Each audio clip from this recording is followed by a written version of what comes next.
My family mocked my metalwork. Years later, when my brother-in-law's hedge fund collapsed, they tried to take my property to bail him out. I gave them a chance to vent before revealing something that left them speechless. Well done, Reddit. Because I preferred welding over Wall Street, my family treated me like the untalented guy for 25 years. As it happens, they ought to have been more attentive to what I was genuinely creating and quiet. Take out your popcorn and savor it. My name is Jack, and I am a 29-year-old man who owns a bespoke metal fabrication business, which my family claims is the most embarrassing thing a man can do. I was married to a lease under the large oak tree on my grandmother's property 4 years ago. We configured it as we desired. There were hay bales for seating, wildflowers all over the place, and a barbecue pit that filled the space with a wonderful scent. My guys arrived wearing automobile hearts and work boots. Sophie's pals wore sundresses and brought homemade sweets. It was flawless. It was like community duty to my family. As if he had somewhere better to go, Dad pulled up in his Audi and checked his watch every 4 minutes. Mom's sad expression persisted as she looked around, likely calculating in her mind how much we'd saved by not renting a country club. Olivia, my sister, and her husband Julian arrived dressed as though they were to a Forbes gala. The ceremony proceeded smoothly. My best man was my friend Tom. I got a good laugh when Tom pretended to cough and said, "Can we skip to the food part?" during the officiant's "Speak now or forever hold your peace" part. The speeches followed.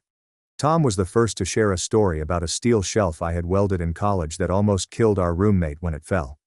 Julian stood up after everyone had finished laughing.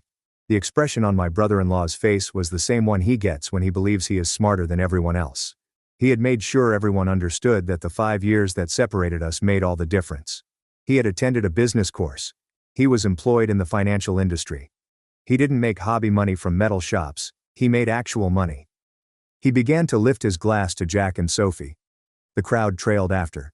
To be honest, I assumed Olivia was kidding when she informed me about her brother's impending marriage. I assumed that his welding light was the only real relationship he had. His finance friends chuckled. My pals didn't. Then I met Sophie, though. She's really grounded. It sounded to him like he was portraying someone who didn't understand how society operated. It makes sense. He uses metal in his work. In a hardware store, she works with match-made plants. Sophie's hold on my hand tightened. I could see the harshness in her eyes even though she was grinning. Julian had not finished. I can recall the beginning of Olivia and my relationship. Jack would spend hours creating go-karts and other metal crafts, she would tell me. I was monitoring my portfolio and reading about market movements in the interim. Although some of us were destined to create empires, society requires both, don't we? The boardroom fixtures need to be made by someone. He laughed some more. If we hadn't been at a wedding, my friend Chris's muttering would have sparked a brawl. Olivia then got to her feet next to him. With a tone full of faux niceness, she added, "I'm so proud of my little brother for finding someone who appreciates his unique lifestyle. You're really courageous, Sophie, for adopting this whole primitive lifestyle. Although I respect your dedication to simplicity, I could never give up my weekly shopping excursions and spa visits." Dad might as well have been reading from a grocery list when he delivered his speech. He gave what amounted to a speech about how dissatisfied he was in my decisions while standing there in his $1,000 suit, gazing around the setup as if it were physically painful. According to him, Jack has always taken a different route. We hope the best for him and Sophie. After everyone had left that evening, Sophie and I were the only ones cleaning up. I was standing by the oak tree when she discovered me. "They aren't worth it," she said. "I am aware of what we are constructing here. It's true. It matters. Simply put, they're too preoccupied with keeping score to notice it." She was correct. However, all I could think about as I stood there on what ought to have been the greatest night of my life was how my own family perceived me as the inadequate guy. The unsuccessful person who settled for a basic marriage. I had no idea at the time how foolish that speech would turn out to be. They believed they were aware of my identity. They didn't know. Life had become regular 3 years after the wedding. I worked full-time at the shop, producing specialized metal fabrication that generated enough revenue to keep us from worrying about expenses. I had secured contracts with many commercial builders that required architectural metalwork and custom railings. The work was consistent. My family was unaware that I had been doing experiments. I had been working on something in the back corner of my shop for the previous 5 years, even before I met Sophie. I was hoping to find a technique to molecularly treat steel and aluminum to make them stronger, lighter, and more resistant to corrosion without destroying the environment. My initial motivation was my frustration with exterior metalwork rusting out after a few years. I began reading books and scientific magazines, contacting professors of metallurgy online, and taking tests in my free time. I was able to grasp the technical aspect, because to Sophie's experience with environmental chemistry. When she returned from her work at the conservation center, she would discover me trying to decipher the code while coated in chemical compounds and metal shavings. I finally got it right after 3 years of botched trials and damaged test pieces. The formula was successful. My method made the metal much stronger and essentially impervious to corrosion while maintaining environmental safety. I put it through every test I could think of. Pieces were exposed to stress testing until they failed, salt spray testing, and 2 winters outside.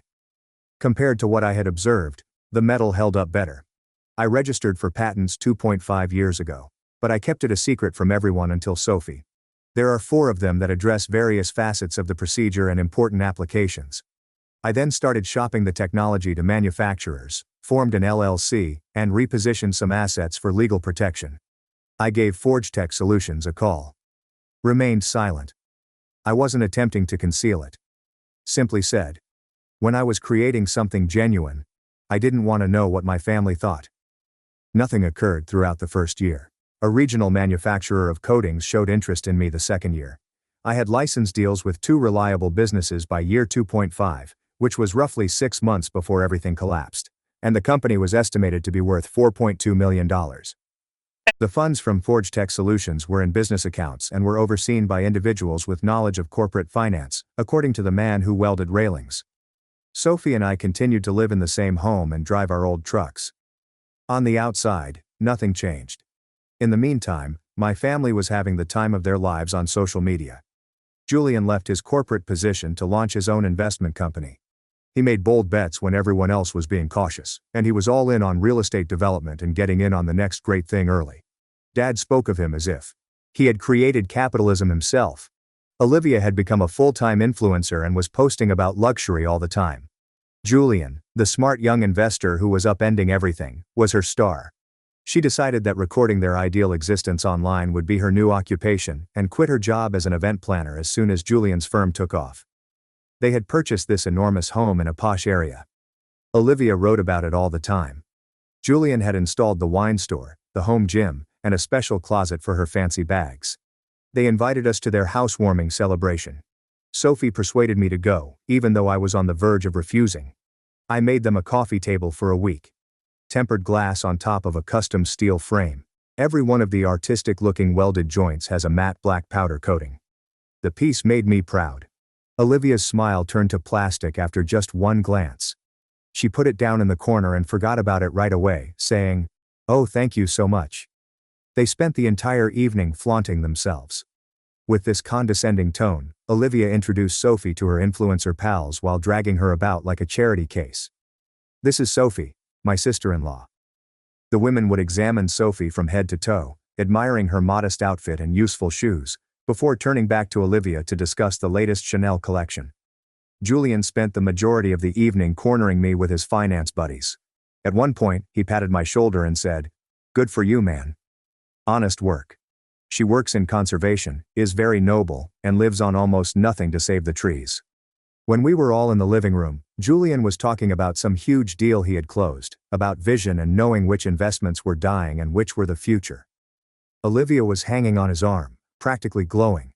"The world needs guys like you. Someone has to make the stuff we put in our offices.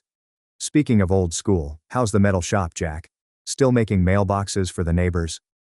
Olivia giggled. "My husband is just so brilliant with money. I honestly don't know how he does it. I just trust him completely, and let him handle everything."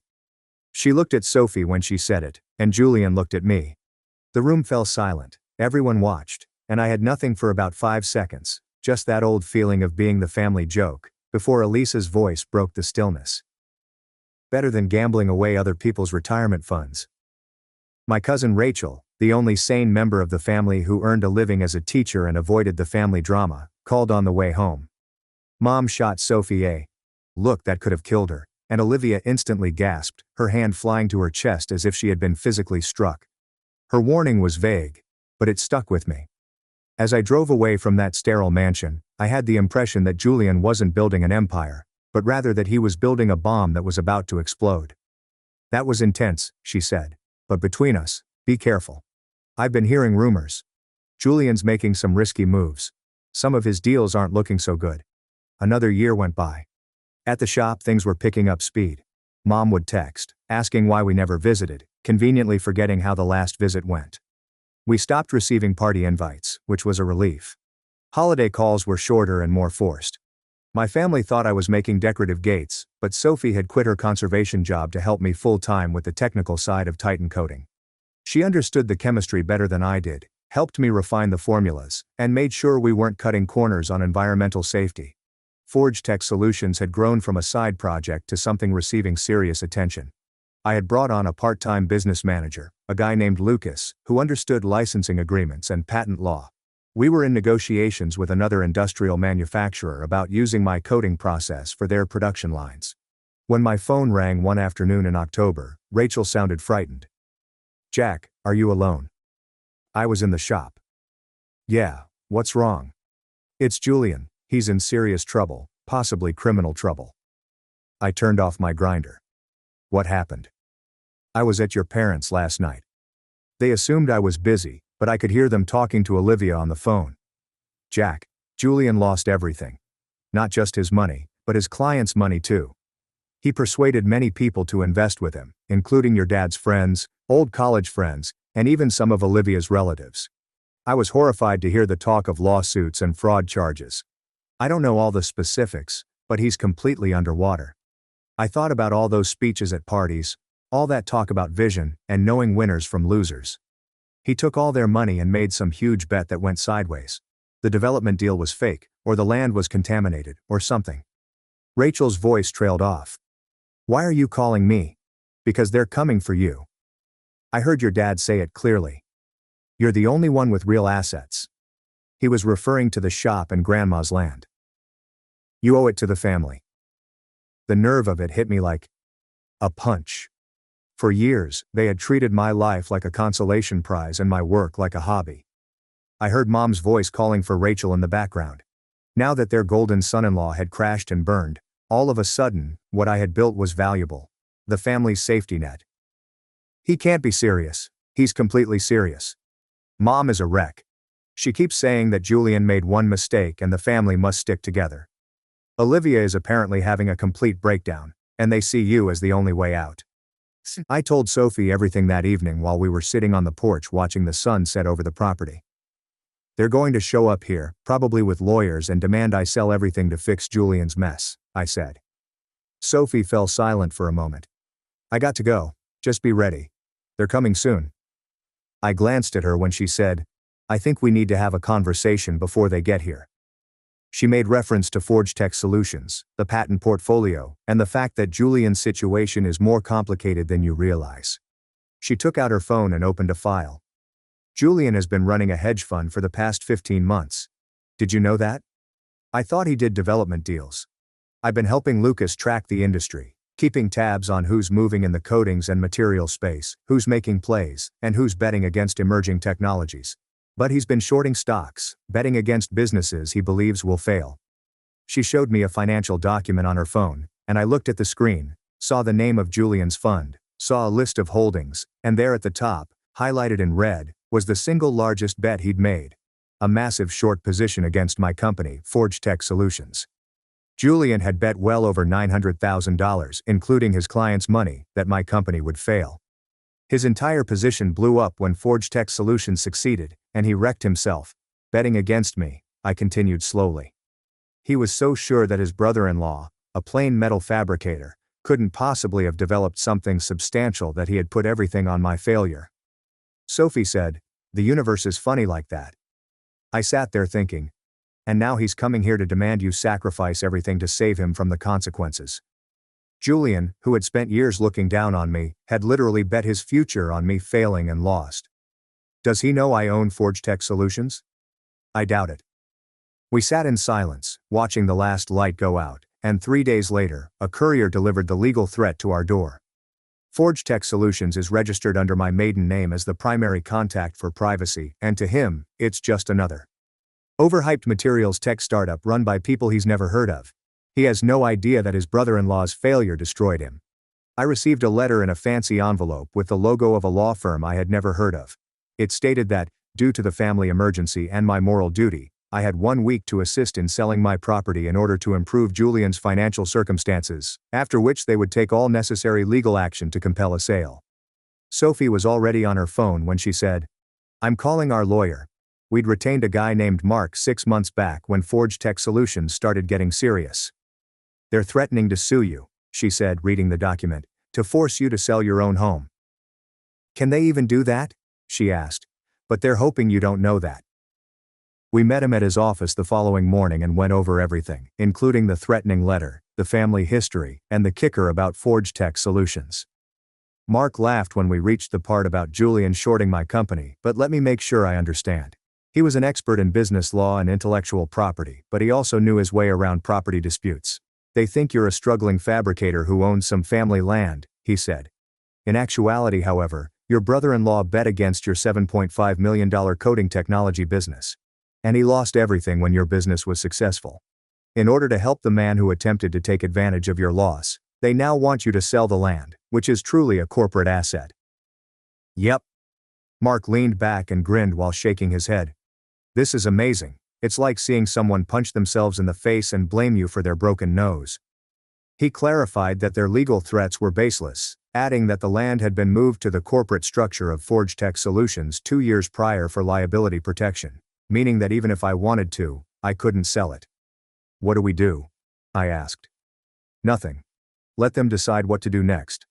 When that time comes, they won't file a lawsuit because any lawyer worth their license will tell them it's hopeless. They'll come in person, and I want to be there when they do. Any judge would laugh their case out of court in about 25 seconds. I was in the shop setting up a program on my CNC mill when I noticed the 3 cars coming down the long driveway.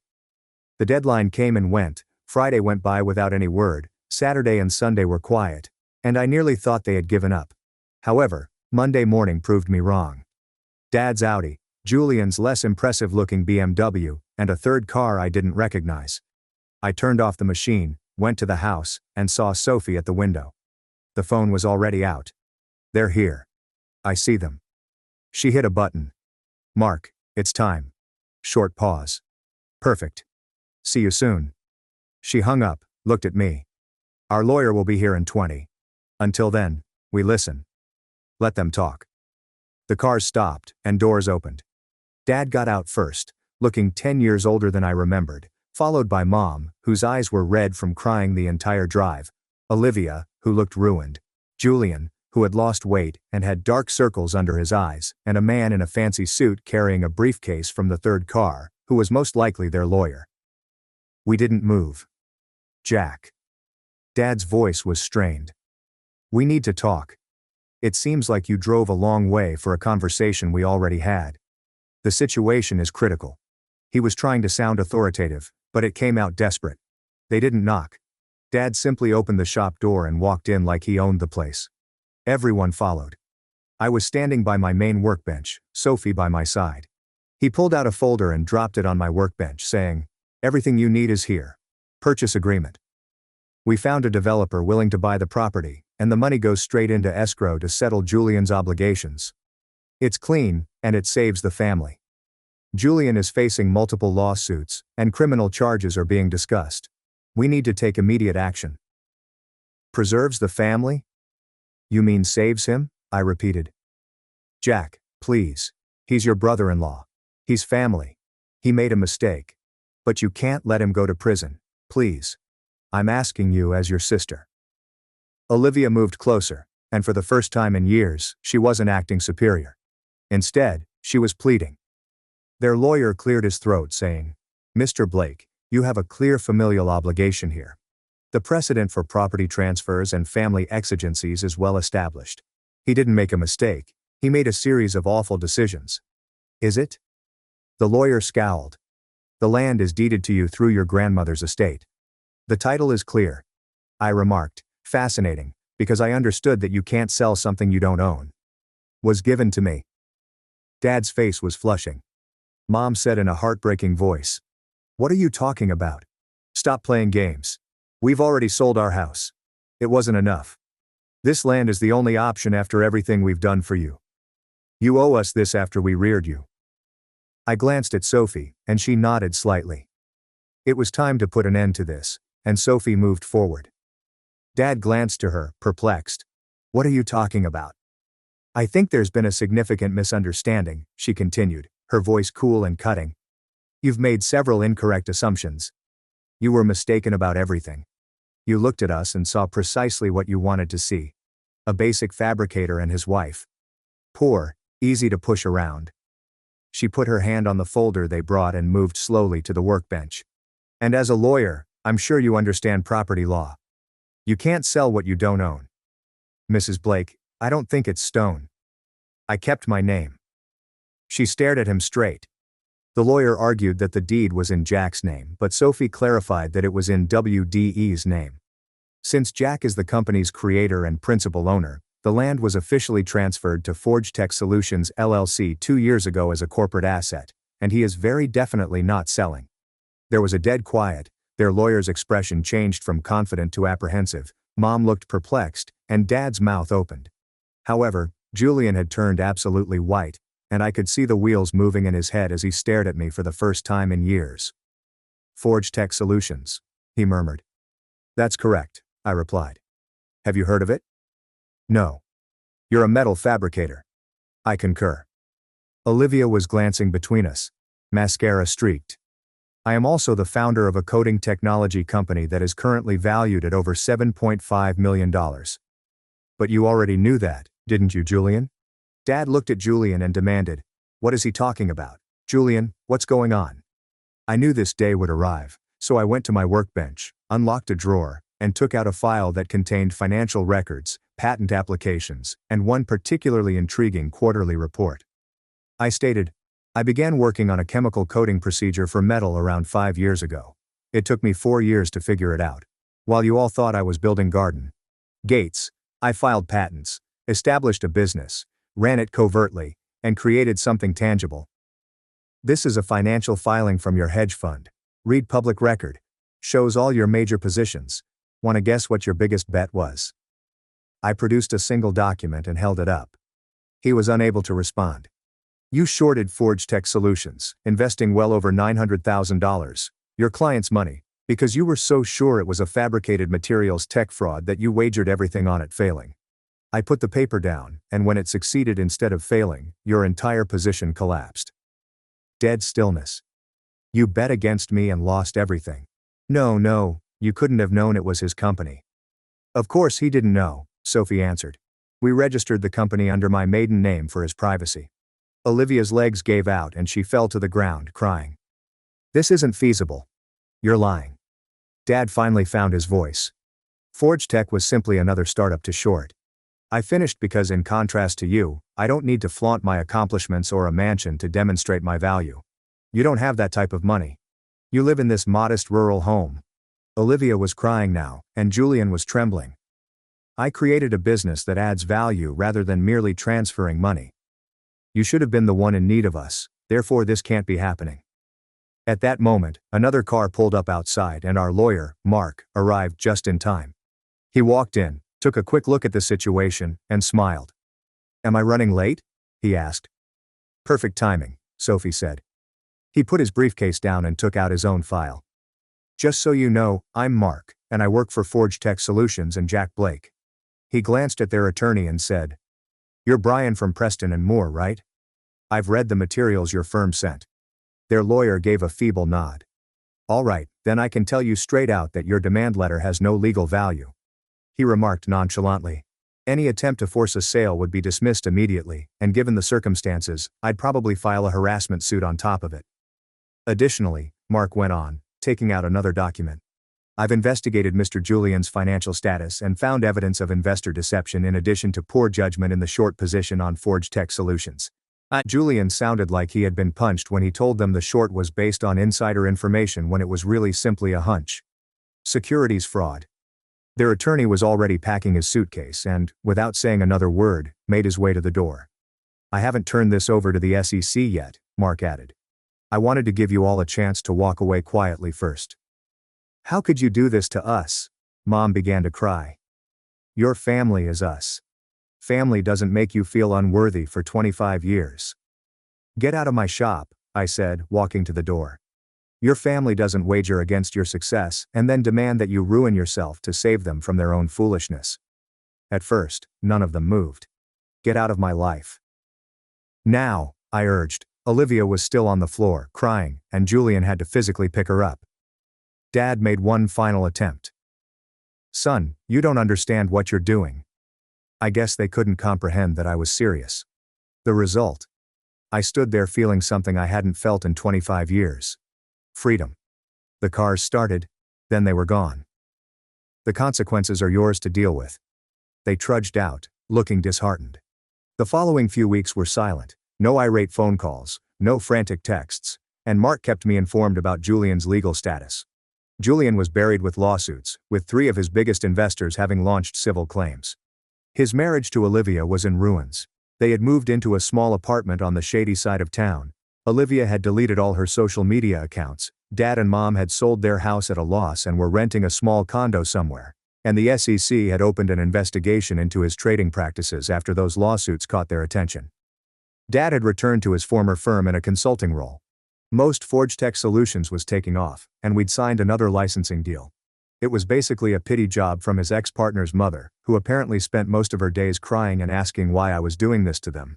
In their minds, I was the bad guy, the ungrateful son who had deserted his family when they needed him.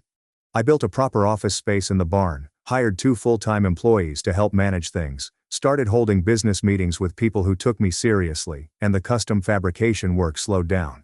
Another company was using our process for automotive parts, and a regional aerospace parts manufacturer wanted to test it for their components. We were creating new applications, filing more patents, and building something that could outlast both of us. We were happy, and the absence of my family's constant criticism made it even better.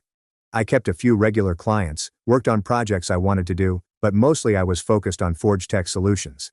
Sophie was thriving. She had always been good at the chemistry side, and now she was running R&D full-time. About 5 weeks after the altercation, on a Saturday afternoon, I noticed Rachel's sedan pull into the driveway. I went outside to greet her, and she stepped out with a casserole dish in her hand and an anxious expression on her face. "Brought you some lasagna," she said. We sat on the porch and chatted for a bit before she revealed the true reason she had come. "We eat pretty well," I remarked, grinning. "Come on in. I heard your parents are barely holding it together. Dad works all the time, and Mom just sits at home. They don't talk about you, but I know they think about you all the time. Olivia and Julian's marriage is essentially over," she said.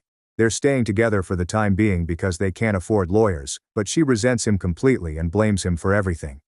"And Julian?" Rachel remained silent for a while. "Jack, he's broken. Really broken, I mean. He is aware that he wrecked himself because he was too conceited to appreciate what you had created." I said, "Good. And I really did mean it." "They want to apologize," gently replied Rachel.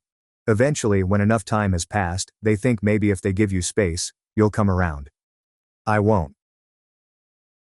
I said, "I know." "They don't believe me," so she got up and said, "I'm not pleading with you to pardon them. I'm not even requesting that you speak with them. I simply wanted you to be aware of their misery. It doesn't matter if you care about that or not. Sincerely," I continued. "I was treated as though I wasn't worthy of their time for 25 years. Sophie was made to feel inadequate for 5 years by them. They arrived with the intention of stealing everything I had created. Their implications won't keep me up at night." "I'm proud of you for what it's worth," Rachel said, nodding and making her way to her car before turning around. "They were challenged by what you created with ForgeTech Solutions. It required courage." "Thanks, Rachel. And if it's all right with you, I'd like to continue seeing you." I said, "You're welcome here anytime." And she smiled in relief before driving away. "I know I'm part of the family that screwed you over, but you're the only one who didn't," I said. Rachel stopped by, I said as Sophie and I sat on the porch swing that evening. I observed. "How is the family catastrophe progressing?" "As you might anticipate. Julian is ruined. Olivia is a complete mess. Parents are hardly working. They all think I'm going to forgive them eventually. Are you? No, I'm not angry anymore, I said after giving it some thought. I just finished. My phone buzzed, alerting me to an email. I looked at it and was astounded. What? Sophie inquired. Forge Tech Solutions just got an acquisition offer. Who is it from? The company is called Major Industrial Coatings. Their intention is to buy us out. To make sure I wasn't having hallucinations, I read the amount twice. $20 million. Sophie remained still. 20 million euros? Are you serious? That is crazy. What are you interested in doing? I want to think about it, I said, surveying the property, the house where we had created our lives, the shop where I had welded my first project, and the acreage my grandmother had trusted me with. However, I'm not basing any decisions on their opinions. Their viewpoint is no longer relevant. We sat there for a while, and somewhere they were undoubtedly assuring each other that I would change my mind, that blood was blood, and that family was family. But they were mistaken. 3 months later, I was signing the last documents in a city conference room with attorneys and business people, and we agreed to accept the $20 million acquisition transaction, provided that I remained for 3 years as head of R&D to continue creating new apps. The following day, the money arrived in my account, and I spent a good 5 minutes staring at the figure on my phone, money that would change my life. The first thing I did was pay off the property entirely, with no mortgages, liens, or anything else attached. The land my grandmother left me was mine, free and clear forever. I had made more money than my father had in his whole career, working in a metal shop he had referred to as a hobby. After that, I established a trust to keep it safe, so that no one could touch it, not even Sophie's relatives or creditors. And the second was a donation to the conservation center where she used to work, where they were actually doing something to assist the environment rather than just talking about it. I kept the shop, continued to take on projects I wanted to undertake, and continued to live the same life, but without the strain. After that, investing the majority of it in things that would bring in money without requiring me to think about it. I disregarded most of the messages, which came from distant relatives I hadn't heard from in years and old high school acquaintances who all wanted to get back in touch because they had always believed in me and were so proud of me. My parents didn't get in touch with me, at least not directly, but Rachel informed me that they had heard the news. Mom had been crying for hours. Olivia had spent the entire afternoon locked in the bathroom, and one afternoon I was working on a custom staircase railing in the shop when I heard a car outside with a very expensive engine. I looked up and saw my father's Audi. He had come by himself. I thought about not responding, but I left. Dad was standing by his car, looking wrecked. The last few months had aged him. "Jack," he said, and silence fell between us as he surveyed the property, the shop, and everything he had spent years ignoring. "I made a mistake," he finally said. "Just one of many." I didn't answer. He went on. "I believed I was guiding you towards something greater because I believed I understood what success looked like." He laughed, but it was a bitter laugh. "I thought Julian had it figured out, that Olivia married the right kind of man. I was wrong about everything." "You were, really." "I'm not pleading for your pardon," he declared. "I'm not worthy of it. I wanted to let you know that I can now see it. I'm sorry I didn't notice it sooner, but I can see what you've always been creating." I told him. "I appreciate you saying that. But it doesn't change anything. Dad, you weren't only a mistake maker. You have made me feel unworthy all my life. Each and every time you picked Olivia and Julian over me. At our wedding, you allowed people to make fun of my wife. You came here with the intention of stealing everything I had created to protect him from his own foolishness. I understand. Now that I was successful, you are not entitled to an apology. Now that there's money involved, you can't be proud of me. It doesn't work that way." His face fell apart. "How can I help?" "Nothing. Please don't disturb me ever again. Jack, you need to leave." He stood there for a bit longer, perhaps wanting to say something more, but what was there to say? He got back in his Audi and drove off, and I felt nothing as I watched him go. I had spent 25 years trying to win their favor. I had made something that would outlast all of us, and I had proven everything I needed to prove, not to them, but to myself. My grandmother had left me this land, believing that I would use it for something worthwhile, and she had been right to believe in me. I had chosen my own route, created my own life, played my own game by my own rules, and I had won. I had taken her gift and transformed it into something that no one had anticipated. Something genuine. My parents announced a brutal competition where only one child would inherit everything and the rest would be cut off. So, I reported them to CPS. When I was 16, my parents gathered the three of us down in the living room and announced the competition. My father stood by the fireplace, hands clenched behind his back, as if he were making a business presentation. My mother sat in her normal chair, a leather notepad open on her lap. She'd been taking notes on us for years, monitoring everything we did, but I assumed it was simply her organizational skills. Now I see it was something else completely. My father emphasized that they had spent years raising 3 children and investing money in each of us. However, they recognized that this strategy was inefficient. Instead of sharing their estate and attention 3 ways, they would concentrate all on one kid, the most successful, the one who demonstrated that they earned it. The remainder of us would be removed from the will, cut off financially, and forced to leave the family permanently when we reached 18. Lucas, my younger brother, was 14 years old and didn't really grasp what Dad said. He inquired whether this was a game show and when we would find out who won. Sophia, my elder sister, was 18, and her face became absolutely white. She had planned to attend an expensive private college, and our parents had agreed to pay for it. My twin brother Noah sat completely motionless next to me on the couch, his hands clenched tightly around his legs. I could feel the tension flowing from him even though we weren't touching. Dad continued to explain the regulations as if he were setting out a business plan. We would be judged based on academic performance, extracurricular achievements, leadership traits, and what he referred to as life readiness skills.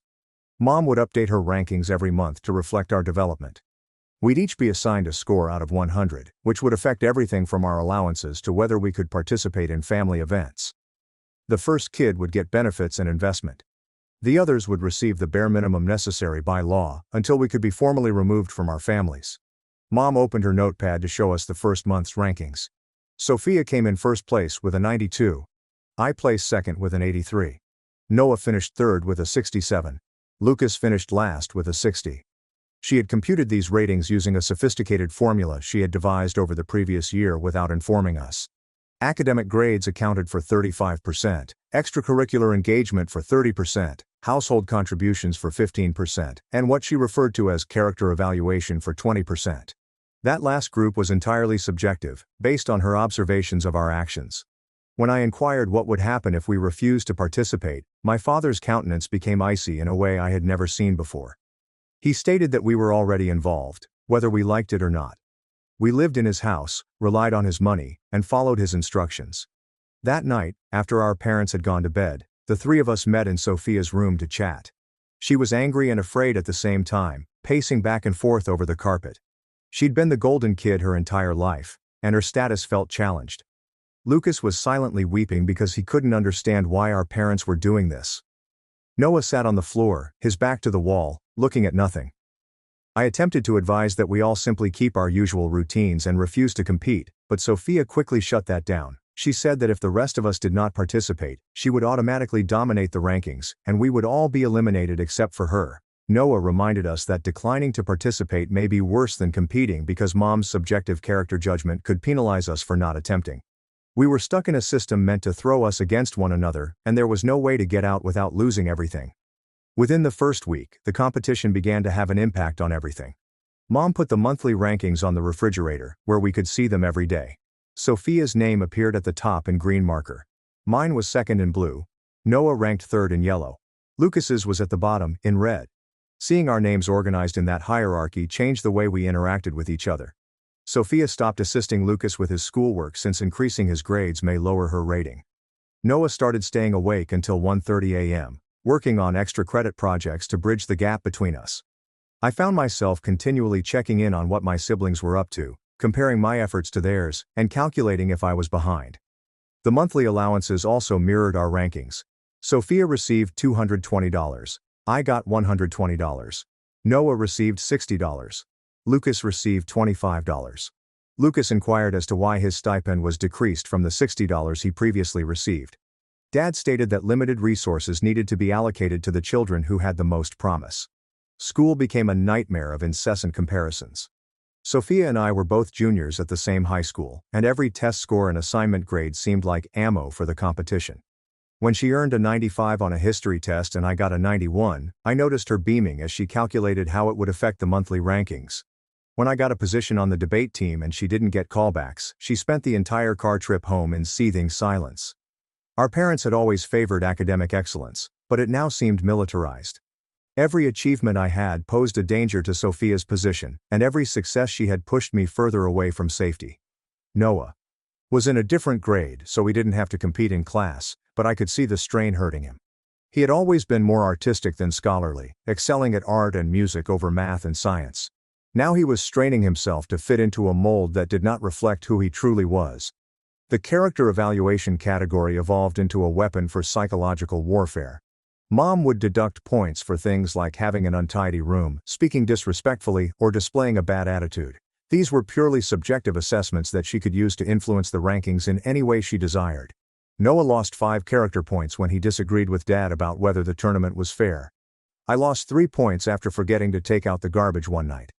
Sophia immediately realized that the best way to keep her status was to be completely obedient and pleasant at all times, never challenging our parents' judgments. She changed into an artificial replica of herself. Always cheerful, always helping, always playing the part of the perfect daughter. Lucas struggled the hardest with the character evaluation since he was 14 and still acted like a child. He lost points for leaving toys out, talking too loudly, and watching too much television. Things that were typical at his age became failures in Mom's scoring system. Sophia's boyfriend ended their relationship 3 months into the tournament because she had grown preoccupied with preserving her standing. She had stopped seeing him on weekends because she needed the time for extra studying and volunteering. She had canceled plans to attend networking activities that may improve her leadership score. When he informed her she had changed and was no longer the girl he had begun seeing, she didn't appear unhappy. She just figured that being single would provide her more time to concentrate on winning. I saw my sister turn into someone I scarcely knew, someone who had given up her real life and connections in favor of a competition our parents had constructed. When I went to talk to her about it, she said I was attempting to undermine her because I was jealous of her first-place finish. Maybe she was correct. Perhaps I was jealous. Perhaps I was just afraid of what this competition was doing to all of us. Noah began experiencing panic attacks in the middle of the night. I'd wake up to the sound of him hyperventilating in the bathroom, and I'd sit outside the door, guiding him through breathing exercises until he settled down. He was frightened about finishing last and being entirely cut off. Our parents had made it obvious that the child who finished last would receive nothing. There is no college fund, no family link, or any other form of help after the age of 18. Noah had 2 more years until he could go, and the prospect of being homeless and alone at the age of 18 terrified him. I attempted to tell him that I would not allow that happen, and that we would remain together regardless of the rankings, but we both knew I couldn't protect him if our parents decided to fully cut him off. I was simply another child caught in the same system. The domestic contribution category transformed our family into a competitive nightmare of duties and obligations. Sophia began waking up around 5 a.m. to clean up the kitchen before anybody else could. I started performing yard work and repairs that no one had requested for merely to get additional points. Noah took up all of Lucas's allotted responsibilities and completed them himself because Lucas was too young to meet Mom's expectations. We were competing to see who could devote more time and energy to housework, transforming basic household obligations into a ranking system. Mom kept a meticulous journal of everything we performed, timed how long each chore took, and grading the quality of our work. She'd examine the bathroom after someone had cleaned it and deduct points if she discovered a single hair in the sink or a stain on the mirror. The home had never been cleaner, but it had also never seemed more unfriendly. 6 months later, Lucas began peeing the bed again, something he hadn't done since he was 7.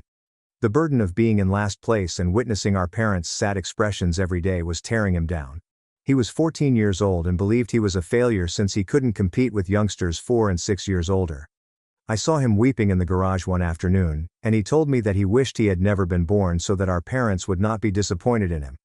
That moment shattered something in me. I rushed into my parents' bedroom and requested that they cease the competition.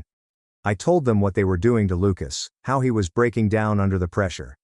My father listened without emotion and then remarked, "Lucas needed to learn that life is about competition and disappointment. If he couldn't handle pressure now, he'd never survive in the real world." The extracurricular category added another level of competitiveness. Sophia joined every club and organization she could find time for, spreading herself out in order to build an impressive resume. I concentrated on fewer activities but strived for leadership roles in them, eventually becoming president of the debate team and captain of the academic quiz bowl. Noah suffered since the majority of his interests were in areas our parents did not appreciate. They granted him little points for his art portfolio but maximum scores for the scientific Olympiad. So he abandoned his own interests to earn points in things he despised. Lucas attempted joining sports teams but was often eliminated since he was undersized for his age and not especially athletic. Every rejection seemed like further proof that he was the family failure.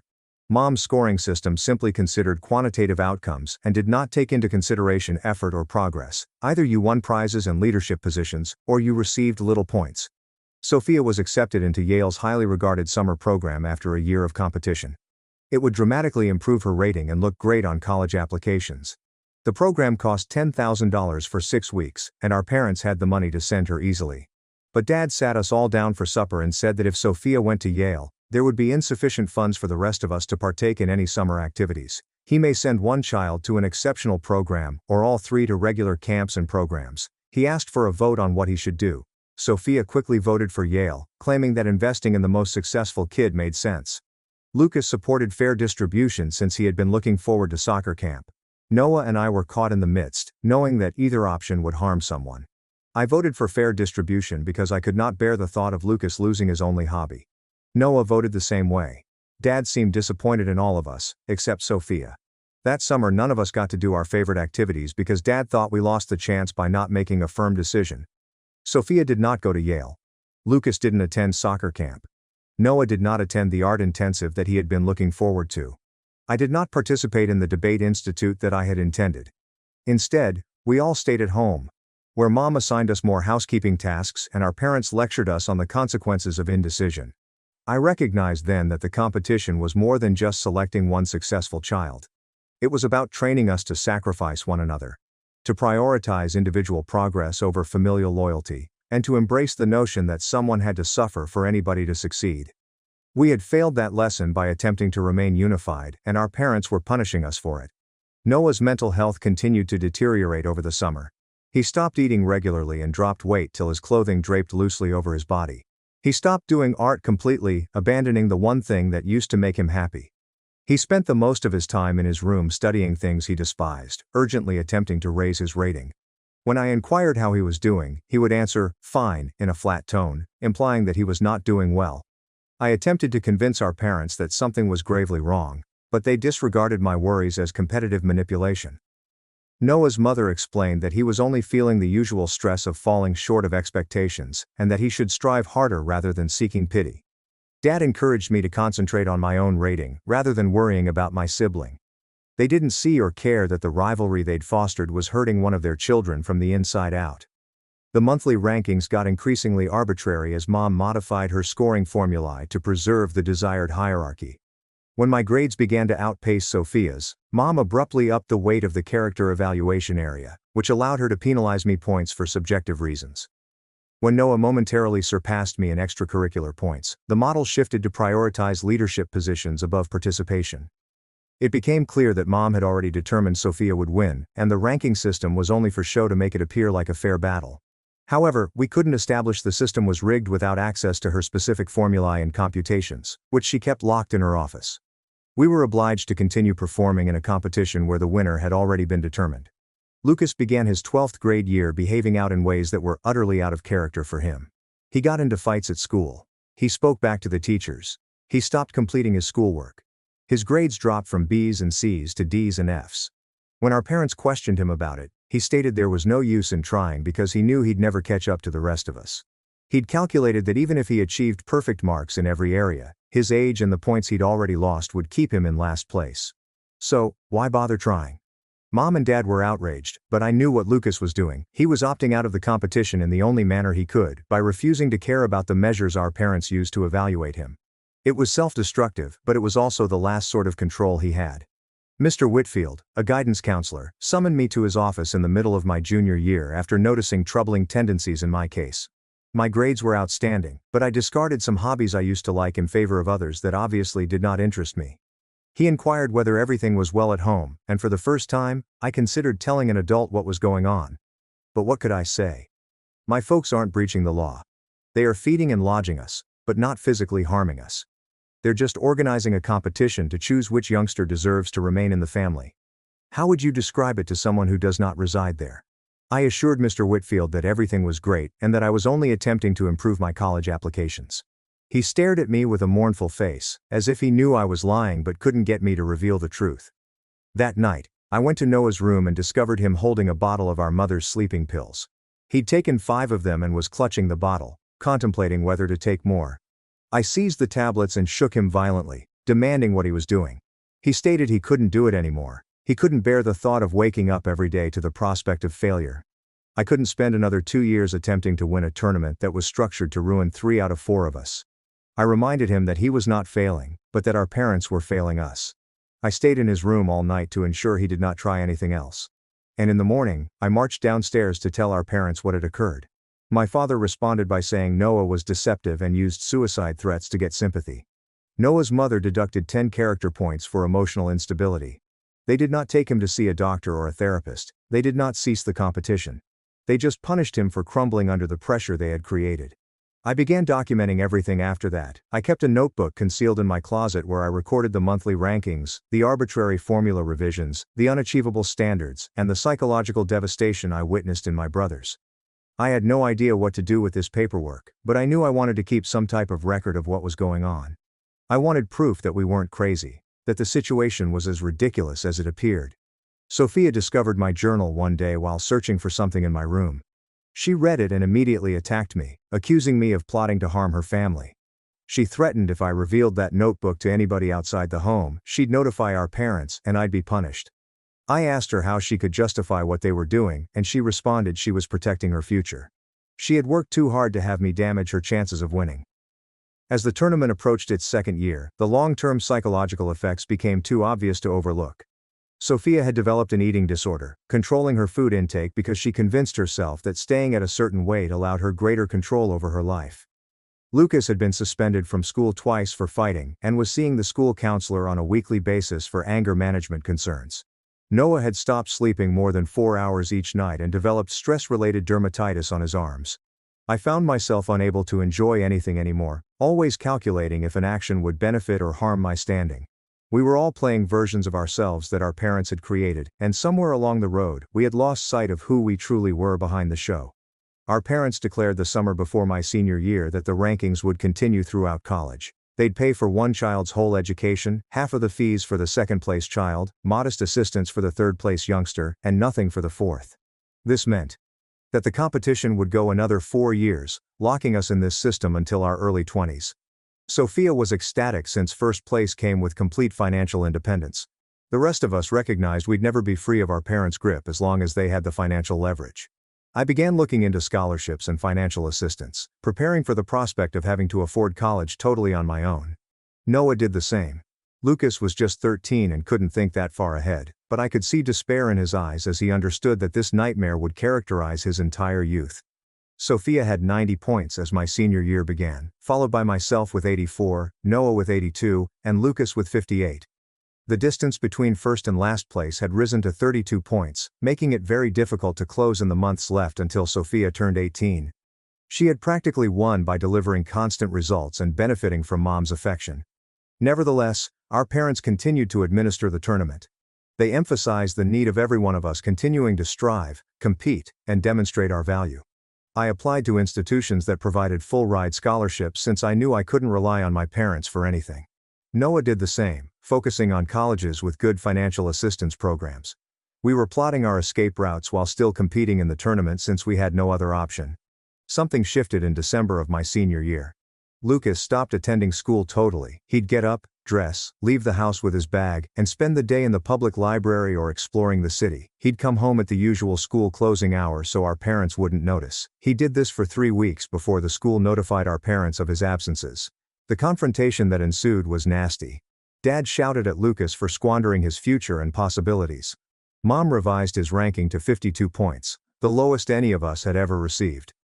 Lucas simply stood there and accepted it without defending himself, his expression blank. After our parents departed, I asked him why he had quit attending school. He claimed it didn't matter anymore. Nothing he accomplished would matter, so why bother trying? I told him it mattered to me, but he simply walked away. That was my breaking point. I gathered my documentation journal, proof of ranking changes, and psychological harm. and I scheduled an appointment with a family therapist whom my school counselor suggested. Her name was Dr. Simmons, and I spent 2 hours in her office explaining everything. She listened without interrupting, taking notes in a manner that reminded me terrifyingly of my mother. After I finished, she asked if I felt physically safe at home, to which I said yes. We were not being attacked, starving, or anything like that. She asked if I felt emotionally safe, and I had no answer. How can you assess emotional safety when you're continuously assessed and graded, and 3 out of 4 of you don't deserve to be a member of the family? Dr. Simmons stated that what her parents were doing was a type of psychological abuse known as conditional love and favoritism abuse, which might create long-term pain. She inquired whether I wanted her to report it to Child Protective Services. I sat in her office, trying to decide whether reporting would assist or make matters worse. CPS investigations are messy and intrusive, and they do not always produce results. We may wind up in foster care, separated from one another, which could be worse than being together under our parents' supervision. But if I don't report it, nothing will change. And Lucas would keep coming apart, and Noah would keep taking my mother's sleeping pills. Sophia would continue to starve herself, and I would plan my escape while my siblings suffered. Dr. Simmons stated that she was a mandated reporter, which meant that if she considered we were in danger, she had to report it, regardless of my wishes. She asked me directly whether I believed my siblings were in danger, and I thought about Noah with the medication bottle, Lucas' blank expression, and Sophia's empty cheeks. I said yes. The CPS inquiry began the next week. Patricia Okonkwo, a caseworker, arrived to our house unannounced and demanded to talk with each of us separately. Our parents were furious, wanting to know who reported them and what falsehoods were uttered. Patricia remained cool and professional, stating that she was there to assure our safety and well-being. She questioned all 3 of us in separate rooms, inquiring about our everyday lives and interactions with our parents. I told her everything, showed her my documentation log, and described the rating system in detail. Sophia staunchly supported our parents, arguing that they were only encouraging us to realize our full potential. Noah and Lucas validated my tale in varied degrees of detail. Patricia spent 3 hours at our house photographing the ranking charts on the refrigerator and asking copies of Mom's scoring diaries. My parents were savvy enough to present the rating system as harsh but lawful parenting. They highlighted that the 3 of us were fed, sheltered, educated, and not physically mistreated. They presented the competition as a motivating framework meant to teach us about real-world pressure. They showed Mom's records as proof of involved parenting rather than psychological manipulation. Patricia spoke with our teachers, pediatrician, and other family members. The majority of them agreed that we seemed like high-achieving children from a strict yet prosperous home. The exterior appearance differed so greatly from the interior truth that it was nearly hard to show abuse occurred. Patricia informed me privately that she trusted my story, but she did not have grounds to remove us from the house. The condition was damaging but not unlawful. She suggested family therapy and would check in periodically, but she couldn't persuade our parents to quit competing. After the CPS inquiry was ended without action, my parents' rage was directed only at me. They knew I had reported them, even if I hadn't confessed it outright. Mom decreased my ranking to 65 points lower than Noah for the first time, claiming catastrophic inadequacies in character evaluation. Dad informed me I'd betrayed the family and demonstrated why I didn't deserve their support. Sophia stopped speaking to me completely, as if I had personally harmed her by phoning CPS. Only Noah and Lucas knew why I did it, and they were too terrified to defend me publicly. To protect my siblings, I had given up my place in the competition and, most likely, my connection with my parents. And it did nothing. The rankings continued. Psychological warfare persisted. We were still stuck. The college acceptance letters began arriving in March. I was accepted into 3 institutions that provided full scholarships, which meant I could leave without relying on my parents for anything. Sophia was accepted into 7 famous institutions, and my parents threw her a celebratory party, declaring that they would pay her full tuition and expenses wherever she chose. Noah enrolled at a public school with limited financial help, and my parents agreed to support 20% of his expenditures, leaving him to sort out the remainder. Lucas was just 14, but witnessing the significantly different celebrations for each of our acceptances showed him exactly what his future will be like. In last position, scarcely recognized, and left to fend for himself. I had one last discussion with Sophia before leaving for college. I asked her if winning was worth losing her brothers, witnessing Lucas break apart, and Noah nearly commit suicide. She told me I was overreacting, that everything was okay, and that we'd all thank our parents for pushing us to achieve. I inquired if she truly thought it, or whether she was simply explaining her decision to participate with their maltreatment.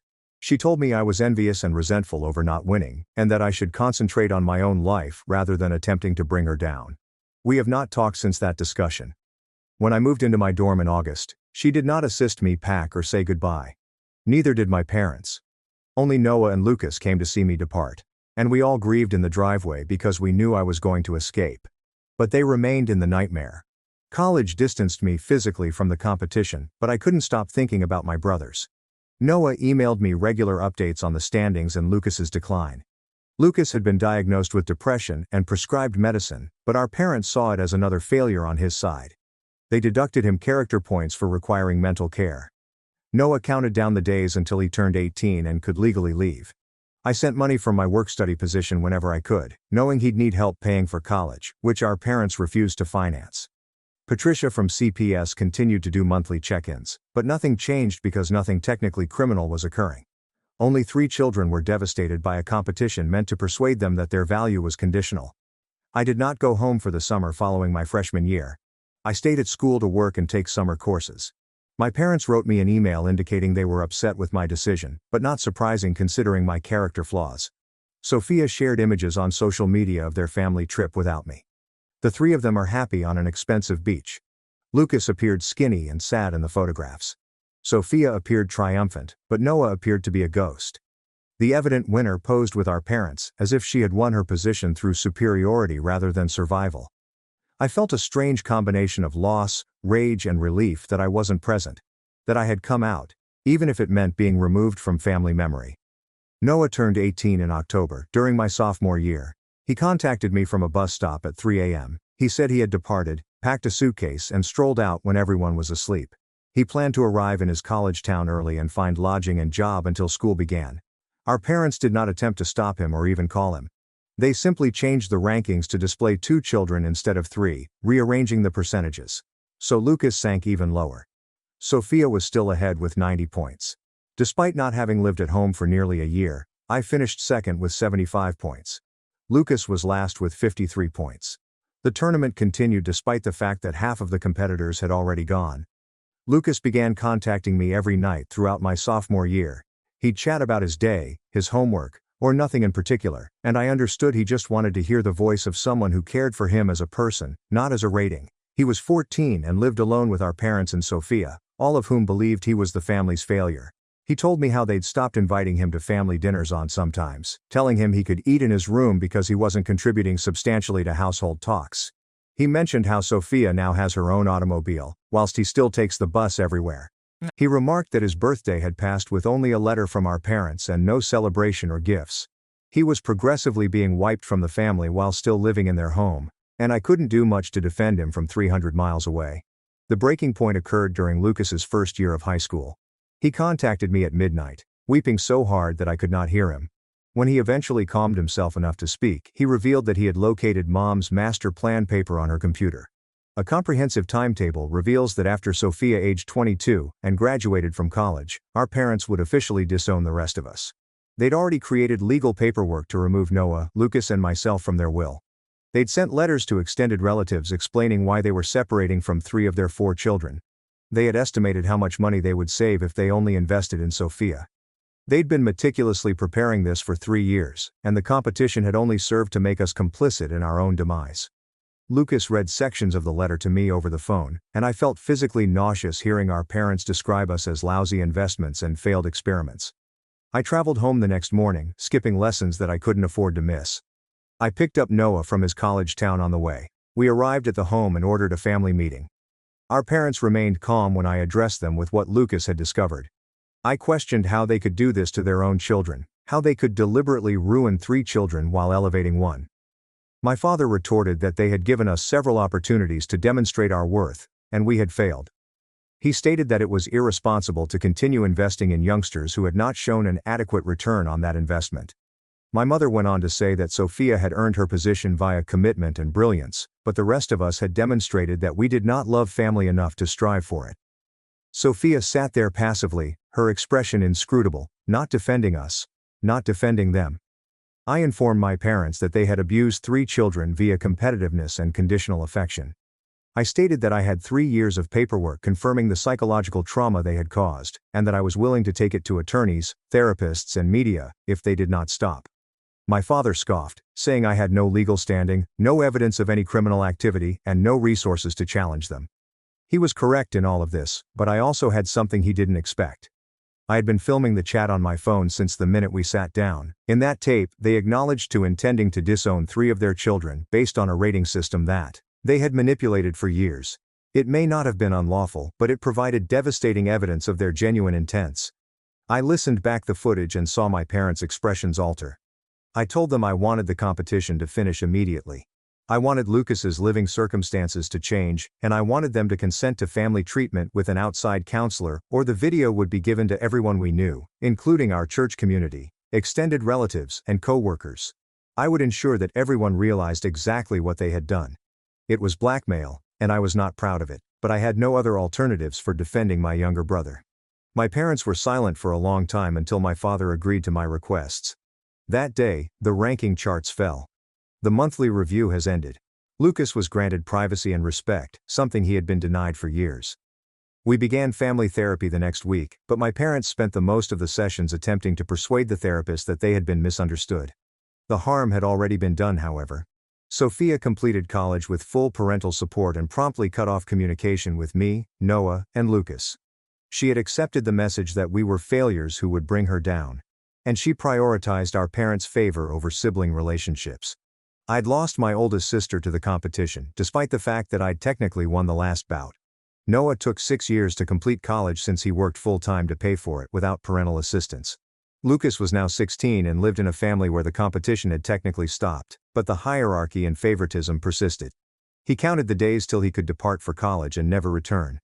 I graduated with debt from the years I worked 2 jobs and took extra semesters to support my own bills since full-time tuition was prohibitively expensive. The 3 of us had survived, but our parents' actions had left us all damaged. 3 years after the competition officially concluded, I received a call from Patricia Okonkwo, the CPS caseworker who had attempted to assist us. She was drafting a paper on long-term psychological maltreatment in high-achieving families and requested permission to incorporate our story anonymously. I agreed and spent 2 hours on the phone with her, explaining the competition and its consequences. She told me she'd seen dozens of situations like ours. Families whose parents devised intricate mechanisms to throw children against one another in the name of motivation. She said that the majority of these incidents were unreported because the abuse was nuanced and clever, disguised behind ideals such as healthy competition and high standards. She was attempting to provide better frameworks for recognizing and intervening in these situations. I handed her my documentation diary, the recording, and my permission to use anything she needed. If our pain could save other families from going through the same tragedy, it could have been worthwhile. Lucas departed for college last year with a full scholarship to a school 2,500 miles away. He contacted me from his dorm room, weeping with joy that he had finally fled. He's dealing with a trauma therapist and is establishing an identity independent from the rankings and competitiveness. Noah is currently working in technology and has broken off all communication with our parents. I chat to him once a week, and we're repairing our brother connection outside of the rivalry context. We're learning to care for each other without evaluating our relative value. It's unusual, tough, and healing. Sophia writes me emails on occasion to explain why she picked our parents over us, but I no longer respond. She made her choice, and I've accepted the loss of that connection. I'm 24 years old and still in treatment, dealing with the effects of the competition on my self-esteem. Dr. Simmons, the first therapist I spoke with, helped me understand that I have always been enough. That my worth is not defined by rankings, parental acceptance, or achievements that are evaluated and compared. That knowledge comes and goes. Some days, I believe it. Some days, I still find myself calculating if I'm doing enough, achieving enough, or demonstrating enough.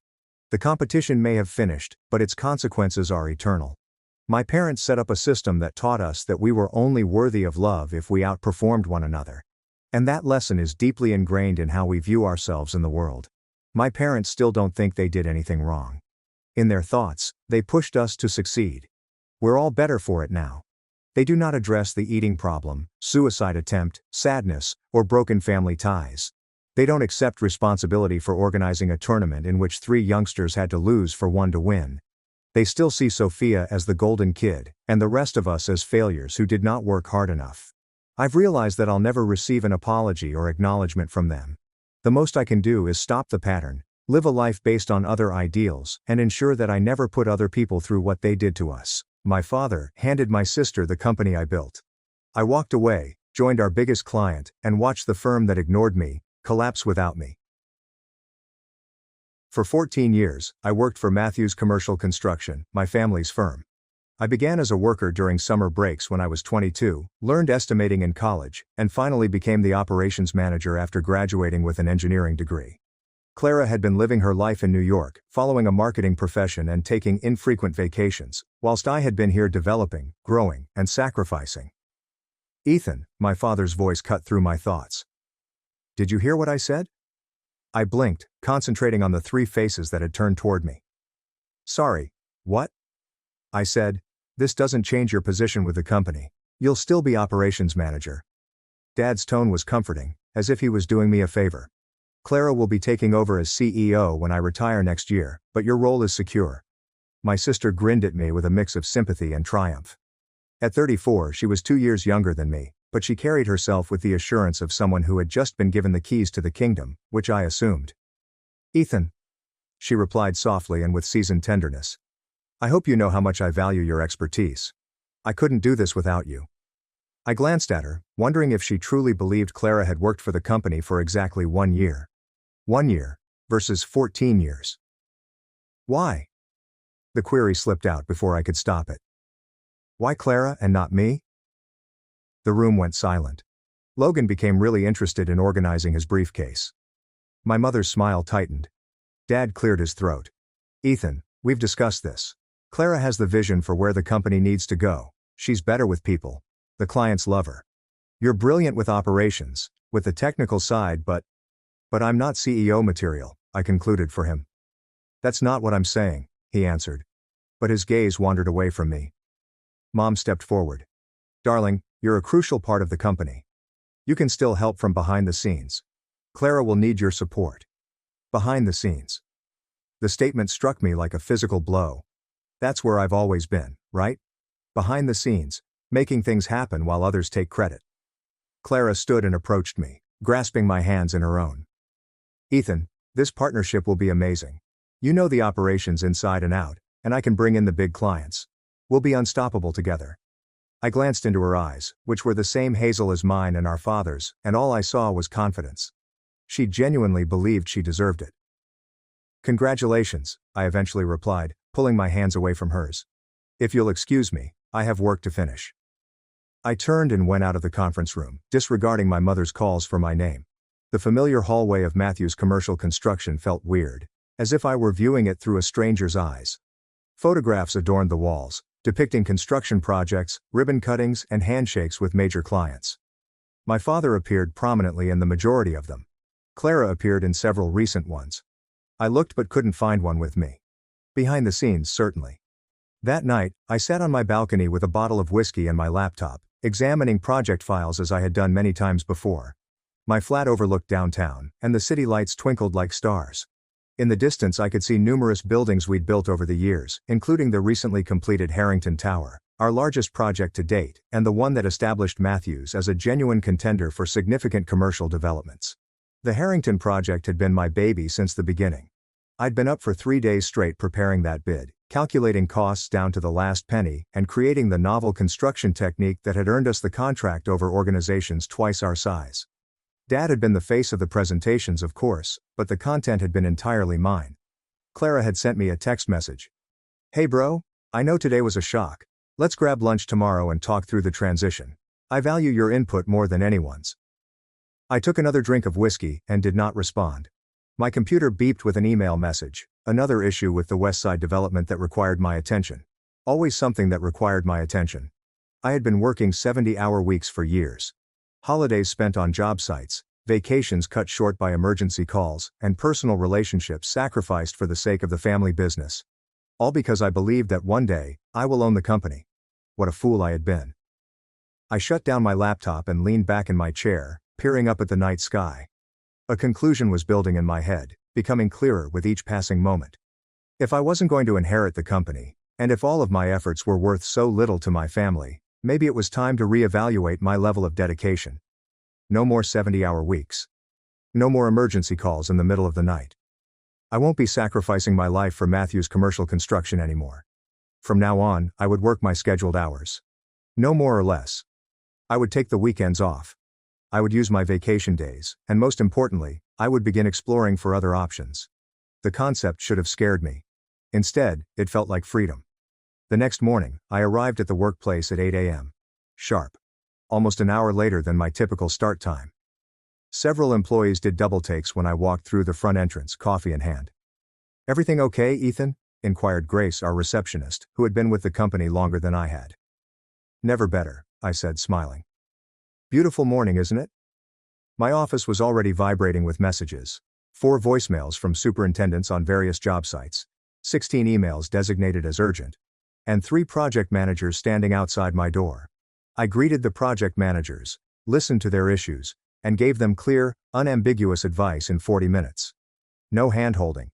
No assuming their troubles as mine own. Simply easy management. Clara appeared at my doorstep at midday. "Ready for lunch?"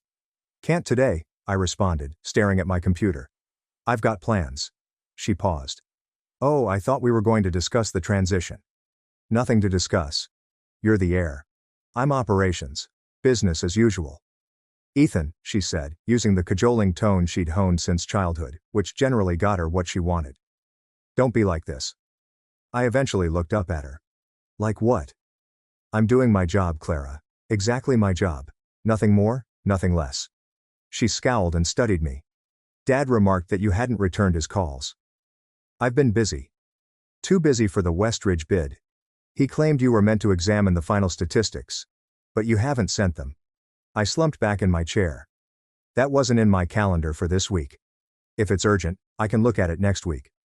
"Next week?" "Ethan, the bid is due Friday." "Then someone should have put it on my schedule with adequate time for review." I moved my attention back to my computer. "I'm sure you can handle it, though. You're better with clients, after all." The hush between us lasted until Clara eventually spoke, her voice tense. "Fine. I'll tell Dad you're unavailable. You do that." After she had departed, I sat back and took a long breath. A part of me felt guilty. I'd never shied away from responsibilities, yet a huge part of me felt a sense of grim satisfaction. Allow them to witness what happened when I quit working myself to death for a company that would never be mine. At exactly 5 p.m., I turned off my computer, collected my belongings, and walked out of the office. I did not check for any last-minute emergencies. I didn't do my customary rounds to make sure everything was ready for the next day. I've just departed. The freedom was intoxicating. The Westridge bid was sent out without my assessment. We lost to a competition by a short margin due to an error in the materials estimation that I would have noticed right away. My father summoned me to his office the following Monday. "What the hell is going on with you?" he asked, his cheeks heated with rage. "We lost Westridge because of a rookie mistake in the bid." I sat peacefully across from him. "That's unfortunate." "Unfortunate? We've been courting Westridge for 4 years. This was our chance to break into the healthcare sector." "I believe Clara was handling that bid," I responded evenly. "You know she doesn't have your eye for the technical details yet," he said with frustration. "She needed your expertise on this. And if someone had scheduled time for me to review it properly, I would have provided that expertise. During business hours." Dad's eyes narrowed. "What's that supposed to mean?" "It means I'm no longer available 24/7. I work from 8 to 5, Monday through Friday. I take lunch breaks. I go home on time. I don't check emails on weekends." "Since when?"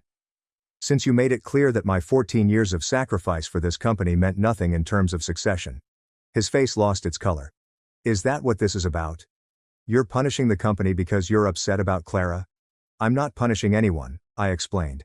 "I'm simply adjusting my work-life balance to reflect my actual position in the company, an operations manager with no stake in its future. You have the same stake as always. Nothing's changed in your compensation package." "Everything's changed, Dad. You can't expect me to work like an owner when you've made it clear I'll never be one." He raked a hand through his graying hair, frustration visible on every line of his face. "I need you, Ethan. The company needs you. And I'm here during business hours, doing exactly what my job description entails. No more, no less." Dad gave me a long stare before sighing. I've got a meeting with the Harrington Group on Thursday. Their CFO specifically asked that you be there. Something about wanting to discuss the cost-saving measures you implemented on their tower project. I checked my calendar. I can make 9:30 to 10:30 a.m. work. If the meeting's at 8:30, then I'll be there for the second half. I stood up. Is there anything else? He looked at me as if I was a stranger. Maybe he was. No. He replied finally. That's all. As I came back to my office, I could feel employees' eyes on me. Word had spread about the Westridge offer. People whispered, wondering what was going on with the Matthews family.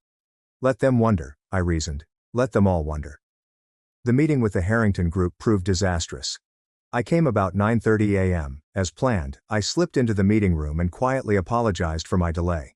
My father gave me a look that could have frozen hell, while Clara simply looked perplexed. The Harrington executives, Alexander Pierce and his executive team, were studying financial predictions for their next venture. Ah, Ethan, Alexander remarked as he recognized me, just the man we need. We were discussing the implementation of that modular approach you pioneered on our tower project. We'd like to use a similar method for the new development, but with some modifications. For the next hour, I was completely involved, answering questions, sharing insights, and making enhancements to their planned changes. This was the aspect of my career that I actually enjoyed. Solving complicated challenges, devising new techniques, and adding value. Alexander called me aside after the meeting ended. I was worried when you weren't here at the start, he told me. Frankly, your father and sisters seemed a bit out of their depth on the technical side. Clara is still learning the business, I explained tactfully. So I gathered, he murmured with sharp eyes. Your father mentioned she'll be taking over as CEO. Interesting choice. I said nothing, which appeared to tell Alexander all he needed to know. Well, he says, I want you to know that Matthews got the Harrington account because of you, Ethan. Your expertise, your creativity, your attention to detail. I hope that doesn't change, regardless of the company's internal arrangements. I appreciate that, Alexander. He gave me his card. If you ever decide to make a change, give me a call. We're always looking for talent like yours. I nodded as I pocketed the card. Thanks. As Alexander and his colleagues left, my father approached, his look a mix of relief and resentment. You saved that meeting, he said reluctantly. I did my job, I told him. Where were you for the first hour?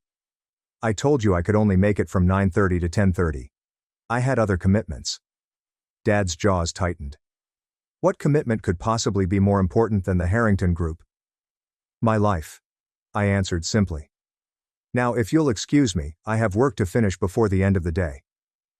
As I went away, I heard Clara question our father. What's going on with him? His furious response was, I don't know, but he needs to snap out of it before he costs us everything. I smiled to myself. They still didn't understand it. They assumed I was having a temper tantrum and would ultimately grow out of it. They had no idea I was already working on my resume and reaching out to industry contacts. I had no idea Alexander Pierce's card was not the first such offer I'd received over the years. It was simply the first one I was seriously contemplating. Let Clara handle it, I reasoned. She is the heir, after all. A week later, chaos broke unleashed. I was examining superintendent reports when my father stormed into my office, his face ashen. Harrington just called, he stated without elaborating. They're reconsidering their future projects with us. I looked up slowly. Why would they do that? Apparently, there's been a misunderstanding about the timeline for their new development. Clara spoke with Alexander yesterday and agreed to a completion date 5 months earlier than we discussed. That's not possible with their design requirements, I answered flatly. Not unless they want to increase the budget by 45%. I know that, Dad snapped. Everyone in this business knows that. But Clara thought she could win points by promising an aggressive timeline. And now Alexander is saying either we honor the timeline Clara promised, or they'll reconsider their relationship with us. $18 million in future contracts, Ethan, at risk. I leaned back in my chair, taking the information in. What do you want me to do about it? Dad looked at me with surprise. What do I want you to do?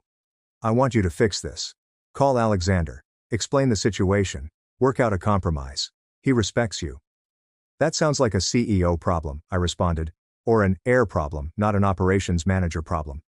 Ethan, for God's sake, this isn't the time for your attitude. The company is at stake. The company that will never be mine, I told him. The company you've made clear belongs to Clara's future, not mine, so let Clara handle it. She's the heir, right? In a fit of rage, my father's face regained its color. Is that what this is about? You're willing to let our biggest client walk away because your feelings are hurt? My feelings aren't hurt, Dad. I've simply adjusted my investment in this company to match its investment in me. He raked his hands through his hair, frustrated. What do you want? A title? Fine. We'll make you co-CEO with Clara. No, I replied gently. I don't want a consolation prize. What I wanted was for my 14 years of sacrifice to mean something.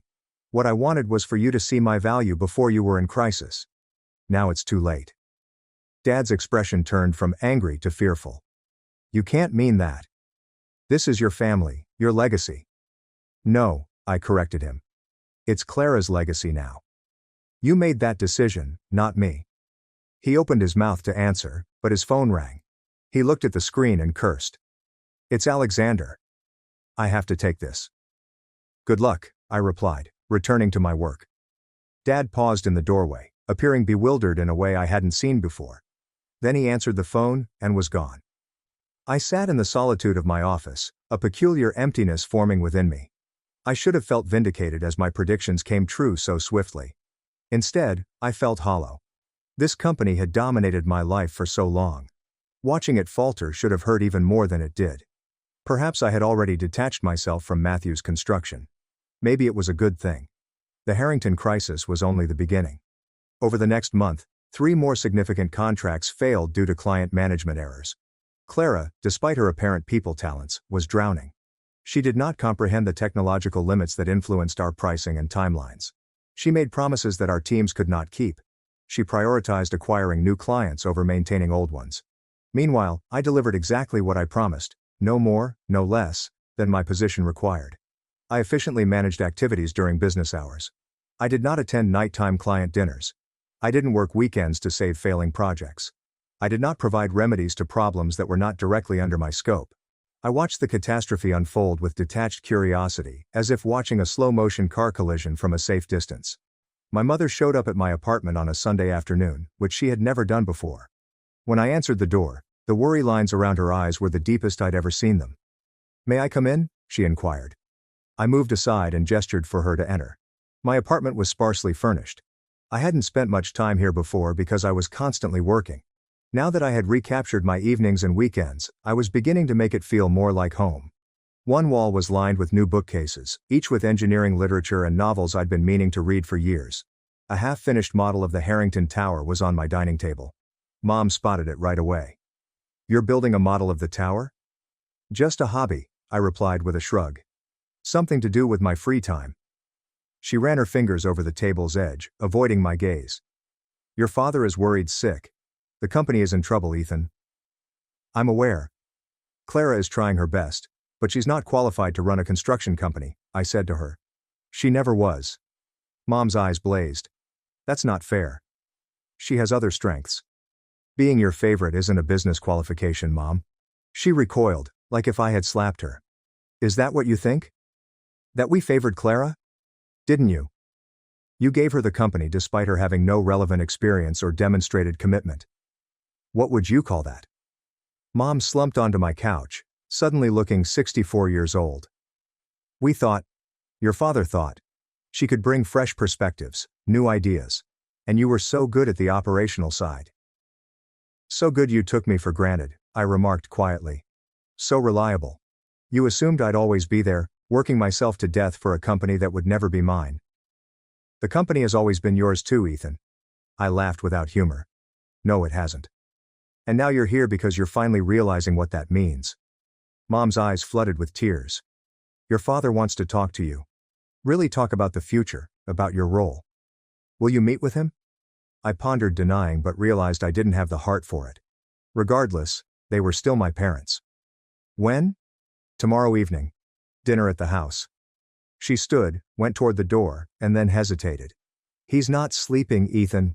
None of this is easy for him. It's not easy for me either, I explained. The difference is, I've had 14 years to get used to disappointment. After she departed, I went to my Harrington Tower model and meticulously glued tiny pieces together, ensuring that each component was correctly placed and each connection secure. If only real life could be created with such accuracy. I got to my parents' house at exactly 6:30 p.m. the following evening. The traditional Georgian-style house looked the same as always. Scrupulously kept and imposingly elegant. I grew up in this house and had spent many holidays and family dinners there. It seemed like I was attending a museum about my past life. My mother answered the door with relief on her face. "You came?" I said I would.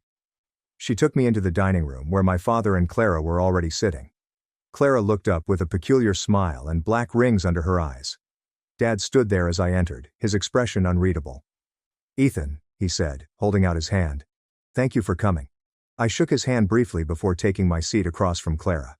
The table was set with Mom's finest china and crystal, reserved for special occasions. A peace offering, perhaps. Dinner was a stressful affair. We made stilted small chat about the weather, my mother's garden, and anything except the company. After the dessert plates were cleaned, my father cleared his throat. "I think we should discuss the situation at Matthew's Construction," he told me. "What situation is that?" I inquired, though we were all aware. Dad's jaws tightened. "We've lost 3 significant contracts in 6 weeks. The Harrington Group has threatened to cut their future projects with us. Subcontractors are concerned about our stability. The dilemma, Ethan, is that the firm your grandfather started, which I helped build into what it is today, is in serious risk of failing." "And you think that's my fault?" "I think you could help prevent it if you wanted to," he said evenly. Clara leaned forwards. "Ethan, I know I messed up. I'm in over my head, and I can admit that. But this is our family legacy. Please don't let it fall apart because you're angry with us." I watched my sister's face, noting her real grief and newfound humility. "It's not about anger, Clara. It's about value. About recognition." "We recognize your value," Dad emphasized. "That's why we're here. We need you back, fully committed." "On what terms?" Dad exchanged glances with my mother. "Equal partnership with Clara. Co-CEOs with a clear division of responsibilities. You handle operations, technical oversight, and project management. She handles business development, client relations, marketing, and succession." I pressed. "What happens when you fully retire?"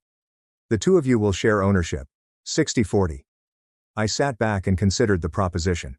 It was more than I had anticipated. A full reversal of their previous decision. But it seemed hollow. This was not a recognition of my worth, it was a panicked reaction to a situation. "Why the change of heart?" I inquired. 8 weeks ago, Clara was the clear heir. What's different now besides the company being in trouble?" Dad's expression tightened. "You want me to say I was wrong? Fine, I was wrong. I underestimated how crucial your specific expertise is to the company's success. I overestimated how quickly Clara could learn the business. I made a mistake in judgment." "Is that what you need to hear?" "David," my mother said, resting her hand on his arm.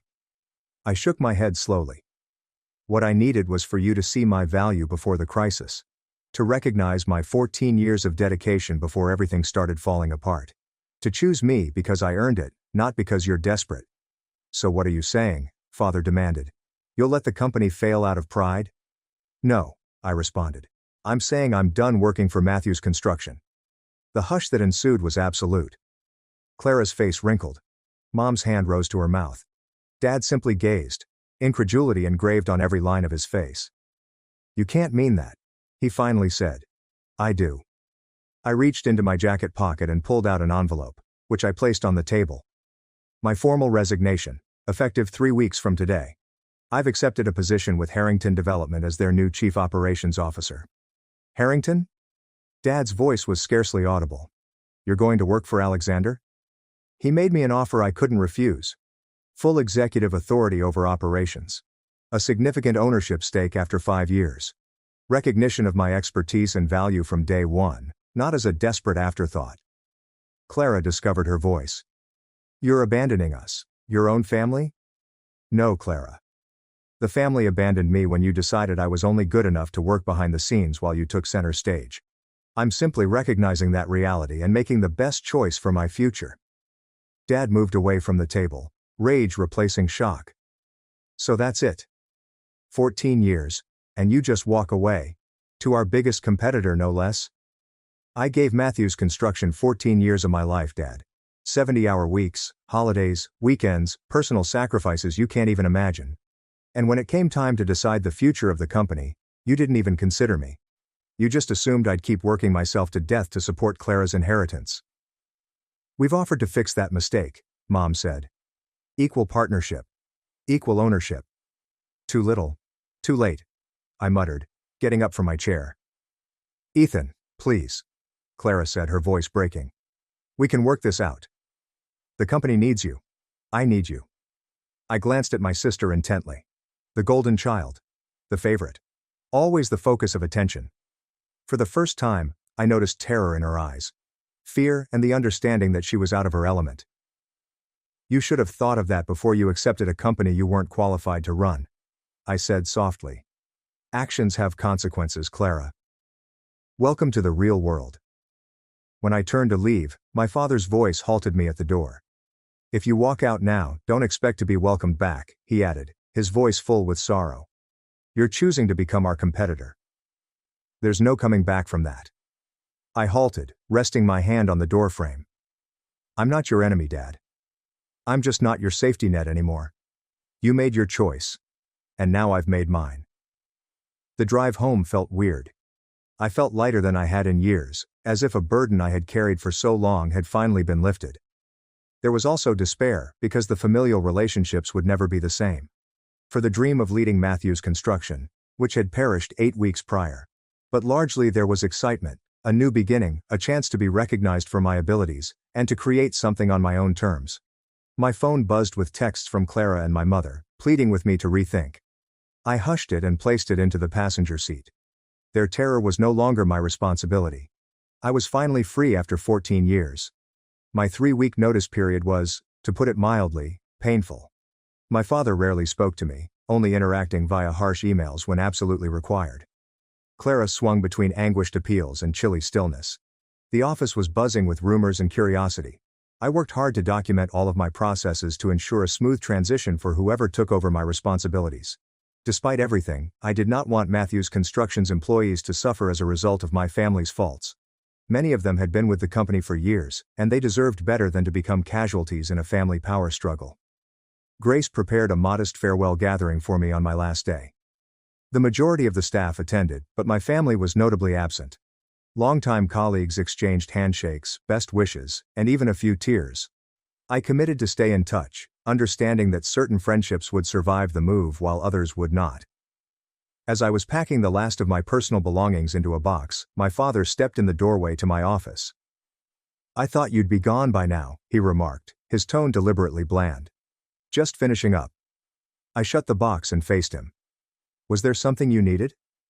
He walked carefully inside the room, glancing around at the now bare walls that had once displayed my engineering degrees and project images. The Harrington Group officially notified us they won't be pursuing additional projects with us.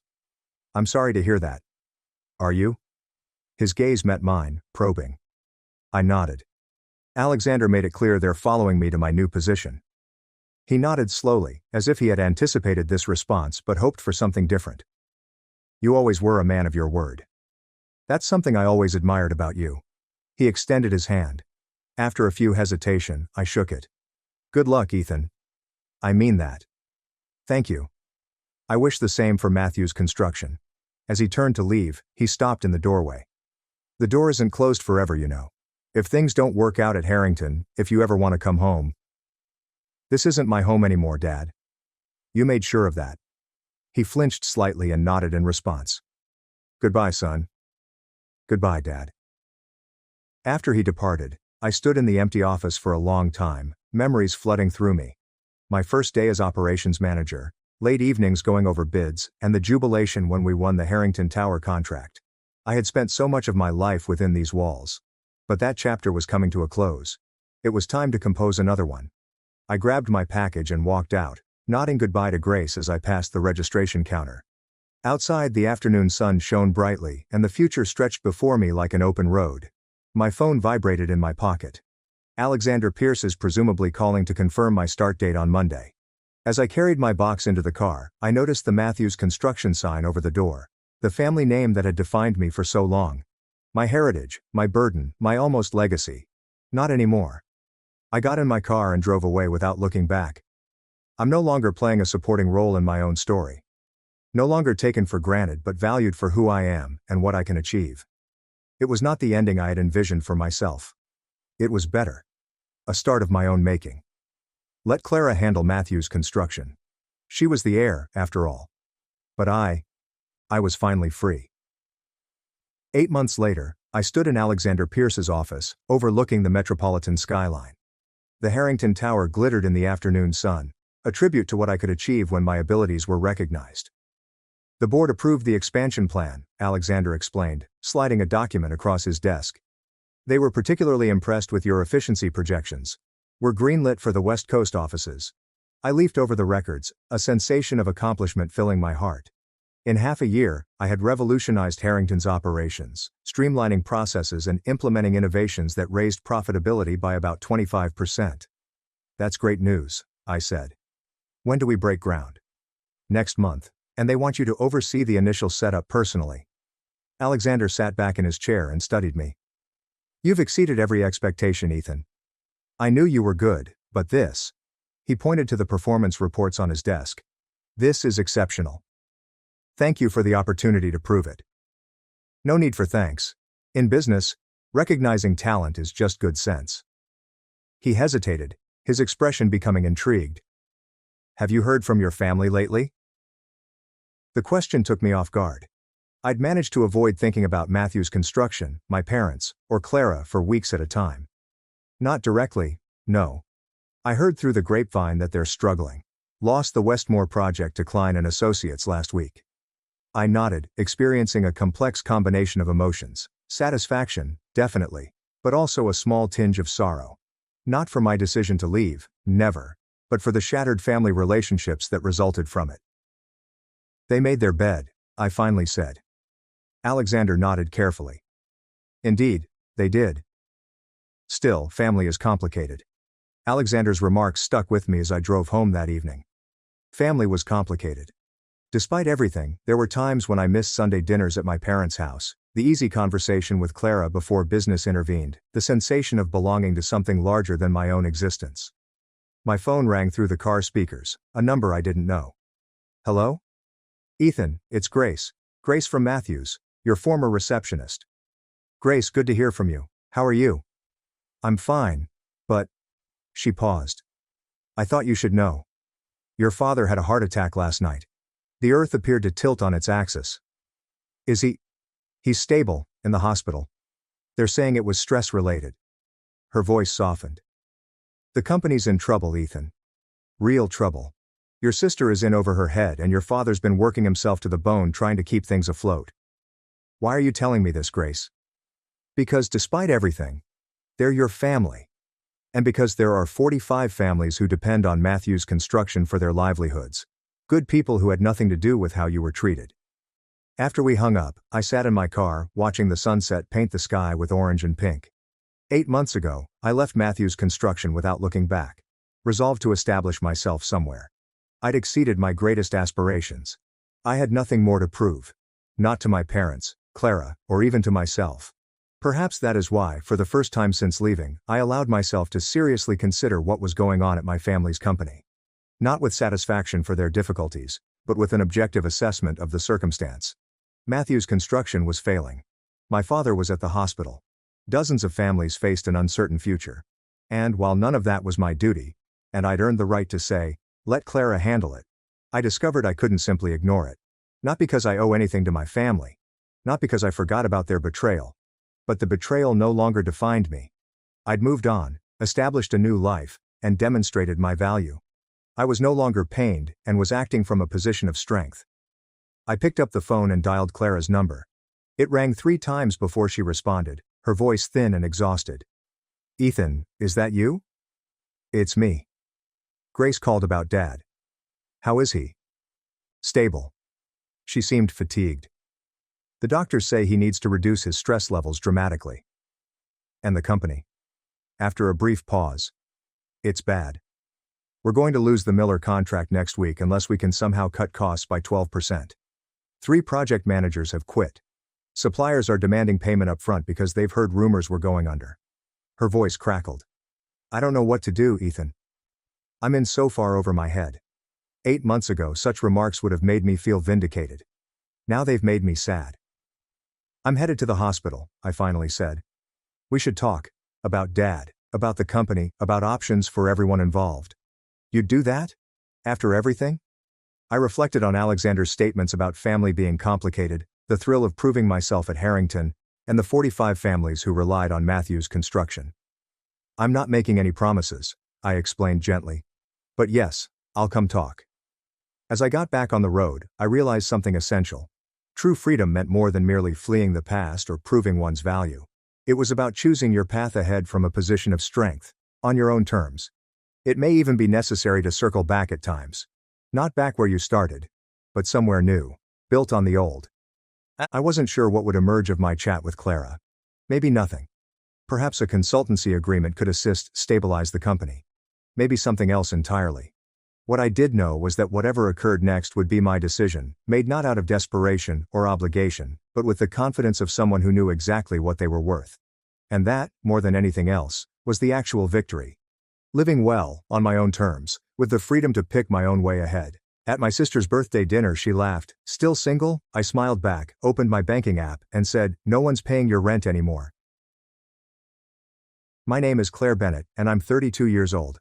I've always loathed family gatherings, not because I despise my family, though to be honest, like is a nice word, but because those dinners have a way of exposing the thin shell of civility we all claim to have. They convert civility into performance, and tenderness into ammunition. And tonight, at my cousin Olivia's birthday dinner, that performance was already unraveling before I sat down. The restaurant was dim and sophisticated, with candles flickering in small glass containers and forks sounding louder than music. Every table was packed with people laughing, toasting, and clinking wine glasses. Meanwhile, our table resembled a stage, set for the next act of turmoil. My parents, Margaret and Thomas, were already there, smiling too wide and pretending everything was okay. Olivia stood at the head of the table, doing her best to keep the peace, but her eyes flickered uncomfortably to my sister, Vanessa. Vanessa, of course, was enjoying the attention. Excellent hair, excellent smile, and perfect illusion. I recognized that look, her version of confidence. Underneath it was desperation, the kind that thrives on being noticed, even if it means causing someone else to bleed. Claire, over here, my mother called as I stepped in. Sit next to your sister. Of course, why not make me the emotional target before the appetizers arrive? I took a seat, smiled pleasantly, and reached for the menu. I promised myself that I would get through the evening peacefully. Smile, nod, pay my portion, and head home. That was the plan. But Vanessa had different intentions. She reclined back in her chair, crossed her legs with the languid confidence that only freeloaders appear to possess. She smirked loudly enough to be heard by half the table. Are you still single, see?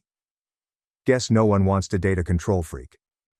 The table fell silent for a half-second before my parents laughed. Dad shook his head, as if he'd just heard the punchline to a harmless joke. Vanessa, behave, he murmured. But his smile remained. My cheeks burned. Not from humiliation, but from the steady, familiar rage I'd spent years learning to tolerate. I forced a smile. You're right, I murmured gently, tilting my head. No one wants to date a control freak. After a brief pause, I added, just like no one wants to pay your rent. Her smirk faded. What? She remarked, half joking. I leaned in, smiling. Oh, that's correct. It comes from me. For a moment, no one spoke. The air appeared to tighten around the table. Mom froze mid-sip. Dad's hand remained motionless on his drink. Even Olivia looked up, her eyes wild. I retrieved my phone from my purse and unlocked it with a quiet click. Actually, I said, it used to come from me. After a few simple touches, I launched my banking app. One swipe, 2 taps, and the rent transfer is gone. After a couple more swipes, the utility card paused. Done. I stated simply, placing the phone face down next my plate. The stillness that ensued was not unpleasant. It was beautiful. Vanessa's face had lost its color. You're not serious, she replied, her voice quivering slightly. Oh, I am. See, this is not funny. I am not laughing. Dad cleared his throat. Claire, this isn't the time or place. No, I replied gently. It's the exact time and location. You all laughed as she mocked me. You all turned away as she took advantage of me. But now that I've stopped paying, it's suddenly inappropriate. Vanessa pushed her chair back, her expression tight. You are overreacting. It's only a joke. So was my financial stability apparently. She looked to Mom for support, but Mom was staring at her wine glass, lips pressed tightly. Dad was about to reprimand me, but even he couldn't find the correct words. I sat back, relaxed and almost distant. You have been taunting me for being alone, Vanessa. But let me remind you that without me, you wouldn't have anywhere to mock me from. The sound of her chair slapping the floor relieved the tension. She up abruptly, muttering, "You're insane," and stormed out to the bathroom. Olivia's hand touched mine beneath the table. Are you okay? She whispered. I nodded. Better than I've been in years. The conversation then stalled and became disjointed. My parents tried to pretend the incident had not occurred, asking Olivia about her new work and trip plans. But I could see their eyes flickering toward me every few minutes, like if they were waiting for me to backtrack and apologize. I did not. When dessert arrived, Vanessa's place was vacant. I was not surprised. As I took my first mouthful of tiramisu, I felt something I hadn't felt in a long time. Serenity. The kind that is neither loud nor triumphant. Just silent. Mom let out a sigh across the table. You really didn't have to make a scene, Claire. I said quietly. I did not cause a scene. I ended one. Dad's jaws tightened. Family takes care of family. Then take care of her, I replied softly, placing my fork down. Because I'm done. He did not answer. He simply glanced aside as he always does when the truth contradicts the version of family he prefers to believe in. By the time I left, the night air outdoors felt crisper and lighter, as if the world had softly changed. I walked to my car, got in, and sat for a moment. Hands on the steering wheel, heart steady. I reflected on every time I'd paid her rent, paid her bills, bought her groceries, let her mock me, and remained silent to keep the peace. And I thought about that moment tonight, when her laughing died, my voice remained steady, and I finally selected myself. If you want to know why that single statement landed like a grenade, you must first understand its context. Because this did not start on Olivia's birthday. This all started when I decided to help my sister get back on her feet. Translation. The day I acquired her personal bank account. It began 3 years ago, the same week when Vanessa's life imploded. Or so she claims. Her boyfriend had broken up with her. She had quit her job because the management was poisonous, and she had nowhere to go. That's what she said, standing at my apartment door, eyes red, clutching a supermarket bag containing perhaps 2 changes of clothes and a dying houseplant. I remember her saying, "See, I only need a little help. Just for 1 month until I figure things out." Rain fell behind her, drenching her inexpensive flats. I could have said no. I should have said no. But guilt is a language my family speaks fluently, and I've been proficient since I was a youngster. So I opened the door. She walked in, set down her luggage and breathed as if she'd just arrived to a spa. You're a lifesaver, she said, glancing around my modest apartment. It's as immaculate as a hotel. Do you actually live here, or do you just work and clean? I smiled weakly. I live here, and I work so that I can keep it that way. Vanessa smiled, but her gaze was immediately fixed on the kitchen, the coffee maker, the wine rack, and the framed images. I could almost see her figuring out what she could borrow first. Within a few days, she'd settled in. My couch became her bed, my groceries her food, and my Wi-Fi her Netflix subscription. I'll get you back when I start working again, she'd tell you. When, not if. That word had me hooked. The first month, I paid her deposit on a modest apartment nearby. She promised she'd take over once her new work started. Then the job fell through, followed by another. She then announced that she will be freelancing. That's how it started, with a little help.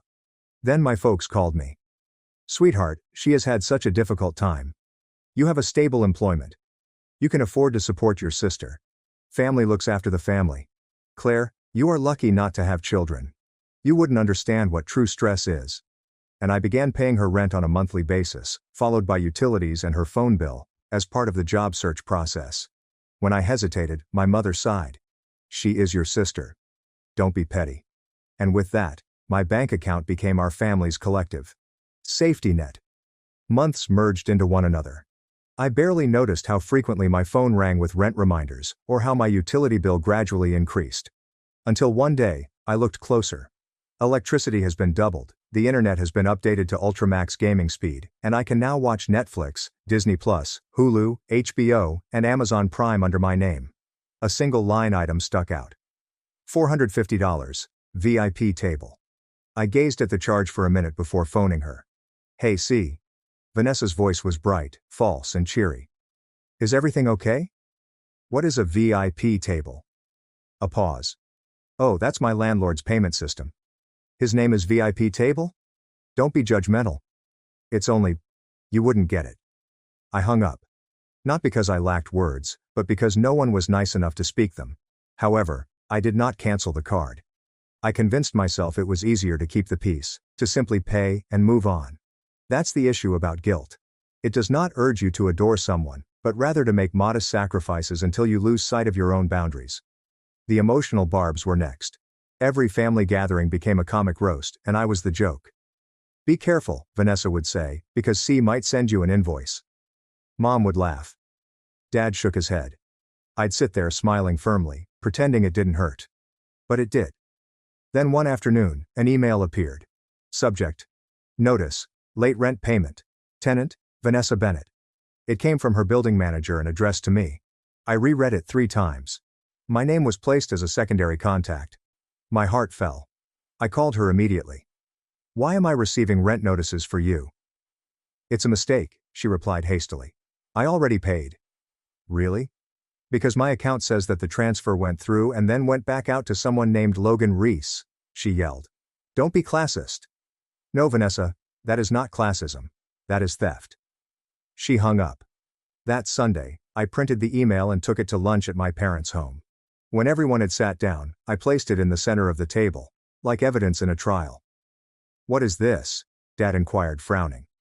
Proof that Vanessa isn't paying her rent, even though I am. Mom pursed her lips. Claire, why are you humiliating your sister like this? Humiliate her? She is 1 step away from eviction. Vanessa walked in mid-sentence, wearing the fashionable jacket I had gotten her for Christmas last year.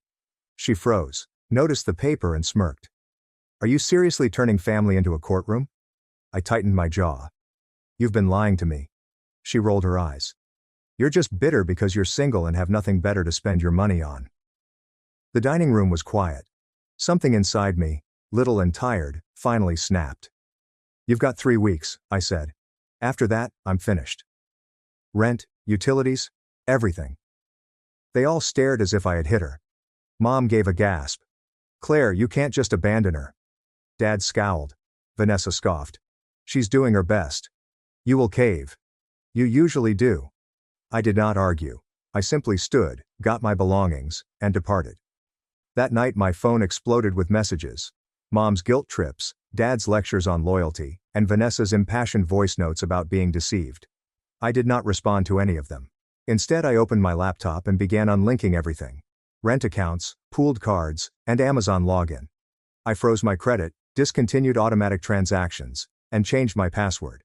It felt both harsh and necessary. For the first time, I was prepared not to save anyone. By the time Olivia's birthday invitation arrived a week later, I had already decided what I would do. I'd show there, be quiet, and let the night play out. If Vanessa crossed the line again, I would finish what I had started. And she did. The instant she mocked me at that restaurant, with that smug, thoughtless laugh, I knew it was the end. By dessert, I was no longer her savior. I was her lesson. When the truth is ultimately revealed, a peculiar type of hush falls over the house.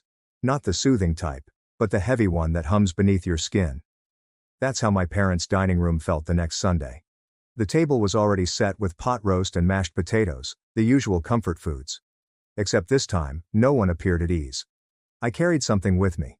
A folded piece of paper that I had printed the night before. The late rent notice. Vanessa arrived late, of course. She always was. Mom gave me that tight smile she saves for family concerns that should remain secret. Claire, she greeted gently. Let's not ruin lunch. Sure, I replied. Then maybe your other daughter should stop using me like a credit card. Dad sighed profoundly, as if breathing had already exhausted him. You're being dramatic again. I slid the folded letter across the table, stopping in front of him. Read it. He paused before opening it. As his gaze perused the paper, his frown intensified. Mom cast a glance over. What is that? A notice, I said. This is from Vanessa's landlord. She's delinquent on rent again, even though I transferred the funds. Mom's eyes furrowed. Claire, we don't need to air every detail of your finances. Mom, it's not about finances. It's about falsehoods.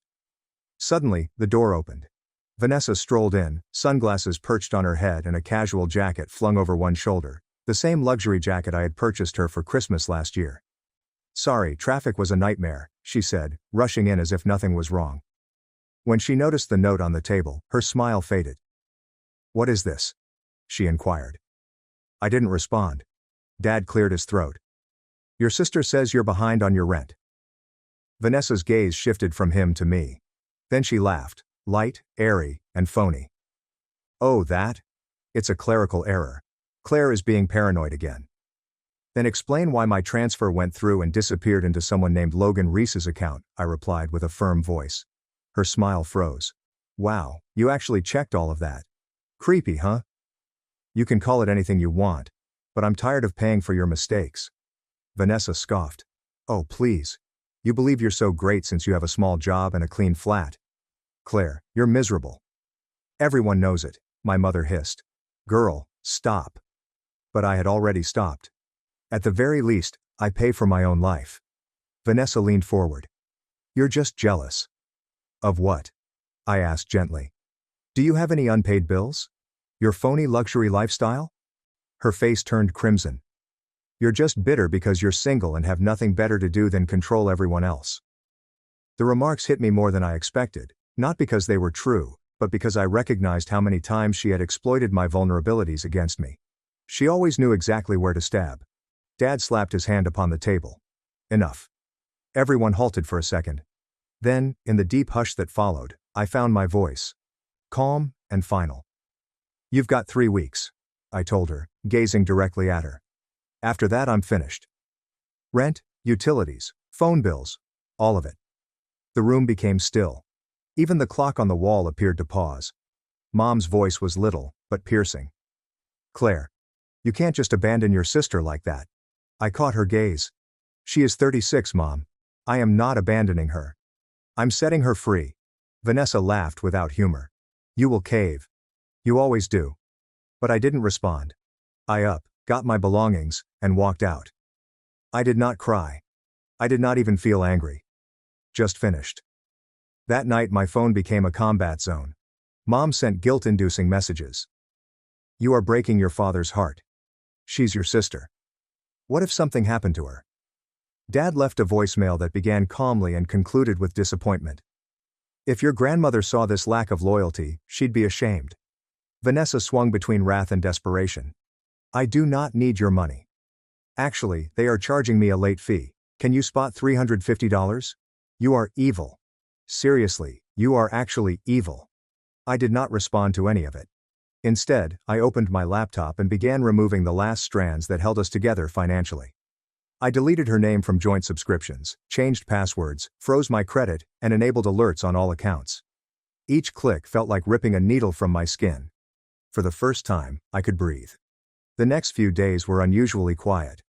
I awoke to no messages, no urgent transfers, and no requests disguised as favors. My mornings were mine again. But guilt is patient. By the end of the week, it began whispering. Perhaps I overreacted. Perhaps I should give her another chance. Then one morning, as I was scrolling through my emails, I noticed a new message. The subject line said, Family Strategy Dinner. It was from Dad. A meeting agenda was included. I'm not kidding. There is an actual agenda. Discuss Vanessa's rental issue. The current bridge plan provides 60-day coverage. Family expectations as we move on. I stared at it for a long time, half amused and half fatigued. My family assumed this was a business negotiation. I responded with a single line. I'll come, but I'm not bringing my checkbook. That dinner would alter everything. However, there was a period of quiet prior to the storm. Olivia texted me in the evening. I heard about Sunday. I am proud of you. She needed to hear that. I smiled at the screen, experiencing a rare sense of affirmation. Then her next message arrived. But take care. People like Vanessa dislike losing their favorite sponsor. I didn't understand how accurate that warning was until the next week, when the retaliation began. false emergencies, guilt calls, and attempted fraud. My sister wasn't simply broke now. She was desperate. When I cut off Vanessa, I anticipated turmoil. I didn't expect the campaign. It began gently. My mother sent a few group texts labeled family emergency. The first said, "We all need to unite around Vanessa at this terrible time." Then another, this time from my father. "Claire has decided to cut your sister off without notice. We need to talk about this as a family." Aunt Diane chimed in. "Why did Claire pay her payments in the first place?" For once, the silence that followed did not make me nervous. It made me smile. Vanessa called that Monday morning. Her voice was syrupy sweet, the tone she employed when she desired something. "Hey see, I'm trying to set up autopay for next month's rent, but my card isn't working. Did the bank stop it?" I reclined back in my chair at work. "No, Van, I did." She chuckled as if I had told a joke. "You're kidding." "Nope." The line became quieter, then sharper. "You can't do that." "I already did." "Do you think cutting me off makes you a hero? You'll regret it when no one is there to assist you." I smiled slightly. "Maybe. But you'll regret not learning to help yourself." She hung up. That was day 1. On day 3 she attempted emotional warfare, long voice messages, tears coupled with manipulation. "You aren't simply my sister. You are my best friend. I cannot believe you would do this to me. I am literally suffering panic attacks as a result of this. You've always had to feel superior. Admit it." I didn't respond. Mom then began to make guilt calls. "Honey, your sister broke down last night. She isn't built like you. She is sensitive." "So am I," I replied frankly. "I just stopped paying for it." By Thursday, the tone had changed from pleading to wrath. I received a fraud alert on my phone for an attempted add-on to the halted utility card. 15 minutes later, another notification, fresh credit application refused. She had attempted to obtain a credit line in my name. I blocked her phone number, reported the attempt, and entirely shut down the shared account. The calm that followed felt almost hallowed. But peace does not stay long in my household. Friday afternoon, my phone buzzed again. Unknown number. I hadn't recognized it until I heard the voice. "This is Richard, your sister's property manager. You are listed as a secondary contact on her lease." I massaged my temples. "I'm not a guarantor." "I understand, ma'am, but the rent is overdue. If payment is not received by 5 p.m., we will send a pay or quit notice." "Then do your job," I replied. "And remove my email from your system." A pause followed by a courteous, almost pleased giggle. "Will do. Have a nice day, Miss Bennett." Click. One rope was cut cleanly. That evening I made myself a cup of tea, sat on my balcony, and watched the sunset. The city felt different. It was calmer and more free. For years I had been living in a continual state of tension, waiting for the next emergency. And suddenly there was nothing. Just me, my stillness, and the peace that money cannot buy. However, family debt does not disappear immediately. My phone lit up again about 8:30 p.m. This time, Mom. I almost ignored it, but something inside me wanted to know how guilt sounded tonight. "Claire, your sister is experiencing a panic attack. She claims she can't breathe." "She'll be fine." "She's not like you." "No," I replied softly. "She's not." I hung up. By the next morning, the storm had hit full force. Vanessa arrived at my flat door, eyes wide, holding a folded eviction notice in her palm. "You did it," she exclaimed. "They request $1,500 by 5 o'clock. What should I do?" "Sell the jacket," I replied. "Sell your watch. Call your clubmates. You will figure it out." "I'm not pawning my life, Claire." "You've been pawning mine for 3 years, I replied, closing the door. She hammered on it once more before leaving. I looked through the peephole as she stormed down the hall, the eviction notice crumpled in her fist. My phone buzzed again around 15 minutes later.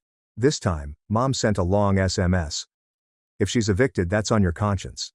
I responded back. "If she's evicted, it's on her lease." I then turned off the group conversation immediately. That afternoon, another email appeared. "Family strategy dinner, Sunday at 7. Of course, attendance was mandatory. My father valued order. He presumably had a PowerPoint prepared.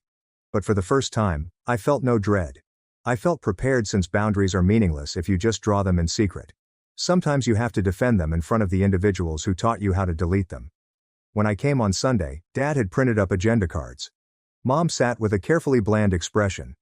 Vanessa appeared shattered, with swollen eyes and shaky hands but still wearing mascara. Guilt as performance art. Dad cleared his throat. We've come up with a simple bridge plan. I smiled slightly. Of course you have. Just 60 days, he said. You pay the rent while Vanessa is transitioning. She'll handle the utilities. Mom chimed in gently. Be reasonable, sweetheart. You know she's had a difficult time. For 3 years. I've been reasonable, I murmured gently, sliding my phone across the table. Look at the transaction logs, charges, screenshots, and months of proof. Club fees, online purchases, and streaming upgrades. $450 for a VIP table, I explained. That is not survival. That is entitlement. Vanessa's voice crackled. Why are you doing this? Because you never stopped, I answered. Olivia, sitting to the side, eventually spoke up. Perhaps Vanessa should sell some of her belongings. That gaming PC and that jacket. I'm not selling my watch, Vanessa yelled. Then you're not serious, I said. Nobody spoke after that. In the end, Vanessa sold the jacket and the gaming setup, borrowed the rest from friends and paid her own rent. She did not thank me, and I didn't need her to. That night I returned home, made another cup of tea, and sat by the window. I looked around my apartment. It was peaceful, clean, and finally my again. There are no notifications, no emergencies, and no invisible debts. For the first time in years, my life did not revolve around someone else's chaos. That was my. It's surprising how peaceful things may feel after years of tumult. There were no calls, guilt, or panic notifications on my phone, only silence. Not the hefty sort, but the one that hums lightly like a fresh start. A week after the strategy meal, I got up at 6:30 a.m. Out of habit, I anticipated the usual anxiety. An overdraft alert, a note from Vanessa, something to address. But there was nothing. My hands did not shake when reaching for the phone. My coffee did not taste of tiredness. It simply tasted like coffee. For the first time I sat down and liked it. When I arrived at work that morning, my boyfriend, Ethan, was waiting outside with 3 lattes and the gentle grin that always made me feel comfortable. He'd mainly stayed out of the drama, respecting my privacy, but he'd noticed the emotional toll. He handed me the coffee. So, how is freedom? Lighter, I replied, smiling faintly. Weirdly light, he agreed. It is supposed to feel odd. You've spent years carrying weight that wasn't your own. I glanced at him, understanding how rare it was for someone to say that without judgment or pity. Just the reality. That afternoon, Olivia texted me. She just barely paid her rent. I sold some stuff and borrowed the rest. I looked at it for a long time. Relief wasn't the emotion I expected. But it arrived nonetheless. Vanessa had solved a problem on her own for once. Several weeks passed. My parents attempted to reach out with caution, as if they were approaching a wild animal they had underestimated. Mom sent recipes as a peace offering. I made your favorite stew today. I miss you. Dad left a quick voicemail. You were right about some things. I did not rush to respond. I wasn't angry anymore. Just be careful. Vanessa, however, remained mute. Nor a text, nor a call. The absence seemed unusual, but I didn't feel it. Boundaries imply embracing silence, even when you want closure. 2 months later, Olivia asked me to her new apartment for a modest party. When I went in, Vanessa was the first person I noticed. She looked different, smaller. Not physically, but with her energy. No fancy clothing, no full face of makeup, no entitlement gleaming behind her eyes. Just tired. Human. She looked up, and for a moment I thought she'd turn away. However, she didn't. Hey, she spoke gently. Hey. We remained there in awkward stillness until Olivia burst in with her signature cheer. Look, my 2 favorite cousins are finally in the same room. Who wants wine? We both laughed, hesitantly but genuinely. Vanessa approached me by the balcony when the noise died down and the majority of the visitors had left. I sold the watch, she replied gently. And the bag. I even picked up some warehouse shifts. It is humbling. I'm glad, I replied simply. She gazed down at her hands. I used to persuade myself you assisted because you enjoyed manipulating others. But I understand it now. You simply didn't know how to stop. That made me pause. You're not wrong. She nodded, her eyes wet. I'm sorry, C. It wasn't theatrical, no tears or hugs. Just 2 ladies standing in the quiet truth of what they had done to one another and were now learning to undo. Weeks have passed. Seasons altered. My life was full of little, tranquil rituals. Thursday nights at pottery class, Sunday morning walks with Ethan, and late dinners with Olivia. I began regaining aspects of my life that I had given up one transaction at a time. My couch was no longer a guest bed. My paycheck remained in my account. My energy was not spent correcting someone else's decisions. One evening, I was sitting on that same couch going through photos when I came across one from 3 years ago of me and Vanessa at a cafe. Her smile was big and I looked fatigued, my eyes red from sobbing. I remembered that day. She had begged for one final loan. I had said yes. I stared at the photo for a long time before deleting it. Not out of anger, but out of peace. Months later, I saw Vanessa's photo on social media. She was standing in front of a small, unadorned apartment, with mismatched furniture, a mattress on the floor, and a plant on the windowsill. She had brought the identical plant when she first showed up at my door 3 years ago. I felt neither pity nor smugness, I simply felt free, because maybe that's what love is all about, not constantly protecting someone, but finally allowing them to face their own darkness so they may find their own light. That night, I sent a quick SMS. "Proud of you." She responded hours later. "Thanks for everything. Even the hard part." Sometime after midnight, I laid in bed. The silence enveloping the entire room. I recognized something I'd never let myself believe before. Boundaries are not unkind. They are the most genuine type of love there is. Love without them is not compassion. It's debt disguised as loyalty. For many years I mistook stillness for serenity and sacrifice for commitment. But now I understand the reality. Sometimes you don't even have to raise your voice to win. Just softly pull the cord and watch the lights turn off. My parents stole $18,500, then sued me for family debt. I didn't cry. I sued back. When truth hit court, 52 messages exploded on my phone. I never imagined the divorce with my family would feel like being dumped by a boyfriend. It wasn't a big battle, a screaming match over Thanksgiving dinner, or a heated argument in the driveway. No, it arrived in the most anticlimactic way possible. A single message from my father that appeared on our group chat as I was brushing my teeth. "You are out. We don't need you anymore." I laughed when I first saw it, as if it were a joke. He'd never sent anything like this before. The guy rarely texted me unless he asked me to transfer money to their account, or reminded me to pick up mom's cholesterol medication. I stared at the message, blinking, hoping for a response like lol, or just kidding, but it never arrived. Then my sister Hannah leaped in, as if she'd been waiting her entire life for this moment. Finally. That one struck a little harder. She and I were never close, but I had no idea she despised me. I had covered her rent twice, paid for her college textbooks, and even assisted her in purchasing a used car after hers was totaled. She had stated thank you once via SMS. The silence that followed lasted almost 3 seconds. Then I said, "Good timing. I just canceled your payments." And with that, I was done. I strolled into the kitchen, poured myself a glass of wine, and sat at the counter, watching the group chat on my phone light up like it was on fire. At 11:48 p.m., I received 52 fresh messages. I did not read them immediately away. I wanted to sit in silence for a little longer. It was the first time in years that I felt like I had any power in that family, because they had no idea that I had been holding their small world together for far longer than they wanted to admit. It began gently, as it always does. My mother Margaret had knee surgery 6 years ago, and required someone to drive her to physical treatment 3 times per week. My father Richard was too preoccupied with work. My sister was in college and did not want to miss her weekend shifts, so I stepped up. Then there were the grocery deliveries, the insurance paperwork, and the time I left work in the middle of a meeting because mom had forgotten her prescription and was too nervous to catch the bus. The first time I paid one of their bills, their water was turned off, and they didn't have time to get to the office. That developed into a habit. I somehow became the emergency fund, ride service, emotional support hotline, and unpaid helper all at once. But I've never said no. Not once. I kept reminding myself that's what family does.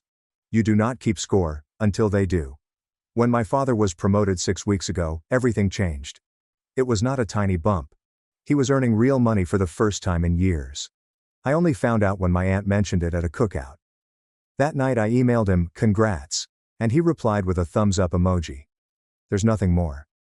Within a week the number of inquiries began to decrease. My mother canceled our monthly coffee. My sister has stopped responding to my check-ins.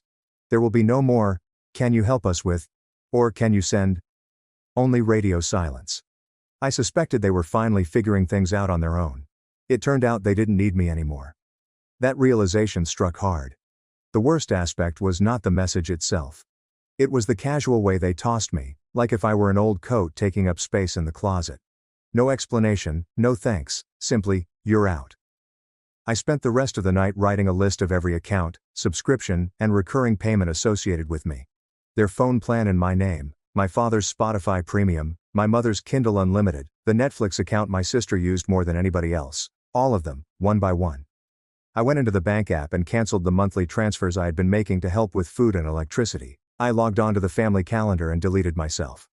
I removed the group chat from my favorites, removed them from emergency contact lists, barred them from using my Uber account, and even changed the password to the Hulu account I knew they used on Sunday nights. I don't believe they knew how many invisible strings I was holding until I severed them. At 11:53 p.m., after cleaning out the previous account, I finally opened the messages. My mother's confusion had turned into panic. What do you mean, canceled? What are the payments? My father was trying to seem harsh. We'll sort it out without you. My sister, always the source of unnecessary drama, wrote, you're a selfish brat. I hope it was worthwhile. Then, of course, came the guilt card. After everything we've done for you. Everything they'd done. I closed the app without responding. I slept better that night than I have in years.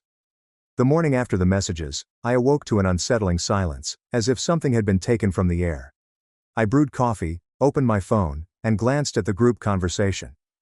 71 unread messages. I didn't open it immediately. I just let it sit there, buzzing sometimes like a dying fly on the windowsill. I knew what those texts would contain. Guilt trips, demands, and revisionist history. Eventually, curiosity triumphed. It started with my mother. Are you really going to do this to your own family?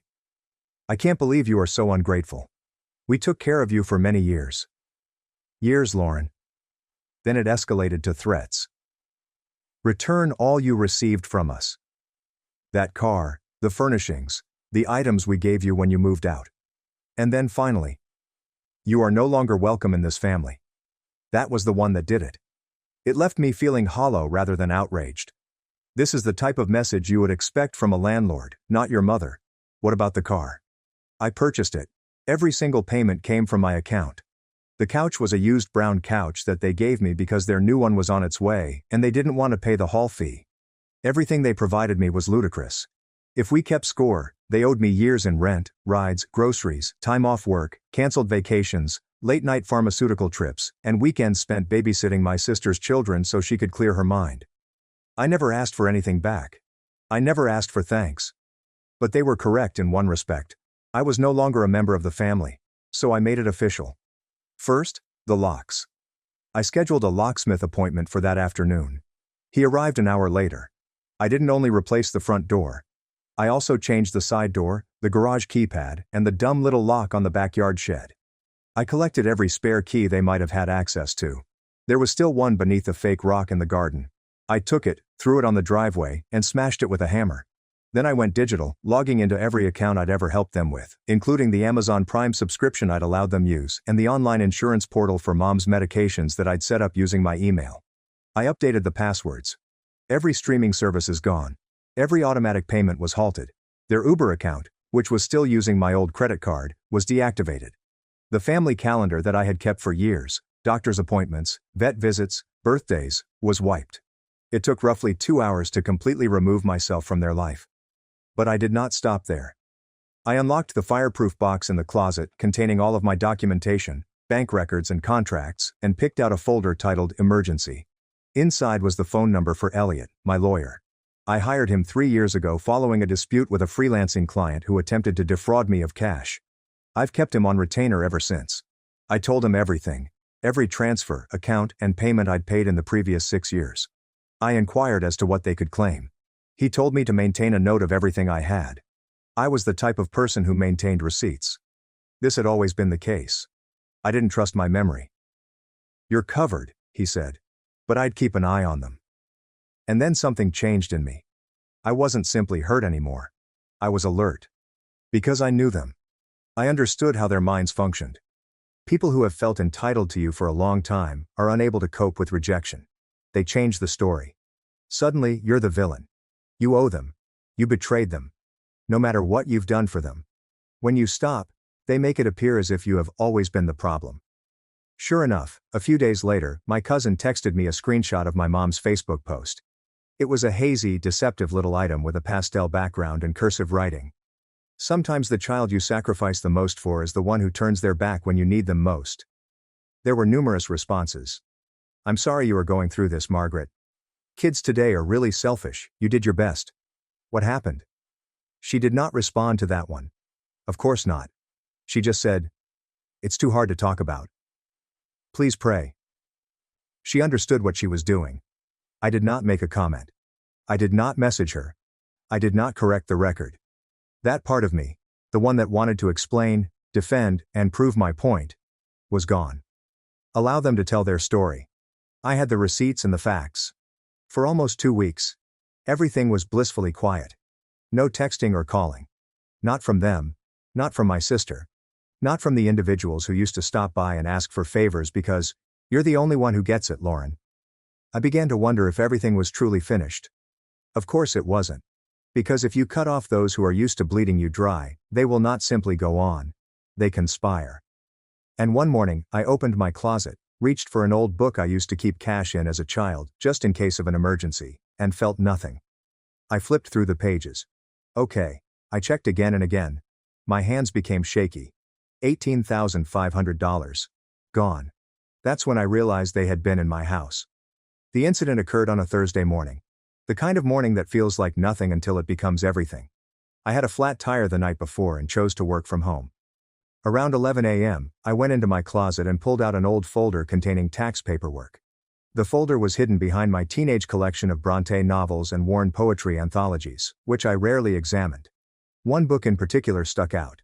Wuthering Heights, hefty, hardbound and weighty with more than just paper. It wasn't actually a book. This was a vault. When I was 15, I hollowed it out and carved the center with an ancient X-Acto knife in my bedroom. It used to hold birthday cash and notes that I didn't want my sister to read. As I grew older, the practice persisted. Even after I opened a real savings account, I enjoyed having actual cash on hand, my just-in-case money. I built it up gradually over the years. When I received a freelance bonus or unexpected refund, I added to it. 30 here, 40 there. No one knew it existed, including my buddies. It's just me, and maybe my mother. She helped me unpack when I first moved into this place several years ago. She picked up the book, chuckled when it felt too light, flipped through it, and mentioned how cunning I used to be. I laughed with her. I did not think twice about it. You'll know it's bad when I open that book and it's empty. I checked it again, flipped over each page, and shook it. Nothing. Then I looked through the other books, the cabinets, and under the floorboards, where I had once hidden a birthday card. Every significant location has vanished. All of it. $18,500, gone. And not one lock was broken. No doors were forced. No windows had cracked. There are no traces of a break-in. I knew exactly what had happened. I knew it in the same way that you know a glass is going to fall before it touches the floor. They used the key. Not the front door key. I had changed all of them after they shut me off. But I had forgotten about the basement door. It had an old external lock that we rarely used, and I hadn't gotten around to upgrading it. I gave that key to my father when he came over 2 winters ago to look at a leak. I never asked for it back. They still held it. They allowed themselves in. Quiet. Clean and surgical. Straight to the hiding place. Inside and outside.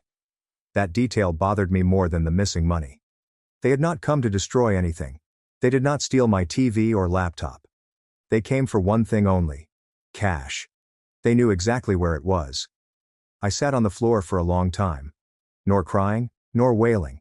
Simply staring at the empty book as if it will change its mind and return it. Then I got up, manually shut the basement door, and called the police. They sent a patrol officer to take the report. He was empathetic but honest. Without surveillance or evidence of forcible entrance, it would be difficult to prosecute charges. I gave them names anyhow. I told them who I thought had done it, how they would have entered, and what they would have taken. When he went, I contacted my lawyer, Elliot. He came back the next morning, carried a notepad, asked questions, and appeared angrier than I did. Do you have records of all cash withdrawals and proof that the money existed and was in the house? I brought out the photograph. Years ago I took a photo of the hollowed-out book as a prank for a friend.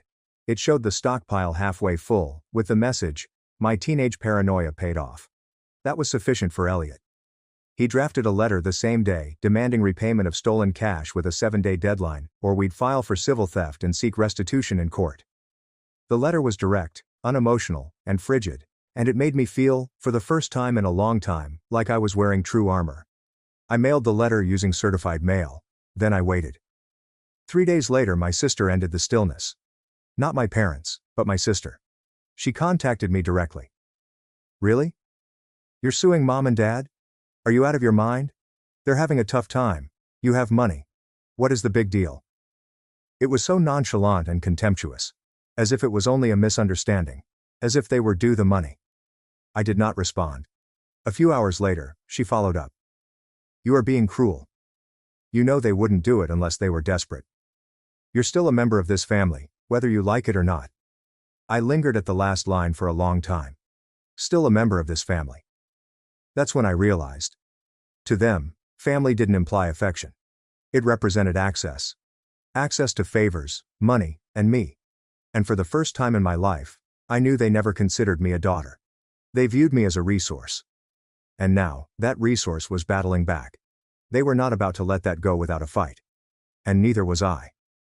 On the 7th day after Elliot sent the demand letter, I received an email confirming that it had been received and signed for visibly.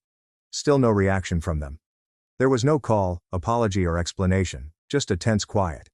I suspected they were stalling, trying to figure out what to do. Perhaps they were scurrying for money. Maybe they felt humiliated. But that illusion was destroyed 3 days later. I was preparing lunch when someone began beating on my front door. Not knocking, but banging. I didn't even have to look. I knew it was Hannah, my sister. She hadn't contacted me personally in weeks except for that one text, which was an attempt to guilt trip me. Now she was outside my door, ranting like if we were on a reality show. Are you seriously doing this? Are you suing mom and dad? I stood behind the door out of sight. Let her yell. I wasn't giving her the gratification of a face-to-face confrontation. They are family, Lauren. You don't sue your own family. I did not respond. She continued going. Do you know why they did this? You know they wouldn't have done that unless it was absolutely necessary. I remained silent. Then she said the portion that explained everything I needed to know. They only took it because they knew you were hiding it from them. I stopped breathing. That was not a guess. That was a slip. She'd just admitted it. She attempted to backtrack, yelling something about being pushed too far and saying, "You've always been selfish." But I had already heard what I needed. She eventually left, yelling curses loudly enough for the neighbors to hear. I called Elliot immediately. We go forward, I said. He did not hesitate. Within 36 hours he filed the following wave of legal action, including civil theft, a demand for compensation, and legal fee reimbursement. This was no longer simply a warning shot. We were going inside. My parents eventually answered, but not with an apology. They confessed accepting the money through their attorney, but claimed it was not theft, but rather reimbursement. They claimed that the money I had in my home was a portion of long overdue familial debts. My father, Richard, stated that I had benefited financially and emotionally from decades of support, and it was appropriate for them to seek some of that back now that they were in need. My mother, Margaret, claimed that caring for me into adulthood imposed a financial strain on them that they were never reimbursed for. They pointed to old grocery bills, utilities from when I lived at home, and even wear and tear on their vehicle from years of trips and appointments. It was amusing, until they went further. They filed a countersuit. They sued me for unpaid support and services. They provided a spreadsheet of expenditures that they claimed I owed them.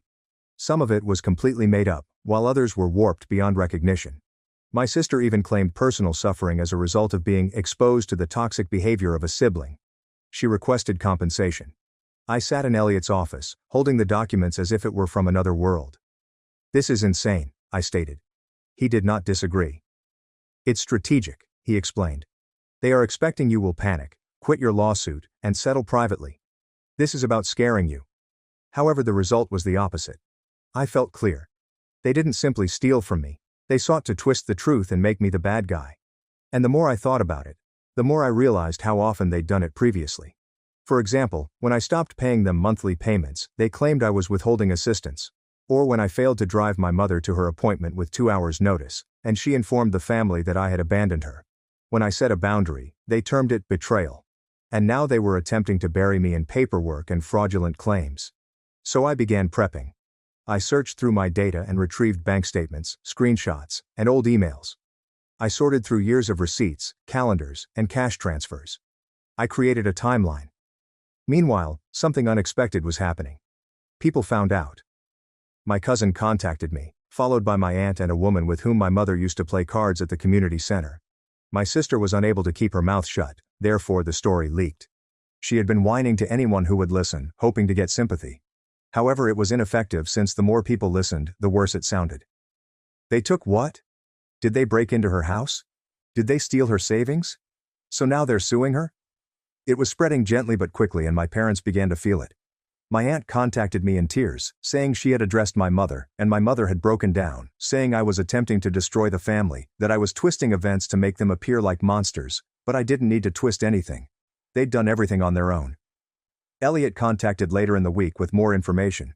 We demanded a forensic analysis of their finances, which revealed they were not struggling. Not even close. They had money in retirement accounts, a paid-off rental property, and many months' worth of savings remaining. They were not drowning.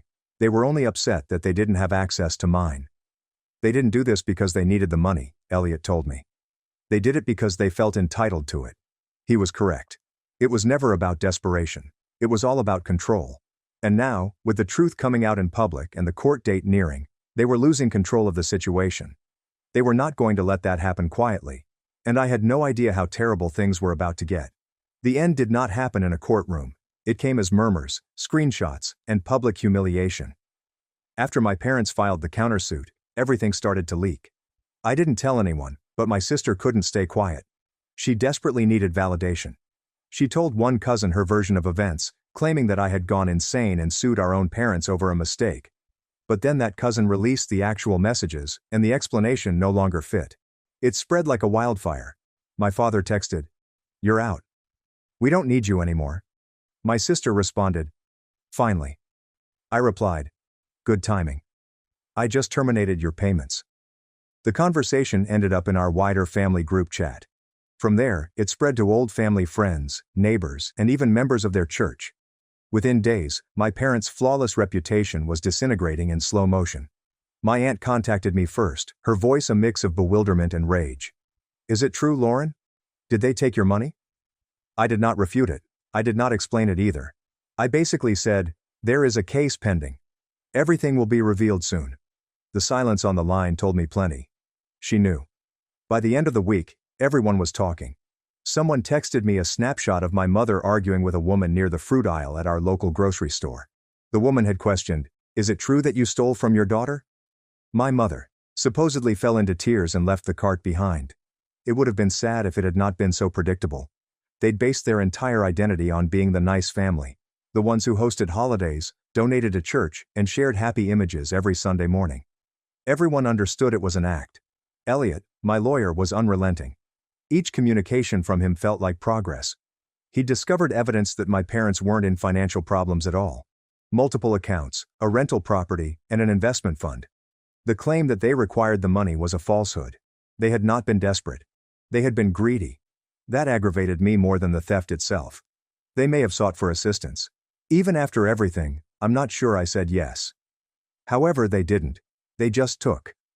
The hearing was planned for the following week, but before it began, their lawyer contacted them. He sounded tired and nearly defeated. He said that they wished to settle quietly. If I agreed to confidentiality, they would refund the entire cash as well as a portion of my legal fees. Elliot looked at me across the table. "It's your call," he said. "You've already won technically. This just determines how public it becomes." I did not even hesitate. "No deal," I replied. "We're finishing this properly," he said, hardly smiling. "That's what I expected you to say." 5 days later, we received official notice.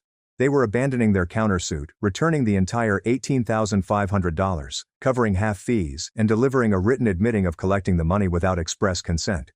It was the legal equivalent of waving the white flag. They had not apologized. They had not even called. However, they had been compelled to admit the truth on paper, where it could not be distorted or changed. That was sufficient. Elliot and I signed the paperwork the following morning. As soon as it was filed, I transferred his fee and closed the folder that had been sitting on my kitchen counter for weeks. The lawsuit was finished. However, the repercussions was not limited, because once the settlement was made public, the remainder of the tale leaked. People who had previously defended my parents stopped responding their calls. The neighbors stopped waving. Their pastor reportedly advised them to spend some time away from the congregation. In other words, they were discreetly banished. I did not celebrate. There was nothing to celebrate. Only a tired quiet. A final hush that wasn't pleasant. 12 days later, the money was back in my account. I glanced at the figures, recalling how hard I had worked for every dollar. I should have felt relieved, but instead, I felt tired. That night my sister texted, "Are you happy now? You win." There is no apology or ownership, only contempt. I deleted the message and banned her number. Then I did the same with my parents. I changed my locks again and installed a video system. I wanted to be absolutely certain that they would never cross that threshold again. A week later, I received one final piece of news. Their rental property, which they had been using as a side income, had fallen through. When the tenants realized what they had done, they moved out. Apparently, they did not want to rent from the couple who had stolen from their own daughter. That's when I discovered that karma doesn't always come crashing down.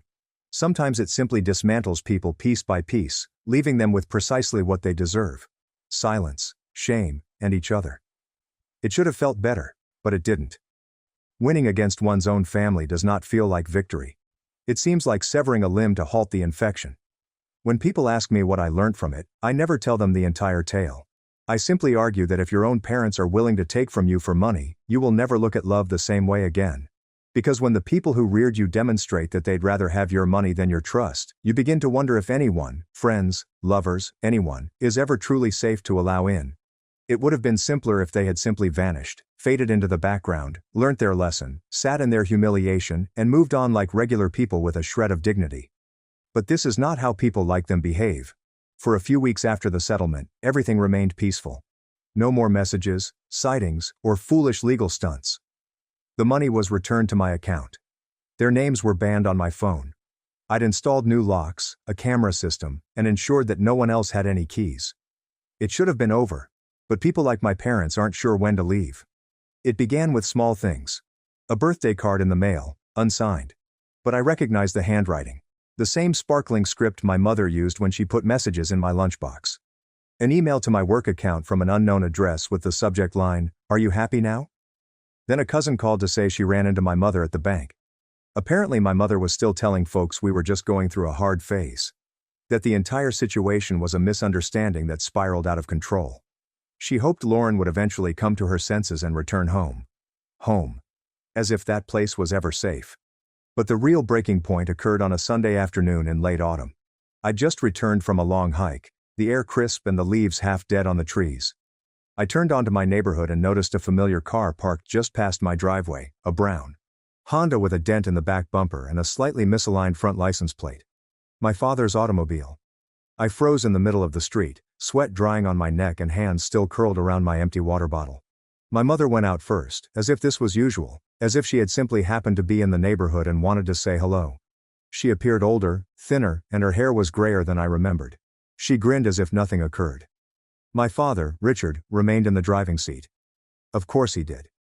She began to move toward me slowly and cautiously, her hands folded in front of her as if she were making herself small and non-threatening.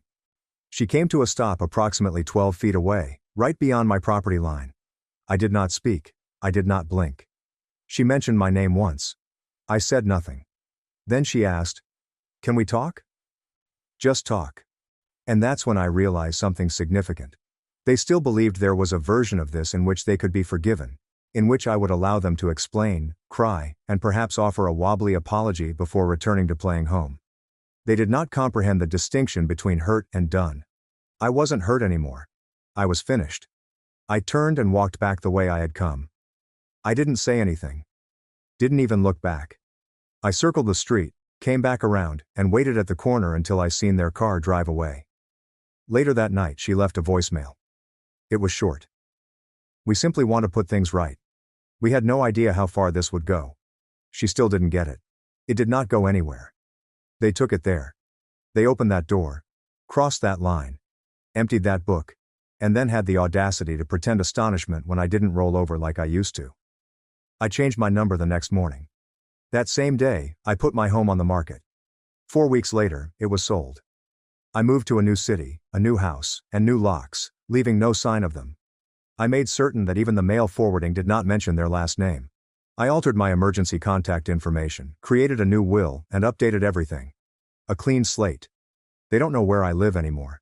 They never will. The hollowed-out book came with me, but it no longer contains money. It now keeps copies of everything. The lawsuit, the settlement, the email logs, and the texts. I keep it not because I am fearful, but because I have finished explaining. If anyone wants to rewrite this narrative, I have the original script. And people attempted to modify it.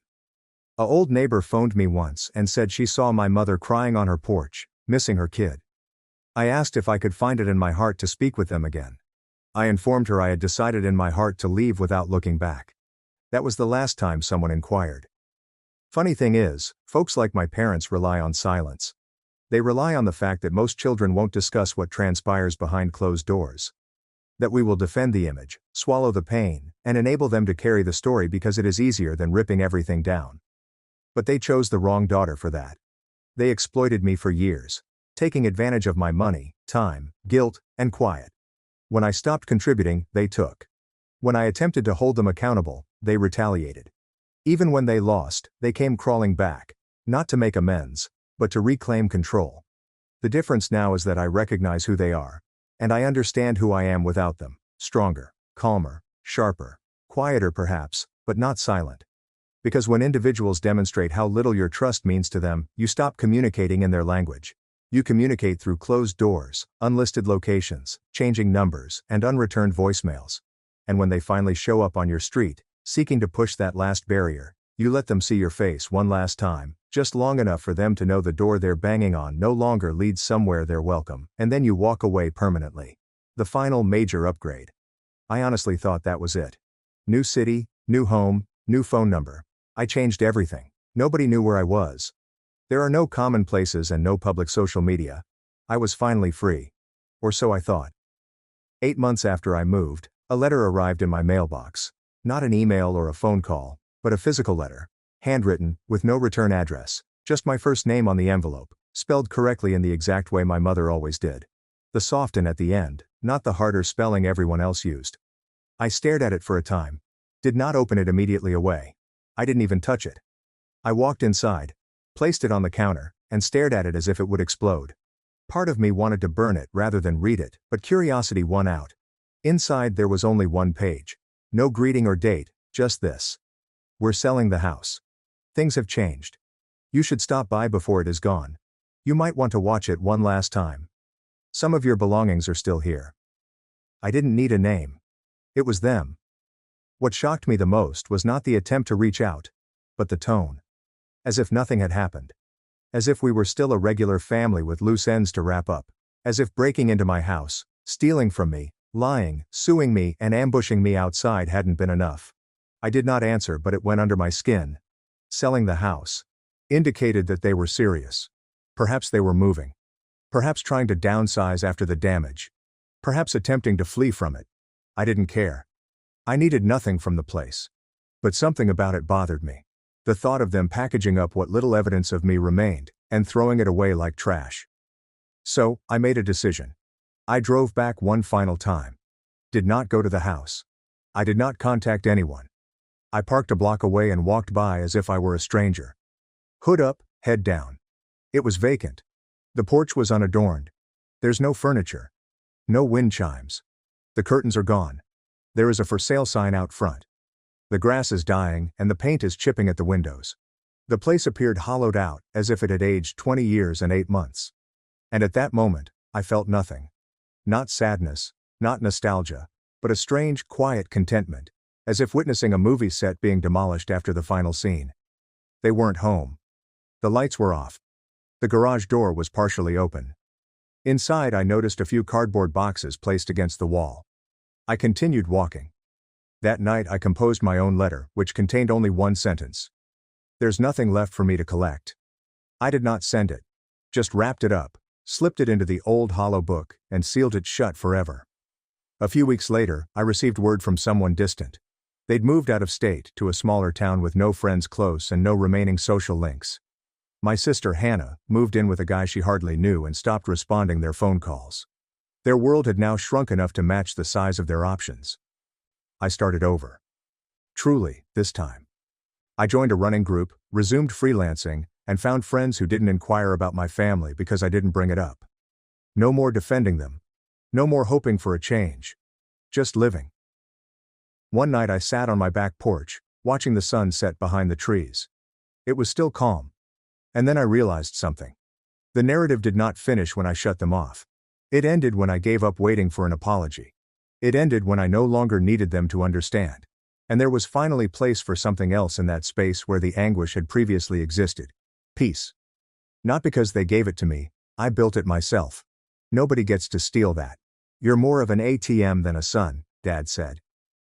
After 16 months of $2,200 payments, I canceled the transfer. 28 days later, the bank called him first.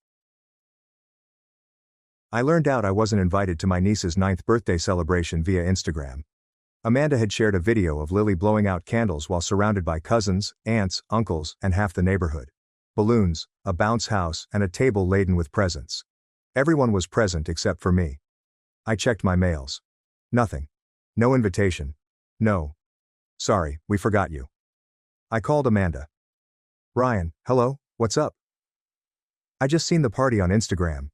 Looks like fun. Pause. Oh yeah. I didn't get an invite. Oh my God. I'm so sorry. Limited space and... Amanda, you've got a bounce house. There are 25 persons there. It just turned out this way. Do not make it a thing. Do not make it a thing. Put Dad on. Ryan, put him on. Muffled voices. Then Dad, slightly mumbled from his drinking. Ryan, hello friend, great party. You should see? Why was I not invited? What? It's Lily's birthday, why was I not invited?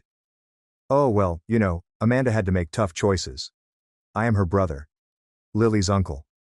Yes, but let us be honest here. You aren't truly family in the sense that matters for these things. Something chilly settled into my chest. What does that mean? It indicates you are more of a resource, a wallet. You aid us when we need it, but you're not truly involved in day-to-day family life. The wallet. Dad, I have been paying your mortgage for 16 months. And we appreciate that, but that doesn't mean you get a say in family events. I could not talk. Look, don't take anything personally. If you help us financially, we can keep the family going. It works. He hung up. 16 months ago, Dad lost his job. The manufacturing plant is closed. At 56, he couldn't find anything comparable to what he was earning. He called me, his voice shaking. Ryan, I'm not sure what to do. The mortgage costs $2,200 each month. I am going to lose my house. The home where Mom died 4 years ago. I'll help, I said quickly. I'll cover it until you get back on your feet. I was earning $68,000 as a software developer. I could make it if I cut back. So I did. Cheaper apartment. No dining out. I drove my 10-year-old Honda into the ground. Every month, $2,200. Direct deposit. Never late. Initially, he would text, "Thank you." Then the updates ceased. Texts become demands. Could you send it earlier this month? Payment is late. I need it by the 3rd. I became an ATM, not a son. My phone vibrated. Aunt Karen sent a text. I'm sorry Karen couldn't make it to the celebration. Lily inquired about you. Lily inquired about me. They did not invite me, but she noticed. I called Karen. Hey Ryan. How are you? Why was I not invited? Oh, well, Amanda had to keep the guest list manageable. Karen, there were 25 people there. Well, yes, but close family. And I'm her brother. Silence. Ryan, we're okay without you around. These events are regarding the core family. You're preoccupied with your own life regardless. We are fine without you. I pay Dad's mortgage, I explained quietly. And we appreciate it. But that doesn't imply you have to attend every family function. When was the last time I got invited to something? Thanksgiving, Christmas, and Amanda's birthday. She didn't respond. What if I stop paying tomorrow? Will I be suddenly invited? That's not fair. Answer the question. Ryan, your father needs the money. You cannot just... So that's a no. If that's how you feel, maybe you shouldn't attend family occasions. We don't need the negative. She hung up. I sat there for a while. Then I opened my banking app and discovered the regular payment of $2,200, which is scheduled for the first of each month. I stared at my phone. Another Instagram story. Lily cut the cake. Dad laughs in the background. I'm having a fantastic time at a party I sponsored but wasn't invited to, in a property I'd paid for. While they said I wasn't family, I canceled the recurring payment and texted Dad. Effective immediately. I'm discontinuing mortgage payments. You have 28 days to make alternate arrangements. I blocked his phone number. Amanda's been blocked. Karen's been blocked. I deleted Instagram. I wasn't family. I was only a wallet. And the wallet was closed. The first week seemed unusual. I felt relieved rather than sorry, as I had anticipated to. My bank account suddenly had an additional $2,200. I'd grown accustomed to being broke that having money seemed weird. Jake, a coworker, observed. You seem lighter. Made some changes. Good ones? Time will tell. My phone remained quiet. They probably had not noticed yet. Payment was not due for 3 weeks. On day 8, an unknown number contacted, leaving a voicemail from Amanda on a friend's phone.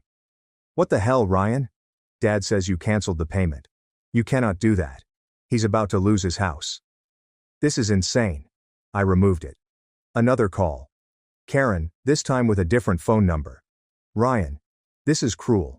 Your father is beside himself. Your mother would be ashamed. That is dumb. However, I still erased it. They tried everything. Work numbers, friends' phones, and blocked numbers. Every time, it goes to voicemail. Every time, delete. Being someone's wallet means you only matter when the money stops. On day 12, Dad sent an email that was long, rambling, and contained elements of guilt, anger, and desperate pleading. I reared and nourished you, and now you're repaying me. Your mom would be heartbroken. This house is the final remnant of her. You are taking it away from Lily. How can you be so selfish? I responded with one line. You said I wasn't family. I am simply a wallet.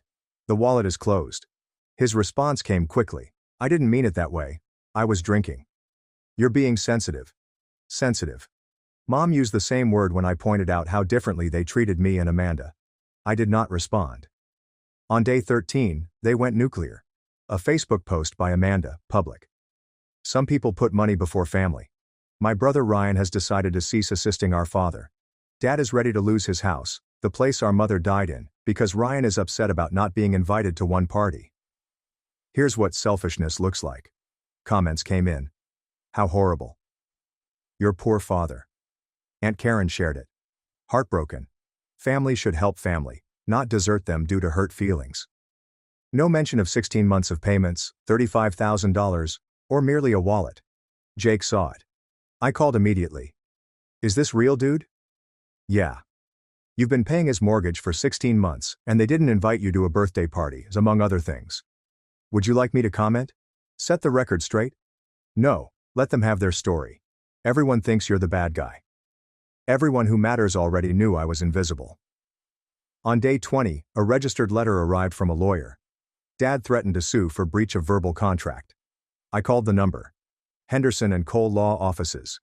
I received a cease and desist regarding Ryan Bennett. Ah, yes. Your father claims that you made a binding pledge. Do you have anything written? No. Then there is no contract. You were assisting. You're going to stop. That is your right. Silence. I'll relay your response. The letter landed in the garbage. Day 26. Payment was due in 2 days. My phone rang nonstop. Unknown numerals. All hours. The voicemails became desperate. Amanda. Lily is crying. She does not want Grandpa to lose his home. Do you truly want to be the uncle who did this? Dad, I apologize. Okay. I apologize for what I said. Please. The bank is calling. Please, Ryan. Sorry about what I said. Not, I was wrong. Just apologizing. He spoke the silent portion aloud. I removed it. Day 28. I awoke to 14 missed calls. I made coffee. Went to work. At 10:45 a.m., my inbox chimed with a snapshot of a message attached to Dad's door. Notice of default. Foreclosure procedures will begin in 28 days. A text message from an unknown number appeared below it. Are you happy now? I stared at the photo for a long time. thinking about 16 months of payments, being labeled a wallet, and being excluded while I kept their life going. I typed the word yes and blocked the number. I was done apologizing for setting boundaries. I'm done apologizing for refusing to be used. Their emergency was no longer my concern. I was finally free. The foreclosure notification granted them 28 days. I gave them silence. No responses, no bargaining, no second chances. For the first time in 16 months, I began living my own life. The extra $2,200 per month was like inhaling after being submerged. I moved into a better apartment with 1 bedroom, natural light, and a dishwasher. I bought new garments that did not come from the bargain rack. I went out to dinner without checking my financial account first. These were minor details, yet they had a significant impact. Jake sensed a change. You look different, happier. I feel lighter, like I've been carrying something heavy and finally put it down. Is there any word from them? They keep trying. Every day brings new numbers. I block them all. Do you feel guilty? I thought about it. Really thought about it. No. I feel free. 3 weeks following the foreclosure notice, the harassment escalated. My work email. Someone had found it. Amanda. Ryan, I am emailing because you have banned everything else. Please. Dad is desperate. The bank has threatened eviction. We have 3 weeks. Lily doesn't understand why Uncle Ryan isn't helping Grandpa anymore. She cries every night. Is this truly who you want to be? I forwarded it to HR and described the circumstances. They prohibited all external emails from her address. Then Dad sent me a letter via physical mail to my new residence. Handwritten. Ryan, I am begging you. I was mistaken. I uttered some nasty things. I took you for granted. I apologize. Please don't let my blunders ruin anything. This is your mom's residence. Her memory. Please. I read it once and then stored it in a drawer. Nor discarded, nor responded. Simply stored. Perhaps there is some evidence. Or closure. I wasn't certain yet. Things started to go weird around the 5th week. An unknown number called. I was ready to decline when something compelled me to answer. Ryan, it's Lily. My niece. 9 years old. On the phone. My heart has stopped. Lily, how did you? I took Mom's phone. She does not know. Her voice was small and terrified.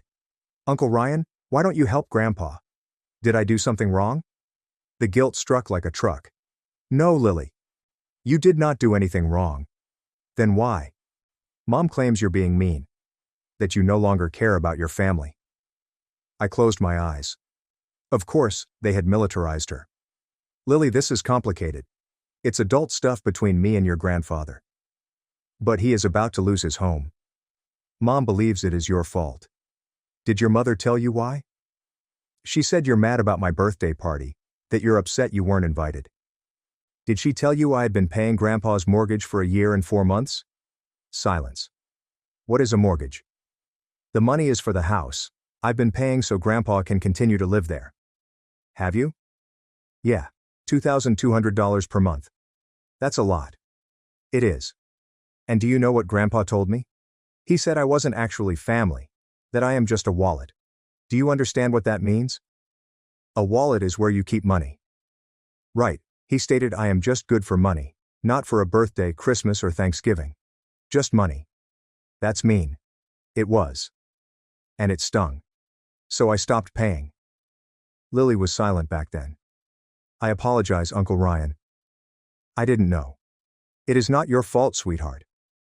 None of this is your fault. I wanted you to attend my party. I asked Mom why you weren't present. She said you were busy. My chest tightened. I was not busy. I was not invited. That's not fair. No, it's not. I'm sorry. Thank you, Lily. That means a lot. Could you help Grandpa anyway? Even if he was mean. I exhaled.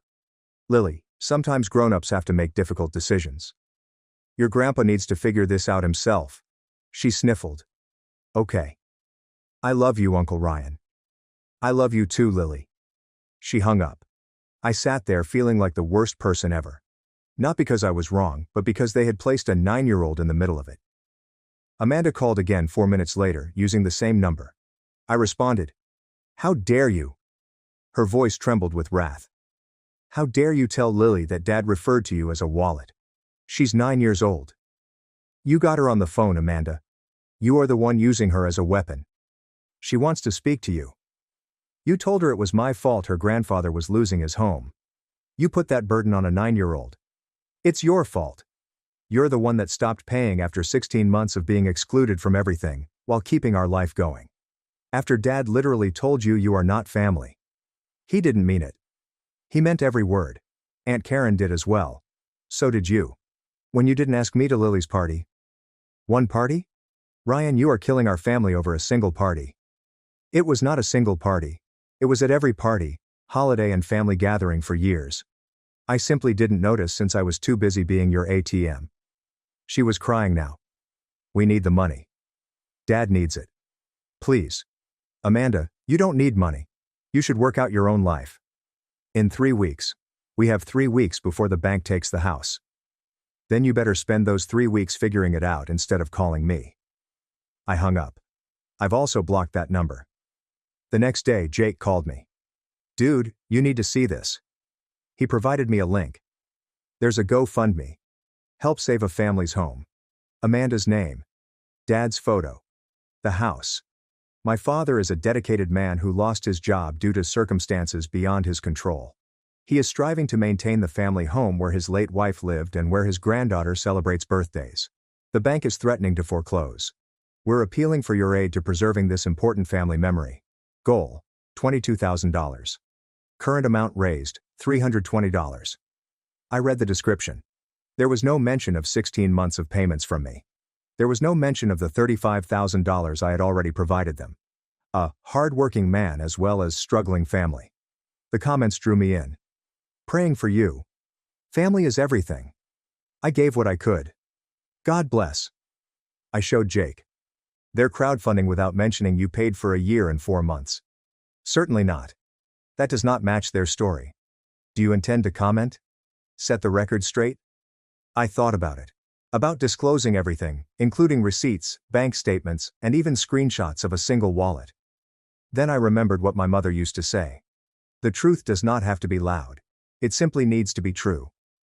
No, I replied. Let them raise their money, you're not. In any case, that was not my problem.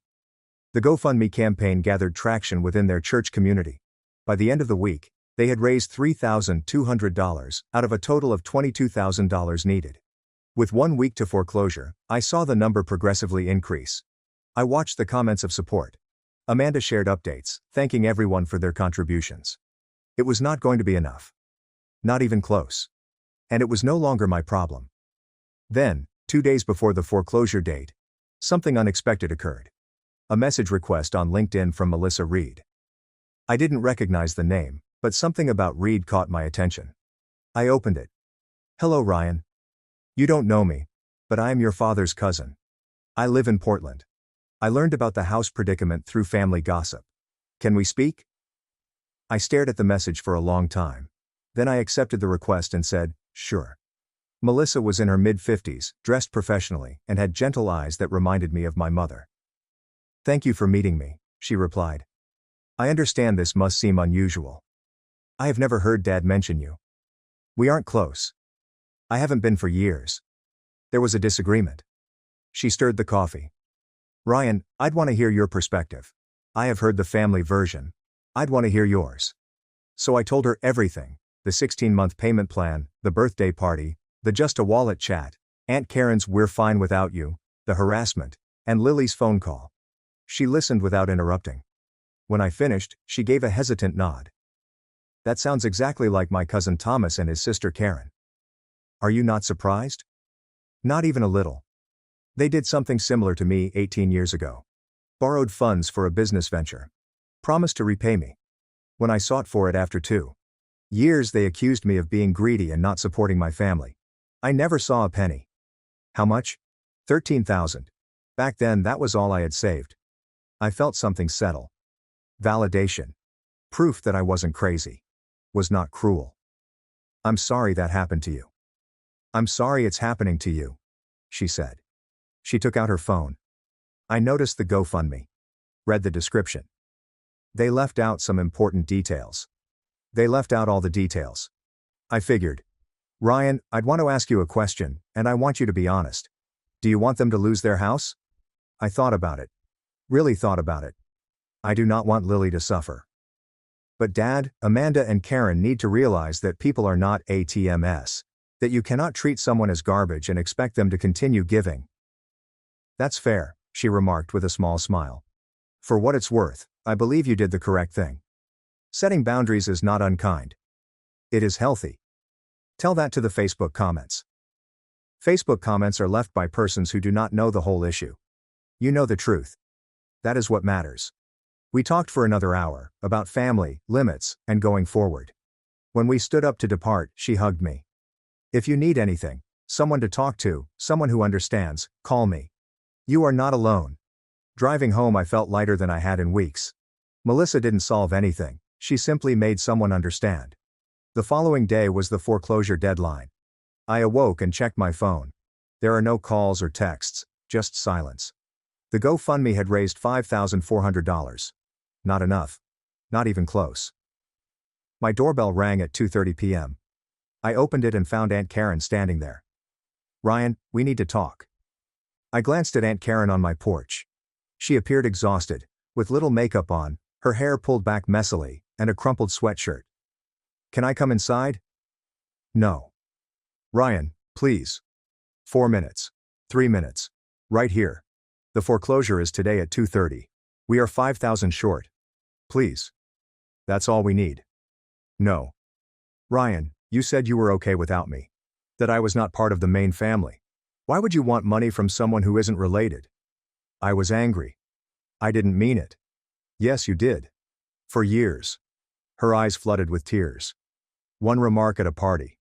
Are you going to destroy his life over this? It was not a single comment. It was 16 months of being treated like an ATM, and excluded from everything. We thought you were busy. You thought I was convenient. There when you needed money, invisible when you didn't.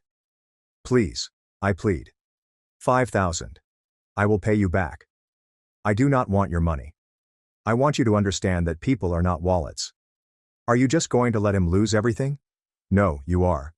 Because you spent a month harassing me rather than finding solutions. She stood there, crying. I hope you can live with yourself. I can. Can you? She departed. My hand shook as I closed the door. Not from guilt, but from finally establishing a barrier. At 2:45 p.m., my phone vibrated. Unknown number. I'm crying on the other end. Then Dad's voice. They took it. The house.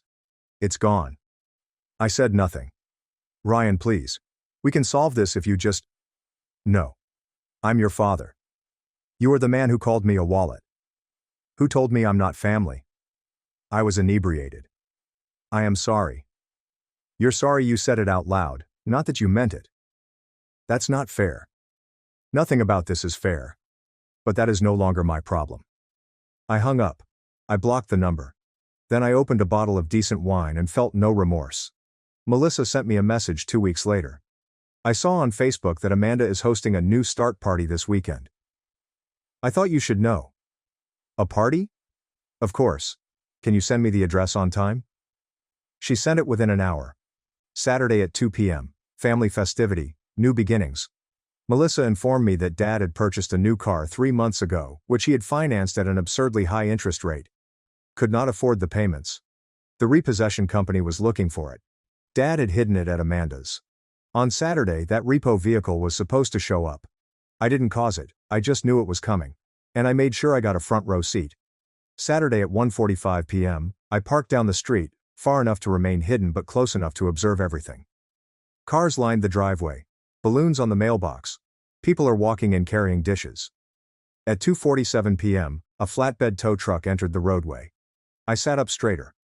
The truck arrived at Amanda's residence. The driver examined his tablet, then stepped out and knocked. Amanda answered. Her face changed from friendly to scared. She made a call inside. Dad appeared and started yelling. People came out. The party ended. The driver displayed papers. Dad attempted to block the automobile. Amanda was on the phone. Karen came out yelling. The motorist didn't care, he had documentation. Dad's black Charger, the one he bought to feel youthful, began rolling onto the flatbed. Dad attempted to stop it. Couldn't. Just stood there as his car drove away in front of everyone at their fresh start gathering. Amanda was crying. Karen was yelling. Dad seemed defeated. Partygoers began leaving rapidly and awkwardly. Some people filmed with their phones. By dinner time, this would have gone viral on Facebook. The truck pulled away. Guests scattered. I saw Amanda standing in her empty driveway, looking devastated. I started the car and headed home. Jake called an hour later. Have you seen Facebook? No. What happened? This is your sister's celebration. The repossession vehicle stole your father's car, in the middle of the party. It's everywhere. Wow. Ryan, did you know? I knew it was being repossessed. Not exactly when. That's savage. That's consequences. People commented, asking why he had a new automobile when he couldn't afford his mortgage. Good. Let them ask. That night, videos surfaced from various angles. The remarks shifted. Wait, he purchased a new car? If he couldn't afford his mortgage, why would he finance a Charger? Something does not add up. Amanda posted. My father is going through a difficult period. Please respect our privacy. But the questions kept coming. Where is Ryan? Haven't seen him at family events. Didn't Ryan aid them financially? The story was cracking. I did not make a comment. They did not explain, just watched. Melissa sent a text on Sunday morning. Your father is currently raising money for the car. Another GoFundMe. I looked it up. Help Thomas reclaim his car. Wrongful repossession.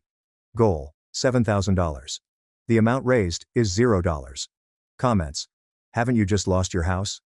If Ryan paid your mortgage, where did the money go? Why is this family constantly asking for handouts? The truth was out. Not because I said it, but because they couldn't get their story straight. I closed the application. I blocked Facebook. I did not need to see it anymore. I made my point without saying anything. Finally, I was free. 3 weeks after the repo truck event, my life had returned to something approximating serenity. No more calls from unknown numbers. No more desperate emails. No more family members are coming up at my door. They had finally received the message. I had started treatment. I did not feel guilty, but Jake said it would help me digest everything. Dr. Ellis was in her 50s, with kind eyes and no tolerance for BS. So your family treated you like an ATM for 16 months, she explained during our third session. And when you stopped paying, they made you the villain. Pretty much. How does this make you feel? Free, is that wrong? She smiled. Not at all. Setting boundaries is not unkind. It is healthy. Working conditions improved as well. Without the continual stress of paying someone else's mortgage, I could concentrate. Was promoted to senior developer. There was also a raise. Jake brought me out to celebrate. Look at you. New apartment, promotion, and actual savings. You're thriving. Feels weird, like I'm waiting for something to go wrong. That's known as trauma response. You spent 16 months on survival mode. It takes time to adjust to stability. On Saturday morning, my doorbell rang. I checked the peephole and saw Lily with a woman I didn't recognize. I opened the door. Hey, Uncle Ryan. Lily's face brightened up. The woman stepped forward. Hello, this is Hannah Lewis, Amanda's buddy. Lily requested me to bring her. She was insistent. That's okay. Come in. Hannah waited in the car. Lily looked to me with determination. I needed to see you. Does your mother know you are here? No, she'd be upset, but I don't mind. I sat across from her. What's going on, Lily? I apologize for everything. For what they told you. For manipulating me to make you unhappy. Lily, you are 9. None of this is your fault. But I was mean to you on the phone. Hannah told me what really happened. How you paid for Grandpa's house. How they didn't invite you to my party. How Grandpa called you a wallet. Lily, your grandfather and your mother made decisions. These choices had effects. That is not abandonment. Rather, it is a set of boundaries. What are the boundaries? It's when you decide what you will and won't accept from people. Even family. She nodded slowly. That makes sense. Can I still see you if Mom says no? My chest tightened. Lily, I don't want to make things harder for you at home. It is already hard. Mom and Grandpa are fighting all the time now. About money, about the house. About you. She looked at me with eyes that were much older than 9. Mom says you are the reason everything went apart. But I believe things were always falling apart. You simply quit holding it together. From the mouths of children. Do you know you're pretty smart? She smiled. Can we do something? Just us. Like, grab ice cream? Okay. But I'll text your mother afterwards so she knows where you are. She's going to yell probably, but that's on me, not you. We spent an hour at the ice cream shop near my place. We simply talked about school, her classmates, and her drawings. Before she departed, Lily hugged me. Thank you for not giving up on me. I could never give up on you, kid. After they had left, I texted Amanda. Lily came to see me today. She is safe. She wanted to talk. I am open to discussing boundaries for future interaction. She responded an hour later. How dare you see her behind my back? Stay away from my daughter. I did not respond. I just shared the message to Hannah with a note. Thank you for bringing her. Please let me know if Lily needs anything. 8 months later, my life had drastically changed. New flat with 2 bedrooms presently. Better vehicle, actual savings account. I dated. Nothing serious, but I was open to it. It turns out that when you're not financially and emotionally tired, you have more energy for others. Lily and I texted periodically. Amanda disliked it, but she had given up trying to avoid it. Dad had moved in with Amanda. Melissa described the situation as heated, with a lot of squabbling over money.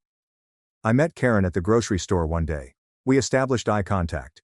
She hurriedly glanced away, grabbed her cart, and fled. There was no confrontation, no apologies, just avoidance. And that was okay. I didn't need her apologies. I had already moved on. Jake and I went to dinner one Friday. You know what is wild? He stated.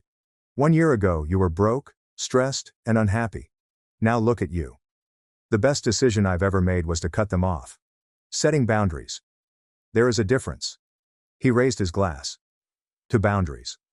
To boundaries, I repeated. That night, I received a text from an unknown number. Hi Ryan. This is Dad. I know you have blocked me, therefore I am using a friend's phone. I wanted to apologize. I sincerely apologize. For everything. You were correct. I took you for granted. They treated you like a pocketbook. I was wrong. I stared at the message for a long time. Part of me wanted to respond and accept the apologies. But another part, which had learnt that people do not change just because they apologize, knew better. I sent one message. I appreciate your apology, but I am not ready to restore this relationship. Maybe someday, but not today. I pressed send. Then I blocked that number too. Because forgiveness does not imply reconciliation. And boundaries do not make you cruel. They make you healthy. 3 years after I quit paying Dad's mortgage, I purchased my first home. Nothing large. 4 bedrooms and a decent yard. I held a housewarming party. Jake arrived. Melissa arrived. Hannah brought Lily with Amanda's consent. Surprisingly, some co-workers and new acquaintances knew me for who I was rather than what I could supply. Jake made a toast. To Ryan, who realized that the best investment isn't in other people's homes. It is within yourself. Everyone cheered. Lily drew me aside. I'm proud of you, Uncle Ryan. Thank you, youngster. I'm proud of you too. For what? For being courageous enough to seek the truth. I learned that from you. You taught me that sometimes stepping away is the most powerful thing you can do. I looked at this now 11-year-old, who had figured out what it had taken me 30 years to master. You're going to be fine, Lily. Better than okay. So are you. And you know what? She was correct. Because I had ceased being a wallet and became a person. And it made all the difference. My sister said I wasn't pretty enough for her wedding, so I booked a solo trip to Bali. When I shared my journey, her furious texts flooded in. I never expected my own sister to destroy my heart the way she did, but here we are. And honestly, I'm glad it happened because it resulted in the most fantastic month of my life. Let me tell you how Olivia, my purportedly loving elder sister, delivered me the most important lesson on self-worth I've ever received. My name is Clara, and I'm a 27-year-old graphic designer with a mid-size marketing agency in Portland. Olivia is 30 and works in finance. We've always been close, or so I thought. Growing up, she was the perfect child, straight A's, captain of the cheerleading team, prom queen, and all that jazz. I was more of an artsy, introspective kind who preferred to spend weekends reading or sketching rather than attending parties. Don't get me wrong, I never felt horrible about it. I enjoyed who I was. Olivia proposed to her boyfriend Ryan last August. Ryan is a pleasant enough person. He works in real estate and makes a solid living. When she showed me her ring, she began gushing about her dream wedding, which was scheduled for the following July. I quickly volunteered to assist her with everything she needed, and she appeared delighted. We spent hours researching places, tasting cakes, and perusing Pinterest boards. I even volunteered to create her wedding invitations for free, which she adored. "Of course, you'll be my maid of honor," she said one evening as we were looking for wedding dresses. I can't imagine anyone else standing beside me on the most important day of my life. I was over the moon. I began arranging her bachelorette party, researching bridesmaid outfits, and creating a comprehensive list of wedding planning responsibilities. I was absolutely committed to make her day great. The first red flag should have been when she made casual remarks about my appearance. "You know, Clara, you should really try contouring. It would make your cheekbones pop. Or have you considered growing your hair out? Long hair is so much more feminine." I dismissed it as pre-wedding worry. Olivia had always been image conscious, and I assumed she was simply projecting her anxieties onto those around her. Things got worse when she demanded a bridesmaid boot camp. She wanted her bridesmaids to shed 8 to 10 pounds prior to the wedding. When I told her I was content with my figure and didn't want to diet, she smiled tightly. "Clara, I just want everyone to look their best. This day has to be perfect." I should have seen the writing on the wall, but I adored my sister and wanted to support her. I vowed to eat healthier and exercise more, but I had no intention of crash dieting. The breaking point occurred in April, 3 months before her July wedding. Olivia had invited me over for what I believed would be a bridesmaid dress fitting.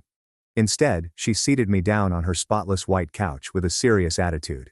"Clara, I need to talk to you about something important." "What's up?" I said, settling in with my cup of coffee. "I've been thinking a lot about the wedding party, and I've made a difficult decision." She paused, looking everywhere but at me. "I don't think you should be my maid of honor anymore." My stomach sank. "What? Why? Did I do something wrong?" "It's not about what you did. It's about the look I'm going for." She eventually caught my gaze, and I noticed something new in her eyes. Disappointment. My wedding photographer costs $6,000. The videographer is another $3,800. I'm spending a fortune on professional hair and makeup for everyone. This wedding is going to be featured in Portland Bride magazine. I stared at her, unsure where this was headed. "Clara, you're my sister and I love you, but you're just not bridesmaid material. You don't photograph well. You've never been the glamorous type. I need my wedding party to look cohesive and polished. This wedding is going to be featured in Oregon Bride magazine." The words struck me like a physical blow. "Are you saying I'm not pretty enough to be in your wedding?" Olivia blushed, but she did not deny it. "I'm saying that this wedding is about creating a perfect day and perfect memories. I need bridesmaids who fit the aesthetic. Haley, Chloe, and Natalie all have that classic beauty look. They photograph well. They know how to do their makeup properly. They dress well." She made a vague gesture toward my clothing, which included jeans and a vintage band t-shirt. "You've always been more of a natural artsy type." I felt unable to breathe. "Olivia, I'm your sister. Which is exactly why you'll understand. Family supports each other, right? I still want you at the wedding. Obviously you can sit in the front row and take pictures. Maybe you could even help coordinate things behind the scenes. You're so organized." The nonchalant savagery of it was stunning. She wanted me to be her free wedding coordinator, while her beautiful friends posed with her in images that would hang in her home forever. "I need some time to think about this," I said. "Of course, I knew you'd understand. This is why you're the best sister ever." She hugged me as I departed, as if she had done me a favor. I drove home in a total daze. When I got to my flat, I stared at myself in the bathroom mirror for a while. I saw the same face I'd always seen: brown eyes, freckles on my nose, shoulder-length auburn hair, and a grin that many described as warm. I was not a model, but I never considered myself ugly. I'd had boyfriends, including my current partner Ethan, who told me I was gorgeous every day. But unfortunately, I was not attractive enough for my own sister's wedding. That night, I called our mother. She said, "What?" Mom's voice became higher with each syllable I repeated. "She wants me to coordinate instead of being a bridesmaid because I don't fit her aesthetic." There was a prolonged pause. "Clara, honey, I'm so sorry. I don't even know what to say. That's not the daughter I raised." "I don't know what to do, Mom." "You don't do anything. You hold your head high, and you remember that your worth isn't determined by your sister's opinion. And if I'm being honest, I think Olivia has gotten so caught up in this wedding that she's lost sight of what actually matters." After we hung up, I sat in my living room and grieved, not only for the pain, but also for the loss of the relationship I believed I had with Olivia. My sister, whom I had always adored and looked up to, had just told me that I was not worthy of standing by her on the most important day of her life. But when the tears dried, something else grew in my chest. Anger, not at Olivia, but at myself for even considering the possibility that she was correct. I thought about how much money I had already spent on her wedding. The engagement party I threw for her and Ryan cost $400. The bridal shower I co-hosted cost $320. The bachelorette party in Vegas, which I coordinated and partially paid, cost $900. Not to mention the $220 bridesmaid outfit I'd already ordered, as well as the $500 KitchenAid mixer she'd been raving about on their registry. I summed it all up. More than $2,300 had been spent celebrating a woman who didn't think I was attractive enough to stand next to her in photos. That was when I experienced a moment of clarity. I went to my laptop and canceled the wedding gift transaction, receiving a complete refund. Then I went to Olivia's register and looked at all of the pricey items she had chosen, including luxury bedding, exquisite china, and high-end appliances. I closed the laptop without purchasing anything. Instead, I opened a new browser tab and began looking up flights to Southeast Asia. I'd always wanted to go alone, but never had the funds or confidence. So now I had the money, and Olivia had surely given me the courage. Bali looked amazing: white sand beaches, old temples, verdant rice terraces, yoga retreats, and delicious food. I could obtain a round-trip ticket and stay for 4 weeks for around $2,700, which would neatly use up all of the money I'd been saving for Olivia's wedding celebrations. That evening, I made my reservation for the trip. The next morning, I called Olivia to inform her that I had decided not to be her wedding coordinator. "What do you mean you can't help coordinate?" she was asking. "I mean, I won't be available. I'll be in Bali for 4 weeks, starting the Tuesday before your wedding." There was quiet. "Bali? You're going to miss my wedding for a vacation? Olivia, you made it very clear that my presence isn't important to you. You don't want me in your wedding party, so I decided to treat myself to something that will actually make me happy." "But you're my sister." "Of course. Your presence is important. Important enough to stand beside you." Another lapse in stillness. "I thought so," I replied. "Have a beautiful wedding, Olivia. I'm sure your aesthetic will be perfect." I hung up before she could reply. The following few weeks were a blur of preparation. I obtained my visa, purchased trip gear, researched activities, and reserved accommodations. I also requested 4 weeks of vacation from my employment. Fortunately, I had been saving my days for something extraordinary, but I never anticipated it would be this. I began working out and eating better, not for Olivia's appearance, but because I wanted to feel strong and confident for my solo voyage. Ethan was quite supportive. "I'm proud of you for choosing yourself," he told you. What Olivia said was inexcusable. "You deserve so much better." My parents were torn. They understood my decision but were concerned about the resulting family strife.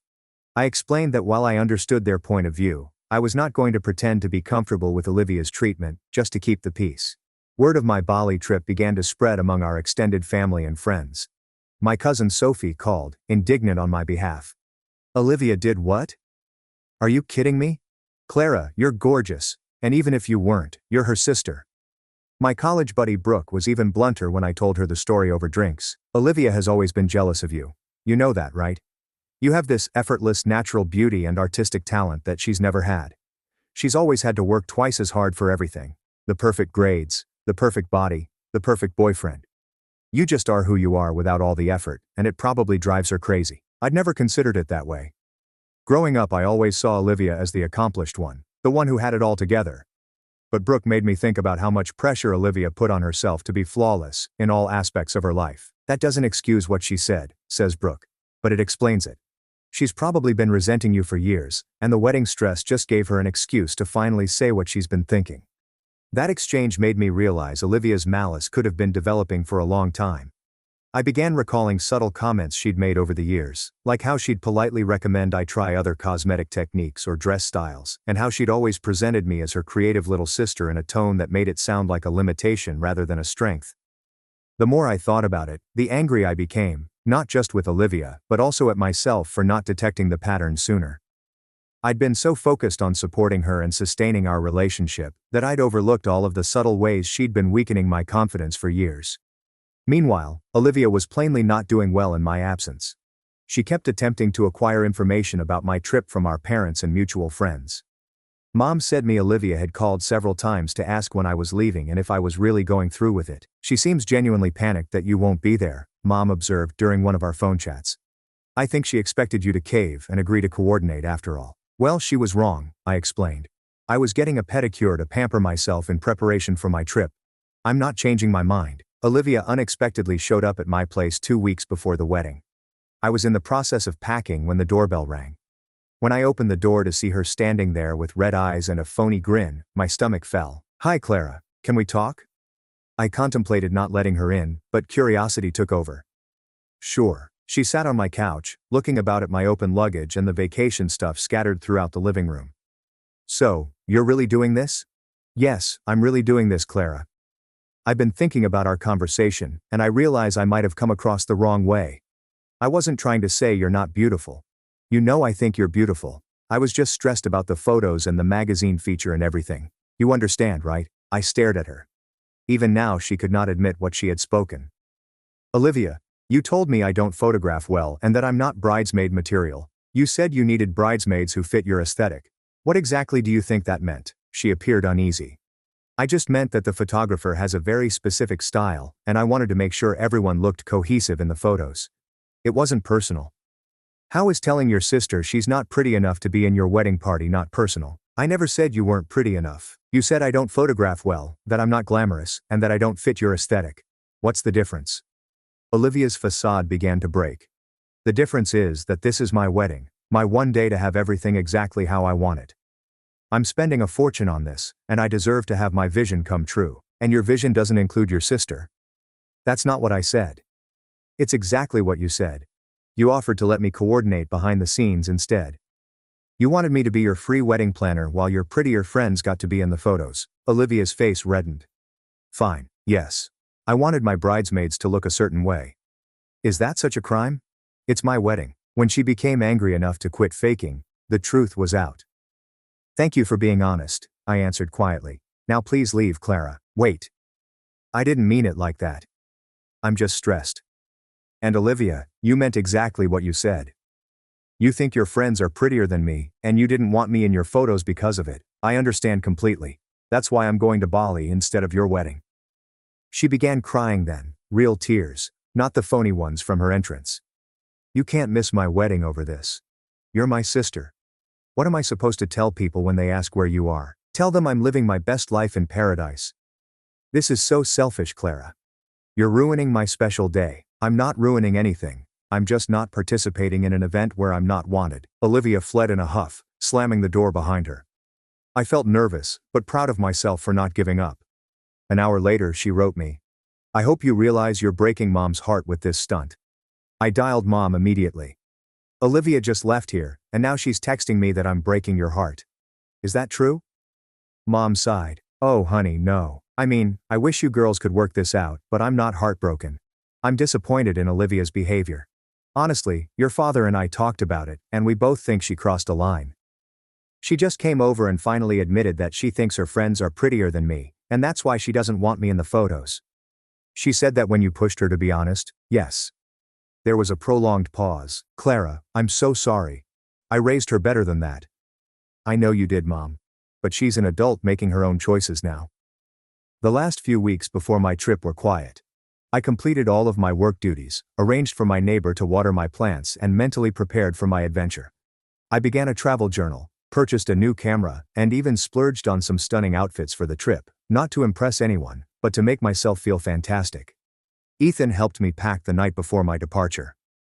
"I'm going to miss you so much," he remarked as he gently packed my sundresses into my luggage. "It's only 4 weeks." "I know, but this feels like such a big moment for you, like you're becoming a new version of yourself." He was correct. I could feel something move within of me. The old Clara, who would eventually give in to Olivia's demands and show up to plan her wedding, was gone. This new Clara was choosing herself, her pleasure, and her self-worth. Olivia sent me one final text before I went for the airport. "Last chance to do the right thing." I turned my phone off without responding. The flight to Bali was long, but beautiful. I had never traveled alone worldwide before, and every moment seemed like an adventure. I spoke with other passengers, read 2 complete books, and saw the sunrise from 36,000 feet. When we arrived in Denpasar, I felt as if I was beginning an entirely new chapter in my life. My first Instagram post from Bali was a simple photo of my feet in the sand with the remark, "Made it to paradise. Solo adventure has officially begun." Within an hour, it had 50 likes and a dozen comments from pals who were living vicariously via me. The Seminyak resort exceeded my expectations. My hotel had a private balcony that overlooked the ocean, and I spent my first evening sitting there watching the sunset, feeling immensely proud of myself for being there. The first week went by in a whirl of new experiences.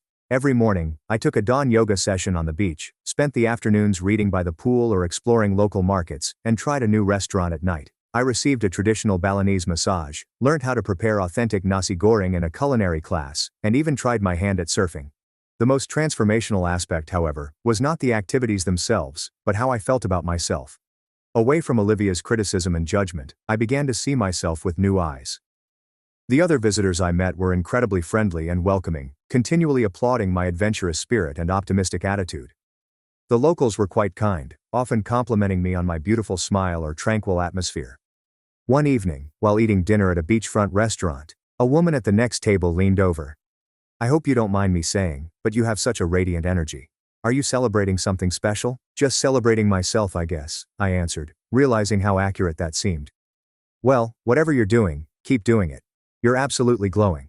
I began to post more frequently, sharing images of places I visited, foods I sampled, and experiences I went on. Each post received more attention than the previous one, with friends and acquaintances commenting on how happy and attractive I looked. When I arrived in Ubud for my second week, I felt radically different from the person who had boarded the plane in Portland. I was tanned, comfortable, confident, and truly joyful in a way I hadn't felt in months. I joined up for a photography workshop and learned strategies to improve the quality of my vacation shots. In Ubud, I met Lauren, an Australian travel blogger who quickly became a friend. She looked at my Instagram account one evening while eating supper and shook her head in surprise.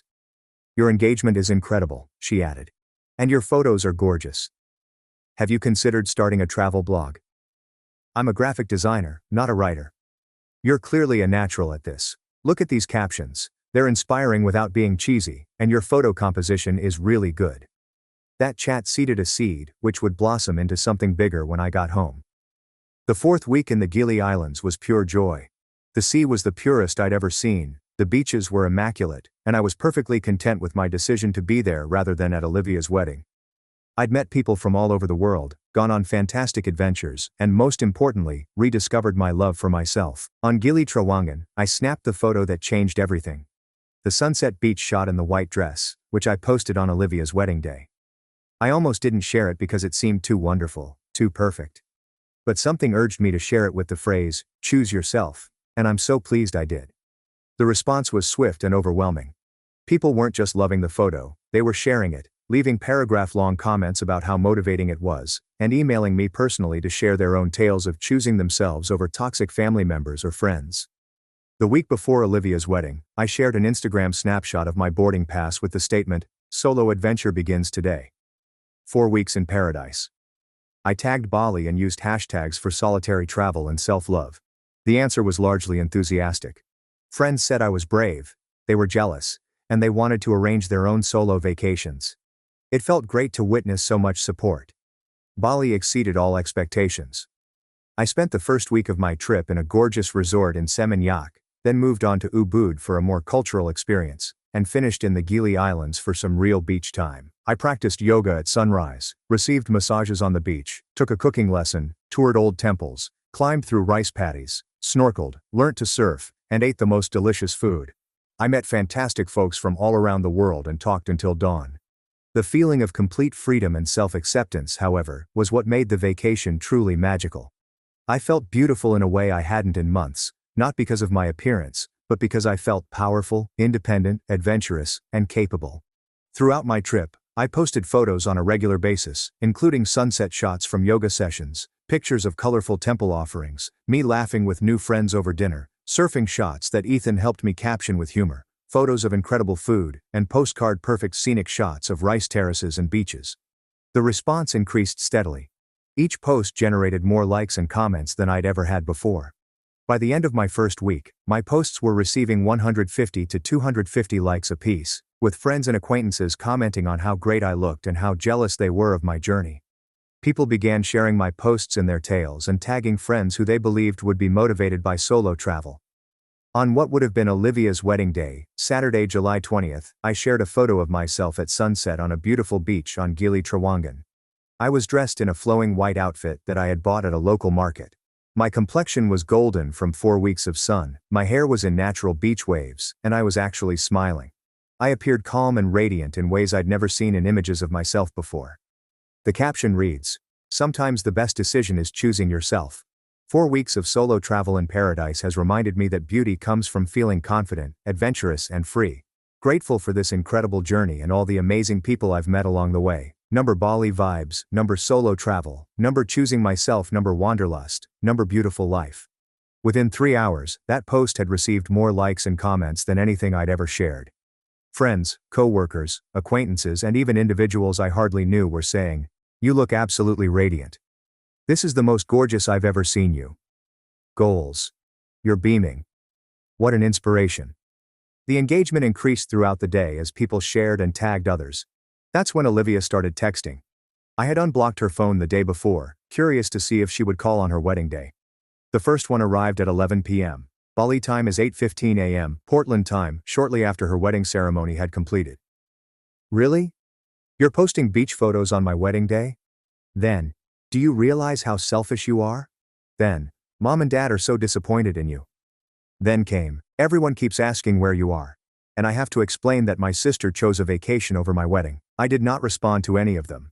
I was eating dinner with a bunch of travelers I had met, and we were laughing about our worst travel experiences. I was not going to allow Olivia's negativity enter my happy bubble, but she wasn't finished. The next morning, I received a succession of progressively irate messages. "Your little social media stunt is embarrassing our whole family. Haley showed me your Instagram. You're really going to pretend like you're some kind of travel influencer now? You look desperate for attention. Everyone can see what you're doing. You're trying to make me look bad on my wedding day. This is so immature, Clara. You're 27 years old." Then came the message that made me laugh out loud. "You know what? I'm glad you weren't in my wedding. You clearly don't know how to be supportive or put family first. Ryan said his sister would never pull something like this." I screenshotted the last message and presented it to Megan, my new Australian buddy, during breakfast.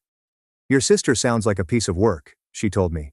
"You dodged a bullet not being in that wedding." The messages persisted all day. Olivia was definitely obsessed with my social media presence instead of enjoying her honeymoon. Each text was angrier than the last, accusing me of anything from envy to attention-seeking to purposefully attempting to destroy her particular day. I finally responded with one message. "Olivia, I'm sorry you're not enjoying your honeymoon. I hope when you get back you can reflect on how we got to this point. I love you, but I won't accept being treated as less than. Enjoy married life." Then I blocked her number again and went swimming. The Instagram image from Olivia's wedding day gained traction throughout my remaining week in Bali. By the time I returned home, it had received over 520 likes and 90 comments. People shared it in their tales and tagged their friends. A few travel bloggers even reached out to inquire about my schedule. However, the best part was not the social media attention. That's how I felt about myself. 4 weeks of alone travel had reminded me of who I was, independent of my family's opinions. I was capable, adventurous, intellectual, and yes, gorgeous. Not because I met some restricted definition of conventional attractiveness, but because I lived truly and boldly. When I returned to Portland, Ethan met me at the airport with flowers. "You look incredible," he exclaimed, whirling me around. "Like seriously, you're glowing." "I feel incredible," I told him, and I meant it. My folks came over for dinner the next night. Mom held me tightly, saying, "I'm proud of you for standing up for yourself." Olivia called during the honeymoon, and she sounded crazy. She kept talking about my Instagram post rather than her own wedding. "She's hurt," Dad said diplomatically. "But what she said to you was wrong. No sister should ever make another sister feel that way." The full extent of the consequences occurred when Olivia returned from her honeymoon. She had apparently spent a significant amount of her time in Mexico reading social media and becoming increasingly irritated by the positive response to my vacation posts. When she returned, she called my mother, crying. "Clara is trying to upstage me," she wailed. "She planned this whole trip to get attention on my wedding day. Look at all the comments on her photos. People are acting like she's some kind of inspiration when she abandoned her family." Mom, to her credit, didn't indulge her.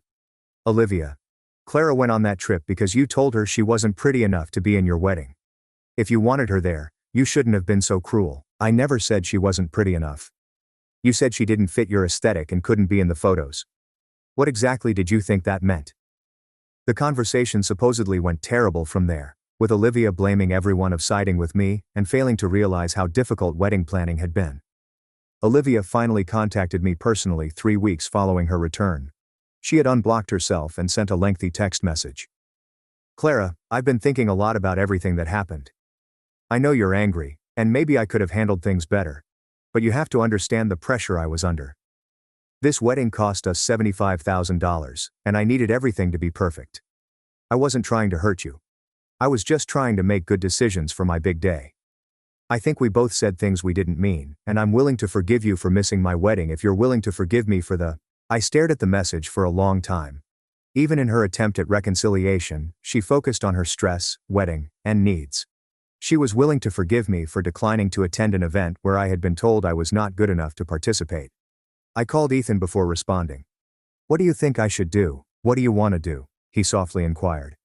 I want my sister back.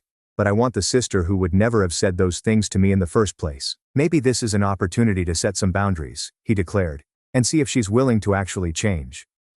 I thought about that talk for several days before responding to Olivia.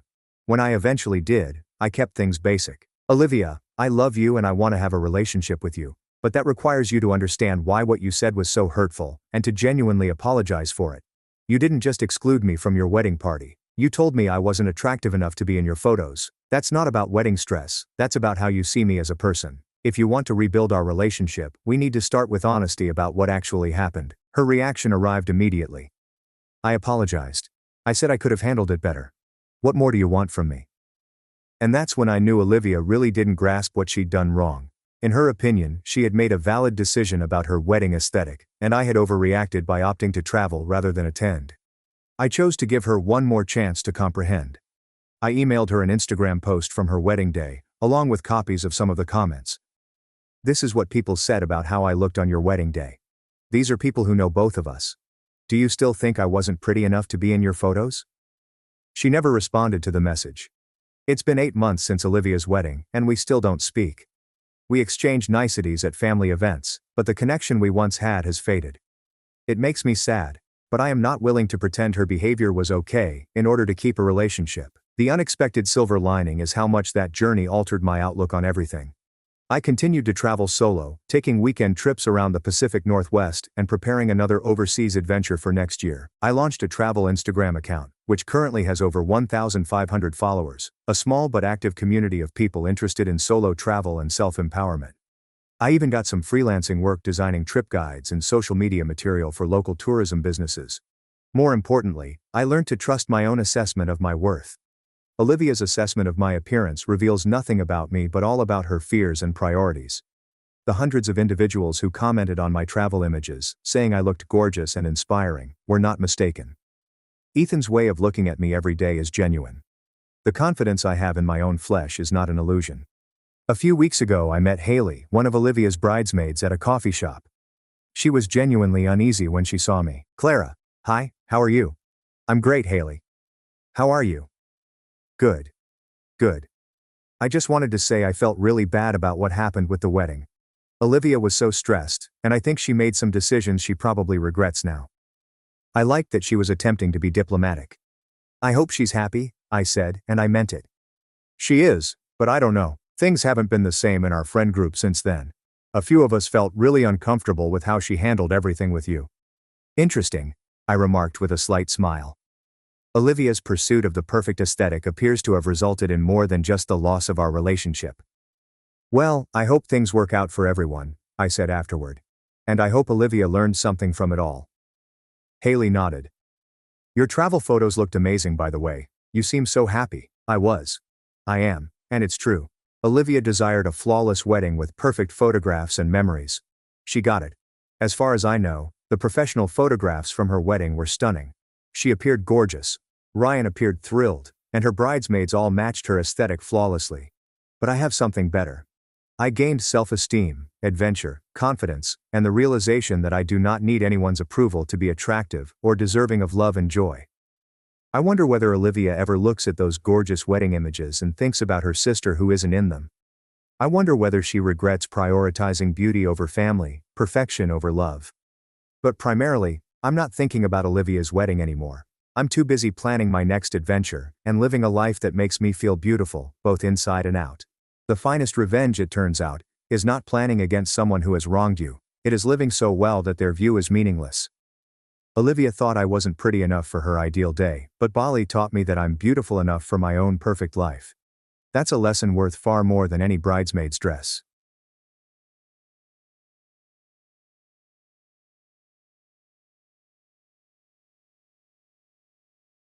My family was secretly renting out my rooms and cut me off.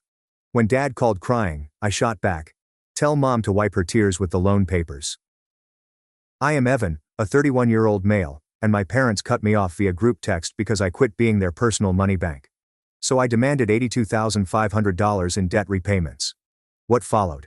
So, get your popcorn. This is going to be entertaining. The text arrived at 9 p.m. On a Wednesday, I was halfway through a game session with my friend Ryan. Family group chat. Dad, we are done. Do not contact us again. Consider yourself shut off. I took up my phone, read it twice, then returned to my game. Ryan observed and inquired as to what was going on. I showed him the screen. Damn, he said. What have you done? I stopped writing checks. So here's the issue with being the family bank. You eventually lose sympathy for those who assume your wallet is their emergency fund. My parents had been sucking me dry for 6 years, with what they referred to as temporary loans. Loans that were never temporary, and certainly never repaid. My sister Lena noticed the message and responded with a laughing emoji. Then she typed, "About time someone said it." This told me everything. They'd held a family meeting regarding me. Sat around talking about how I was the problem while living on money I'd borrowed them that they had no intention of repaying. I could have typed out a comprehensive explanation and justified myself. Instead I said, "No problem, I'll have my lawyer send over the loan repayment notices tomorrow with interest." The typing indications immediately went nuts. 3 dots appear and disappear as if someone is having a seizure. Then my phone rang. Mom, Dad, and Lena, back to back. I denied every single one and turned off my phone. Ryan stared at me with a mixture of concern and admiration. "Dude, are you serious about the lawyer thing?" "Completely. How long are we talking?" I opened up my spreadsheet. Yes, I maintained a spreadsheet. $51,000 throughout the past 6 years. All loans are officially documented with legal agreements. His eyes widened. Holy. Yeah. And it doesn't include the tiny favors they conveniently forgot about. That just includes the official loans that come with papers. Here's what they never wanted anyone to know. I didn't just aid them occasionally, I bankrolled their entire lifestyle for years while they seemed to be doing well. Every significant loan included a promissory note. Every single one. Because my grandma Margaret instilled in me the importance of documenting everything, whether it is family or not. Dad borrowed $19,500 3 years ago for what he described as a business investment opportunity. The business never materialized. The investment appears to have been a fishing boat, which he used twice before selling for half the price I paid him. Never repaid a fragrance. Mom took out $13,500 for medical bills that turned out to be cosmetic operations she didn't need or could not pay. Also, I never received a cent back. Lena, a talented makeup artist, had borrowed $18,500 in numerous loans for anything from equipment rental to emergency car repairs. Her Instagram bio stated that she was the CEO and founder of a makeup line that did not exist outside of her bathroom mirror. She had given me back exactly $200 once and then requested for another $1,500 the following week. Those 3 large loans, $19,500, $13,500, and $18,500, accounted for the $51,000 I had documented with signatures and stipulations. There were other minor amounts scattered throughout the years. A couple hundred for utilities and a few hundred for car insurance, but they were more difficult to verify, and honestly, I didn't care about the money anymore. The main thing was plenty. I had been stupid. Not anymore. My phone suddenly lit up like a Christmas tree with texts. I took a quick look at a few of them as Ryan watched. Mother, how can you be so cruel? We are family. Dad, are you going to destroy this family for money? Lena, you are such a piece of garbage, I hope you know that. I showed Ryan the messages. He shakes his head. Man, they're really trying to turn this around on you. That is what they do. This is what they have always done. The messages kept arriving. Paragraphs describing how disappointed they were and how I was selfish. They never expected me to turn on them like way. Around midnight, Dad sent another SMS. Your mom is crying. I hope you are happy. I texted back, telling her to dry her tears with one of the loan papers she'd signed. I then silenced the group chat and went to bed. What they didn't know was that I had lunch with Grandma Margaret 3 days prior and told her everything. The loans, the numbers, the complete lack of payback or even acknowledgement, the incessant guilt trips, and the way they treated me as if I were an ATM that they could use whenever money was short. She listened to everything without interrupting. Then she asked me a question. "Where do your folks live?" I told her the address, and she dropped the bomb. She went silent for a long time. Then she added, "Hi, that's my house." I didn't get it at first. I assumed she meant she sold it to them years ago or something, but nope. She meant that it was still hers legally on paper. They had lived there for 8 years without paying rent, property taxes, or utilities. Simply being in someone else's home as if it were their God-given right. And then Grandma said something I'll never forget. "I believe it is past time for them to realize the true cost of life when no one else is paying for it." That was 3 days ago. By tomorrow morning, everything would have changed. They had no notion about the impending storm. I arrived at Grandma Margaret's residence around 8 a.m. the following morning. She was already up, dressed, and had coffee ready. "Sit," she urged, pointing to the kitchen table. In front of her sat an accordion folder that appeared to have survived a battle. She passed it across to me and said, "Everything you need is in there." I opened it. Inside were decades of documents, including property deeds, tax bills, rental agreements that had never been signed, payment records that showed exactly 0 received, and loan agreements with my parents' signatures at the bottom. "Wait. Loan agreements?" I looked up to her. "You also lend them money, right? $33,000 over 10 years. Her face remained still. "They returned $800 to me once on my birthday, as a gift." "No way." I felt my jaw clench. So it wasn't only me. They'd been conducting this fraud on her for a decade before they even approached me. "Why didn't you say anything?" "Because I was stupid. I believed they would finally do the right thing. Something would click, and they'd realize they couldn't just keep taking without giving back." She sipped her coffee. "I was mistaken. Some people do not learn. They simply grow better at defending it." She walked me through everything. My parents were reportedly in financial trouble in 2017. Dad had departed another job, his third in 5 years, since he didn't fit into the workplace culture. Mom had quit working completely, claiming chronic exhaustion, but she continued to shop and attend wine tastings. They had asked Margaret if they might stay in her rental property for a few months while they got back on their feet. She agreed, offered them a rent cut, and told them they could pay their utilities and property taxes instead. That was 8 years ago. They had never paid a single bill. Not one. Over time, they began to act as if they owned the property, renovating without permission, planting gardens, inviting people over, and referring to it as home. Margaret had been too polite to object, too concerned about provoking family conflict, but the loans were different. They had paper trails. "I spoke with my attorney yesterday," she stated. "I told him everything." He proceeded. "We have grounds for immediate eviction based on breach of rental agreement and non-payment, but the loans..." She cracked a grin. "Well, the loans give us leverage." She handed me another packet. This one already had collection notices, formal demand letters, and court filing templates, everything we needed to turn my parents' lives upside down.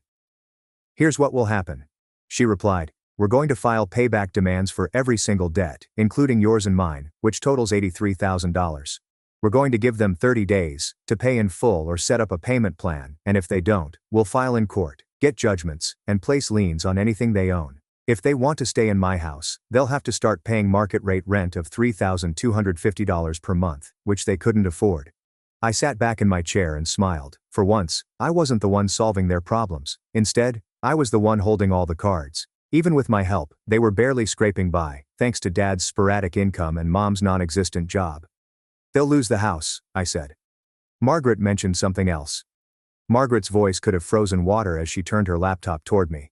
On the screen was a Craigslist ad for a luxury downtown apartment available for short-term rental at $190 per night. The exposed brick, industrial lighting, and art on the walls reminded me of Lena's room. She's been renting out rooms on Craigslist and Airbnb, pocketing the money and not telling anyone. My hands clenched into fists. How long? At least 18 months, possibly longer. My neighbor mentioned seeing different cars in the driveway at odd hours, strangers coming and going. I didn't think much of it at first, but then I found the listings, which she showed me. Lena, who manages the rooms in Margaret's house under fictitious names, has made at least $16,000 from this, if not more, according to the booking history I was able to find, despite the fact that she claims to be struggling and in need of loans to survive. What do you need me to do? Margaret smiled again. Nothing yet. Just be ready. Because when we drop this on them, they're going to come at you hard. They're going to tell everyone you're tearing the family apart. Let them. I'm ready. Good. She closed the folders. Demand letters go out today. Legal eviction notices tomorrow. After that, we waited and watched them scramble. I left her place feeling powerful, not over them, but over my own life. The certified letters would be delivered in the afternoon. The eviction notice would be posted the next day, and they'd realize they'd messed with the wrong people the following week. Let the games begin. The letters arrived about 3 p.m. 17 missed calls in 20 minutes, 6 voicemails, and 34 texts. I was at work, sitting in a meeting about quarterly predictions, watching my phone vibrate across the conference table. My supervisor looked at me with worried eyebrows. Everything okay? Family emergency, I responded. I excused myself and stepped into the hallway, opening the messages. Mom, what have you done? We got a letter from a lawyer. Call me now. Dad, if you think you're getting a cent from us, you're out of your mind. We're calling the cops. Lena, you're actually trying to sue us. You're seriously that petty? I hope you're proud. I scrolled through them all. There was not one acknowledgement of the loans. I was outraged that I dared to ask for my money back. Then came a text from an unknown number. This is Richard's attorney. Please have your lawyer contact me to discuss these frivolous claims. This is bordering on extortion. I screenshot it and sent it to Margaret with a message. They hired a lawyer, and she responded right away. My situation is better. Around 5 p.m., Ryan met me at a diner near my apartment. I needed food and someone to vent to, who wasn't going to tell me to work it out or think about family. They got the letters, he said, and apparently asking for your money back is now considered extortion. He laughed. Your family is something else. They're about to find out what else I can be. I showed him the eviction notice Margaret had sent. 30 days to vacate. Market rate rent or get out. Ryan asked where they were going. Not my problem. Cold. I like that. He grinned. Wait, you don't know half of what they've done. I told him about the Craigslist rentals. My phone buzzed again, this time from a group text from my extended family, cousins, aunts and uncles. Ryan's face changed from amused to disgusted as he read about how Lena had been profiting off Margaret's house while claiming she couldn't afford to pay rent. Someone had started a group called Family Crisis and added everyone. Aunt Diane, can someone explain what's going on? Maria called me crying. Uncle Mark, I'm hearing lawyers are involved over what? Cousin Jenna. Evan, why are you suing your parents? And there it was. The smear campaign had begun. I typed a response. I'm not suing anyone. I'm requesting repayment of documented loans per the signed agreements. If they'd like to discuss the $51,000 they owe me, I'm happy to talk. I've attached a photo of one of the loan agreements. Dad's signature was clear as day. The amount was $19,500. The repayment terms were 24 months, and the date was 3 years ago. The group went silent for a solid minute, then Uncle Mark. Mom's loan was $13,500, Lena's was $6,500 for emergency equipment, and another of Lena's was $4,500 for rent assistance. Uncle Mark, what the heck? Dad jumped into the group and said, those aren't loans, that was family helping family. We never agreed to pay that back. I screenshotted his text and sent another photo. The loan agreement he signed explicitly stated, borrower agrees to repay in full within 24 months. His signature at the bottom. Your signature says otherwise. Mom joined. You're twisting things. We were in crisis. You offered to help. Now you're using it against us. No, I offered loans. You agreed to terms. You never paid. That's called breach of contract. Lena, you're doing this in front of everyone. You're such a vindictive jerk. Ryan was reading over my shoulder, shaking his head. Dude, they're getting wrecked. Aunt Diane, I believe we all need to take a breather here. Uncle Mark, I want to see where this goes.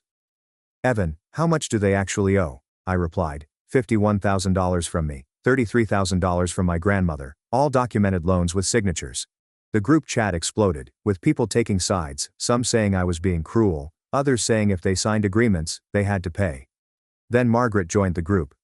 Grandma Margaret, since we're all here, please clarify. My son and daughter-in-law have been living in my rental property for 8 years without paying rent, utilities or property taxes. The agreed-upon rent was $1,300 per month, which totals $124,800 in unpaid rent alone. Add utilities and annual property taxes of $3,800 and $30,400 over 8 years, and we're looking at approximately $52,000 more in unpaid costs, totaling over $181,200 in housing expenses they never covered. They were also given personal loans totaling $33,000 that were never repaid. An eviction notice has been filed, and they have 30 days of complete silence. Mom left the group chat, then Dad, then Lena, and the remaining family members began asking questions.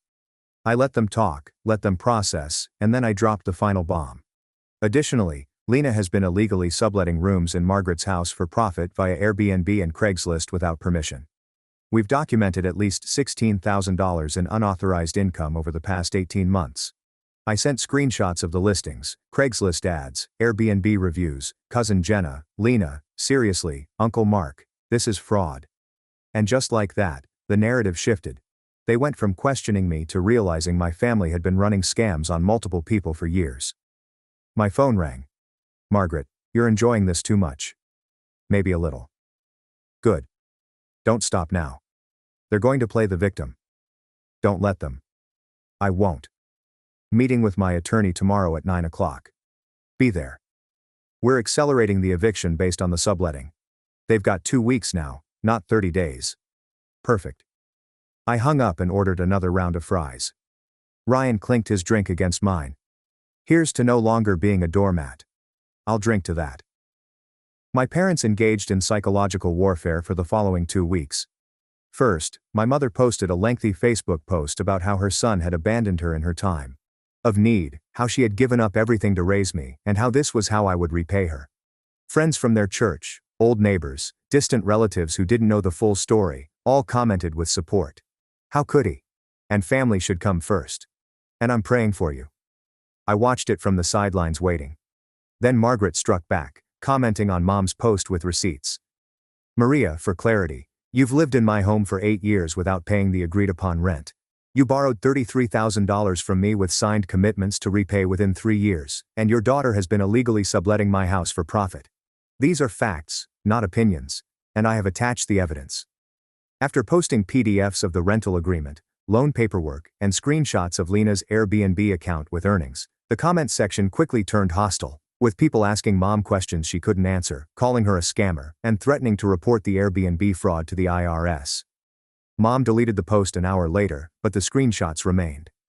Cousin Tyler had saved it and posted it in the family group with the description, in case anyone missed this.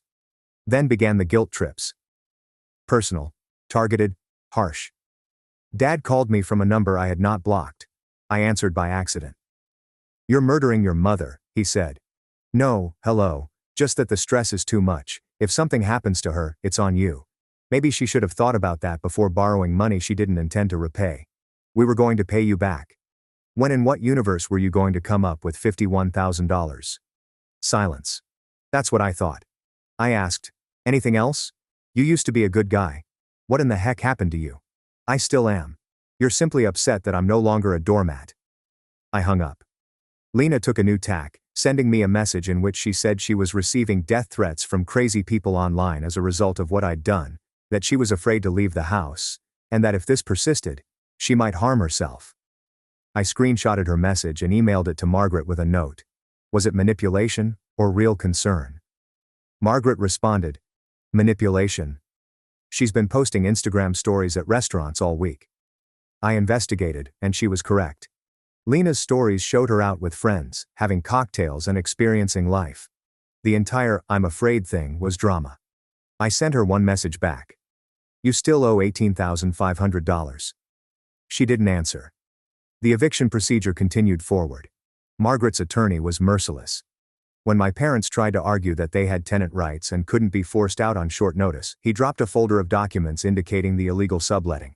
When I came home from work one day to find my apartment door scratched up, I realized that running an unauthorized rental business on someone else's property voids any tenant protections they thought they had. The judge approved the eviction, which took 2 weeks to finalize.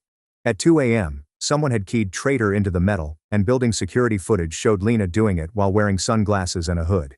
I filed a police report, adding it to the growing pile of evidence, and then Mom showed up at my work. She walked into the office, asked for me at reception, and tried to make a scene when I came down.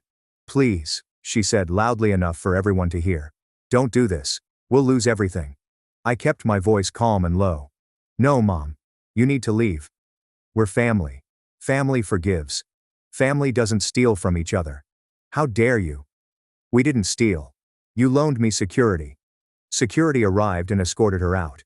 My boss later asked if I needed to take personal time, and I told him I was fine. The family group chat had splintered into factions, with some supporting me, others thinking I was being too harsh, and the majority just staying silent and watching the train wreck unfold. Uncle Mark reached out privately, and I've been thinking about all those times they asked me for money. My parents made their final move a week before the eviction date. I had never given it to them and had always felt bad about it, but that is no longer the case. Cousin Jenna sent me a message, and Lena wanted to borrow $3,250 from me last year, which I declined. She never spoke to me again, and now I understand why.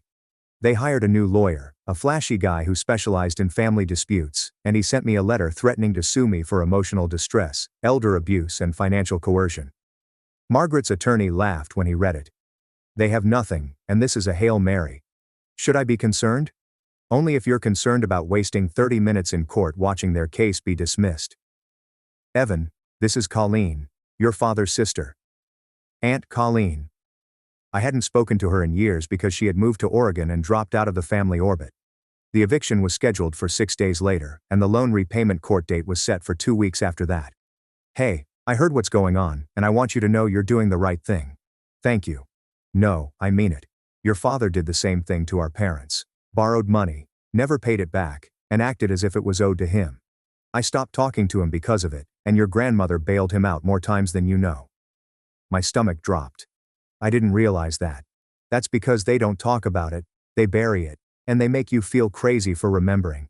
But you're not crazy, you're doing what I should have done years ago. We talked for 20 minutes and she told me stories I'd never heard before, like how Dad conned his own mother several times and borrowed from her friends. I didn't go to the house the morning of the eviction, and Margaret didn't either. We sent her attorney and a sheriff's deputy to handle it. It wasn't just me, it was a pattern, and now I understood why Margaret snapped. This wasn't about retaliation, but about breaking a cycle. I was at work trying to focus on a project when my phone started buzzing. Group chat activity, extended family texting, everyone knew what was going on today. Around noon, Margaret's attorney called. "It's done. They're out. They left about an hour ago. Any issues?" "Your sister threw a makeup palette at the deputy. Missed. Other than that, no." I almost laughed. Of course she did. The property is now empty, and your grandmother's locks are being changed this afternoon. They took everything they could fit in a U-Haul, leaving some furniture, trash everywhere, and a couple of holes in the walls. We've already documented it with photos, video, and the works, so if they try to claim they left it in good condition, we've got proof otherwise. My phone buzzed. Message from an unknown number. "We're homeless because of you.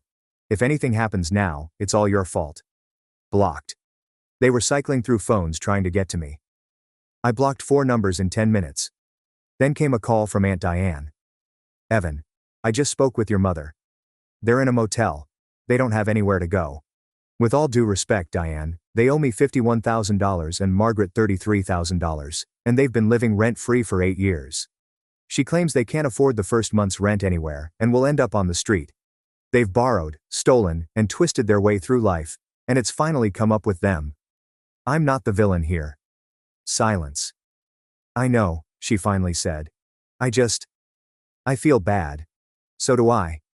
But feeling bad doesn't change what they did." She sighed. "You're right. I apologize for calling." Over the next 3 days, I received texts from 7 different numbers, all varying in blame, threats, and guilt trips. I documented them all and forwarded them to Margaret's attorney, who said, "This is harassment. We can file for a restraining order if you want." "Not yet. Let's see if they burn themselves out first. Your call, but the moment it escalates, we move." 2 weeks after the eviction, the court date for the loan payback arrived. I took the day off work and met Margaret outside the courthouse. Inside, my parents sat on the opposite side of the room with their lawyer. Mom looked exhausted, Dad looked furious, and Lena was not present. When the judge called the case, both sides presented their evidence, and the judge said, "Do you have documentation proving these were gifts?" Their lawyer shuffled papers. "Your Honor, this was a family matter. The expectation was documentation. Yes or no?" "No, Your Honor. But there are loans. Do you dispute the signatures on these agreements?" Dad leaned forwards. "Those were signed under duress." "What duress?" "We were desperate." "Being desperate does not negate a contract. Do you have evidence of coercion, threats, or anything else that would invalidate these agreements?" Silence. The judge looked at our attorney. "What are you looking for?" "Full repayment of $83,000 plus interest and legal fees. If defendants are unable to pay in full, we request a court-ordered payment plan with automatic wage garnishment to ensure compliance." The judge nodded, and the defendants agreed to repay the full amount at $850 per month until satisfied. If payments are missed, wage garnishment will be initiated, and court fees will be split between the parties. The look on their faces was priceless. Their lawyer tried to argue, but the judge wasn't having it. We walked out of that courtroom with a legal win, $850 a month, automatically deducted from their income. Beautiful. Margaret looked at me as we reached the parking lot. "How do you feel?" "Like I finally got my spine back." She smiled. "Good. Because we're not finished yet." "What do you mean?" "There's still the matter of the illegal subletting, and I filed a separate civil suit for lost income, which goes to court next month." I blinked. "How much are you going for?" "Whatever we can prove, plus damages from Lena, could be $20,000 or more." "Damn, Grandma. I told you I'm over being nice." We parted ways, and I drove home feeling lighter than I had in years, but the next morning I woke up to 50 missed calls and a voicemail from Mom that made my stomach turn. "Evan, your father is in the hospital. He collapsed last night. The doctor says it's stress-related. If he dies, it'll be because of you. I hope you can live with that." My stomach twisted as I gazed at my phone. I called Margaret and received the same message. "It's bait. Do not take it." "Should I visit the hospital?" "Do you want to?" I thought about it. Really thought about it. "No, then don't." I didn't. I went to work.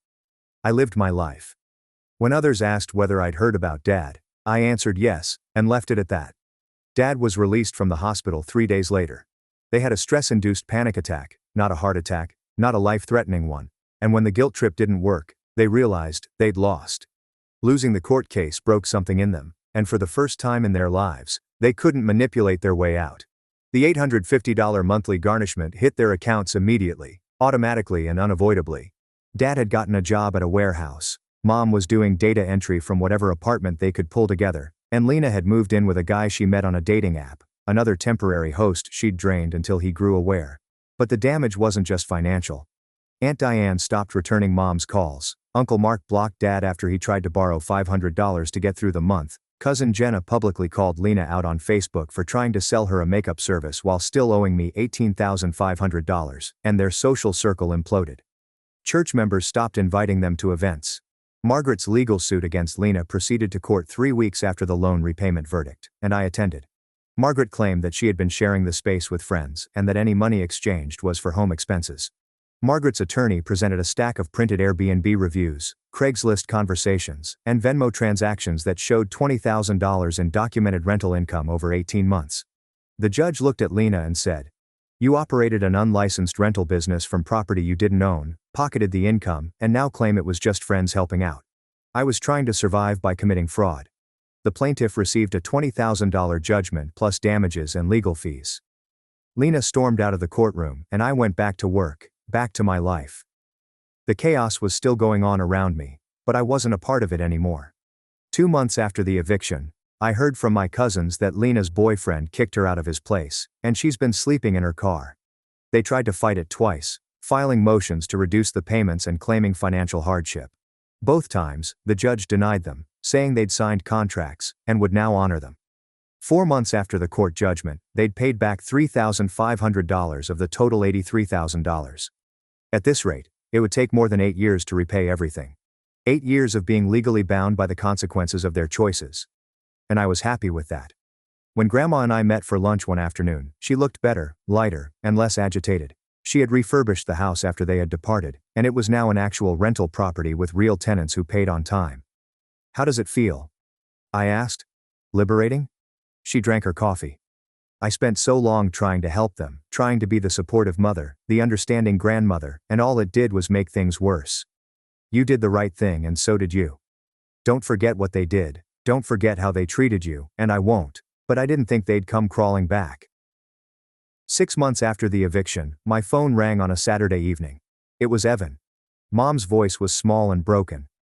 What? How are you, son? Don't call me that. What do you want? She paused, then said, Can we talk in person? No thanks. I am asking. I have nothing to say to you. So just listen. That is all I am asking. She kept ranting for about 2 minutes and asking me to meet.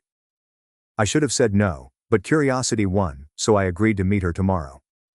The next day, I arrived early at a coffee shop, grabbed a corner table with a view of the door, and told Ryan I'd be fine. Mom walked in at 12:03. She sat across from me without ordering anything. I didn't respond, just waited. After the awkward silence, she finally spoke, and I wanted to apologize. Okay, we were wrong about everything.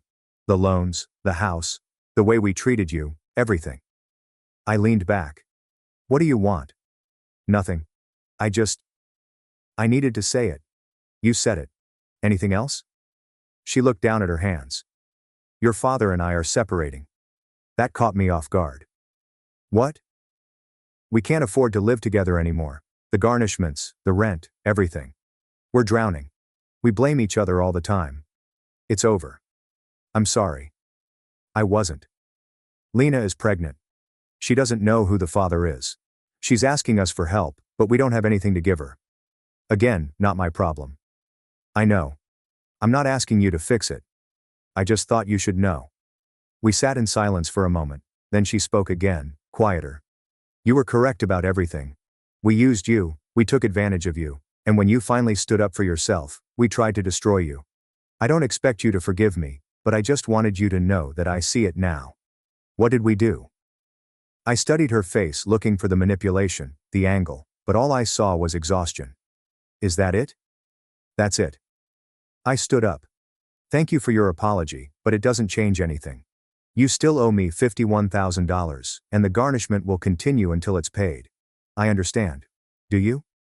Because for years, you pretended that consequences didn't apply to you, as if you could just cry and guilt trip your way out of anything. Her eyes welled up with tears, but she didn't argue. I walked out.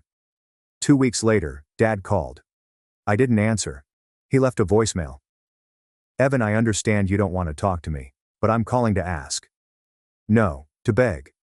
Your grandmother cut me off completely. Margaret contacted me that evening. Your father left me 5 voicemails. I know. He requested me to speak with you. What did you say? Nothing. I deleted it. Good. She paused. We hung up and I sat on my couch taking in the weight of the last 6 months. I've spent 40 years enabling him, bailing him out, making excuses, and I'm not doing it anymore. If that makes me a bad mother, I'll live with it. You're not a bad mother, you're actually amazing, and so are you, kid. The chaos, the legal battles, the family implosion, and I felt good. Not in a vindictive way, not in a ha-ha, they're suffering way, but just free. For years I'd carried their problems, their debt, their dysfunction, and when I put it down, they tried to make me feel guilty for not picking it back up. But I didn't, and I wouldn't. Margaret kept the house rented, and she was making more in 1 month than my parents had contributed in 8 years. The garnishments continued month after month, like clockwork, and by the end of the year, they had paid back $10,000, barely a dent, but progress. I started dating someone Ryan introduced me to, bought a new car, and lived my life without the constant background noise of other people's crises.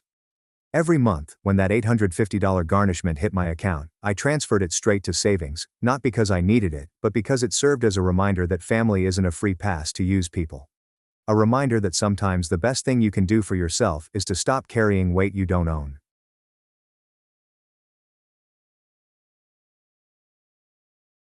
Your sister deserves it more, Dad said as they funded her future. I left that night. Now they drive past my mansion, asking, why does she have that? Growing up, I was always sure Olivia was my favorite. She was 3 years older, blonde, and bubbly, everything my parents wanted in a daughter. I was the quiet one, a bookworm with frizzy brown hair who chose computing lessons over cheerleading practice. My father, Richard, had a modestly successful car business, while my mother, Linda, had never worked a day in her life. They were not wealthy, but they were comfortable enough to thoroughly indulge one child while treating the other as an afterthought.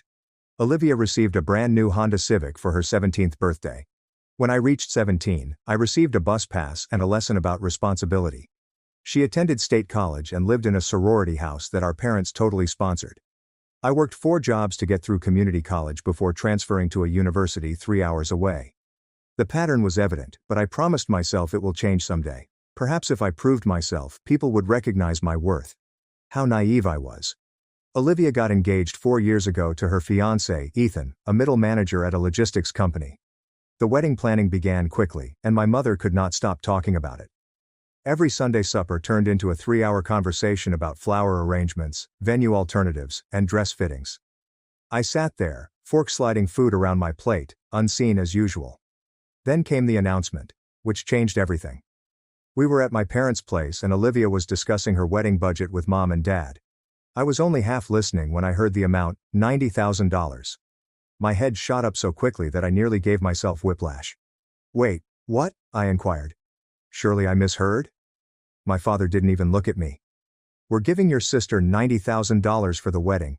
It's what she deserves for finding such a good man. I felt as if the room had shifted sideways. $90,000. I'd survived on ramen noodles and worked overnight jobs at a grocery shop to pay for textbooks.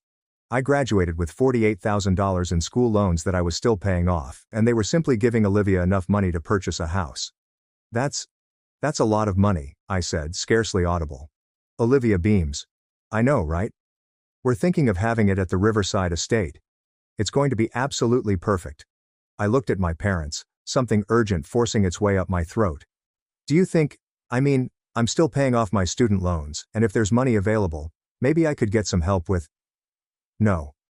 My mother's voice pierced through my words like a knife. She did not even let me finish. You made your choices, Claire.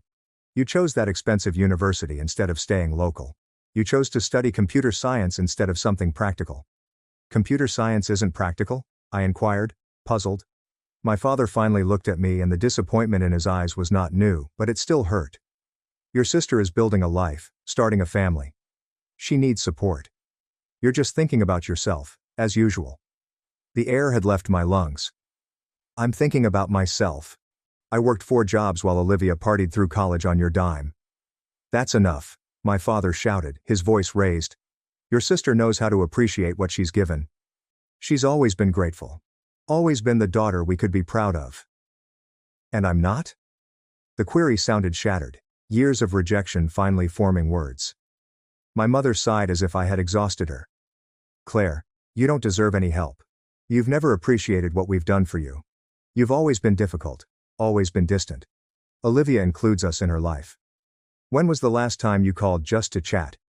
I rose up, my chair scraping against the hardwood flooring. When was the last time you answered when I did call? Nobody replied. Olivia was uncomfortable for about a half second before returning to her seating chart. I grabbed my handbag and walked away. As I approached my car, I overheard my mother say, "You're being dramatic, Claire. Come back and apologize." I did not go back. I drove to my small apartment, sat on my second-hand couch, and made a decision. If I didn't deserve their support, that's fine. I had no need for what they had. My life would be unique and fantastic. The next morning I blocked all of their phones. I deleted Facebook, Instagram, and all of our connections. My coworker, Hannah, believed I was insane when I told her what had happened. During our lunch break she asked, "You're cutting off your entire family over money?" It's not about the money, I attempted to explain. It's about them telling me to my face that I'm worthless to them, that I don't deserve basic help while they fund my sister's fairy tale. Hannah squeezed my hand.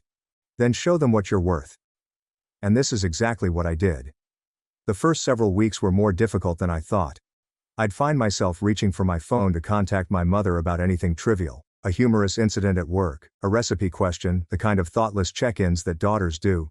Then I'd remember and experience the loss all over again. It wasn't that I missed them specifically. I missed the dream of caring parents. My apartment felt different, smaller, and quieter. I'd get home from work and sit in the solitude, realizing that for the first time in my life, I was completely alone. There is no safety net, no backup plan, and no family to rely on if things go wrong. It was simultaneously horrifying and liberating. During this period, I began visiting a therapist named Dr. Grace Kim. Hannah recommended her, and it was one of the best moves I've ever made. In our third session, I completely broke down. "I keep thinking I'm overreacting," I wailed into my tissue. "Maybe I should just apologize and go back. Maybe having a family, even a bad one, is better than having no one."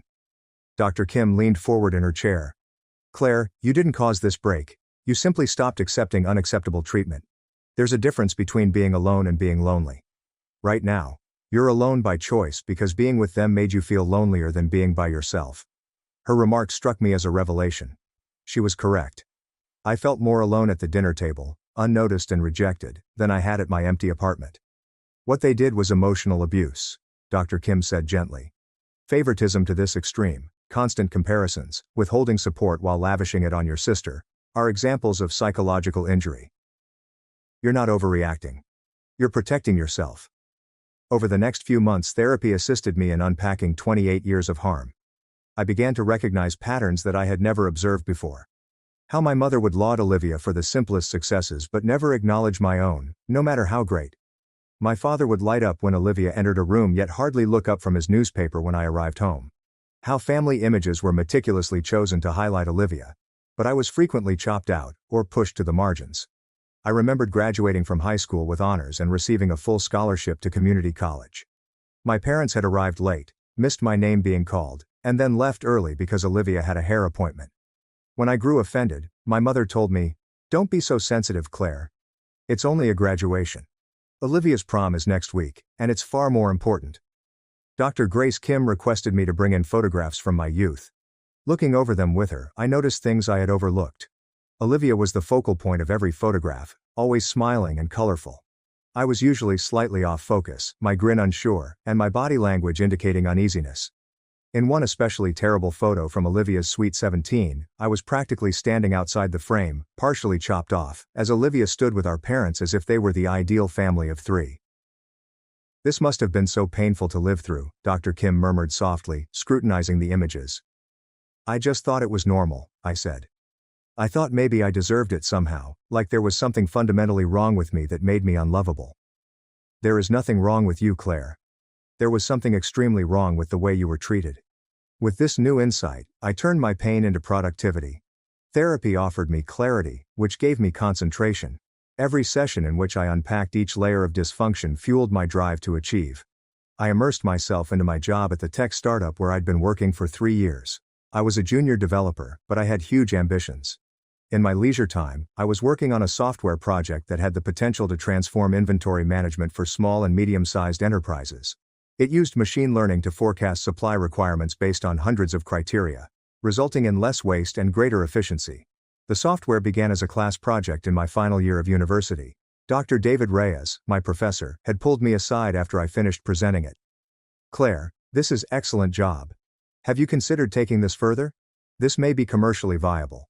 At the time, I was too preoccupied with simply existing, working my nightly job, studying in my spare time, and getting by on 4 hours of sleep, to fully examine it. But I kept the code hidden away in a folder on my laptop, like a seed waiting for the ideal conditions to sprout. Now, with my family's rejection ringing in my ears, and Dr. Kim's urging to use my energy productively, I dug out that old project. Every evening and weekend, I worked on refining, expanding, and improving it. My small apartment became mission control. I set up a workstation in my bedroom, purchased a second monitor with funds from my tax refund, and worked till my eyes burned and my fingers ached. The first concept was sound, but I realized it required more. I used predictive analytics to forecast seasonal trends, connected it with different point-of-sale systems, and created a user-friendly dashboard that even the least tech-savvy business owner could use. I beta tested it with 4 small businesses, including the corner store where I worked in college. Mrs. Gomez, the owner, called me after the first month. "Claire, this thing you constructed is fantastic. I haven't had to toss out any expired products in weeks. My orders are wonderful. You should sell this." Her remarks provided the validation I needed. While Olivia was apparently enjoying her opulent wedding, I wouldn't know because I wasn't invited. I was working on something important. I worked 15-hour days, motivated by coffee and a strong desire to show something to myself. Hannah would occasionally bring me dinner after discovering me still coding at midnight. "You're going to burn out," she cautioned one evening as I debugged a particularly difficult area of code. "I can't stop now," I informed her, staring at my laptop. "This is it, Hannah. This is my shot." Jason, my supervisor at the startup, noticed my weariness one morning when I almost fell asleep in a meeting. He then pulled me aside. "You look dreadful, Claire. What's happening?" I almost ignored him, but something compelled me to be honest. "I've been working on a side project involving inventory management software and machine learning. I believe it could be something big." His eyes expanded. "Show me." 8 months after cutting off touch with my family, I presented my software to Jason in the company's small conference room. My hands shook as I set up my laptop, attached it to the projector, and guided him through each function. I presented him the beta findings, user feedback and market research I had conducted on competitors. I had prepared for every imaginable inquiry, criticism, and uncertainty. Jason observed silently, his countenance unreadable. After I finished, he sat back in his chair and sighed softly. "This is fantastic, Claire. Genuinely brilliant." My heart pounded against my ribcage. "So what do you think?" "I think," he added, leaning forward and smiling, "that we need to expand this into a comprehensive product, and I believe you should be a partner in this organization, not just an employee." I could not breathe. "What? You've heard me. This kind of invention, this kind of initiative, that is partnership material. We will develop it under the company's roof and you will receive equity, profit, share, and other benefits. But Claire, keep this between ourselves until we are ready to launch. This will be our flagship product." I wanted to contact someone to tell them the news, to scream my joy into the phone. Then I realized there wasn't nobody to call. My family was gone, and all of my childhood pals had been Olivia's first. But Hannah was present that evening, and when I informed her, she yelled loudly enough for both of us. "You got it," she squealed, squeezing me so tightly that I could not breathe. "You actually finished it." Within 3 months, we had transformed my program into a polished, marketable solution. Jason hired developers to help scale it, but I remained the principal architect, the one who knew its bones and blood. We titled it Inventory IQ, and our first large client was a chain of 30 sports goods stores in the Midwest. They reported a 45% reduction in waste during the first quarter. The testimonials started pouring in. Business periodicals wrote about us. Within 8 months, we had our first significant national retail chain, with over 220 stores eager to apply Inventory IQ throughout their network. The contract was for $3.6 million. I sat at the meeting where we signed the agreement, dressed in a blazer I'd purchased just for the occasion, and watched Jason shake hands with their CEO. Then he turned to me. "We've just changed your life, Claire. Do you know that?" Within a year we had expanded fast. We added a sales team, customer service representatives and additional developers. My title changed from junior developer to chief technology officer. My annual income increased from $60,000 to $260,000, which included equity and profit sharing. Jason promoted me to full partner, and I immediately went from living paycheck to receiving revenue shares that made my head spin. The software took off in ways I had never expected. We extended beyond retail to include restaurants, warehouses, and even hospitals that manage medical supplies. Inventory IQ proved useful in every new industry we entered. The algorithm I wrote in my bedroom, fueled by hope and caffeine, was suddenly analyzing millions of data points every day for hundreds of companies. I recruited a financial consultant, a bright woman named Lauren, whom Jason recommended. She sat me down in her office, reviewed my accounts, and grinned. "Claire, do you know how much money you are making?" "I know it's a lot," I responded, still unable to comprehend the situation. "You'll be a millionaire by the end of the fiscal year. If this rate of growth continues, I will most likely be a multimillionaire. We need to discuss investments, tax strategies, and long-term planning." Multimillionaire. The word felt alien and unattainable. I had spent so many years counting pennies and deciding whether to buy groceries or gas for my car. That type of wealth seemed like a language I had never learned to speak. But Lauren taught me. We built a diverse investment portfolio that included stocks, bonds, and real estate. She guided me through tax benefits, retirement planning, and wealth preservation. Every decision was strategic. Every money was put to work. "Money isn't just about having it," Lauren said during one of our meetings. "The goal is to make it work for you. You've earned it, Claire. Now let us make sure it grows." 3 years after that dinner where my parents told me I didn't deserve support, my bank account was worth 7 figures. I paid off my college loans in full in a single payment, watching the balance drop to zero with almost spiritual delight. The $48,000 that had hovered over me like a cloud had vanished, and my future was no longer bound by it. I remembered doing overnight shifts at the grocery store, scanning products at 3 a.m. During calm periods, students can study for exams. I recall eating the cheapest instant ramen, skipping meals to purchase textbooks, and wearing shoes with holes since new ones weren't in the budget. Every sacrifice had led to this point. I had invested properly, diversified my portfolio, and worked with a financial consultant to make sound selections. Then I purchased a house. Not just any house, but a custom-built contemporary masterpiece in the city's most prestigious neighborhood, Evergreen Heights. 5 bedrooms, 6 bathrooms, a chef's dream kitchen, and a patio with an infinity pool overlooking the skyline. The purchase price was $5.5 million, and I paid 35% down in cash. Finding the house was an event in and of itself. Monica, a Polish realtor who only worked with high-net-worth customers, was hesitant when I initially approached her. I was 30 years old, dressed in jeans and a blazer for our first meeting, and requested to visit multi-million-dollar homes. "Have you received pre-approval from a lender?" she'd inquired, her tone professional but skeptical. I gave her a letter from my bank. Her brow lifted steadily as she read it. "I see. So, let's find you a home." We looked at 10 properties over 3 weeks. Each was beautiful, enormous estates, antique homes, and modern architectural wonders, but nothing felt quite right until Monica showed me the contemporary in Evergreen Heights. It was still under construction, roughly 70% completed. We strolled through what would become the living room, and I glanced out at the wall of windows overlooking the city. Michael Park, a prominent architect, was on site that day. "This is the crown jewel of the development," he said, leading us through the skeleton of chambers. Floor-to-ceiling windows, smart home connectivity, and geothermal heating and cooling. The infinity pool will appear to stream directly into the metropolitan skyline. "Can I change the design?" I inquired, brushing my palm across an exposed beam. Mike and Monica exchanged looks. "Depends on the changes," Michael explained cautiously. "We're pretty far along. In the master suite, I would like to increase the bathroom. And I need a bigger home office, much larger, minimum size, 22 by 26 feet.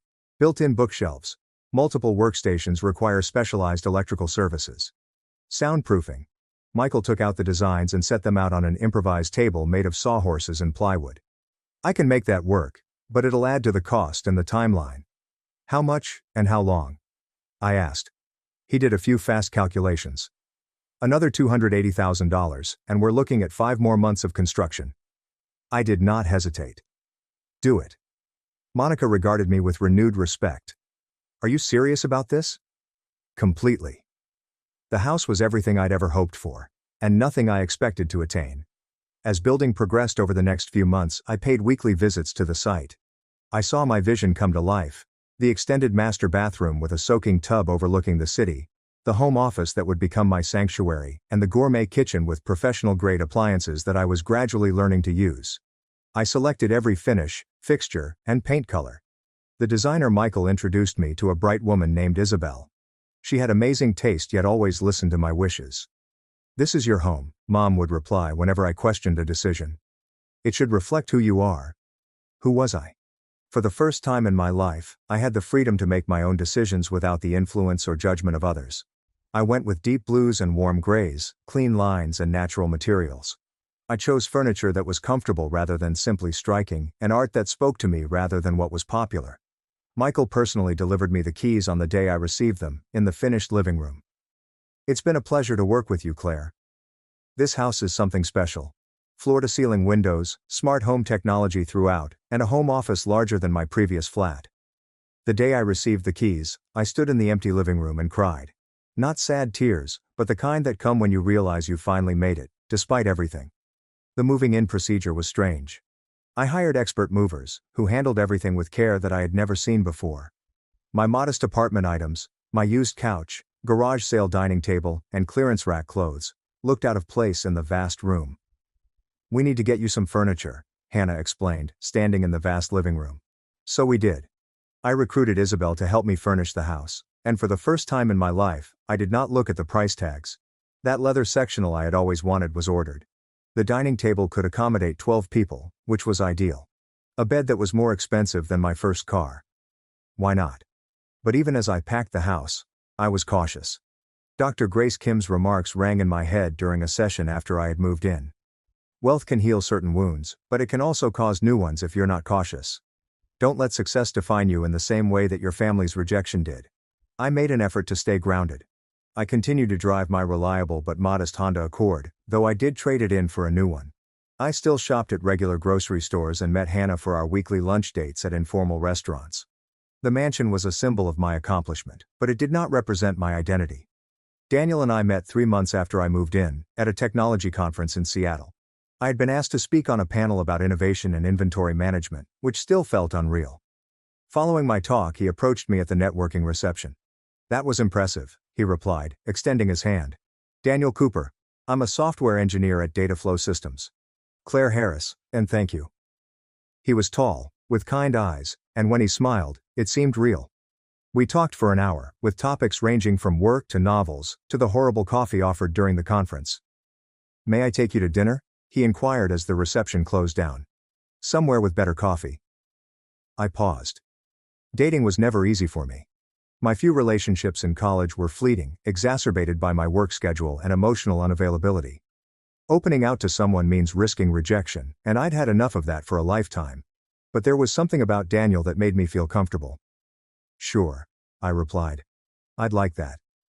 Dinner morphed into a late-night tour around Seattle. We discussed everything: our childhoods, hopes, and failures. When I stated being estranged from my family, he simply nodded in understanding. "My parents divorced when I was young," he explained. "My father wasn't excellent at staying in touch thereafter." "I understand. The complicated family thing." By the end of the meeting, we had spent every available moment together. Long distances were difficult. He was based in Portland, but we made it work through video conversations, weekend trips, and continuous texting. He was enthusiastic about my work, interested in my ideas, and never made me feel like I was too much or not enough. 7 months into our relationship, I invited him to see the house. I was concerned that it might appear that I was bragging, or that our disparity in wealth would cause problems. I picked him up at the airport and we headed to Evergreen Heights. "So, where exactly do you live?" he inquired, observing the neighborhoods gradually improve. "You'll see," I answered, approaching the gate. When the gate opened and we pulled up to the house, his jaw fell. "Claire, is this yours?" "Yes." He was quiet as we strolled in, taking in the soaring ceilings, the view, and the obvious signs of accomplishment. I held my breath, expecting criticism, resentment, and anything to go wrong. Instead, he turned to me in the living room and smiled. "This is incredible. You created this life for yourself, didn't you?" "Yes. I'm proud of you," he simply stated, pulling me into a hug. Those 4 words, "I'm proud of you," shattered my heart. My parents had never mentioned them in 28 years. But this man I'd known for 7 months stated them with confidence, and I believed him. I did not tell anyone from my previous life. Why should I? They made it plain that I was on my own. Hannah assisted me in moving in, as did my boyfriend Daniel, whom I met at the tech conference 9 months prior. He was a software engineer at a prominent corporation, kind, helpful, and unconcerned about my family problems. Life was good. Better than good. I had a job I like, people who valued me, and a home that was all mine. The hole where my family used to be had healed, leaving a scar but no open wound. Then, 2 weeks ago, my carefully crafted tranquility crumbled. My doorbell rang while I was in my home office, on a video call with a client. I ignored it. I had a smart doorbell that recorded everything, which I could review later. But then my phone started buzzing, an unknown number, followed by another. After my meeting, I reviewed my doorbell footage. My stomach sank. It was Olivia. She was standing at my front gate staring up at my house, her mouth literally hanging wide. She tried the intercom, looked through the gates, and even tried to take photos over the fence. Then I checked my voicemails. "Hi Claire. This is Olivia. I was traveling through Evergreen Heights with some buddies when I noticed your name on the mailbox. This cannot be correct. Call me back." The next one got angrier. "What the hell, Claire? How come you have a house here? These houses are worth millions. Call me back right now." The third was not from Olivia. It was my mother, and her voice was harsh and emotional. "Claire Marie, your sister just called me crying, completely hysterical, and said you live in a mansion. She asked, "Why does she have that when we gave her nothing? You must call us quickly and explain what is going on." I listened to 9 voicemails, each of which was more demanding than the last. The 6th one had my father's gruff and confused voice. "Hi Claire. This is your father. We need to discuss your problem. This is a family company. Call us back." I erased them all without answering. Yet the messages continued. Over the next week I received 50 calls from different family members. Olivia appears to have launched a full-scale campaign. My Aunt Karen, Uncle Greg, and even my grandmother contacted me. The messages varied from concerned to congratulatory to downright accusatory. My grandmother's message was especially telling. "Sweetheart, your mother is beside herself. She doesn't understand how you can be doing so well without notifying your family. She feels cheated because you kept this success a secret. Please call her." Betrayed. The word nearly made me giggle. They had betrayed me throughout my life. But now that I have something they want to be a part of, I'm the bad guy for not sharing. Hannah came over with wine after I explained what was going on. "So, what are you planning to do?" "Nothing," I said, pouring us each huge glasses. "I'm going to do exactly what they taught me to do. Live my life without them." "They're going to keep trying," she said. She was correct. The calls persisted. Then followed the mail, forwarded from my previous address. My mother's handwriting on the envelope made my hands shake, but I read it nonetheless. "Claire, I cannot understand why you are doing this. We are your family. Yes, we disagreed 3 years ago, but this is absurd. Your sister is heartbroken that you are living in luxury while she and Ethan are struggling in their starter house. Your father's dealership has not been doing well, and we could really need your assistance.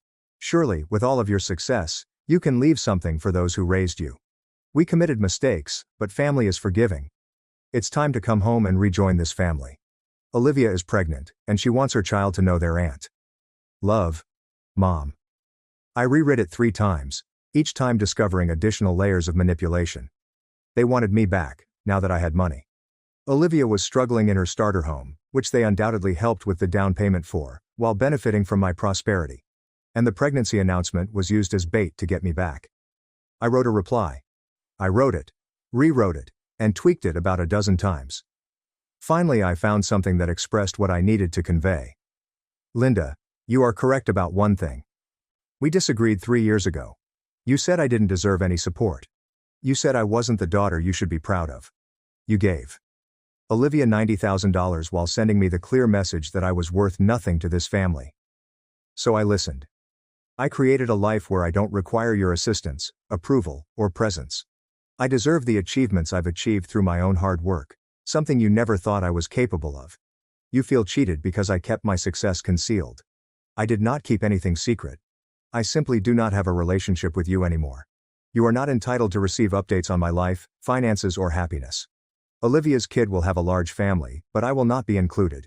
Just as I was not included in the family image you made it obvious I did not fit into. Do not contact me again. Claire." I sent it certified mail so I knew she got it. The confirmation arrived 2 days later. The answer was swift and explosive. Within an hour of receiving the delivery confirmation, my phone phoned with my father's number. I did not respond, but the voicemail he left was remarkable. "How dare you?" His voice was shaking from wrath. "How could you reject our generosity? We provided you a shelter over your head and food to eat, and this is how you pay us back? You are a selfish, ungrateful brat who does not deserve the success you have achieved. Claire, mark my words. You will fall. And when you do not come crawling back to us." I saved the voicemail, not because it hurt, though it did, but because it served as proof. Proof that I had made the correct decision. Daniel discovered me sitting in our home theater, staring at nothing. "Are you okay?" he inquired, sitting next to me. "They called me selfish," I explained. "After everything, I'm the selfish one." He pushed me closer. "Do you know what I think? I suppose they are afraid. They are afraid because they can no longer control you. They cannot use love, money, or guilt to control you. You're successful and happy without them, and that undermines their claim that you needed them." He was correct. My accomplishment had wrecked the tale they had told themselves. Olivia was the capable one, the one who deserved investment, and I was the problem child who would never amount to anything. 2 days ago, something changed. Hannah called me, her voice full of concern. "You need to see this." She texted me a screenshot.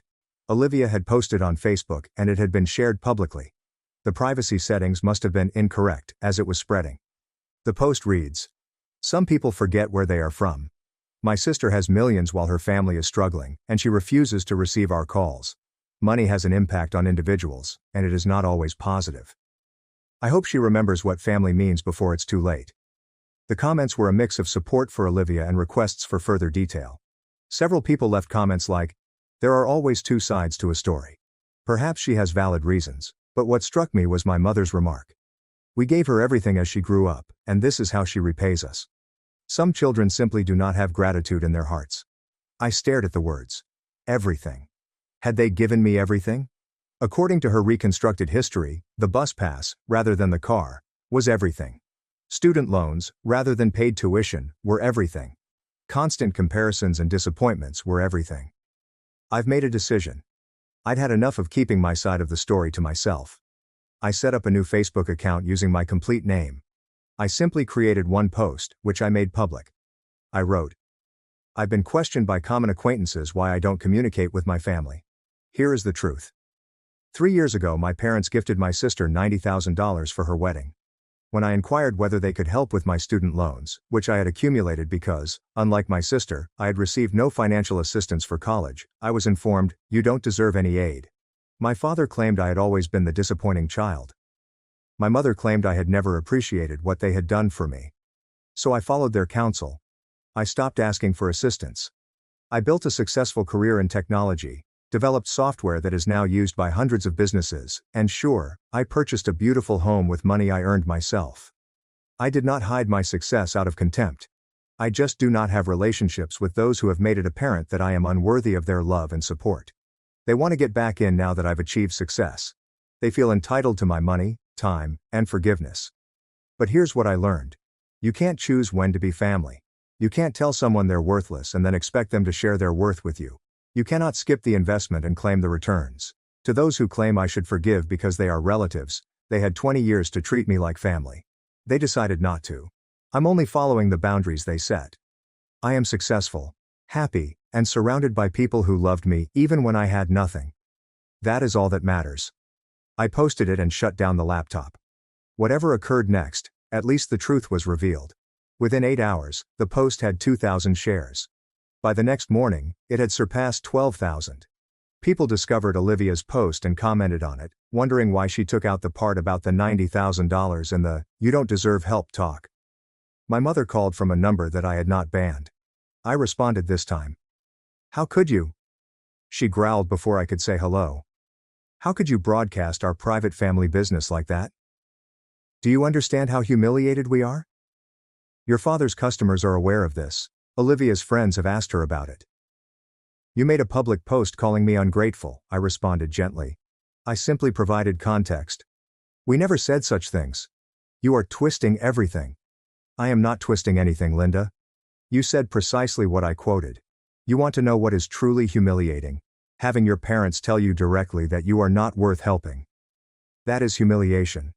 She was crying now. "We made mistakes, but you are our daughter. Doesn't this signify anything?" "It used to," I replied gently. "It used to represent everything.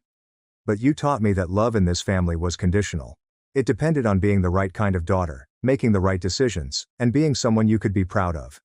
I was not going to be that person for you. So I become that person for myself.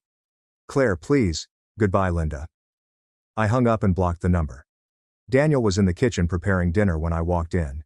He stared at me and read my expression. "How are you feeling?" I thought about it. Really thought about it. "Free," I finally replied. "I feel free." The posts gradually died off. My family stopped trying to contact me, most likely because they were humiliated when their own actions became public. I learned via Hannah, who heard from a mutual acquaintance, that my father's dealership was actually doing well, that his story about struggling was a ruse to coerce me into financial assistance. Olivia had a kid 4 months ago. I know because my grandmother found my office address and mailed me a birth announcement. I had no reaction when I saw the baby's picture. A tiny girl called Ella. Nor anger, nor sadness, just a vague realization that somewhere out there, I had a niece I'd never meet. I sent the announcement to the shredder and returned to work. Last week, I became engaged. Daniel proposed over a weekend trip to the shore, and I accepted without hesitation. We are arranging a small ceremony with only close friends and the family we have selected for ourselves. Hannah will be my maid of honor. Daniel's parents, who have treated me more kindly in 3 years than my own parents did in 28, will accompany me down the aisle. We will pay for the wedding ourselves, so it will cost anything we want. There is freedom in knowing that every decision we make is our own, free of responsibility or guilt. Sometimes late at night, I wonder what would have occurred if they had simply answered yes that day. Would I have been as motivated to succeed as I was if they had given Olivia even a tenth of what they did? Would I have stayed in their lives, settled for less, and never challenged myself to create something extraordinary? I will never know. But I know this. Rejection was the nicest present they ever gave me. It compelled me to bet everything on myself, and I won.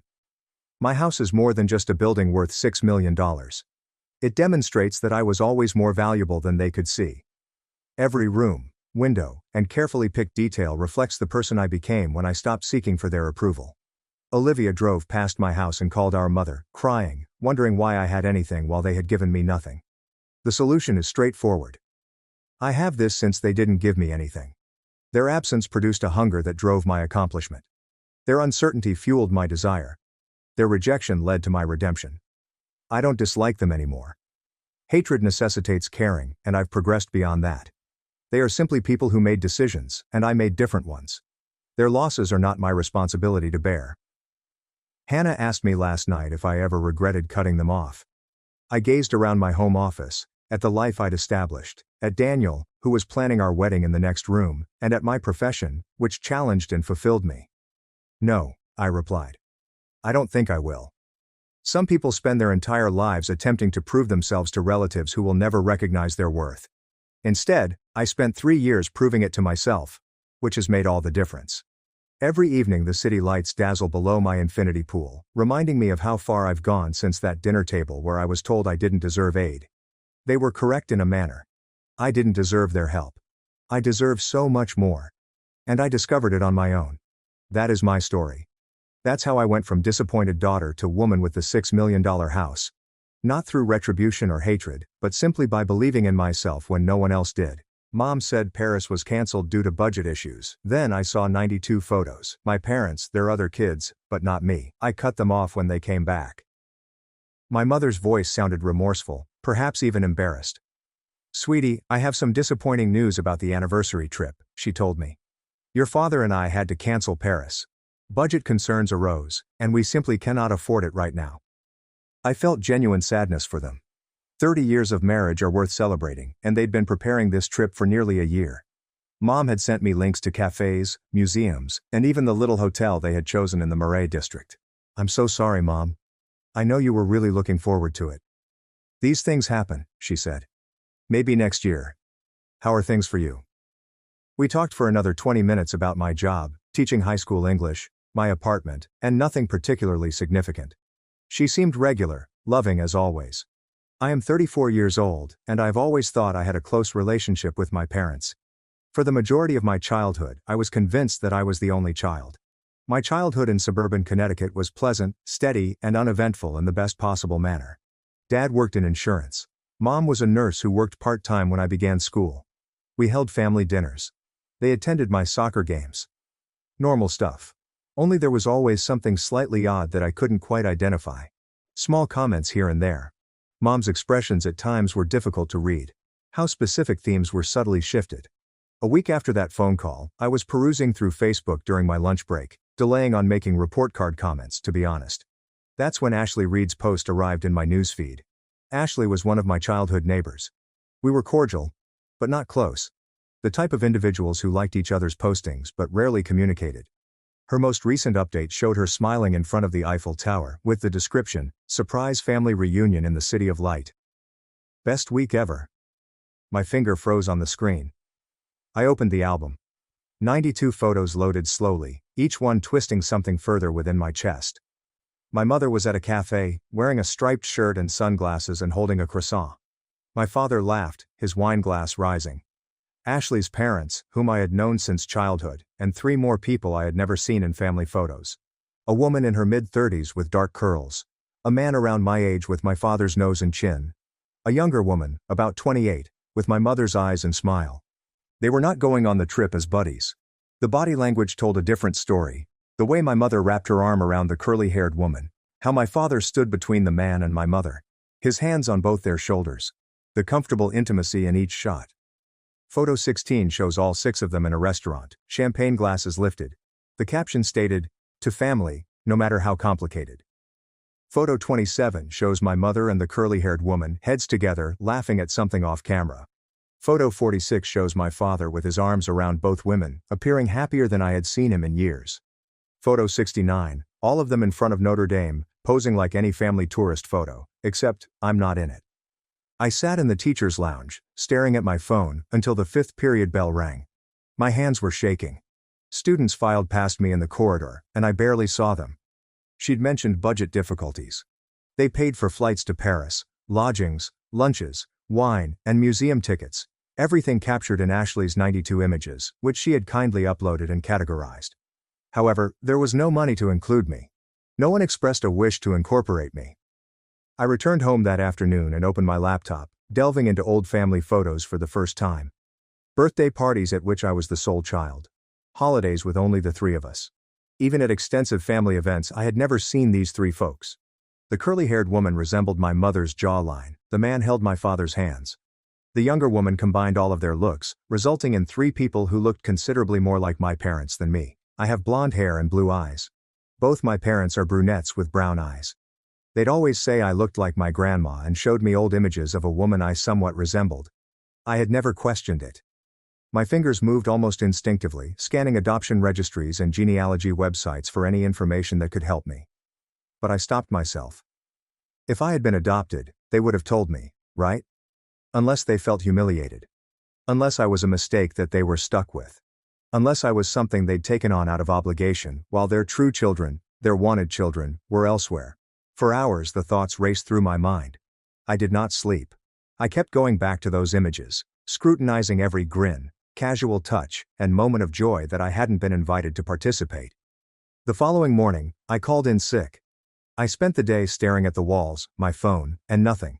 Friends texted. I did not respond. There was a weight crushing down on my chest, making breathing difficult. My mother called that evening. I let it go to voicemail. She left a pleasant message about coming by this weekend and possibly going to lunch as if nothing had happened. As if she hadn't just returned from Paris and those 92 images didn't exist. I erased Facebook from my phone, then reinstalled it an hour later and checked the album again. Ashley had added 98 images.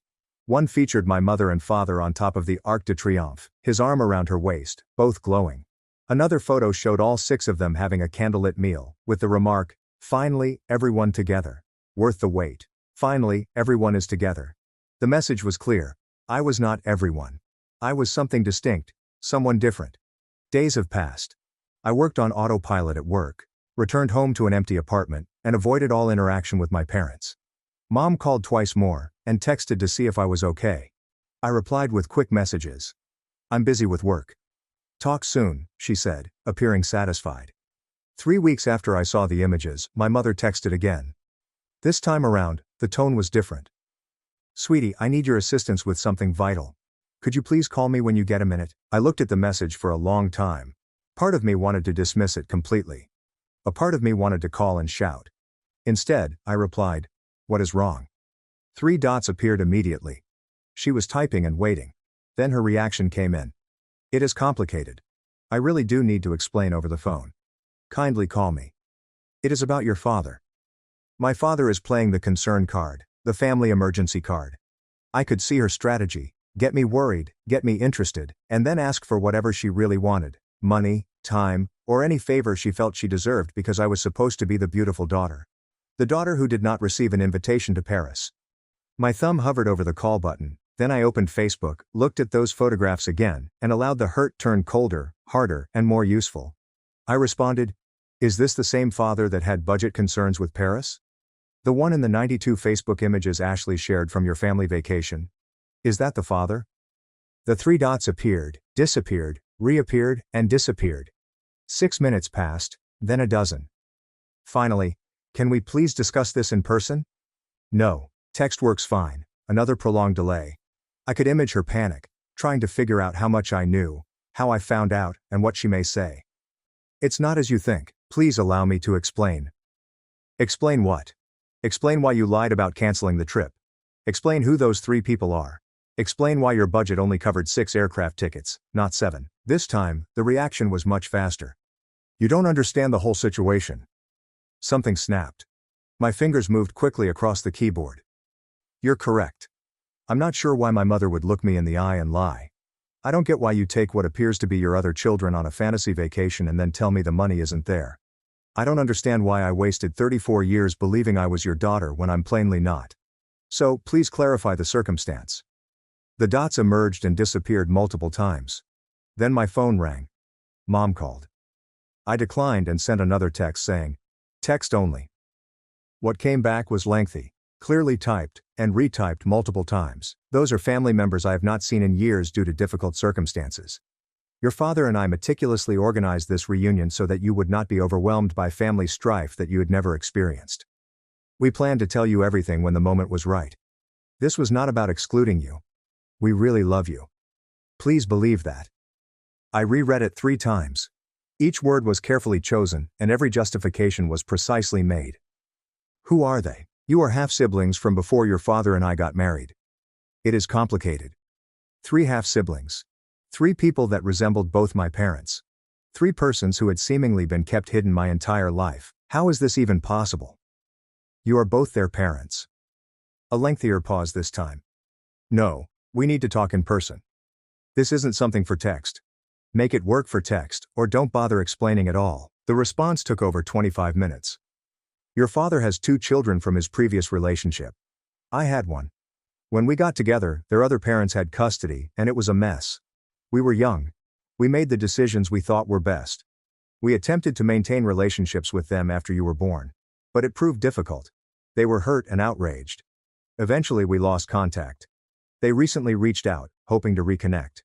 We felt Paris could be a new beginning. I sat with that explanation, attempting to make it make sense. I had no idea 3 of my half-siblings existed. Relationships that ended before I was born. A reunion trip I was not informed about. Because why? So you believed lying to me and excluding me was the greatest way to deal with a fresh start? We did not want to complicate matters. They were already worried about reconnecting. Adding another person they'd never met seemed like too much. Another human. That's what I was. Too much. A complication. I'm your daughter, not another person. Of course you are.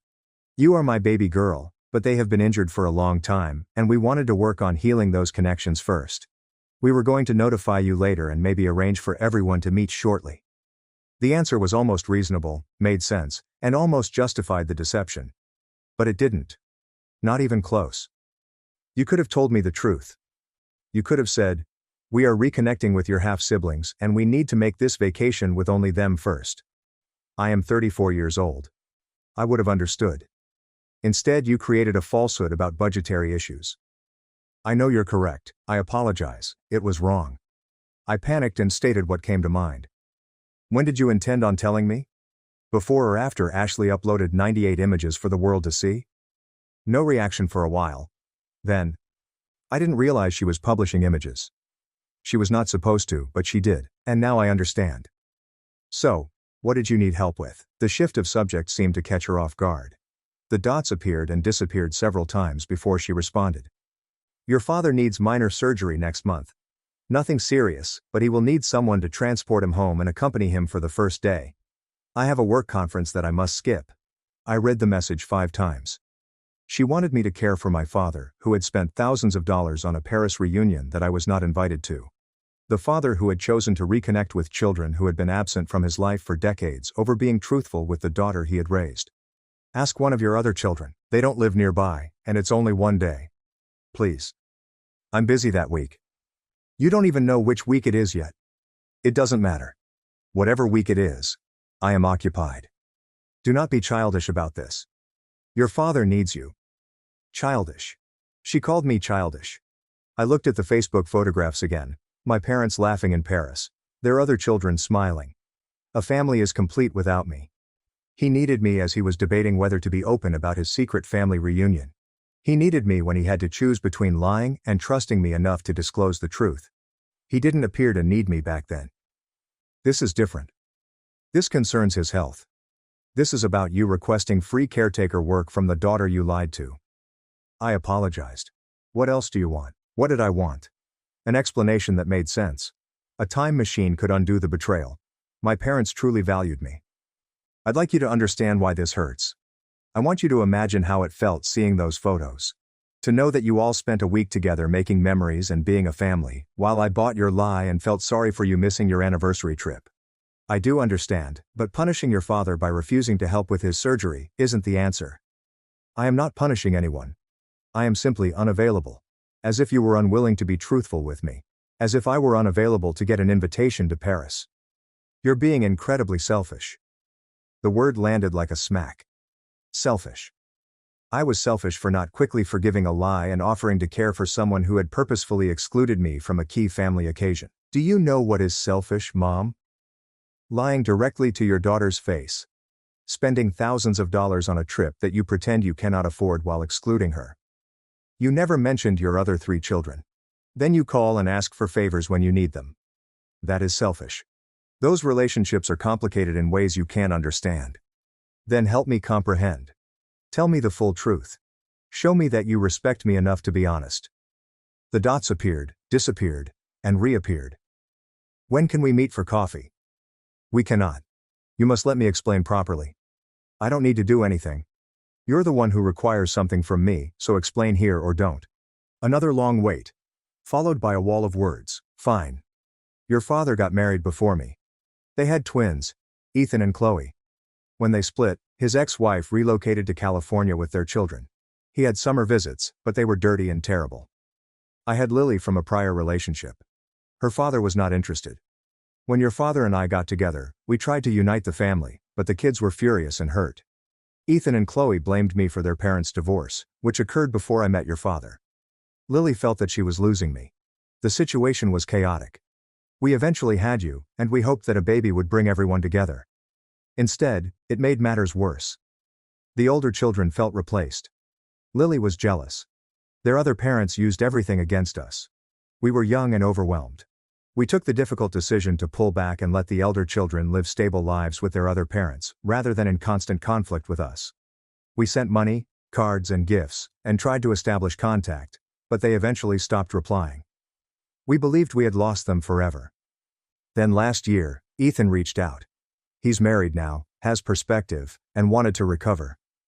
Chloe and Lily felt the same way. We've been rebuilding steadily. Paris was meant to be symbolic, a new beginning.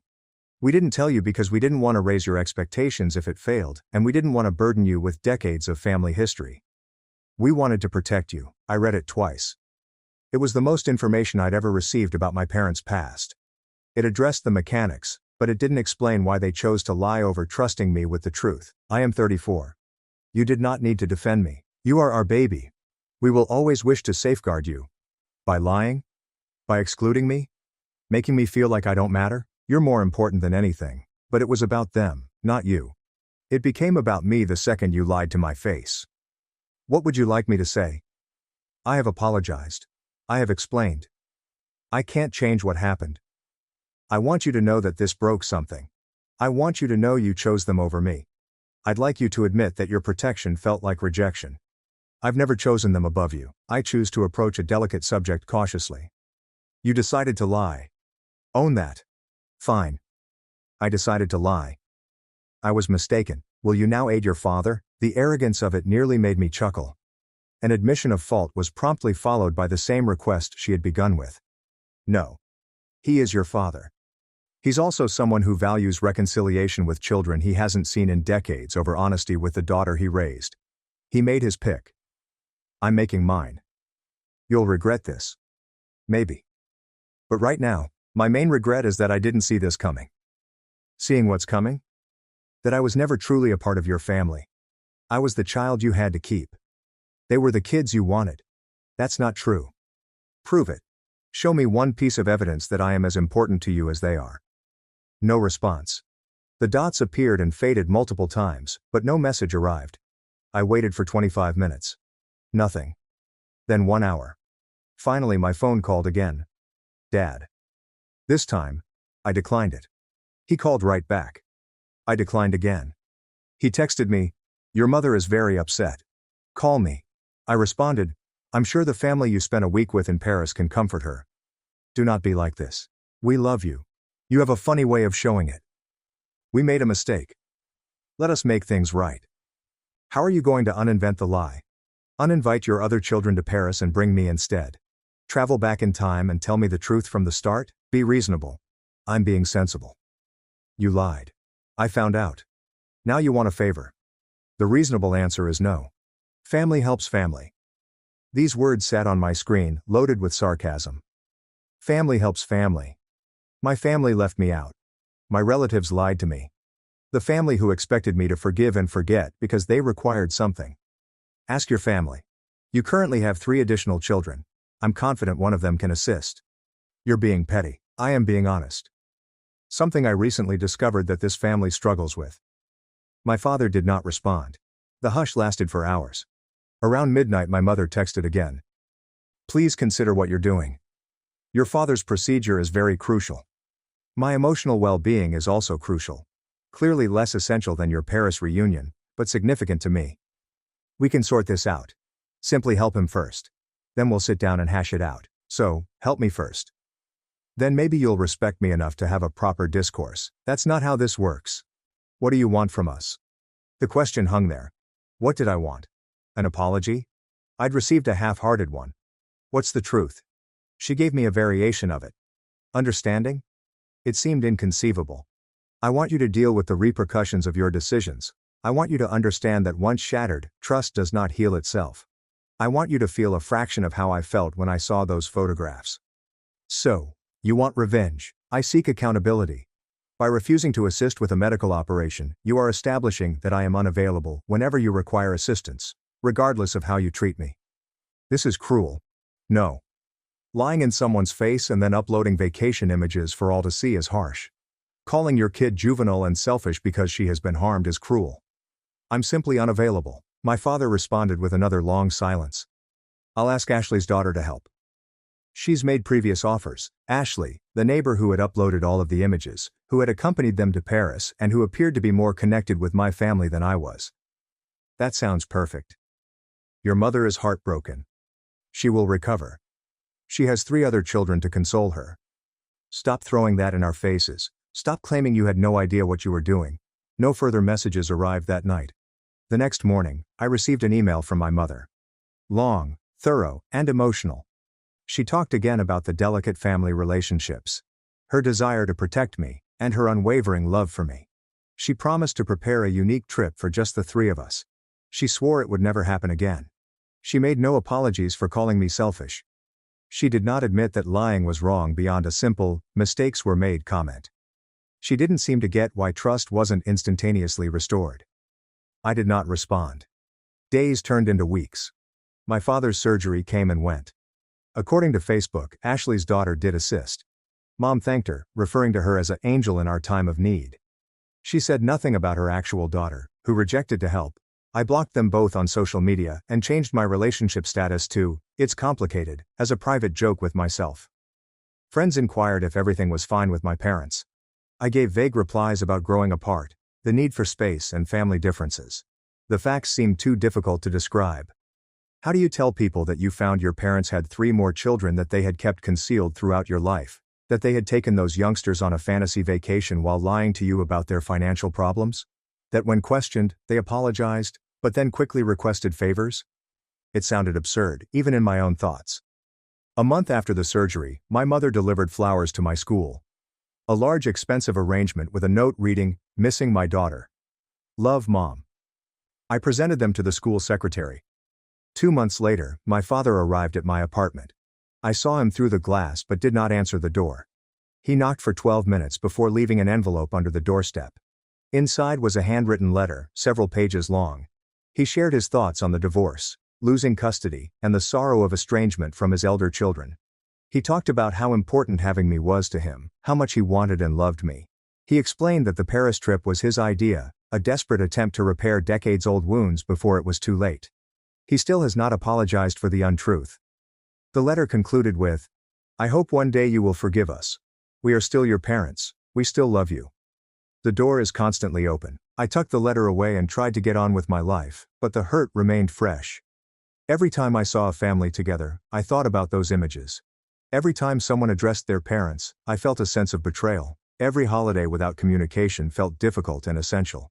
4 months after everything broke apart, Ethan added me as a Facebook friend. I gazed at the request for a long time. My half-brother, one of the persons in those Paris images, and one of the reasons I'd been rejected. I accepted it out of curiosity. He sent a message instantly. "Hey, I realize this is strange. Our parents told us what had transpired. I wanted to reach out directly." Against my better judgment, I replied. "Why?" "Because they botched up.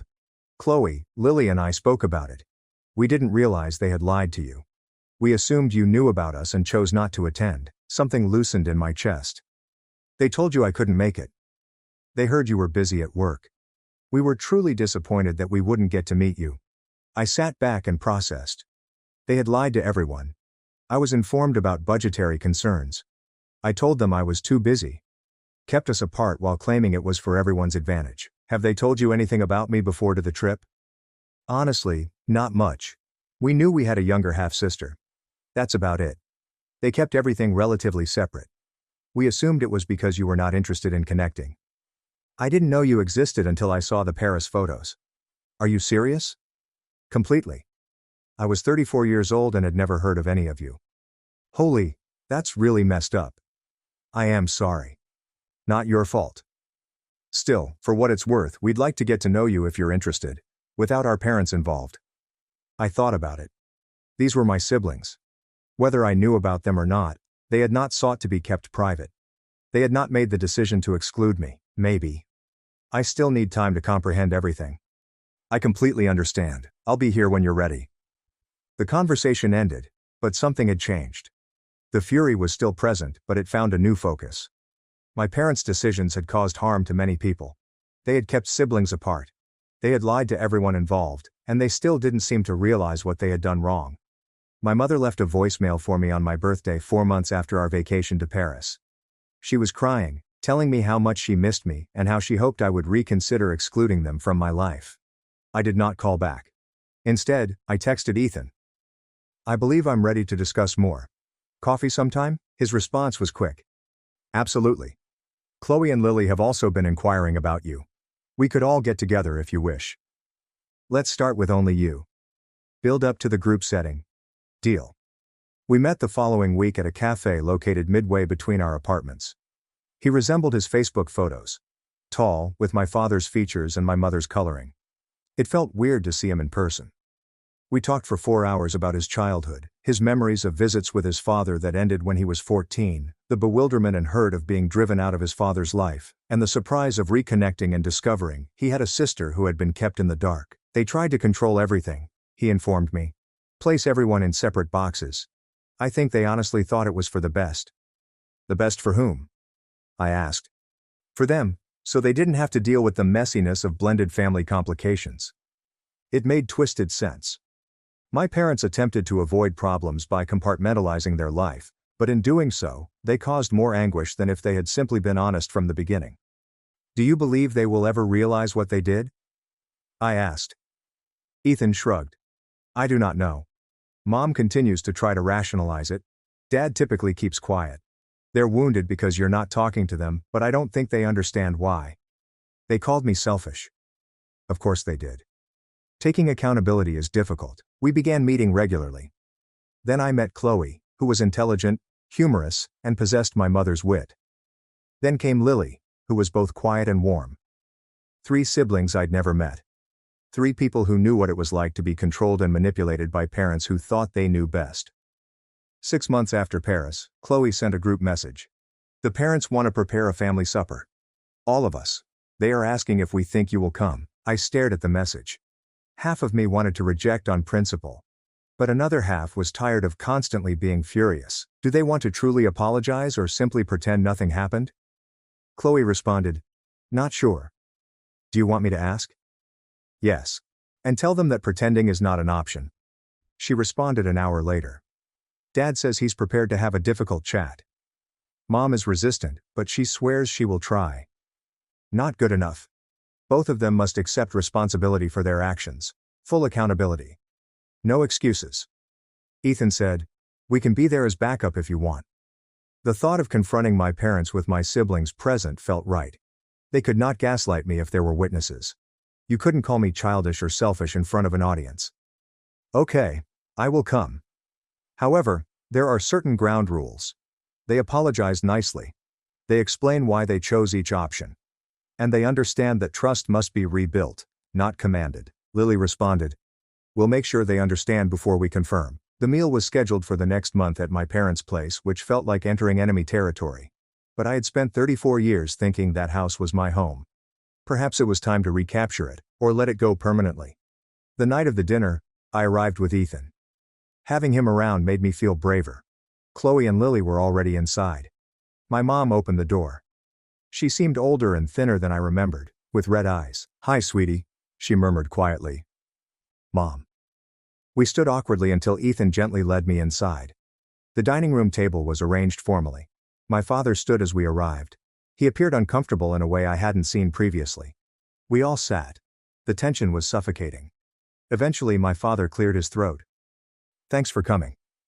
We understand it hasn't been easy." I waited and said nothing. "We wanted to explain ourselves," Mom said. "To help you understand." "No," I interrupted. "We're not going to explain things first. First and foremost, I apologize." "Real ones." They exchanged glances. Chloe gave them an encouraging nod. Dad talked first. "We're sorry we lied about our Paris trip. We assumed it would be easier than explaining the problem, but we were mistaken. It hurt you, and that was not our aim. It was better than nothing. Barely." "And?" I prompted. Mom drew a breath. "And we apologize for how we handled the entire affair. For being dishonest about your siblings. For attempting to control everyone individually rather than bringing you all together. For calling you selfish when you were clearly hurt." "Why did you do this?" I asked. The actual cause. Not the protective parent argument. The actual truth. They were silent for a long time. Then Dad replied, "Because it was easier. Because coping with the complexities of blended families, including damaged feelings and competing needs, was exhausting. Because we were selfish and preferred to avoid uncomfortable conversations." There it was, the truth. "We convinced ourselves it was for everyone's benefit," my mother said. "But actually, it was for us. We did not want to confront the implications of our previous decisions.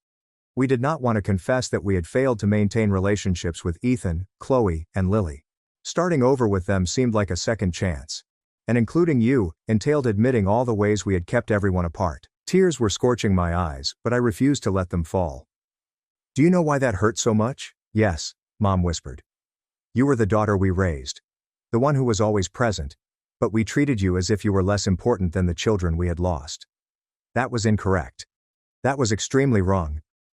The only sound in the room was my mother crying. "I love you," she stated. "I love you so much, and I betrayed your confidence. I'm not sure whether I'll ever be able to remedy that, but I'd want to try. However long it takes." I looked around the table at my father, who appeared truly sorry. At Ethan, Chloe and Lily, who were all watching with encouraging looks. My mother was coming apart. "It's going to take time," I admitted. "A lot of time, and absolute honesty from now on. No more managing me. No more falsehoods, no matter how minor. No more treating me as if I'm too frail to handle the reality." "We can do that," Dad said. "We will do that. And therapy. Family therapy is for all of us." Mom nodded. "Whatever you need." "I'm not ready to forgive yet," I replied gently. "But I'm willing to try to rebuild." "That's more than we deserve," she explained. Perhaps it was. Maybe I was being overly generous. But I got weary of being furious. I was tired of the unhealed wound. Tired of spending holidays alone and receiving unreturned birthday voicemails. The supper was odd, but not bad. We basically talked about the surface. Ethan shared stories that made everyone chuckle. Chloe inquired about my job. Lily shared photos of her kitten. My parents were cautious around me, deferential in a way they hadn't been previously. It felt odd yet necessary. When I left, my mother hugged me at the door. I let her, even though it made me uneasy. "Thank you for coming," she muttered. "Thank you for giving us a chance." I drove home with Ethan and we were both quiet. "That was intense," he finally stated. "Yeah, you okay?" "I do not know. Maybe." For what it's worth, I believe you handled it well. You didn't let them off easily, but you also didn't entirely close the door. I wanted to, I confessed. Some of me still does. However, another part of me wants to reunite with my family. Another side of my family. One in which everyone is honest. That is fair. That is actually healthy. We drove silently for a while longer. Then Ethan added, I am delighted we met. All that aside, I'm delighted I have a sister. Something warm stretched across my chest. Me too. The healing process was slow, painful, and essential therapy sessions, dinners where old wounds were painstakingly probed, conversations in which my parents were forced to face their embarrassment rather than avoid it. My mother battled the most. She desired rapid forgiveness and the restoration of normalcy. However, normalcy had disappeared. We were creating something new, and she needed to accept it. My father was quieter, but more consistent. He showed up for each therapy session. He listened more than he talked. He accepted my restrictions without complaining. A year after Paris, the 8 of us traveled to Boston, a place none of us had visited before. Neutral terrain for a family attempting to figure out who they were to one another. We walked the Freedom Trail, ate seafood in the North End, and snapped shots that included everyone. On the last night, while sitting in a restaurant facing the water, my mother raised her glass. To second chances, she remarked, and to the daughter who was brave enough to demand better from us. It was not ideal. The pain had not gone away, but we were trying, honestly, haphazardly, and poorly. Ethan caught my gaze across the table and smiled. Chloe squeezed my hand. Lily laughed at something Dad said. And for the first time in a year, I felt as if I belonged to something real. Not the neatly crafted fantasy that my parents had maintained for decades. Not the segmented relationships they'd attempted to control, but something genuine. Based on truth, accountability, and the hard effort of those who decided to participate. My mother still sought to rationalize her decisions. My father still struggled to convey his emotions. They tried though. And I was discovering that sometimes just trying is enough. The thrill of watching them face the repercussions of their misdeeds had evolved into something more valuable than my initial desire for revenge. I had regained my voice. I had created boundaries. I had discovered siblings I never knew I needed. My parents had realized that love without honesty isn't true love at all. When people asked about my family now, I gave a different response than before. I have siblings. We were figuring stuff out. My parents and I had gone through a difficult time, but we were rebuilding. The truth, as chaotic as it was, felt better than the well-crafted lies I'd been fed my entire life. My mother called again 2 years after the initial phone conversation concerning budget difficulties. This time, her voice was hopeful, yet guarded. I wanted to run something by you, she explained. Your father and I are planning another trip, a large family one. We'd like to invite everyone, and if you're interested, you can help plan it. I thought about it. About the girl who sat in a teacher's lounge, staring at images of Paris, feeling worthless and ostracized. About the woman I'd become. Someone who recognized her worth and demanded respect.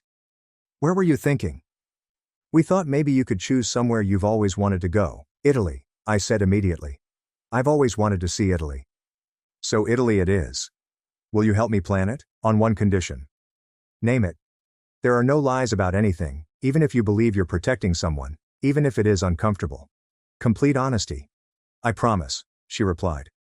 And for the first time in years, I trusted her.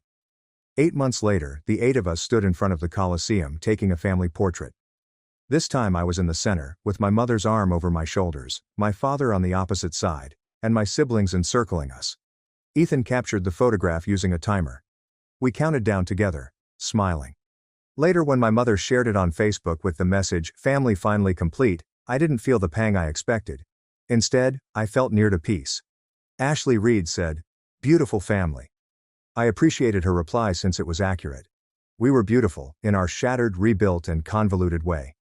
That night, over wine at a Trieste restaurant, Chloe asked me, "Do you think you've forgiven them?" I thought about the question thoroughly. I believe I have accepted what happened and decided to go on. Is this the same as forgiveness? I'm not sure, but it's enough for now. That's fair, Lily replied. Forgiveness is overrated anyway. Accountability works better. My mother overheard and shuddered slightly, but did not dispute. She had learned not to. To accountability, said Ethan, raising his glass. We all clinked glasses together. And in that moment, surrounded by individuals who had been strangers 2 years prior but were now unmistakably family, I felt something I hadn't felt in a long time: optimism. The kind of hope that comes from working hard to improve things, rather than pretending everything is good. From expressing the truth, even when it is painful. From demanding respect and extending grace in equal measure.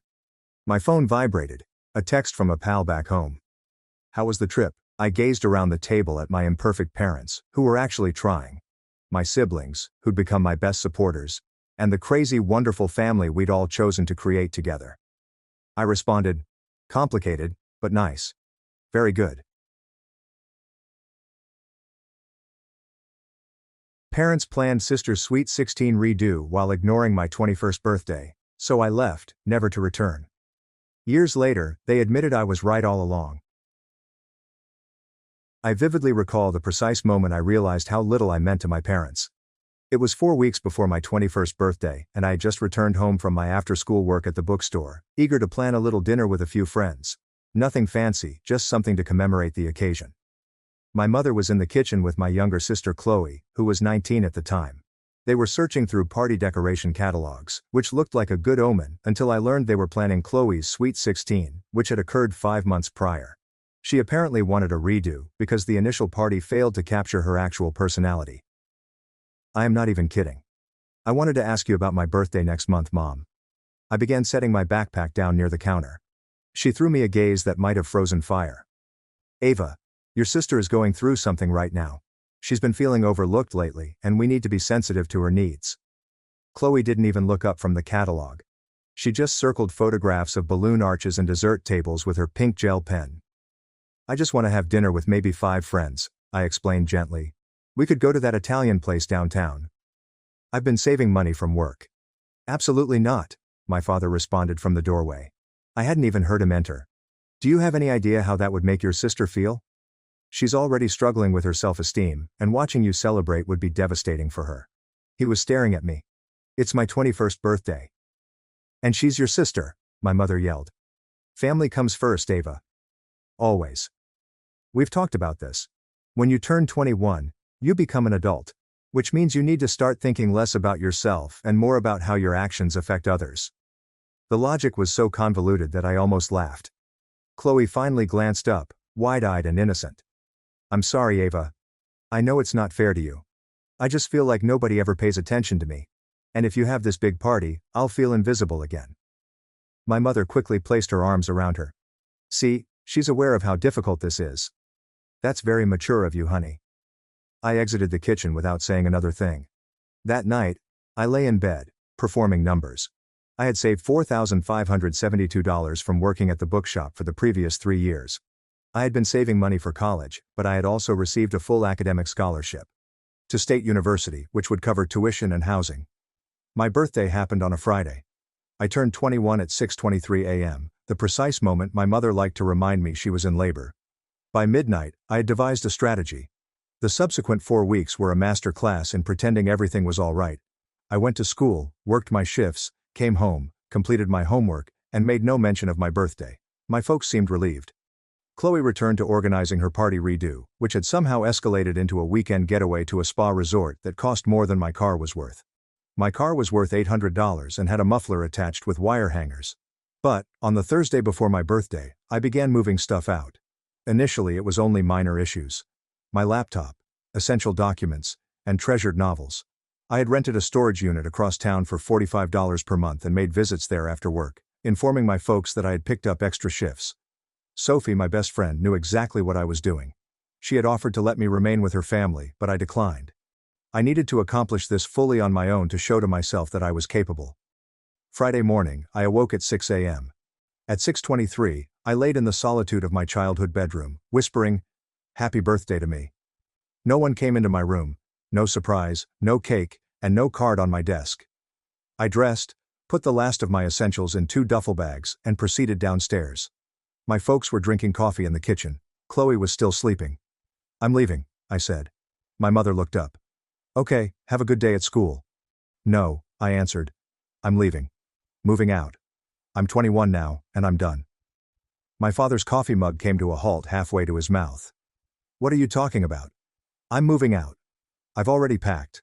I found a room to rent near campus and I start my summer job on Monday." My mother's face shifted between many looks before settling on rage. "You're being ridiculous. You can't just leave because you're having a tantrum about your birthday. I'm not having a tantrum. I'm making a choice. You've made it clear where I stand in this family, and I'm okay with it now. But I don't have to stay here and watch it anymore. Ava Isabella Bennett, if you walk out that door, don't expect us to welcome you back with open arms. My father stood up.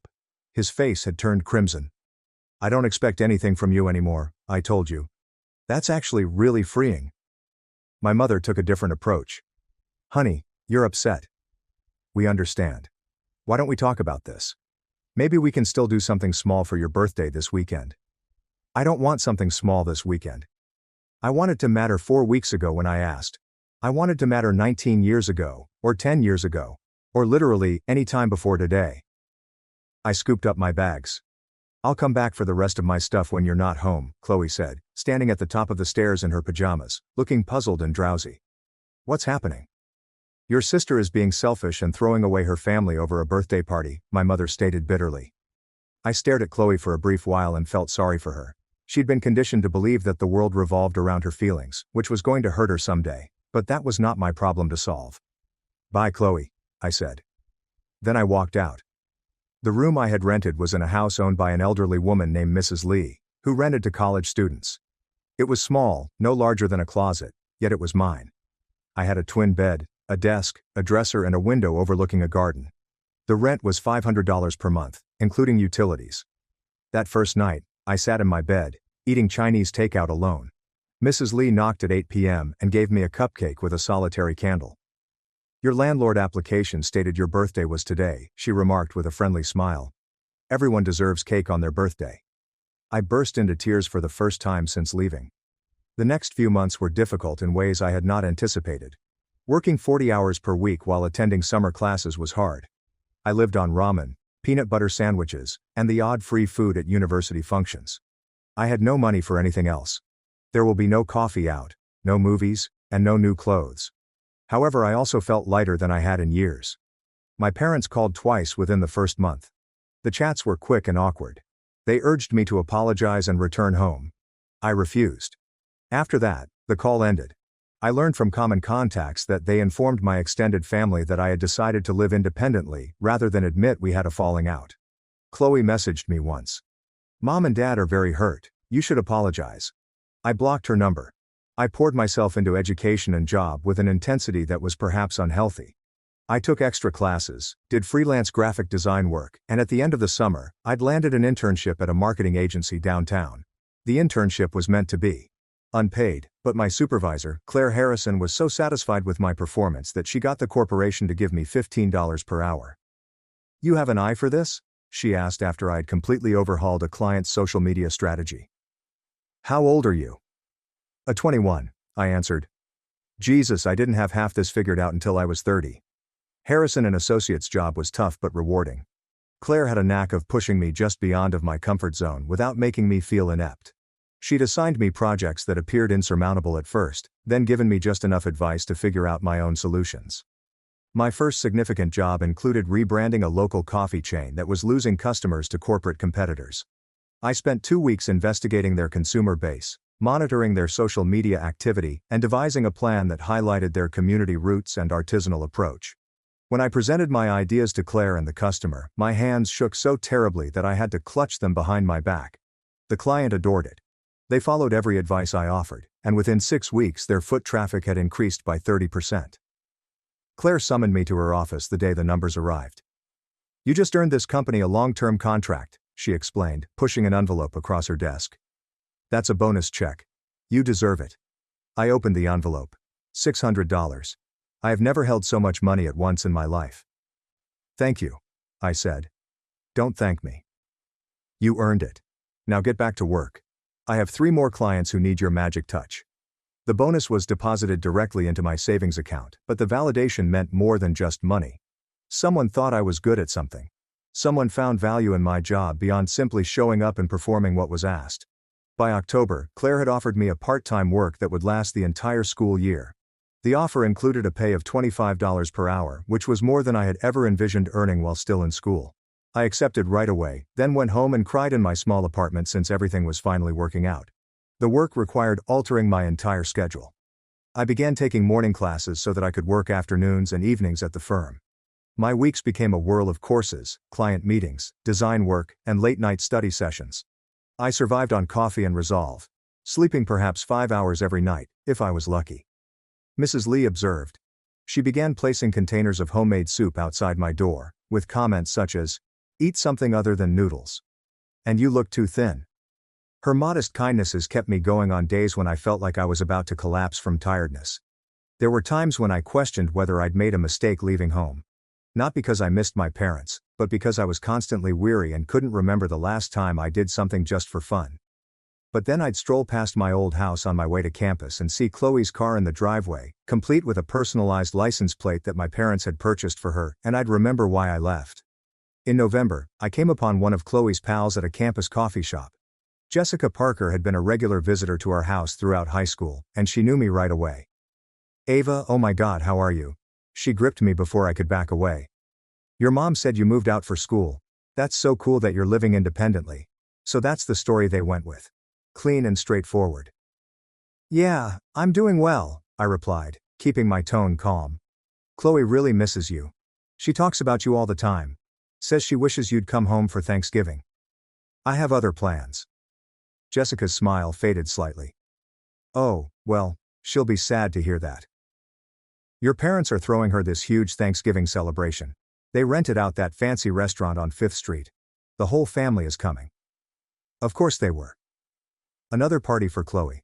Another opportunity to shower her with attention and gifts while pretending I didn't exist. "Sounds nice," I replied bluntly. "You should come. I'm sure they'd love to see you." "I doubt that. I need to go, Jessica. Good seeing you." I left before she could say anything else, my chest tight with old rage. I believed I'd passed it. The encounter stuck with me for days. I kept picturing my family assembled around an enormous Thanksgiving spread. Everyone was smiling and cheerful, and no one was worrying where I was, or whether I was okay. Ethan saw my mood change. We'd been dating for about a month at that point, and I'd been careful not to bring up all of my family turmoil with him too quickly. But one night, when we had finished studying at the library, he asked me bluntly, "What's going on with you? You've been somewhere else all week." I told him everything about my parents, Chloe, and the birthday that ruined everything. He listened without interruption, his visage darkening as the story progressed. "That's messed up," he murmured as I concluded. "Like seriously messed up." "It is what it is." "No, Ava, it's not normal. You know that, right? Parents aren't supposed to pick favorites like that." "I know." "Do you know? Because you're talking about it like it's just some quirk of your family dynamic, but it's actual emotional neglect." Hearing him say it so directly made something inside me crack open. I guess I never considered it that way. I just wondered if I wasn't trying hard enough to be what they wanted. That's exactly what victims of neglect think. It's not your fault. None of it was ever your fault. We sat in his car in the library parking lot, and I cried harder than I had for months. He held my hand and did not attempt to cure anything. Just let me feel whatever I needed to feel. "You're coming to Ohio with me for Thanksgiving," he added, once I'd calmed down. "My mom will feed you until you can't move, and my dad will bore you with stories about his model train collection. It's non-negotiable. I don't want to intrude." "You're not intruding. You're a family now. That's how it works in functional families. We actually want to include people." Traveling to Ohio for Thanksgiving was the best decision I had made in months. Ethan's parents, James and Sarah, treated me as if I had always been a part of their lives. Sarah taught me her grandmother's sweet potato casserole recipe. James took me through his complex model train setup in the basement, telling the history of each miniature building and figure with genuine excitement. "Our son really likes you," Sarah informed me as we were doing the dishes after supper. "He talks about you constantly, your work ethic, your kindness, your strength." "He's pretty great too," I added, feeling my cheeks flush. "He told us a bit about your situation with your family. I hope you don't mind." I tensed slightly. "Oh, I just want you to know that you're always welcome here. Holidays, random weekends, whenever. Our door is open." She placed a warm touch on my shoulders. "Every young person deserves to have adults in their corner. If your parents won't be that for you, we will." I had to excuse myself to the restroom so that I could cry privately. These individuals scarcely knew me, but they were more supportive than my own family ever was.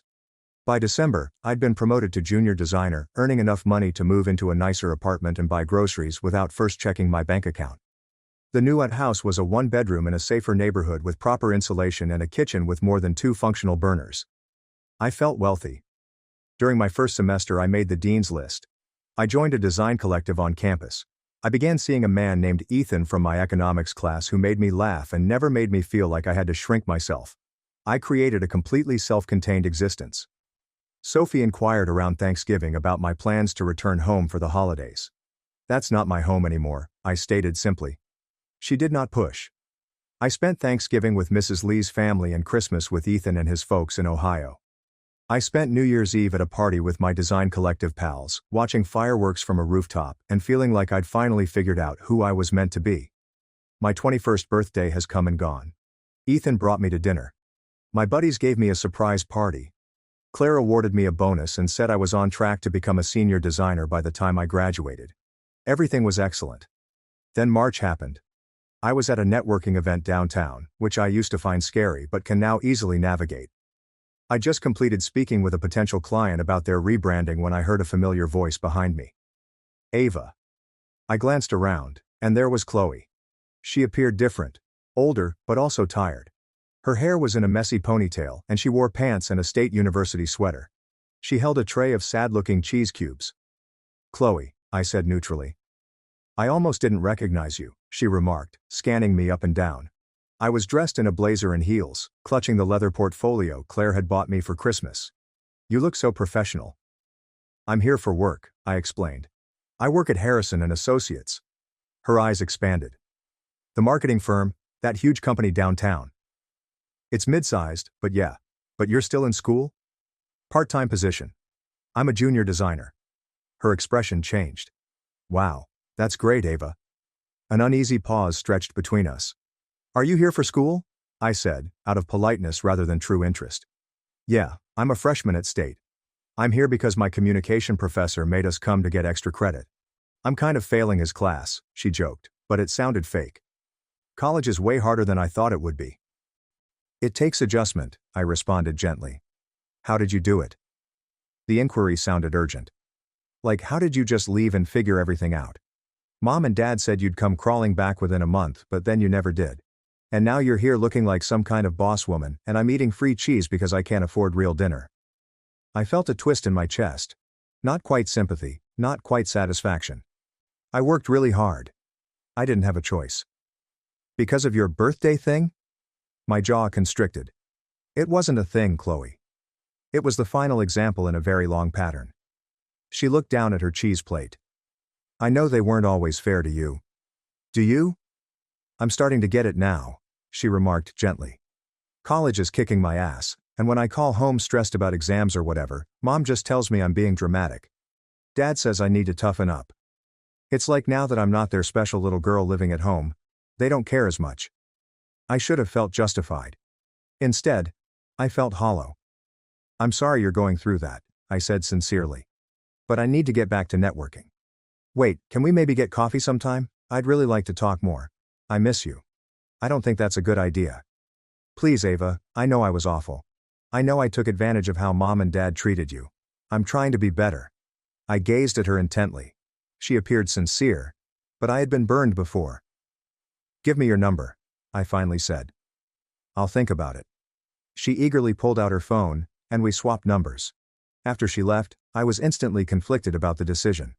I did not text her. 2 weeks later, I received a phone call from an unknown number. Against my better judgment, I responded. Is this Ava Bennett? I didn't recognize the woman's voice. Yes, this is Rachel Thompson. I'm your sister Chloe's academic advisor at State University. She listed you as an emergency contact. My stomach sank. Is she okay? She's fine physically, but she's in some academic trouble. And I'm calling because she specifically asked me to reach out to you. She's at risk of failing 3 of her 5 classes this semester, and she's missed multiple advising appointments. When I finally got her to come in today, she broke down crying and said, the only person who might understand is her sister. I closed my eyes. I don't know how I can help. She seems to think you could talk to her parents on her behalf. Apparently there's some family dynamic I'm not privy to. But she's in crisis, and I'm trying to help her access her support systems. Family support systems. The irony was almost humorous. Tell her I'll meet her for coffee tomorrow, I finished. The next day, Chloe and I met at a cafe near campus. She looked worse than she did at the networking event. Dark bags beneath her eyes, damaged nail paint, and the same sweater. Thank you for coming, she remarked as I sat down. Your advisor called me. She's worried about you. I'm drowning, Ava. I don't know what to do, her voice cracked. All my life, everything came easy because mom and dad smoothed out every problem. They talked to my teachers when my grades weren't good enough. They made excuses when I didn't make the volleyball team. They threw me parties and told me I was special and perfect. And then I got to college and none of that mattered. I'm just another student who can't keep up. And I don't know how to fix things on my own. Why are you telling me this? Because you figured it out. You learned how to survive without them. I need to know how. I took a breath. I worked it out because I needed to. Because there were no safety nets. I worked 2 jobs and took a full school load. I ate ramen for several months. I've wept myself to sleep more than I can count. It was not an uplifting quest of self-discovery. It was about survival. I want to survive too. I just don't know where to start. We talked for 2 hours. I assisted her in devising a plan. Tutoring sessions, office hours with instructors, a revamped study regimen, and eliminating 1 class to reduce her workload. I provided her the number of my freshman year academic advisor, who had helped me negotiate the system. What about mom and dad? She inquired as we departed. Should I tell them how bad things are? Do you think they'd help? She considered it. Probably not. They'd probably just say I'm being too sensitive or not trying hard enough. Then you have your answer. Something shifted between us after that. We began meeting for coffee weekly. I helped her with time management and study techniques. She slowly improved her grades. We didn't discuss much about our parents or the past, which suited me well. The spring semester offered fresh difficulties and opportunities. I'd been working on increasingly sophisticated projects at work, and Claire began inviting me to client meetings as a full participant rather than an observer. I learned how to read a room, how to successfully offer ideas, and how to accept criticism without taking it personally. Richard Bronson, a real estate developer, was a particularly demanding customer who rejected every proposal I gave for 3 weeks in a row. Claire watched me try to remain professional as he trashed my efforts with hardly hidden disgust. Why does he hate everything? I asked her after another grueling meeting. He doesn't hate your work. He hates that you're young and talented, and he's intimidated by that. Keep pushing. Make him see what I see. The next week I prepared a presentation that anticipated and addressed each of his objections. I went him through market research, competitor analysis, and predicted ROI in such depth that he had nothing to critique. Fine, he finally responded, let's go ahead with this. Claire gave me a high five in the conference room after he had departed. That's how you handle difficult clients. You just outwork his bad attitude. The triumph felt wonderful, but it also highlighted how much I had changed in less than a year. The girl who had left home, scarcely able to advocate for herself, had grown into someone capable of standing up to men twice her age in professional situations. Around April, my scholarship advisor called me in for a meeting. I believed it was just a usual check-in until I sat down and noticed the look on her face. Ava, I wanted to let you know that you've been selected for the presidential scholarship for next year. It's a full ride plus a stipend for living expenses. I stared at her. What? Your GPA, your work portfolio, your letters of recommendation from professors and your employer. Everything was exceptional. You're one of only 5 students chosen from the entire university. The stipend was $15,000 per year. Combined with my salary from Harrison & Associates, I'd be financially secure for the first time in my life. There will be no more concerns about paying the rent. No more having to choose between buying textbooks and eating well. Thank you, I said, my voice full of emotion. Thank you so much, she said, smiling pleasantly. You earned this, Ava. Every bit of it. I contacted Ethan right after leaving her office. He picked up on the second ring. I got the presidential scholarship, I said. What? That's incredible. I'm coming to get you. We're celebrating. He took me to supper at the Italian restaurant I had planned to visit for my 21st birthday. The irony was not lost on either of us. To the girl who saved herself, Ethan remarked, raising his glass of sparkling cider. To not giving up, I said. We clinked glasses, and I felt something settle within me. I was going to be fine. Better than okay. I was going to thrive. My parents eventually learned about the scholarship. I do not know who told them. Perhaps Jessica. Perhaps another mutual connection from high school. In early May, my mother called from a number I did not recognize. Ava, we heard about your scholarship. That's wonderful news. Her voice seemed strained and fake. I could hear the effort she made to sound delighted. Thanks, I answered cautiously. We'd love to take you out to celebrate a family dinner, just like we used to do. Like we used to do? The rewriting of history was stunning. We'd never had a family supper to celebrate my achievements. These had always been designated for Chloe's triumphs, whether genuine or imagined. I don't think that's a good idea. Ava, please. It's been almost a year. Don't you think it's time we move past this? Move past what exactly? You haven't apologized. You haven't acknowledged what you did wrong. You just want to pretend nothing happened. We were doing our best as parents. We made choices we thought were right at the time. Can't you give us credit for trying? No. I answered simply. I can't because trying would have meant listening when I told you how your choices affected me. Trying would have meant treating both your daughters with equal consideration. You didn't try. You chose. She was silent for a long time. Your sister misses you. Then she can call me herself. Goodbye, Mom. I hung up and also blocked that number. 2 days later, Chloe called. But it wasn't what I was expecting. She was crying so hard that I couldn't understand her. Chloe, what's wrong? I messed up, Ava. I messed up so bad. What happened? I got arrested last night. What? I wasn't hurt and nobody else was hurt, but I blew a 0.9 and they took me to jail and Mom and Dad had to come get me and they're so disappointed and I don't know what to do. My stomach sank. Are you okay? I'm fine. Scared, but fine. The court date is in 4 weeks. Mom and Dad are saying this is all because I've been under too much stress from school. Like, it's not my fault. But Ava, it is my fault. I chose to drink. I chose to drive. I could have killed someone. This was different. This was not her making excuses or shifting blame. This was true accountability. What do you need from me? I inquired. I don't know. I just needed to hear your voice.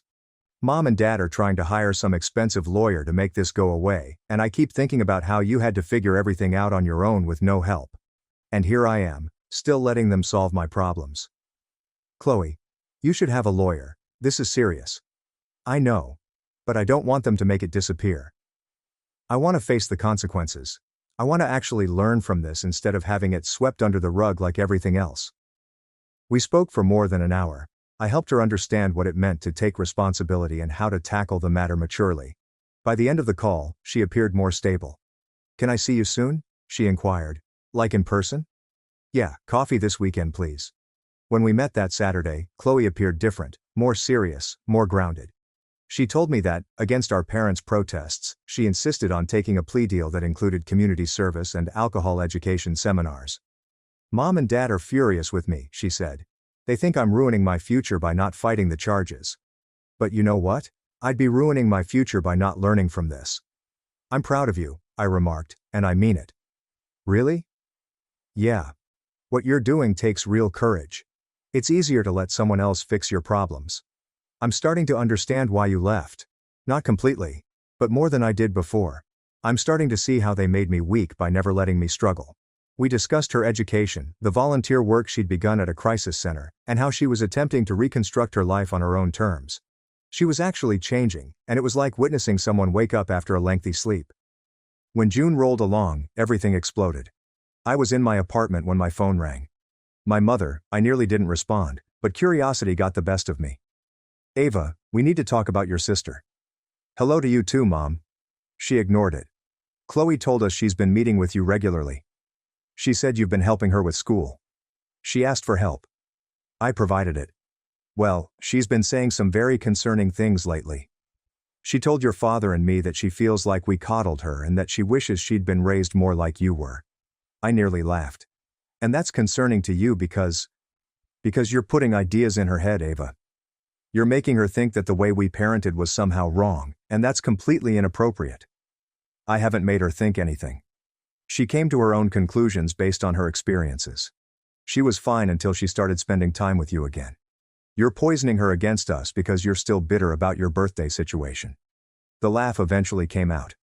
My birthday situation. Is that what we're calling it? You're twisting things. We were trying to be fair to both of our daughters. No, you were catering to one daughter at the expense of the other. There's a difference. How dare you? I'm going to stop you right there, I interjected. I'm not doing this. I helped Chloe because she asked for help, not because I have some vendetta against you. If she's questioning your parenting, maybe that's something you should examine instead of blaming me. You've always been ungrateful, and you've always been blind to your own favoritism. I hung up. 1 hour later, Chloe called. Mom and Dad are freaking out, she explained. They're saying you're trying to turn me against them. Are they wrong? I don't know anymore. She sounded fatigued. They want to have a family dinner. All of us. They want to clear the air and move forward. My instincts screamed, no, I'm not interested. Please, Ava, I need you there. I don't think I can face them alone, and I have things I need to say. Chloe, I don't think this is a good idea. I'm going to tell them how I feel either way, but it would be easier with you there. Please. Despite my better judgment, I agreed. The event took place at an expensive restaurant in downtown. I purposefully came 15 minutes late, and they had already taken their seats. My parents seemed older than I remembered. My father's hair has become grayer. My mother has fresh lines around her mouth. Chloe seemed afraid. Ava, thank you for coming, my father remarked stiffly as I took my seat. Let's just get to it, I said. What is this about? My mother folded her hands on the table. We're here because our family has been fractured for over a year now, and it's time to heal. We're willing to move past your birthday tantrum if you're willing to apologize and acknowledge your part in this rift. I stared at her. My part? You left without giving us a chance to explain our position. You cut off contact. You refused to come home for holidays. Those were choices you made. After you chose to prioritize Chloe's feelings over my entire existence, I responded with a smile. We were trying to be sensitive to your sister's needs. Chloe spoke out, her voice cracking, as she forbade me from celebrating my adulthood. Stop talking about me like I'm not here. Everyone turned to face her. I'm the reason this dinner is happening, she explained. Because I have things I need to say to all of you. My mother reached over and patted her hand. Honey, you don't need to. Yes, I do. Chloe drew her hand back. I need to say that Ava was right about everything. You did favor me. You did coddle me. You made her feel invisible so I could feel special, and that was wrong. My father's face darkened. Chloe, your sister is twisting. No, she's not. I'm 18 now, almost 19. I'm old enough to see what happened. Every time Ava accomplished something, you downplayed it. Every time I failed at something, you made excuses. You threw me a second sweet 16 party because I was feeling insecure, but you wouldn't let Ava have a simple dinner for her 21st birthday. How is that fair? We were going through a difficult time, my mother explained defensively. I was being a brat, Chloe said, her voice rising. And you enabled it instead of parenting me. Do you know how unprepared I was for college, for real life? I almost failed out my first year because I had no idea how to function without you solving all my problems. We were protecting you, my father insisted. From what? Reality? Growing up? Chloe demanded. Meanwhile, Ava learned how to actually survive because you gave her no choice. Chloe turned to me with tears in her eyes. I'm sorry. I'm so sorry for being part of why you had to leave. For being spoiled and self-centered and not standing up for you when I should have. I felt my throat tighten. Thank you. My mother stared between us, her countenance changing to something terrible. I cannot believe I'm hearing this. After everything we've done for you, Chloe. The opportunities we've given you, the sacrifices we've made. You mean the opportunities and sacrifices you gave to her while giving me nothing? I questioned in a whisper. You've done perfectly fine on your own, haven't you? My mother snapped. You have your fancy job and your apartment, and your perfect life. Maybe we knew you were strong enough to handle things without our support. That's not parenting, I said. That's abandonment with extra steps. How dare you? She's right, Chloe said. That's exactly what it was. You abandoned Ava emotionally long before she left physically, and now you're mad because she succeeded anyway. And I'm finally seeing you clearly. My father rose abruptly. I don't have to sit here and listen to this disrespect. Then leave, I replied simply. We're all adults here. You can leave anytime you want. He stared at me, obviously expecting me to back down. When I didn't, he tossed his napkin on the table and went away. My mother paused, glancing between Chloe and me. You're making a mistake, she said, Chloe. Siding with her will only hurt you in the long run. The only mistake I made was taking so long to see the truth, Chloe informed me. My mother grabbed her pocketbook and followed my father outside.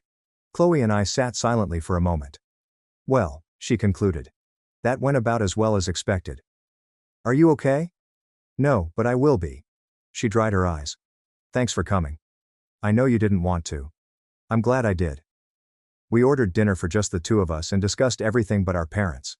She told me about a boy she was seeing, about changing her major to psychology, and about the volunteer work she had begun at an adolescent crisis center. I informed her about my promotion, Ethan's proposal last week, and the idea of starting my own design firm after graduation. You're getting married? She seemed really pleased for me. Eventually, we're thinking a long engagement. Will you invite mom and dad? I pondered it. Probably not. They've made it clear what they think of my choices. Fair. Around 10 o'clock, we left the restaurant and stood outside in the nice evening air. What happens now? Chloe inquired. I don't know. We figure it out as we go, I guess. Can we keep meeting for coffee? I'd like that. She hugged me and I hugged her back. Something that had been broken for a long time felt like it was finally healing. 3 months later, I received a text from my mother. Just a single line. Your father and I would want to talk. I presented it to Ethan, who was preparing dinner at our new flat. What do you want to do? He inquired. Nothing, I replied, dismissing the message. I want to do absolutely nothing. Good. I texted Chloe instead. Coffee tomorrow? She reacted instantaneously, already present in spirit. My 21st birthday was everything my 18th should have been. The 22nd was even better.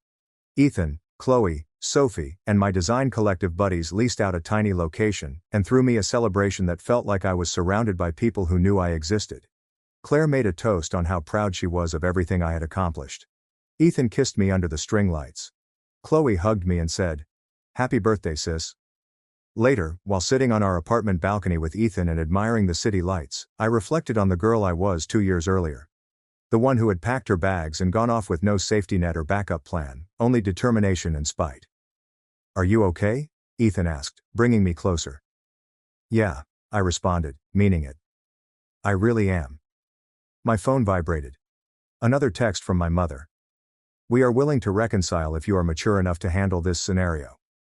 I nearly laughed at the phrasing. Instead, I blocked the number and turned off the phone. Some families are formed by birth, while others are created by choice. My parents stole my $27,800 college fund to save my brother from prison. I left with 2 bags. 10 years later, they begged for more. I said no. After all that has happened over the last few months, I need to get this off my chest. Perhaps some of you will understand. Perhaps you will believe I am uncaring. Anyway, here it is. I am a 30-year-old male, although my narrative began when I was 20. My parents had 2 children. Me and my brother Logan, who is 4 years older. From the moment I could form memories, it was evident who the favorite was. Logan could do no wrong in their eyes, even while he was doing everything wrong. Allow me to paint you a picture of my childhood. Logan obtained his first car at the age of 17, a brand new Honda Civic that his father co-signed for. When I reached 17, they gave me the keys to Logan's old beater, which he had previously driven 95,000 miles and crashed twice. Logan wanted to play football, so they purchased him all the equipment, took him to every game, and had his jersey framed after the season. When I made honor roll 4 semesters in a row, my mother responded, "That's nice, honey," without glancing up from her phone. But the true difference was not in what they offered us. It was in what they excused. Logan started getting into trouble in middle school. Initially, minor offenses such as skipping class, speaking back to teachers, and being suspended were reported. Mom and Dad would march Logan into the principal's office, as if he were the victim of a vast scheme. "He's just spirited," Mom said. "Boys will be boys," Dad would say. Meanwhile, I got grounded for a week because I neglected to take out the garbage. Logan truly got into his stride, being a complete screw-up in high school. He was busted with pot sophomore year, not just smoking it, but also selling it to freshmen in the school parking lot. Dad hired a lawyer and convinced the school board that Logan was simply making other children feel more at ease in a new situation. The lawyer charged $3,500. The arrest for vandalism occurred during junior year. Logan did not simply spray paint the other school's mascot. He broke into their trophy case and spray painted every trophy, then took photographs with his artwork and shared them on Instagram. The school system sought $9,500 in damages. Dad hired an even better lawyer for $6,000 and managed to get the sentence lowered to community service, which Logan never performed.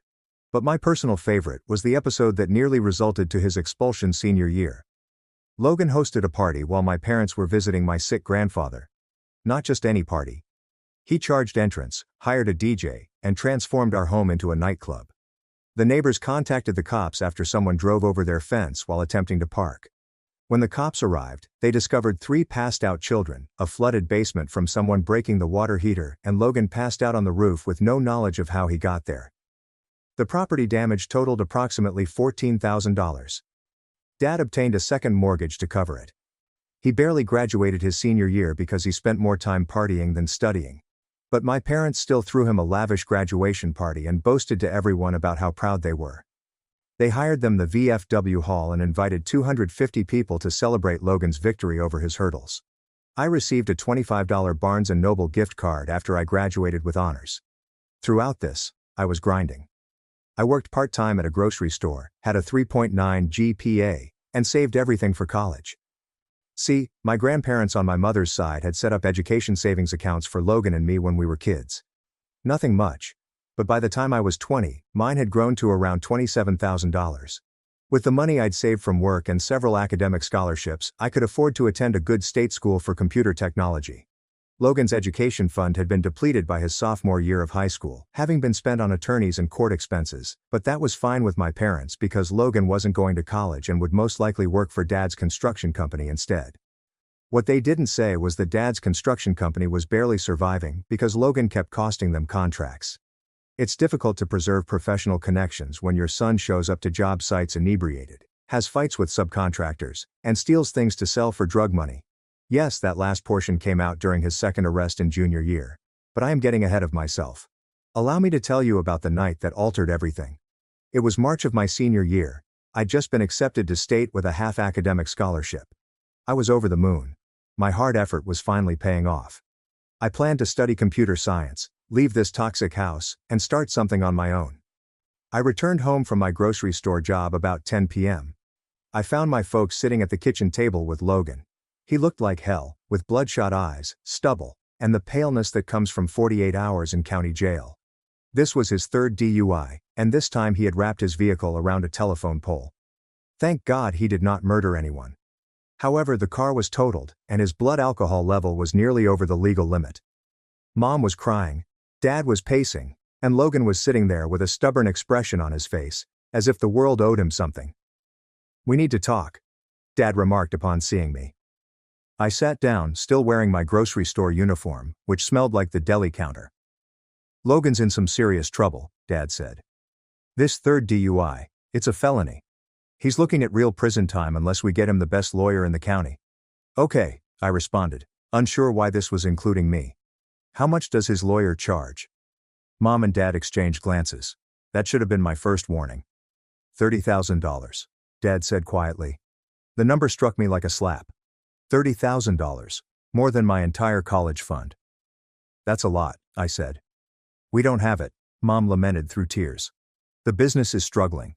We've already mortgaged the house twice for Logan's other legal fees, and," I prodded, though some sick part of me already knew where this was leading. Dad cleared his throat. "We need to use your college fund." The room fell silent, but for the hum of the refrigerator. I stared at them, waiting for the punchline. "Just kidding." Or anything else that would signal this was a terrible joke.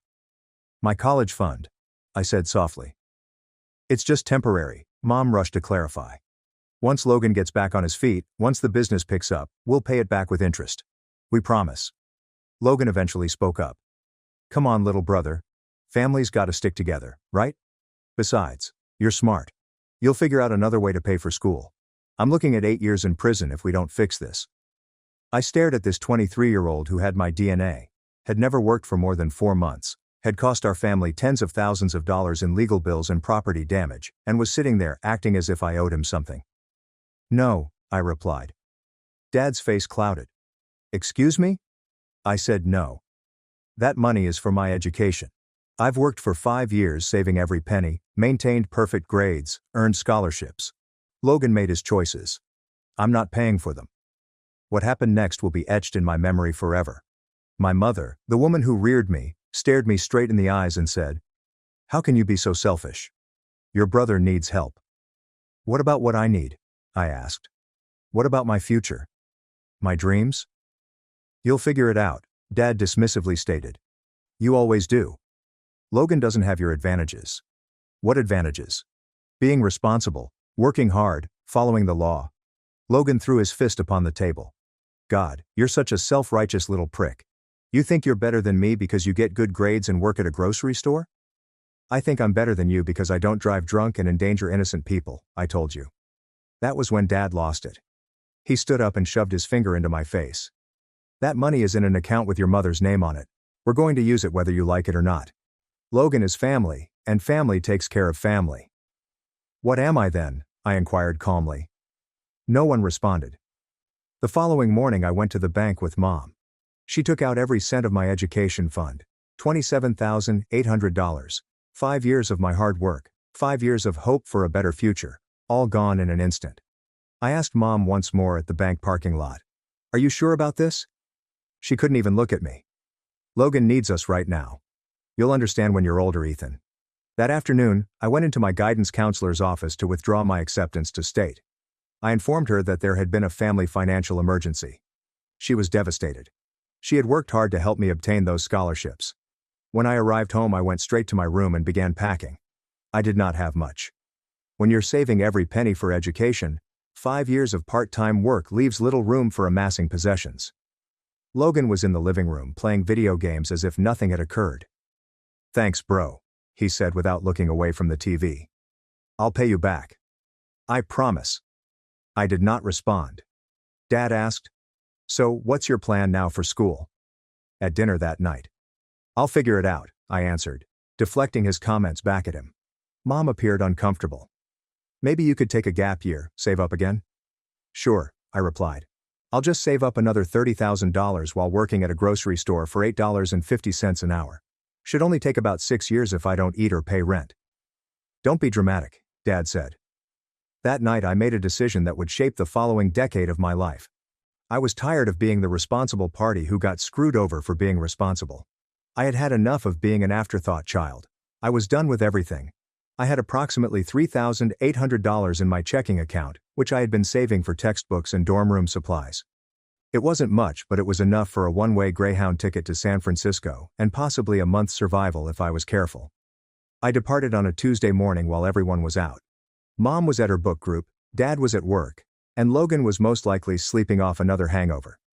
I packed everything that was important in 2 duffel bags, left my house key on my desk, and walked out of that house forever.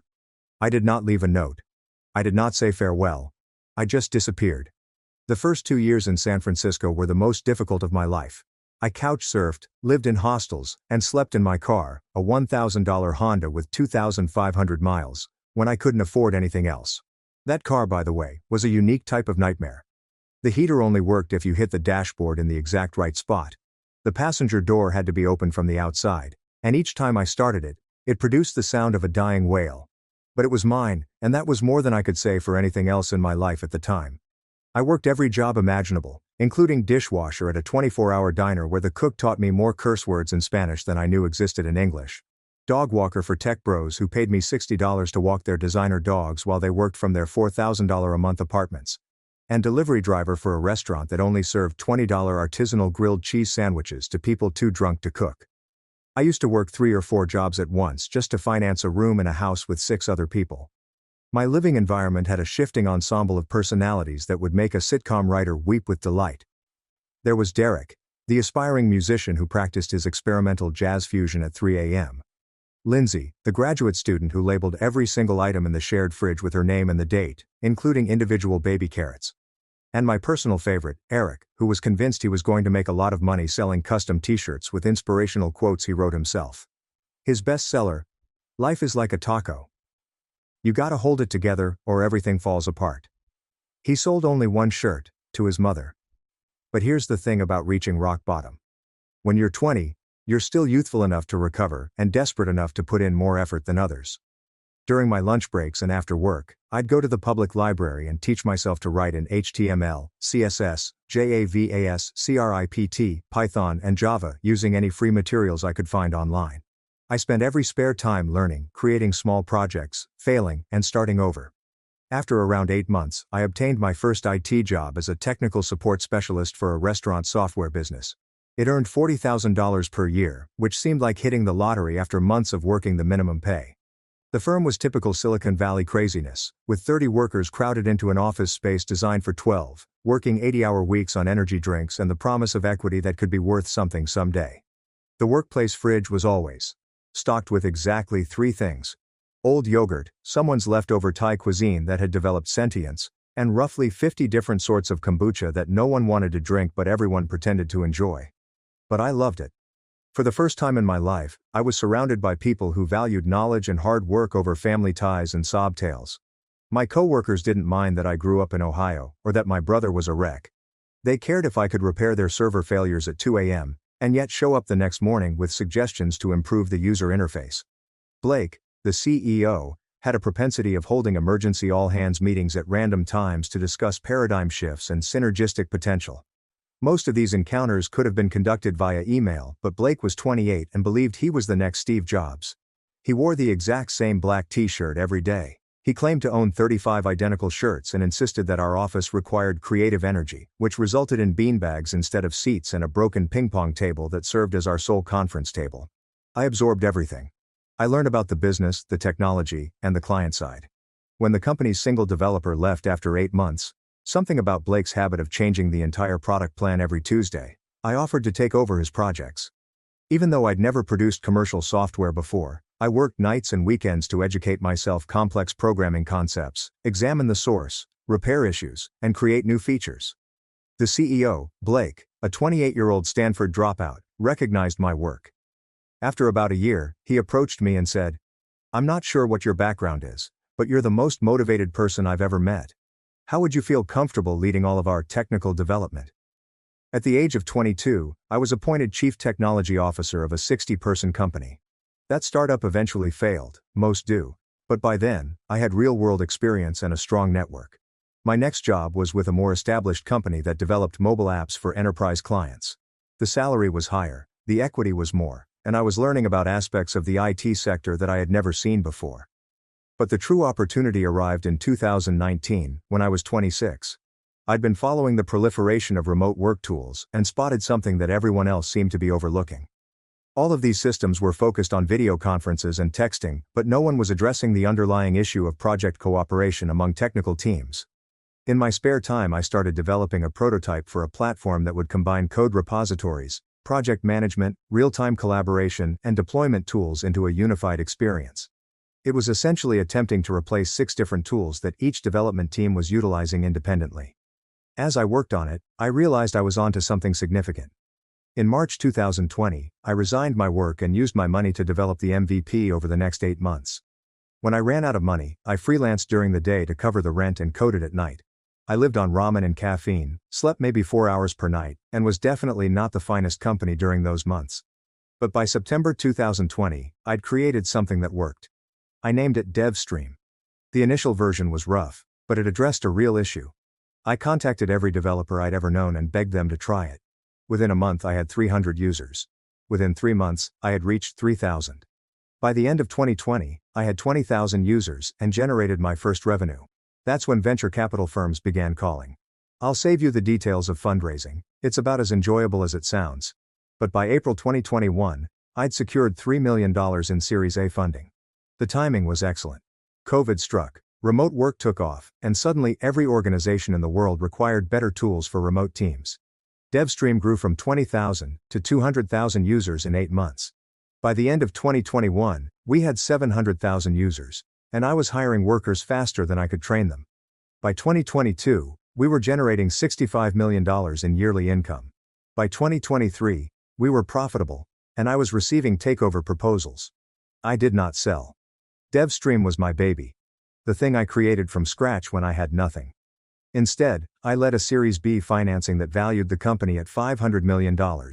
And I, the child whose education fund was stolen to bail out his alcoholic sibling, was worth around $250 million on paper. But here's the thing about success. It doesn't feel like you expect it to when you're fantasizing about it from the bottom. It's pleasant, yes, but it largely feels like more labor and obligation. I was proud of what I had accomplished, but I was no longer doing it to impress my family. By that moment, they felt like characters from another person's life tale. This leads me to last month. I was in my downtown San Francisco office, reviewing quarterly figures with my CFO, when my assistant knocked on the door. "There's a call for you," she explained. "Someone claiming to be your mother." I hadn't communicated with my family in over 10 years. Not one word. They had no idea where I was, what I was doing, or whether I was still alive. I'd changed my phone number, relocated several times, and started my adult life from scratch without them. "Tell her I'm not available," I said. But the calls continued coming, every day for a week.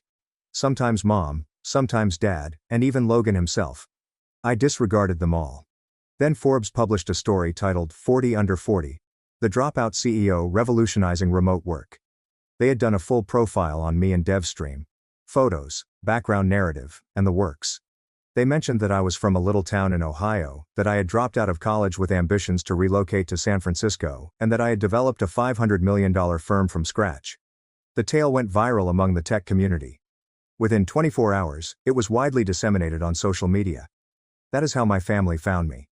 The next morning, my assistant informed me that there were 3 people in the foyer who claimed to be my family and demanded to see me. I'll be honest, I was curious. It had been 10 years. What did they want? How did they look now? Had Logan finally matured up? Did my parents ever worry if they had made the correct decision? "Send them up," I instructed her. 10 minutes later, my office door opened, and my family entered. They clearly looked older. Dad had turned gray and gained weight. Mom had more wrinkles and was dressed in clothes that appeared to be from Target. Logan too. Logan looked precisely like what he was. A 33-year-old man who had never had to mature. Scruffy, out of shape, and dressed in pants and a crumpled button-down shirt that was most likely a last-minute attempt to make him look acceptable by his mother. They stood there marveling at my office, which had floor-to-ceiling windows that overlooked the bay, fine furniture, and walls covered in awards and patents. This was not the life of someone who had suddenly figured it out after losing his college fund. This was the life of someone who had achieved beyond their wildest expectations. "My God," Mom whispered. "Is it entirely yours?" "It's my company," I responded, without moving from behind my desk. "What do you want?" Dad cleared his throat.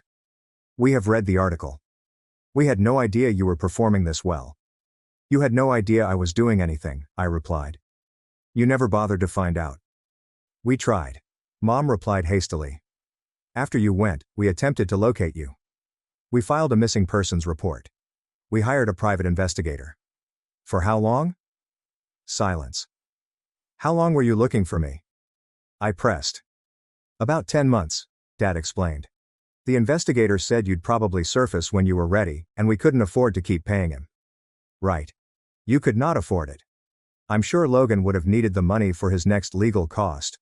Logan eventually spoke up. "Come on, man, that is not fair. We were really anxious about you." I laughed. Really laughed. "Are you worried about being sick, Logan? You thanked me for giving up my education cash and then proceeded to play video games. You were concerned about your next high, not me." The room became quiet again. Through the windows, I could see San Francisco bustling below us, with people going to work, constructing their lives and pursuing their ambitions just as I had. "We'd like to explain," Mom replied softly. "Explain what?" "How you stole my future to bail out your golden child? How you chose his comfort over my dreams? How you never once asked if I was okay with sacrificing my education for his legal fees?" "We were going to pay you back," Dad insisted. "When it's been almost 12 years, have you paid me back?" More silence. "How is Logan doing, by the way?" I inquired. "Did that expensive lawyer work out? Did he turn his life around, get sober, find a career?" I knew the answer from their expressions. Logan shifted uneasily. "I've had some setbacks, but I'm doing better now. I've been clean for 8 months." "Congratulations. What about employment?" "I'm between jobs right now." "For how long?" "About 10 months. So you've been unemployed longer than you've been clean." "That's progress, I guess." Mom looked like she was going to cry. We know we made mistakes. We know we hurt you. But you're our son. And we've missed you every single day. Missed me so much that you gave up looking for me after 10 months? We didn't know what else to do, she said. I stood up and walked to the window, looking out at the city that had given me everything my family could not. Opportunity, merit-based achievement, and people who appreciated what you contributed, rather than who you were related to. Why are you here? I inquired without turning around. We want to reconnect, Dad explained. We want you back in our lives. We want to be a family again. I turned around and stared at them. These three people who had sculpted my life, made me feel worthless and invisible, taught me that love was conditional, and that families had favorites. What's the financial situation at home? I asked her. Dad blinked. What? Your finances. Logan's unemployed. You're both in your mid-60s. The construction business is probably struggling. What's your situation? We're managing, Mom remarked cautiously. How's Logan's housing situation? I inquired. Still living with you? Temporarily, Logan mumbled. How temporarily? 8 months? 2 years? 5 years? It's complicated, Dad explained. I nodded. And you saw the Forbes article about me being worth $250 million and thought, finally, our ship has come in. That's not why we're here, Mom answered, but she refused to meet my gaze. Isn't it? You didn't wonder about me for 10 years, but a magazine mentions I'm wealthy, and suddenly you need to reconnect. You couldn't afford a private investigator to find your missing son, but you could afford plane tickets to San Francisco. When you discovered your missing son had money, Logan's rage flared. Some things never change. Look, we get it. You're successful now. You don't need us, but we're still your family. Are we? I asked. Because families don't steal from each other. Families don't abandon each other. Families don't choose favorites and leave the other kid to figure it out alone.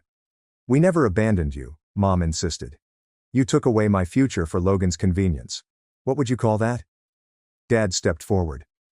We made a mistake. We know that now. But Logan was looking at prison time. And I was looking at a lost education. But only one of those things mattered to you. We thought you'd recover, Dad replied urgently. You were always so capable, so smart. We knew you'd be fine. I was fine. No thanks to you. But being fine and being family are two different things. The room fell silent save for the hum of the air conditioner and the distant sound of traffic below. Finally, Mom played her final card. We love you. We've always loved you. We know we made mistakes, but you're our son. Doesn't that count for something? I scrutinized her expression, looking for authenticity, genuine guilt, and any hint that this was about more than money. What I witnessed was desperation. How much do you need? I inquired calmly. They all stared at each other. I'm sorry, Dad replied. You didn't come here just to reconnect. You came here because you need money. Logan's probably racked up more legal bills or medical bills or gambling debts. Your retirement savings are gone, the house is mortgaged, you're looking at bankruptcy or worse. So, how much do you need? The silence went on forever. Logan broke first. Things have been rough since Dad's accident. What accident? He fell off a roof last year, Mom said. Hurt his back. He can't work construction anymore.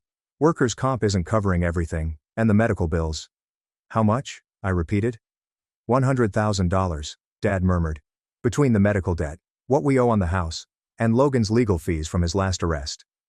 His last arrest? I thought he was clean. He is clean, Logan replied defensively. The arrest was from before. Something finally caught up with me. I walked back to my desk and sat down, 3 people staring at me with hope and desperation, waiting for me to cure their issues with my checkbook. Do you know what $100,000 is to me now? I was wondering. They shake their heads. It's about 8 hours of DevStream's revenue. It's what I spend on coffee for the office in 5 months. It's less than I paid for the watch I'm wearing. Their eyes brightened with optimism. But do you know what $30,000 was to me when I was 20? I spoke more.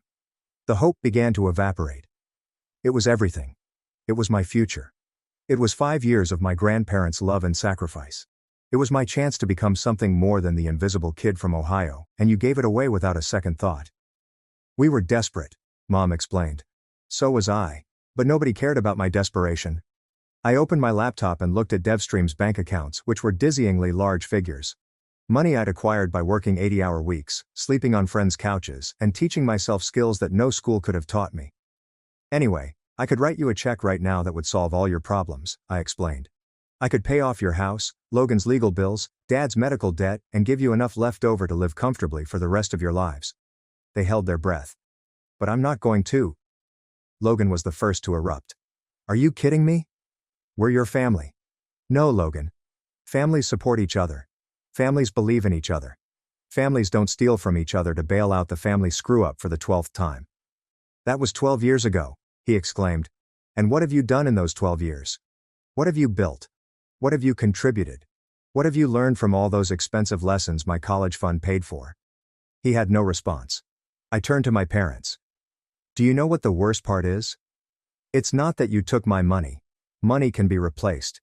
It's that you never believed in me. You were so sure Logan was worth investing in, and I was just the responsible one who'd figure it out. You never stopped to consider what I might become if given the chance. We believe in you now, Mom replied through her tears. Now that it benefits you to believe in me. Now that I can write checks. But where was that belief when I was 20 and working 2 jobs to save for college? Where was it when I was getting straight A's while Logan was getting arrested?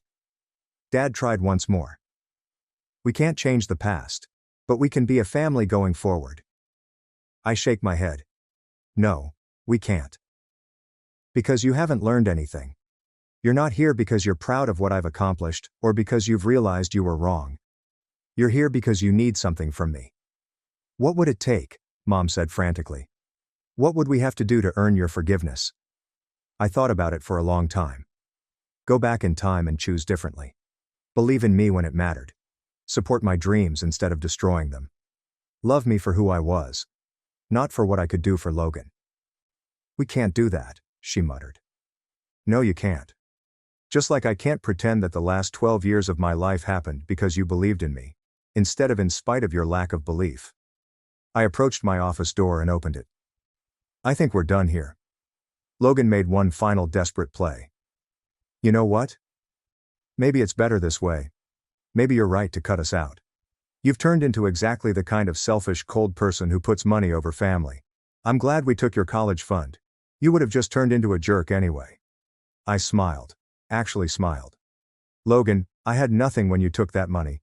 I slept in my car, I lived on ramen noodles. I worked 4 jobs just to afford a shared bedroom with 5 strangers, and I was still happier than I ever was living in that house with you.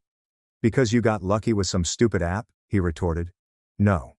Because I got away from people who made me feel worthless. Success was just a bonus. They filed out slowly. Mom looked back from the doorway, tears running down her cheeks.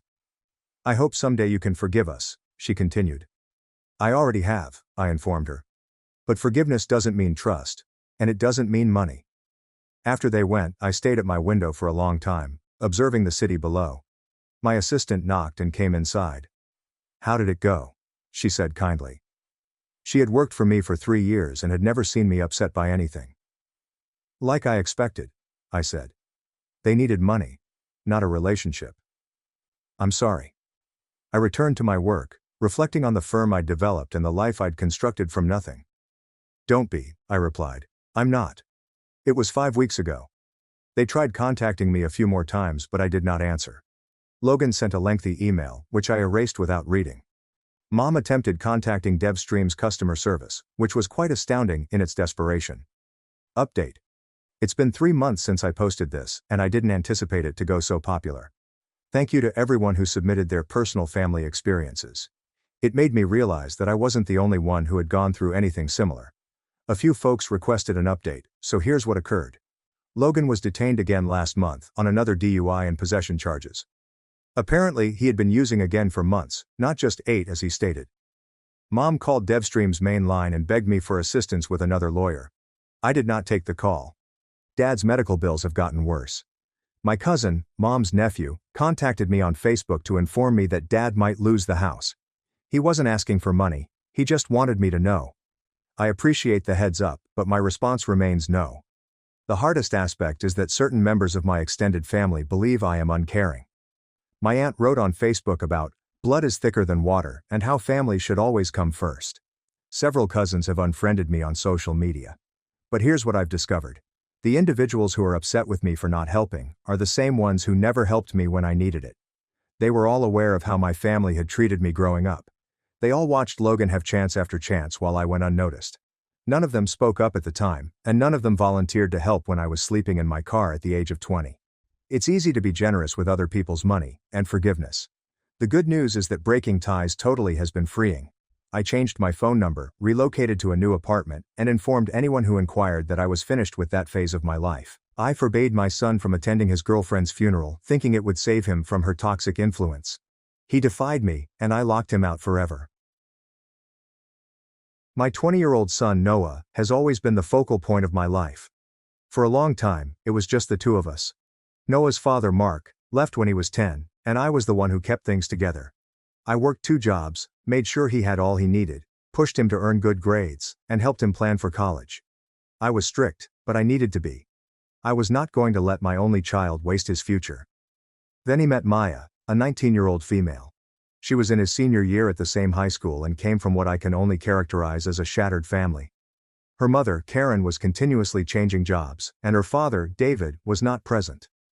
From the time I met her, I had the impression she intended to bring Noah down to her level. She was always outgoing, passionate, and emotional about everything. The type of girl who thrived in chaos. She'd show up at our house in ripped jeans and unkempt hair, calling me Mrs. Reed as if we were pals. I informed Noah right away that I did not approve of her and that she was not the type of girl he should be serious with at his age. But he did not listen. He claimed I didn't comprehend her. They were inseparable for more than a year. I began to notice that his grades were slipping.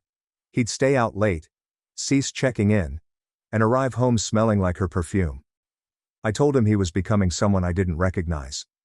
We battled almost weekly. I even tried to put my foot down by telling him he was not permitted to see her under my house. He labeled me controlling and claimed I didn't want him to be happy. It was not that. I wanted him to be protected. I recognized my own mistakes in him. I too became pregnant at the age of 20 with a man who abandoned me before the ink on the birth certificate dried. I've spent half my life excavating out of that hole. I did not want Noah to repeat history with a girl who had no future. Then the accident occurred. It was Sunday morning.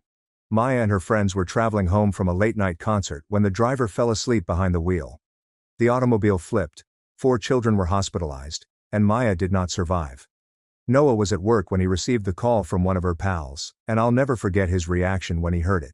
He collapsed right in the kitchen. For 4 days, he seldom ate or slept. I tried to console him, but he refused to let me approach. He just sat in his room, sobbing over her images.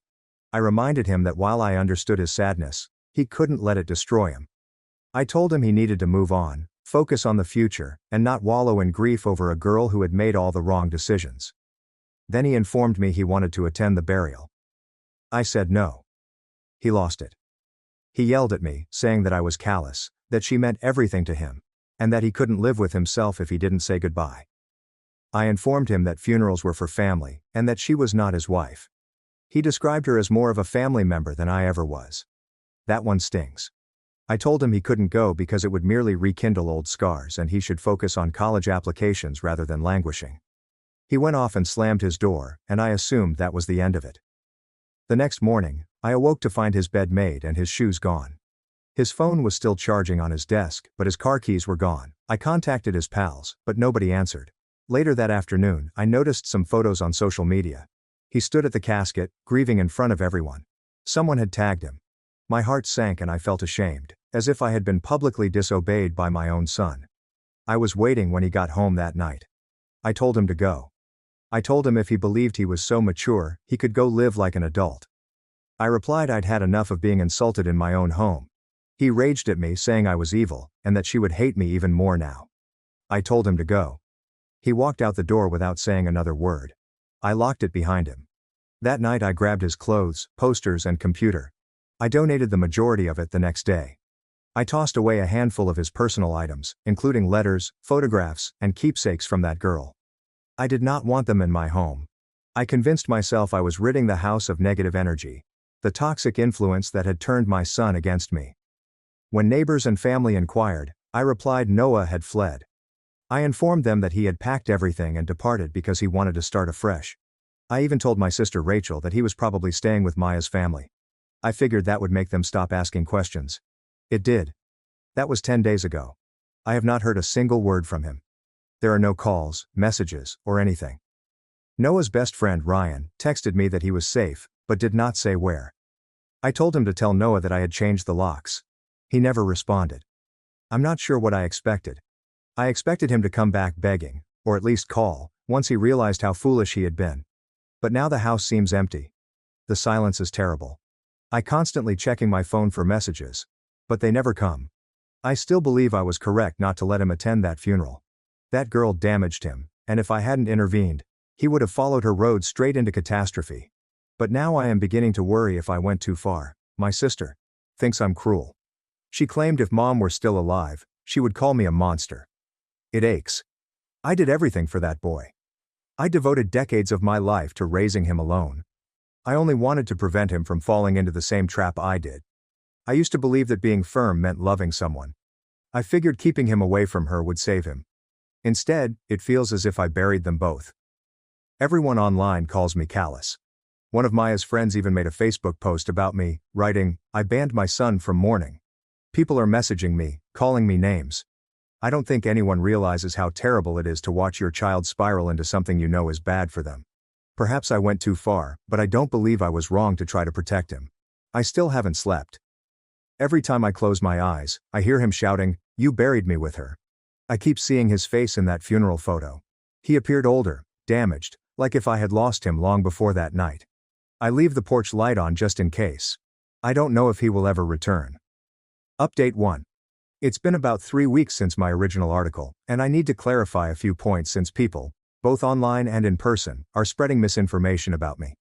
I've been accused of being abusive, of discarding my son like trash, and of being some sort of monster. I understand how that post made me seem. I was angry when I wrote it, raw and hurt. Maybe I did not explain things well enough. Perhaps people read what they wanted to read, but I refused to let them rewrite the story as if I were some cold-hearted villain who despised her own child. Noah still has not returned home. That is the portion that I cannot spin or soften. Regardless of how hard I try, I know where he is now. Maya's parents visited my place 5 days ago. They did not even call first. They just arrived on my porch with that look, the one individuals give when they've already decided what kind of person you are.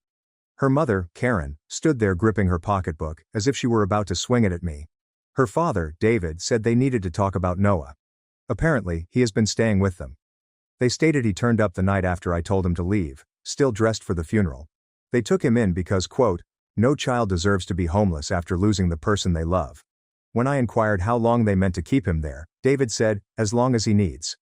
Karen then looked me dead in the eyes and stated, "He's safe with us. You've done enough." That phrase keeps repeating in my thoughts.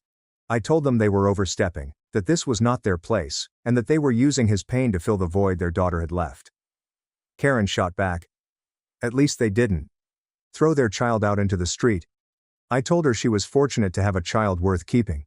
She slapped me hard. I didn't hit back. I'm not that type of person. I asked them both to leave before calling the cops. They left, but not before David added, "You buried him right along with her." It's the second time I've heard those words, first from Noah, and now from them. That sentence is becoming very irritating to me. I tried calling him after that visit. Clearly he did not take up. His old numbers remained disconnected. So I received their home number from my sister, Rachel, who somehow possessed it. He responded after a few rings. He didn't even sound like my son when he said hi. It was flat and freezing. I said, "Noah, it's Mom." There was nearly a minute of stillness before he replied, "You buried me with her." He then hung up. I know everyone will tell me I deserved it, but no one understands what it's like to see your child drift away from you piece by piece. To have him idolize someone you know will ruin him. Maya was not a horrible child, but she was troubled. She had a wild attitude that drew everyone else into the storm. I was not attempting to punish Noah. I was trying to prevent him from drowning. And perhaps I was overly harsh, but I was desperate. Parents do not receive manuals for this. After my first post, someone in our town, I'm not sure who, found it and shared screenshots on Facebook. Everyone now knows. People from my church, neighbors, co-workers, and even Noah's former teachers. It has been humiliating. The comments are harsh. I've been branded abusive, narcissistic and callous. Our pastor, Pastor Bennett, told me, Maybe you should take some time away from community events because you've become a distraction. Translation. He doesn't want to deal with the gossip. Even my sister turned against me. She texted me saying she had seen the article and that I needed professional assistance. I informed her that she has always had a soft spot for drama and has no idea how to raise a child alone. She replied, "I don't need to know. I know you went too far." Another phrase that I keep hearing. Okay, maybe I did. But no one is looking at the whole picture. Noah has always been emotional and sensitive. He takes everything to heart. Even as a child, he would cry if I raised my voice. I needed to be the strong one, the adult. Someone has to keep this family together. If I had let every teenage whim of his rule our lives, we'd still be cleaning up after his actions. I have never been unkind for the sake of it. Every rule and limit stemmed from love. The type that does not crumble just because your child smashes a door.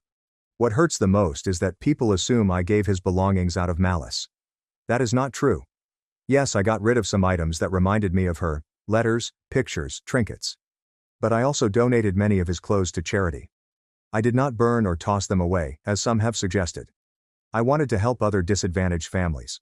If anything, that was my attempt to convert a difficult situation into something positive. But everyone turns it into a nasty deed.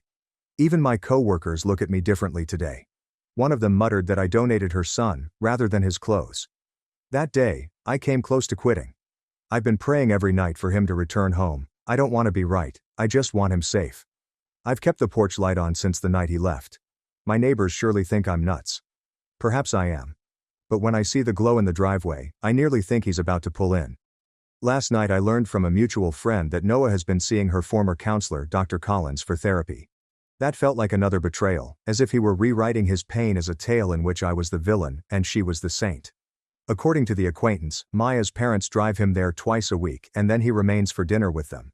They even assisted him in enrolling in online programs because he did not feel comfortable returning home. I can't convey how angry I was after hearing that. Not jealousy. Something worse. I did all of the difficult parts of motherhood. I stayed awake with him through every fever, grief, and missing homework project. I taught him to drive. I worked double shifts to purchase his first laptop. I worked hard to get him into a decent college. And now these people, these strangers, get to play house with him because I made a single mistake. That is not fair. I emailed him last night. It was not ideal. I was emotional. But I assured him I was still his mother. That I would always love him, and that he did not belong in that house. I informed him that they were trying to replace their daughter with him. I said, "Noah, you're not their son. You're mine." He didn't respond. Instead, this morning I received a short message from an unknown number. It simply said, "Stop contacting me. You've buried me with her 3 times. Same words. I don't know what to feel anymore. Guilt. Fury. Or both. I want to believe I can still solve this. That one day he will see I did the right thing. But with each passing day, it feels like the ground is slipping away from under me. People keep encouraging me to apologize and accept responsibility for my actions, but they don't realize that an apology would not restore the years I spent constructing our life. It will not make him trust me again.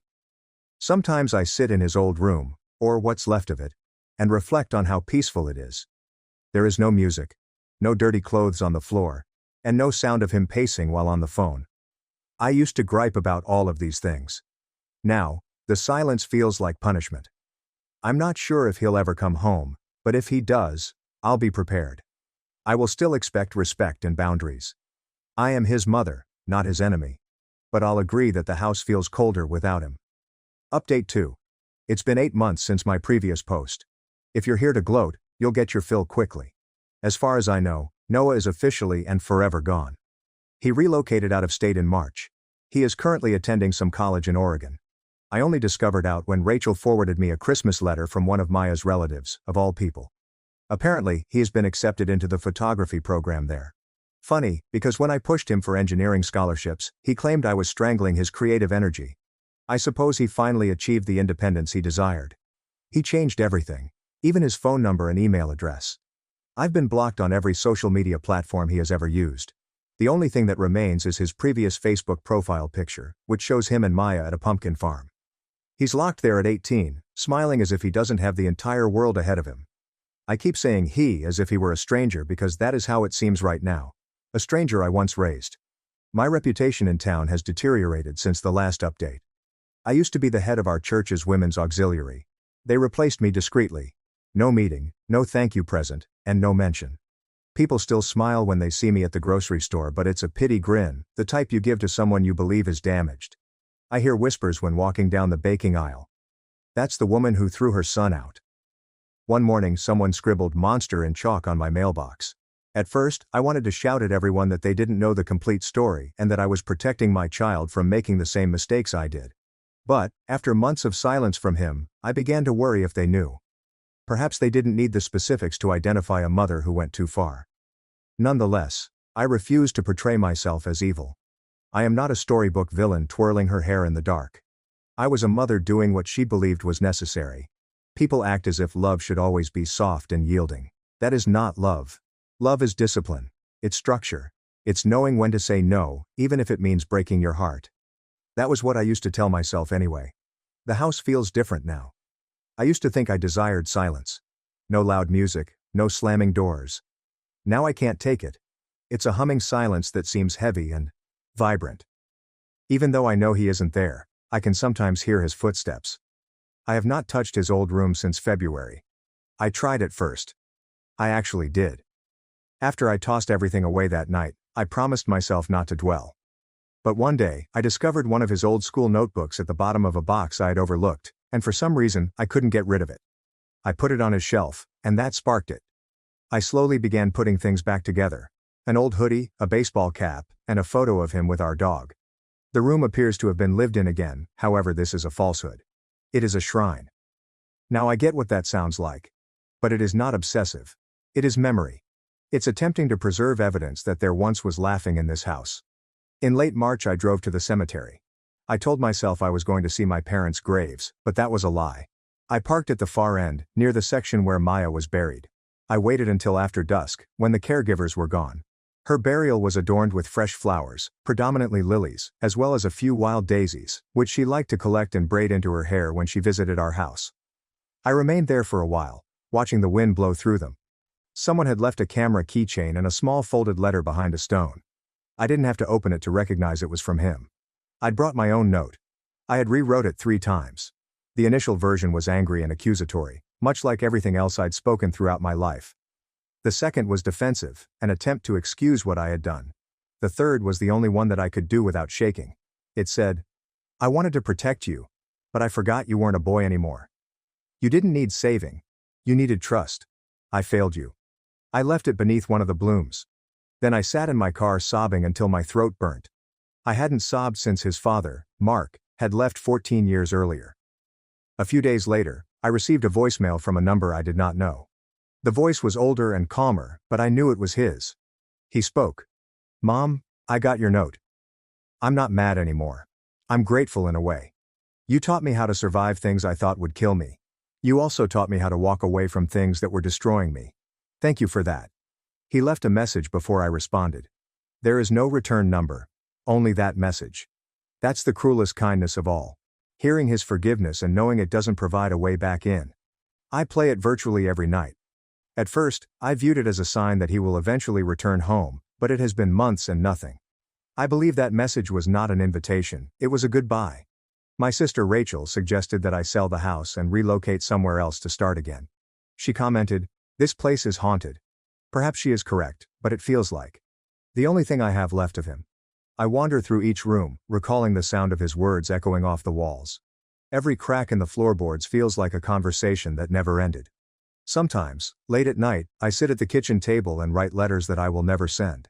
Letters in which I inform him about minor things like the new neighbors who installed wind chimes, the dog 2 streets over that barks every morning, and the smell of rain on the old fence. I imagine he is somewhere warm and full of sunshine. This is how I cope. I've started going to therapy, not because I think I need to be fixed.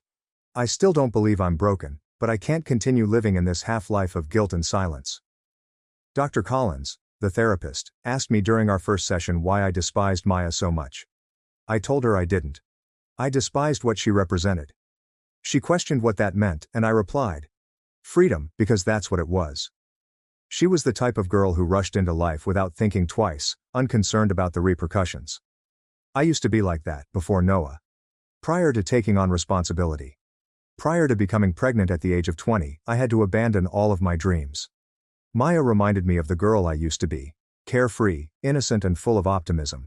And I despised her for it. Dr. Collins commented that it sounded like I wasn't attempting to save Noah from her. I was attempting to prevent myself from remembering. I did not have an answer for that. I no longer post online, not after my last update was widely shared, but I keep reading the comments. Some people were harsh, undoubtedly, but others said something that stayed with me. Control is not the same as love. I have thought about that sentence every day since. When I was younger, I thought love meant protecting others from sorrow, even if it meant causing it. I imagined I could shape my son's life in the same way I would shape a garden, pruning what didn't belong and cutting what would grow wild. But humans are not gardens. You are not allowed to cut their hearts to make them neat. You may either let them bloom, or lose them. And I lost him. The house is quiet again tonight. The porch light is still on. I've never turned it off. Not once in 8 months. But now I realize it isn't a beacon. It is a memorial. Final update. 1 year has passed. I began by counting the days, followed by the weeks. Then I stopped for a bit since it made the hours seem longer. I now know the number, 366. When I wake up, I announce it out, much like a weather report. It reminds me that time moves, even when I feel stuck. People told me to let the thread die, accept my guilt, and go silent. I did get quiet, but I don't believe shame solves anything on its own. Outsiders see silence as orderly. Inside, it rots. I'm writing today because I have something to say, and quitting the story at the midway point would be one more act of control. I've done enough of those. I made changes since my last update. Not big movie changes, but actual ones. I joined 3 organizations. One is a grief circle that meets in a church basement on Wednesday evenings. The pastor, Pastor Bennett, is unfamiliar with my name. I like it. We sit in ancient chairs, drink cardboard-tasting coffee, and say difficult sentences aloud. The other is for parents with estranged adult children. The room is quieter. The words get trapped in the throat. People whisper their children's ages as if they were lit candles. I still see my therapist, Dr. Collins, on Mondays. She does not allow me to dodge. She asks few inquiries, then waits. I initially despised her for keeping me waiting. Now I understand that stillness is where the truth finally emerges. She made me write the same words every morning for a month. Control is not care. It felt stupid. Then, on day 14, I wrote it and remembered the porch light I had left on, and understood it wasn't a welcome. It was a spotlight. Despite the fact that the stage was empty, I continued to direct the scenario. I tried to reach Noah in the spring. Nor a surprise attack, nor a stunt. I went through the normal channels. The student services office at his college. I submitted a short letter in the envelope provided for this reason. It read, "I hope you're safe. I'm in treatment. I am proud of you, whether you talk to me or not."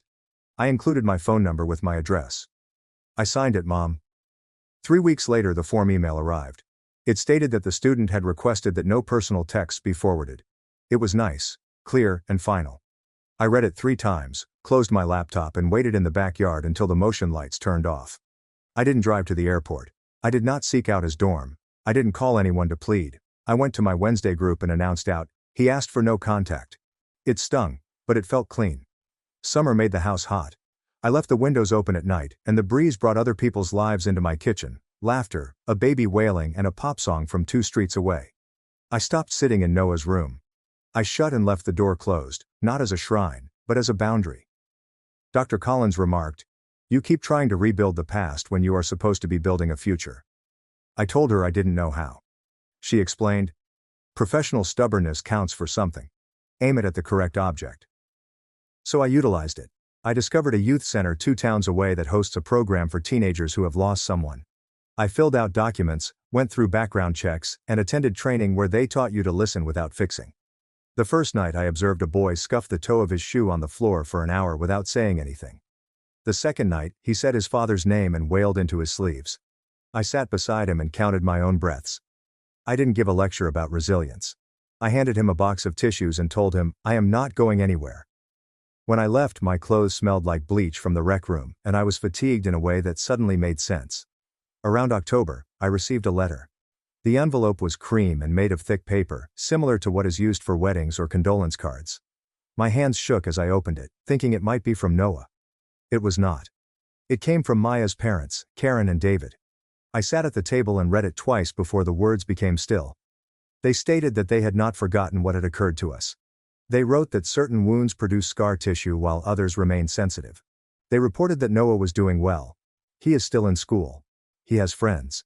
He works part-time at a camera business that still processes film in the rear. He will graduate on time if he maintains his current grades. They wrote that he doesn't detest me. He is adamant about no contact. That firm was underlined once.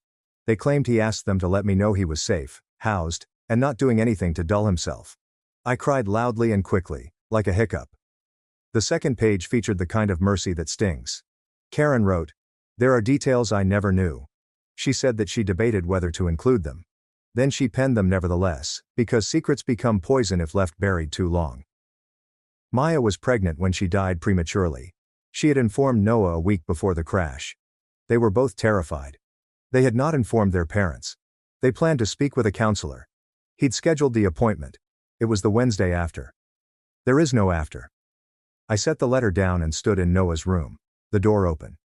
The air smelled like dust and laundry detergent.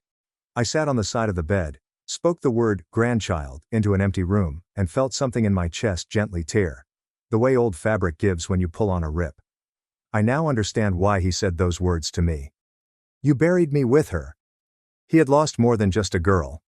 He'd lost a future that he hadn't even had time to plan. I respected his right to mourn in the place and time that was appropriate for him. I did not simply miss the mark. I took the bow out of his hands. I replied back to Karen and David. I didn't argue. I did not provide a defense.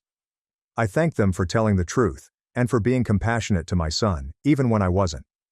I stated that I would not contact them again until asked. I intended it.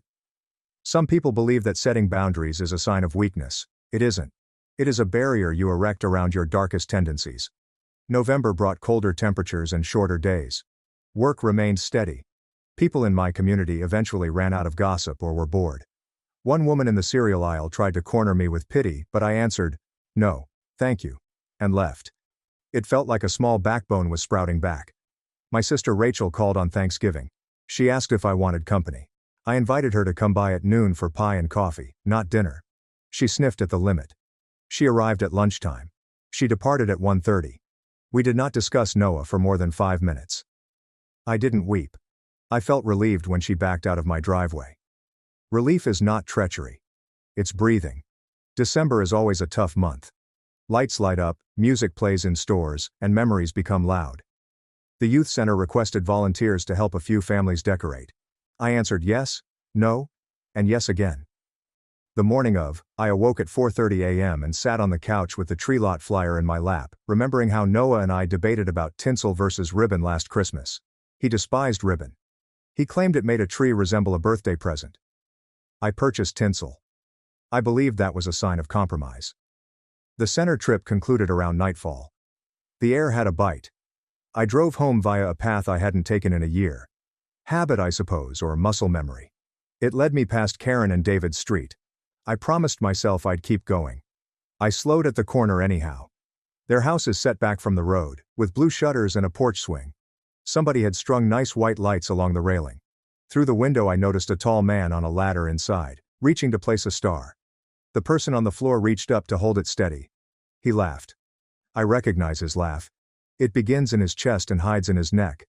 I parked a half block away and watched like a robber. I despised myself for it. I watched anyway. He appears to be older. Not hard or exhausted but rather filled out. His hair used to flop into his eyes, but it's shorter now. His stance differs. He seemed to have picked up his life and moved it to a new location. He moved the ladder, climbed down, and hugged the person holding it. David. Then a petite woman entered from the kitchen, a dish towel on her shoulder, and kissed his temple. Karen gave him a spool of wire. He took it and held it as if it were the most normal thing in the world, being handed what you need in a room where you are desired. I could have gotten out. I could have walked up the stairs and knocked. I could have asked for a minute. I may have wrecked someone else's evening. Instead, I shifted back into drive and drove around the block twice until the shaking in my hands subsided. Then I headed home. I switched off my porch light for the first time since his departure. I did not do it as a huge symbol. I did it since the individuals who need a light are not currently coming to my door. They live in a brightly lit house. Mine will be lit for someone else at another time. Perhaps not for him. That's not a curse. I'm learning how to express it without making it an indictment. On Christmas morning, the mail delivered a little padded envelope. There was no return address, but the postmark came from his city. Inside was a photograph. Real film, matte finish, black and white. It portrayed two pairs of hands, one larger and one smaller, with fingers linked. He had scribbled the shutter speed and f-stop in the corner, as he had done for school assignments before. On the rear, continue to grow. No name or number. I pinned it on the corkboard over my desk, next to the paper on which I scribbled, "Control is not care. They belong together. If you're looking for a tidy finale, you'll be disappointed. There is no reunion to share, no unexpected knock, and no thaw following a year-long phone call. My grief group would refer to this as acceptance. I refer to it as paying the bill. I wrote the check a year ago. It keeps clearing. I'm not a doormat. I'm not a martyr. I am a mother who made a poor decision and then decided not to make 5 more to compensate for the first. I now set boundaries, primarily for myself. I do my task. I honor my promises to children who are not mine because they show up and they require an adult who remains in the chair when things get difficult. On Wednesdays, I drive home from the church basement, roll down the window, and feel the cold on my face to remind myself that I am living. Not just a record of mistakes. People have asked me in messages why I continue to write in the first person present when the worst is over. It is not past. Regret exists in the present. So does whatever this difficult little hope is. It is not the traditional hope that everything will return to normal. That hope was made up of control, denial, and terror. This one is quieter. It sounds like me saying, if he calls me at 80, I will answer. Or like a youngster at the youth center telling a joke about his uncle and the entire room laughing. Sometimes it sounds like my own voice saying goodnight to a house that listens back. Last night, I traveled the long way again, this time to the cemetery rather than his street. I parked outside the gate because it was late and walked along the fence to the corner of the portion where the lilies bloom. I did not bring a note. I did not need one. The grass was rigid with frost, and the stars resembled pins. A little bunch of daisies rested against the stone. A folded paper lay behind a smooth rock. I did not touch it. I don't need to touch anything that is not mine anymore. On my walk home, I passed 3 houses with lights still turned on inside. People moving behind curtains, warm light on wood floors. I briefly considered pulling into my driveway and putting on the porch light. I did not. I unlocked the door, stepped inside, and turned on the lamp next to the couch. The space was bright enough to see through, enough to sit, breathe, and be.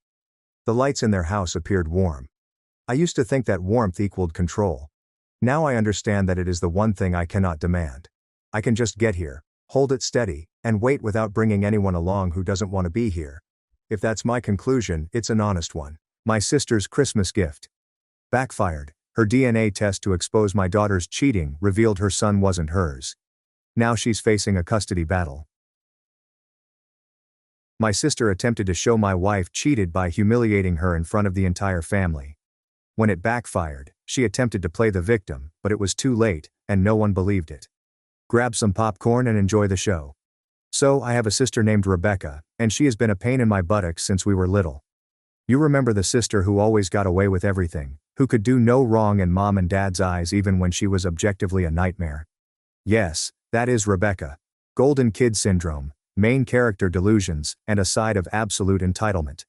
I'm Jacob, a 34-year-old male married to a beautiful woman named Olivia, and we have an 11-year-old daughter called Sophia. Good child, very brilliant, enjoys science and making things. We reside in the Phoenix suburbs, have a decent house, 2 running cars, and have had a rather pleasant existence for the past decade or so. I met Olivia at a friend's wedding when I was 23. She was there by herself, as was I. We landed up at the same table for supper and hit it off right away. We dated for nearly 3 years before I proposed to her at this overlook, which she adored, and we married 6 months later. Sophia came along approximately a year later. And, to be honest, parenthood is the finest thing that has ever happened to me. Kids have these brilliant hazel eyes that appear nearly green in sunlight, and she is really interested about everything. Life was nice and stable. Then Rebecca thought that was unacceptable. See, Rebecca has never liked Olivia. There was immediate antagonism when I introduced them. Olivia tried. She actually did. brought alcohol to family dinners and complimented Rebecca's cuisine, which was subpar at best. I asked her about her employment at the insurance firm. Nothing worked. Rebecca had already determined Olivia was not suitable for me, and that was it. Call it envy or poisonous behavior, I'm not sure. Rebecca's wedding, which took place roughly 7 years ago, was a turning point. She married this guy David. He's a decent man, but far too nice for her. And she chose champagne-colored outfits for all of the bridesmaids. Champagne. Not white, not off-white. Literally, champagne-colored. Olivia became a bridesmaid because Rebecca demanded, even though they hardly tolerated each other. Olivia arrives at the wedding dressed just as Rebecca had requested. Nothing distinguishes her from the other bridesmaids in terms of color or style. But, in Rebecca's perspective, Olivia was attempting to take her shine. She spent part of the reception casting death glares at Olivia and making passive-aggressive remarks to anybody who would listen about how some people can't stop making everything about themselves. That was crazy. But that's my sister. She makes up drama and then plays the victim when others call her out on it. After then, there was incessant combat. Every family gathering evolved into some sort of competition. Olivia donned a new attire. Rebecca might recall having seen something similar at Ross Dress for Less last year. Sophia scored an A on a math test. Liam, Rebecca's son, clearly performed better. In addition, we just received acceptance into a gifted program that we were unfamiliar with. Olivia prepared dinner for a family occasion. Too much garlic, not enough seasoning, overcooked, whatever. The worst thing was that my folks ate it all up. Rebecca's parents had always babied her, made excuses for her conduct, and pretended she couldn't do anything wrong. When I mentioned how Rebecca handled Olivia, Mom would say something like, "Oh, you know how your sister is." Or, "She doesn't mean anything by it." Dad would simply shift the matter totally. As if the problem did not exist unless we discussed it. Classic enablers. But Olivia and I maintained the peace for Sophia's sake. She and Liam were close, barely a year apart in age, and we didn't want grown-up bullshit to spoil their bond. The kids would spend their holidays running around together, playing computer games, and constructing things with Legos. They were close, and that was more important than anything. David was usually calm about everything. When Rebecca got out of control, he'd apologize, attempt to calm things down, and act as a mediator. I really felt awful for him. Olivia handled things better than I did. She'd merely smile and nod when Rebecca made a mess, then rant to me later at home when Rebecca couldn't hear. We had this arrangement. Do not engage. Do not escalate. Allow Rebecca to tire herself out. It worked well until last Christmas, when Rebecca decided that covert warfare was no longer adequate. We were at my folks' home in Scottsdale for the traditional holiday celebration. Presents were beneath the tree, kids were high on sugar, grown-ups were drinking too much punch and pretending to enjoy each other's company. When it came time for the gift exchange, Rebecca made a great deal about giving out presents. She had gotten something for everyone. Mom received a nice scarf. Dad got a craft drink sampler. David received a new watch. Liam received the newest gaming headset. Even Sophia received a present from her, which was unusual considering Rebecca's regular behavior. Then she approached Olivia and offered her a little wrapped gift with a grin that did not reach her eyes. Olivia opened it. There was a grocery store gift card inside. $30. I imagined you could use it for anything, she added with a shrug. I understand that with only one salary, money is tight. Olivia worked full-time as a graphic designer. We had 2 incomes. Rebecca understood this. This was just another insult disguised as generosity. Olivia grinned. Thank you, Rebecca. Very considerate. But when I saw the anguish on her face before she covered it, I knew I was done. Rebecca then gave Sophia a gift. She purchased one of those ancestral DNA kits, the ones where you spit in a tube, ship it in, and find out you're 2% Irish or whatever. Sophia adored it. She enjoys science and finds genetics intriguing, so she opened the package as if it were the latest iPhone. Meanwhile, I'm watching Rebecca observe us, and she has this smug, happy expression on her face, as if she's just completed a chess move she's been preparing for months. Olivia caught it as well. We made eye contact across the room, and I could see the same thing racing through her mind. What's she up to? Olivia and I chatted in our bedroom that night, after everyone had gone to bed and Sophia was asleep. Your sister is planning something, Olivia remarked, perched on the side of the bed. Yeah, I got that feeling too, I said. But what? It's a DNA test. What's the point? Olivia was silent for a moment before it clicked. Sophia's eyes? I asked, frowning. What about them? They're hazel and almost green. You have brown eyes. I have brown eyes. Your sister's been making comments about it for years, little digs about how genetics are funny, how you never know what you're going to get. Jacob, I think she's trying to imply Sophia isn't yours. My stomach dropped because Olivia was right. Rebecca had been dropping hints for years, never direct enough to confront, but enough to plant seeds of doubt. Comments like, "Isn't it weird how Sophia doesn't look like you?" Or, "Where did those eyes come from?" She always spoke in a fake, innocent tone, as if Olivia had cheated and I was raising another man's child. I was furious, like seeing red want to slam my fist through a wall, but I'm not the type to blow up. Then we let Sophia take the test, I said finally. Olivia looked at me. You sure? Positive. Because when it comes back, showing I'm her father, which it will, I'm shoving those results in Rebecca's face and watching her squirm. Olivia nodded. Okay, then we do it. Sophia was excited about the test anyway. She swabbed her cheek the following day, wrapped it up, and shipped it off. The girl was checking the tracking number every day, as if she were waiting for a parcel from Amazon. What we didn't expect was Liam's involvement. Liam, who was 13 and always interested, witnessed Sophia conducting the DNA test and wanted one too. He started bugging David and Rebecca about it, talking about how cool it would be to find out their ancestry, maybe discover some distant relatives. David thought it sounded fun, a family thing, educational, no big deal. Here's where things got interesting. Rebecca actually tried to shut it down, making excuses about the cost, about how it was a waste of time, about how they already knew their ancestry. But David had already ordered the kit, and Liam was stoked. The girl was ecstatic, and I urged her to wait until I came home so we could look at them together. That evening, the three of us sat at the kitchen table, Sophia's tablet in the center, displaying her ancestry breakdown. Sophia grinned at me. I told you I'm definitely yours. I ruffled her hair and we shared a moment of quiet victory across the table. The results confirmed what we already knew, and now we had proof. I texted Rebecca a screenshot of the results with a single message. It looks like Sophia is mine after all. Weird how genetics work, huh? She didn't respond. Radio silence, which was fine with me. I let her stew in it. But 4 days later, David called me. His voice was shaking, and he dropped a bomb no one saw coming. Jacob, I need to talk to you in person. Can I come over? 25 minutes later, he was sitting in my living room looking like death, his face pale, his eyes bloodshot, his hands trembling. Olivia brought him water, but he didn't touch it. Liam's results came back, he said quietly. And I waited. Something in his tone told me this wasn't going to be good news. I'm not his father. The room fell quiet.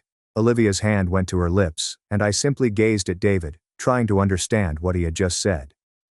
What do you mean you're not his father? I inquired. He took out his phone, unlocked the DNA findings, and slid it over the coffee table. I picked it up and went through it. Liam's DNA relations were identified. There were some distant cousins, a few fourth and fifth connections, but there was a match for a half-sibling, Liam's 7-year-old sister, Ava. I tested Ava as well, David said, his voice cracking. She's not mine either. I sat back on the couch, feeling like I'd been punched. This wasn't a single affair or mistake. It was years of lying, years of Rebecca allowing David to raise children who weren't his, never saying a thing, never meaning to say a word. Does Rebecca know? Olivia inquired. David chuckled bitterly. Oh, she knows. I confronted her last night. She tried to deny it at first, saying the test must be wrong, that these things aren't always accurate. But I pushed her, and she finally admitted it. She said she'd been having an affair with some guy from work and that it happened during a rough patch in our marriage. He looked at me. We never had a rough patch, Jacob. We were fine. She just decided to cheat. Jesus Christ, I muttered. David continued. I filed for divorce this morning, and I'm going for full custody.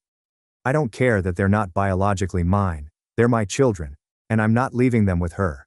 Not after this. I didn't know what to say. What do you say to that? He was a good guy, a good father, and Rebecca had destroyed him. After David departed, Olivia and I sat in silence, absolutely startled. Your sister tried to expose me as a cheater, Olivia eventually said, her voice cold. And instead she exposed herself. Karma, I murmured. Karma's a witch. My parents learned about it from Rebecca, who apparently called them crying about how David was overreacting and being cruel. Liam and Ava, 2 children who had not asked for any of this, were about to witness their family implode. Mom called me later that day, wanting me to talk David out of the divorce and custody fight. I shut that down right away, telling her Rebecca had earned every consequence coming her way. She didn't like that answer, and neither did Dad when he tried the same approach a few days later. They were never going to hold Rebecca accountable for anything. Olivia saw the look on my face. Your mom? Yep. She wants me to support Rebecca and tell David to back off. Are you? Heck no. I glanced at Olivia. David's a nice person. He's been a good parent to those kids. If he wants to battle for custody, I'll support him, not Rebecca. Within a week, the whole family knew. Christmas dinner preparations were approaching, and everyone had an opinion.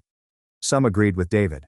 Others, mostly my parents and a few of Rebecca's friends, sided with her, claiming David was being vindictive and cruel. Rebecca began calling and texting me constantly, leaving voicemails that ranged from begging for help to accusing me of abandoning her. I ignored the majority of them, but one night she showed up unannounced at our house, and Olivia answered the door. I heard Rebecca's voice in the living room increasing already. I need to speak with Jacob. Let me in. He doesn't want to talk to you, Olivia said calmly. Of course you would say that. This is probably precisely what you intended. To turn him against his own family. You're such a home-wrecking witch. Wow. That's generous of you, Rebecca. I stood up, moved to the door, and stepped between them. What's happening? Olivia is correct. I do not want to talk to you. Rebecca had a blotchy face and red eyes from sobbing. You are meant to be on my side. I am your sister, and David is a nice person who did not deserve what you did to him. I fired back. You cheated, Rebecca. You have. Lied for years. You allowed him to raise children who were not his, and now you are upset because there are repercussions. It was a mistake, she insisted. However, her voice had a sharp edge. I screwed up, okay? But David is attempting to ruin me. He is poisoning everyone against me, and you are just allowing it to happen. You destroyed yourself, I replied. Rebecca's expression altered. The phony softness faded, replaced by frigid fury. You are choosing him over me, your own blood. I choose what is right. Right, she said coldly. You've always thought you were superior than everyone else. It must feel wonderful up there on your high horse, judging everyone. I'm not judging anyone, it's just you. Fine, she yelled. When this all blows up in your face, which it will, don't come crying to me. You made your decision. She stormed away. Olivia closed and locked the door, and we stood there for a moment, just processing. That went well, Olivia said dryly, and I snorted. Yeah, real productive. But as much as I wanted to stay out of it, I knew we were already in it. Rebecca wasn't going to let this go quietly, and David would need all the help he could get. Rebecca's outburst was stunning. The texts began arriving every day, but not to me. After the argument on the doorstep, I blocked her, as well as Olivia, my parents, David, and everyone else with a phone number. Long rambling texts about how everyone was against her, how David was poisoning the children, and how the family had abandoned her in her darkest hour. My mom purchased it. Hook, line and sinker. The phone call restarted. Same script, different day. I told her the same thing each time. I was done putting up with Rebecca's crap. She eventually stopped asking and went right into guilt trips about my being cold and cruel. I added her to my mental list of those involved in the situation. Meanwhile, David was barely keeping it together. He had moved out of the house he shared with Rebecca, residing with a friend while the divorce processes began. The custody fight was set to be ugly. Rebecca had already hired a lawyer. Her tactics said that David was obsessive, domineering, and emotionally abusive. Completely contrived. David contacted me one night. His voice strained with rage. She accuses me of being harsh, isolating her from friends, controlling the finances and other lies. And they believe her. Who the heck believes her? I asked. One example would be your parents. A handful of her friends and several church members. She's convinced them all that I'm a monster attempting to punish her for one mistake. I said, don't worry about them. Concentrate on the custody case. Gather any proof, such as texts or emails that demonstrates what actually occurred. Allow your lawyer to handle the rest. I'm trying, David said. But she's making this much more difficult than it has to be. She will not allow me see the children without supervision. They claim I am a menace to them. Liam is asking questions, and I don't know what to say. The child was stuck in the center of this horror, trapped between two parents who couldn't be together without the room turning into a battle zone. Sophia had inquired about him several times, wondering why Liam was not returning her texts. I had given Sophia the sanitized version. Liam's parents were undergoing a divorce. Things were tricky. But I knew she'd ultimately want the entire tale. That's when I realized it was time to quit playing defense and start playing attack. Here's the trouble with folks like Rebecca. She believed she could control the narrative, manipulate the family, and play the victim, and everyone would fall into line. She forgot that I am not the sort to roll over. I began accumulating material, including messages from Rebecca throughout the years, passive-aggressive statements, snarky remarks about Olivia, and poorly disguised allegations regarding Sophia's paternity. I took screenshots and collected them in a folder. Olivia did the same thing, adding her own set of texts and emails. Then I contacted David's lawyer and volunteered to be a character witness, testify about Rebecca's actions, and provide proof of her pattern of manipulation and lying. The attorney was ecstatic. Family testimony is important in custody battles, and having Rebecca's own brother speak against her would be devastating. But I wanted to do more. Testifying was one thing, but I needed something that would truly strike Rebecca where it hurt. That's when I recalled the family trust. A little backstory. Years ago, my grandparents on my father's side established a trust for their grandchildren. Not a fortune, but enough to be significant. Perhaps 45 grand per grandchild will be allocated until we reach 38. I was meant to get mine in 4 years. Rebecca would get hers in 2. But here's the kicker. The trust had a if any beneficiary, in this example my father, engages in morals clause. Abhorrent activity, they may be removed from the trust and their portion redistributed to the other beneficiaries. My grandparents were old school, Catholic, and rigid about family values. Infidelity would have been a deal breaker for them, and the terms of the trust were obvious. Adultery qualified as a reason for removal. I opened the trust paperwork, carefully studied them, and then asked our family attorney to confirm my view. He agreed. The morals clause was explicit. Adultery was expressly specified as disqualifying behavior, and as trustee, Dad had a fiduciary responsibility to enforce it. Armed with that legal judgment, I contacted my father. "Hello, Dad? We need to talk about the family trust." There was a pause. "How about it? Specifically, the morals clause. You're aware that Rebecca committed adultery, right?" Another lengthier pause. "Jacob, I don't believe..." "Dad, I'm not asking for your opinion. I'm notifying you that, according to the terms Grandma and Grandpa plainly stated, Rebecca's actions preclude her from obtaining her part. As trustee, you are required to enforce that clause. I had our family attorney go over it. It's unbreakable. Now is not the time. This is precisely the moment. Rebecca breached the rules. There are repercussions. You enforce them, or I will." Dad sputtered. "You cannot do that." "Actually, I can. And believe me, I will do it." Silence. I could almost hear the wheels working in his mind. Dad was conflict averse. This has always been the case. The prospect of going to court worried him more than disappointing Rebecca. "Okay," he said finally. "I'll look over the paperwork. You do that. And Dad, if you attempt to hide this or pretend it doesn't apply, I'll find out and make it extremely public." I hung up. Olivia was watching from the couch, her eyebrows furrowed. "Did you just threaten your father?" I offered him a reality check. I made a correction. "There is a distinction." She grinned. "That was pretty hot." "I'm glad you think so. Rebecca's going to lose her sanity." 2 weeks later, Dad sent Rebecca an official letter alerting her that she had been removed from the trust for violating the morals clause. Her $45,000 was being dispersed. Half to me, half to our other sibling, a younger brother who had carefully avoided all of the trouble. She lost it. Called Dad yelling, threatened to sue, and said he was taking from her. Dad, to his credit, remained strong. Perhaps he was simply afraid that I would follow through on my threat. Mom called, weeping about how nasty I was being. But I had heard the song before. She hung up on me when I told her Rebecca may discuss it with Grandmother and Grandpa if she disagreed with their policies. Rebecca attempted to call me after that. I left voicemails shouting about how I had wrecked her life. How I was a bad brother. how I was constantly envious of her. I saved every communication in case I needed them later. Olivia once asked me whether I felt horrible about it. Not even a small bit, I said. Honestly, she gets what she deserves. The custody struggle escalated into a full-fledged war, and David fought with everything he had. His counsel was a hotshot family attorney named Julia. David had plenty of evidence, including messages in which Rebecca admitted to the affair and credit card bills that showed purchases at hotels and restaurants while she claimed to be working late hours. Testimony from co-workers who saw her with the guy. Some finance guy named Ben worked in her office. Ben, by the way, did not want to get involved in the matter. He hired a lawyer and turned off his radio. He made a wise decision, but Rebecca now lacks an ally. Guy was not going to leap in and play stepfather. Rebecca's counsel attempted to portray David as unstable. He said he was obsessed with vengeance, that he was using the kids as pawns, and that he wanted full custody to punish Rebecca rather than protect them.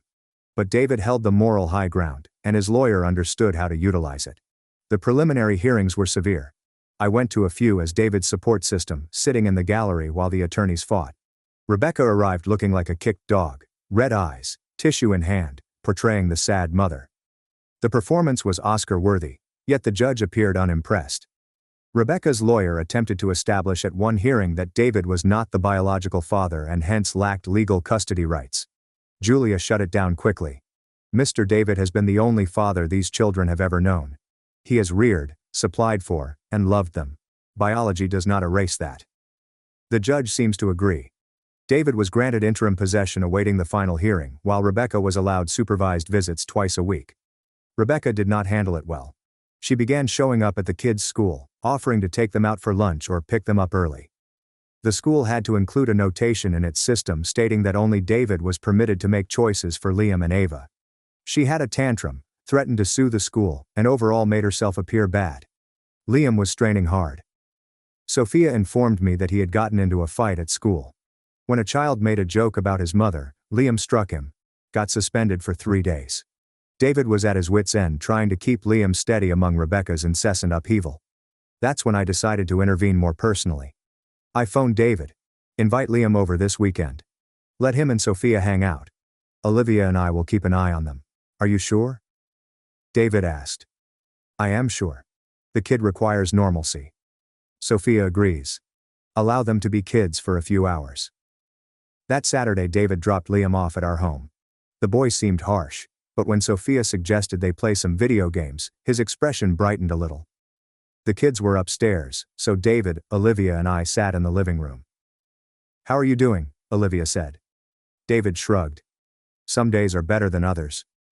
The hearing is in 3 weeks, and Julia thinks we have a strong case, but Rebecca keeps throwing curveballs. Last week she claimed I'd stolen money from her bank account, which is completely false, but it wastes time and makes me look bad. She's desperate. AITA said, desperate people do stupid things. Yeah, well, her dumb things are making my life hell. I leaned forward. David, I'm testifying at the hearing, as is Olivia. So are my parents, whether they like it or not. He blinked. Julia is calling them as witnesses. Your parents? They're being subpoenaed. They will either reveal the truth about Rebecca's actions or perjure themselves. In any case, it benefits you. He shed tears. Jacob, I don't know what I would do without you. You'd figure it out, but you don't need to. We have your back. As the court date came, I prepared my evidence with Julia. She posed simple questions. I did not hold back. I told her about the wedding event, the years of passive-aggressive comments about Olivia, the DNA test scam that implied Olivia had cheated, and the insulting Christmas present. Olivia prepared as well. She had her own stories. We had more than enough information to construct a clear picture of who my sister was. My parents, on the other hand, were upset at being subpoenaed. Mom phoned me in tears. How could you do it? We are going to have to testify against our own daughter.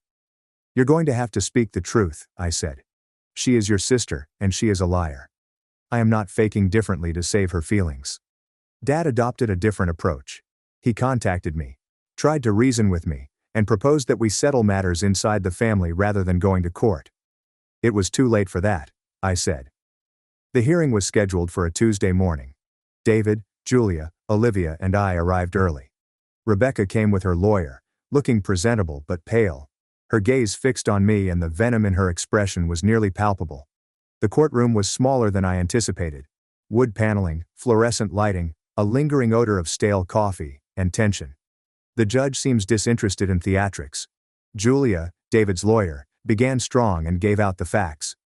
Rebecca's infidelity, the years of deception, and the DNA testing that proved Liam and Ava were not David's legitimate offspring. She supplied proof, messages, emails, and credit card bills demonstrating hotel costs while Rebecca claimed to be attending business conferences. Rebecca's counsel attempted to portray it as a private problem between spouses. Julia disproved the argument in roughly 30 seconds. Your Honor, this is not about punishing Ms. Rebecca for her adultery. It's about exposing a history of lying and manipulation that undermines her capacity to provide a stable home for these children. The judge listened, took notes, and summoned the first witness. David took the stand. He remained cool and controlled as he answered questions about his connection with Liam and Ava, how he had raised them since infancy, and how he had been the primary caretaker while Rebecca focused on her profession. "They're my kids," David explained. "Biology does not change that. I've been their father for 12 and 6 years, and I'm not going to abandon them now." Rebecca took the stand next, looking every bit the injured party, as her lawyer asked her softball questions about her love for the kids, her devotion to being a good mother, and her remorse over the affair. "I made a terrible mistake," Rebecca said, her voice shaking. "But I never stopped loving my children." Julia's cross-examination was surgical. "Your affair lasted how long?" Rebecca hesitated. "A few years." "So, not a one-time mistake, but a sustained pattern of infidelity over multiple years." "Correct." "Yes. But. And during those years, you allowed your husband to believe the children were his?" "Yes. Have you considered telling him the truth?" Long pause. "I didn't want to upset him," Julia raised an eyebrow. "So instead, you let him raise children he thought were his own." Rebecca's composure cracked. "I didn't expect it to happen this way. This is entirely David's fault for being so nasty. But you did intend to continue lying if not for the DNA test. You would have perpetuated the deceit, right?" Rebecca didn't respond. The judge asked her to answer. "Yes," she whispered. "It went downhill from there." Julia mentioned the texts Rebecca had given David after he filed for divorce. Manipulative and intimidating. Attempting to use the children as leverage. She brought up Rebecca's attempts to break the interim custody agreement, her attendance at school, and her harassment of David's friends and family. Rebecca appeared to have gone through a wood chipper by the time Julia was finished. Then it was my turn to testify. I took the stand, swore in, and then sat down. Julia smiled at me. "Mr. Jacob, how long have you known the responder, Miss Rebecca?" "My entire existence. She is my older sister." "And have you seen any disturbing patterns of conduct at that time?" I looked at Rebecca. She was looking at me with absolute hatred. I looked back to Julia. "Yes, Rebecca has always been manipulative. She'd lie to get out of problems, accuse others, and play the victim. Can you give examples?" I went over the important incidents. The wedding dress fiasco, years of passive-aggressive conduct toward Olivia, the nasty Christmas present, and eventually, the DNA test scam. "And what was the outcome of the DNA test?" Julia asked. "It confirmed that my daughter is mine." Rebecca's attempt to cast doubt on my marriage backfired. Rebecca's lawyer protested. "Speculation, Your Honor." The judge stared at me. "Mr. Jacob, please stick to the facts." "Yes, Your Honor.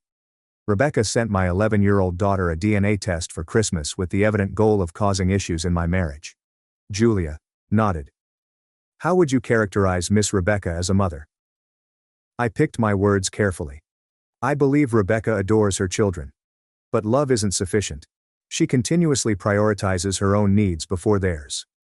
David, on the other hand, has maintained a continuous, loving presence. If the aim is stability and the children's well-being, David is the best option." The last nail in the coffin came from an unexpected source. Liam's school counselor. She'd been working with Liam since their split began, and she had reams of notes on his mental condition.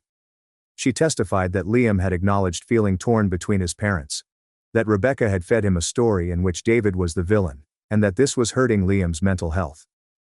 "He told me he wished everything could go back to normal," the counselor stated. However, he also stated that he felt safer with his father and that his mother forced him to choose sides. Rebecca's lawyer attempted to discredit the counselor, but it was unsuccessful. The harm was done. After 2 days of testimony, the court ordered closing arguments. Julia emphasized the main aspects: Rebecca's lying and failure to put the children first. She stated that David had proved himself to be the steady, caring dad the children required. Judge Brennan took a 10-minute break before returning to deliver her verdict. I evaluated all of the evidence and testimony in this case. I'm granting Mr. Primary physical custody. David is responsible for Miss Rebecca's supervised visitation. The gavel came down. Rebecca's face became white. David exhaled as if he had been holding his breath for months. He stepped out of the courtroom looking different, lighter. His lawyer shook his hand, informed him that she would submit the final papers, and reminded him that Rebecca may still appeal. However, considering the strength of the case, it seemed unlikely to prevail. Rebecca did not handle it well. She remained still for a moment after the judge's decision, then turned to her lawyer and began to argue. Her lawyer seemed weary, as if he had spent the entire trial attempting to handle a demanding client. Outside the courthouse, David approached me and Olivia. "I don't know how to thank you," he continued, his voice cracking. "You guys showed up when Rebecca's family did not. Your family too," I added. "And you were there for those kids when it counted. That is all that counts." Olivia hugged him. "You're going to do great, David. Those children are blessed to have you." He nodded, wiped his tears, and proceeded to his car. He needed to pick up Liam and Ava from school. I felt great about it. Not in a vindictive manner. I'm not going to lie. Watching Rebecca lose was rewarding, but only because the correct thing happened. The children were going to be okay. They had a strong parent in their corner. Rebecca, on the other hand, went on a downward spiral. My mother contacted me that night, weeping. "She is devastated, Jacob. She lost her children." "How can you be all right with this?" I said, keeping my voice level. "She lied, deceived, and manipulated, resulting in an unstable situation. The judge made the correct call. She hung up on me again. It was becoming a trend. The family dynamic changed after that. Holiday plans fell through because no one could agree on where to go or who to invite. Rebecca refused to turn up if David and the children were present. My parents attempted to be neutral but ended up annoying everyone. It was messy, but it was genuine. Sophia once asked me why we weren't visiting Aunt Rebecca anymore. Aunt Rebecca made several unwise decisions, I explained thoroughly. We're still supporting Liam and Ava, but Aunt Rebecca and I won't be close for a time. Is Liam going to be okay? He has his dad. He's got us. He will be okay. Sophia returned to her schoolwork, delighted with the solution. A few months later, Liam and Ava adjusted, began treatment, and gradually recovered. David began dating someone new, a teacher at Ava's school. Nice woman, patient, and wonderful for him. Rebecca had 2 hours of supervised visitation every other Saturday at a family resource center. According on what I heard, the visits were awkward. She spent the majority of her time convincing the children that David had turned them against her, that the legal system was unjust, and that she was the true victim. The children stopped interacting and opening up, and the visits became something they suffered rather than enjoyed. The court-ordered therapist took note of all this. Rebecca should seek her own counseling to work through her concerns before the visitation schedule was reconsidered. She declined. Said she didn't need therapy, that everyone else was the problem. Shocking. Regarding the family trust funds, I received news that Rebecca's part had been officially redistributed. Half went to me and half to our younger brother. I didn't need the money. Olivia and I were doing well, but I wasn't about to turn it down. We placed it in Sophia's college fund. It seemed fitting. Rebecca discovered this and sent me one final text, which was only unlocked for a short period of time. "I hope you are happy. You have shattered my life." I glanced at it for a second before typing back, "You made your bed, sister." I blocked her again. I haven't heard from her since. The next year, we hosted Christmas. David brought the children. My younger brother arrived there with his wife and children. A couple relatives who had remained neutral during the fiasco stopped by. My parents did not attend. They decided to spend the holidays with Rebecca, which was great with me. Less tension equals more pie. The house was serene. Life is funny that way. You strive to ruin someone else, but karma chooses otherwise. Rebecca learnt this lesson the hard way.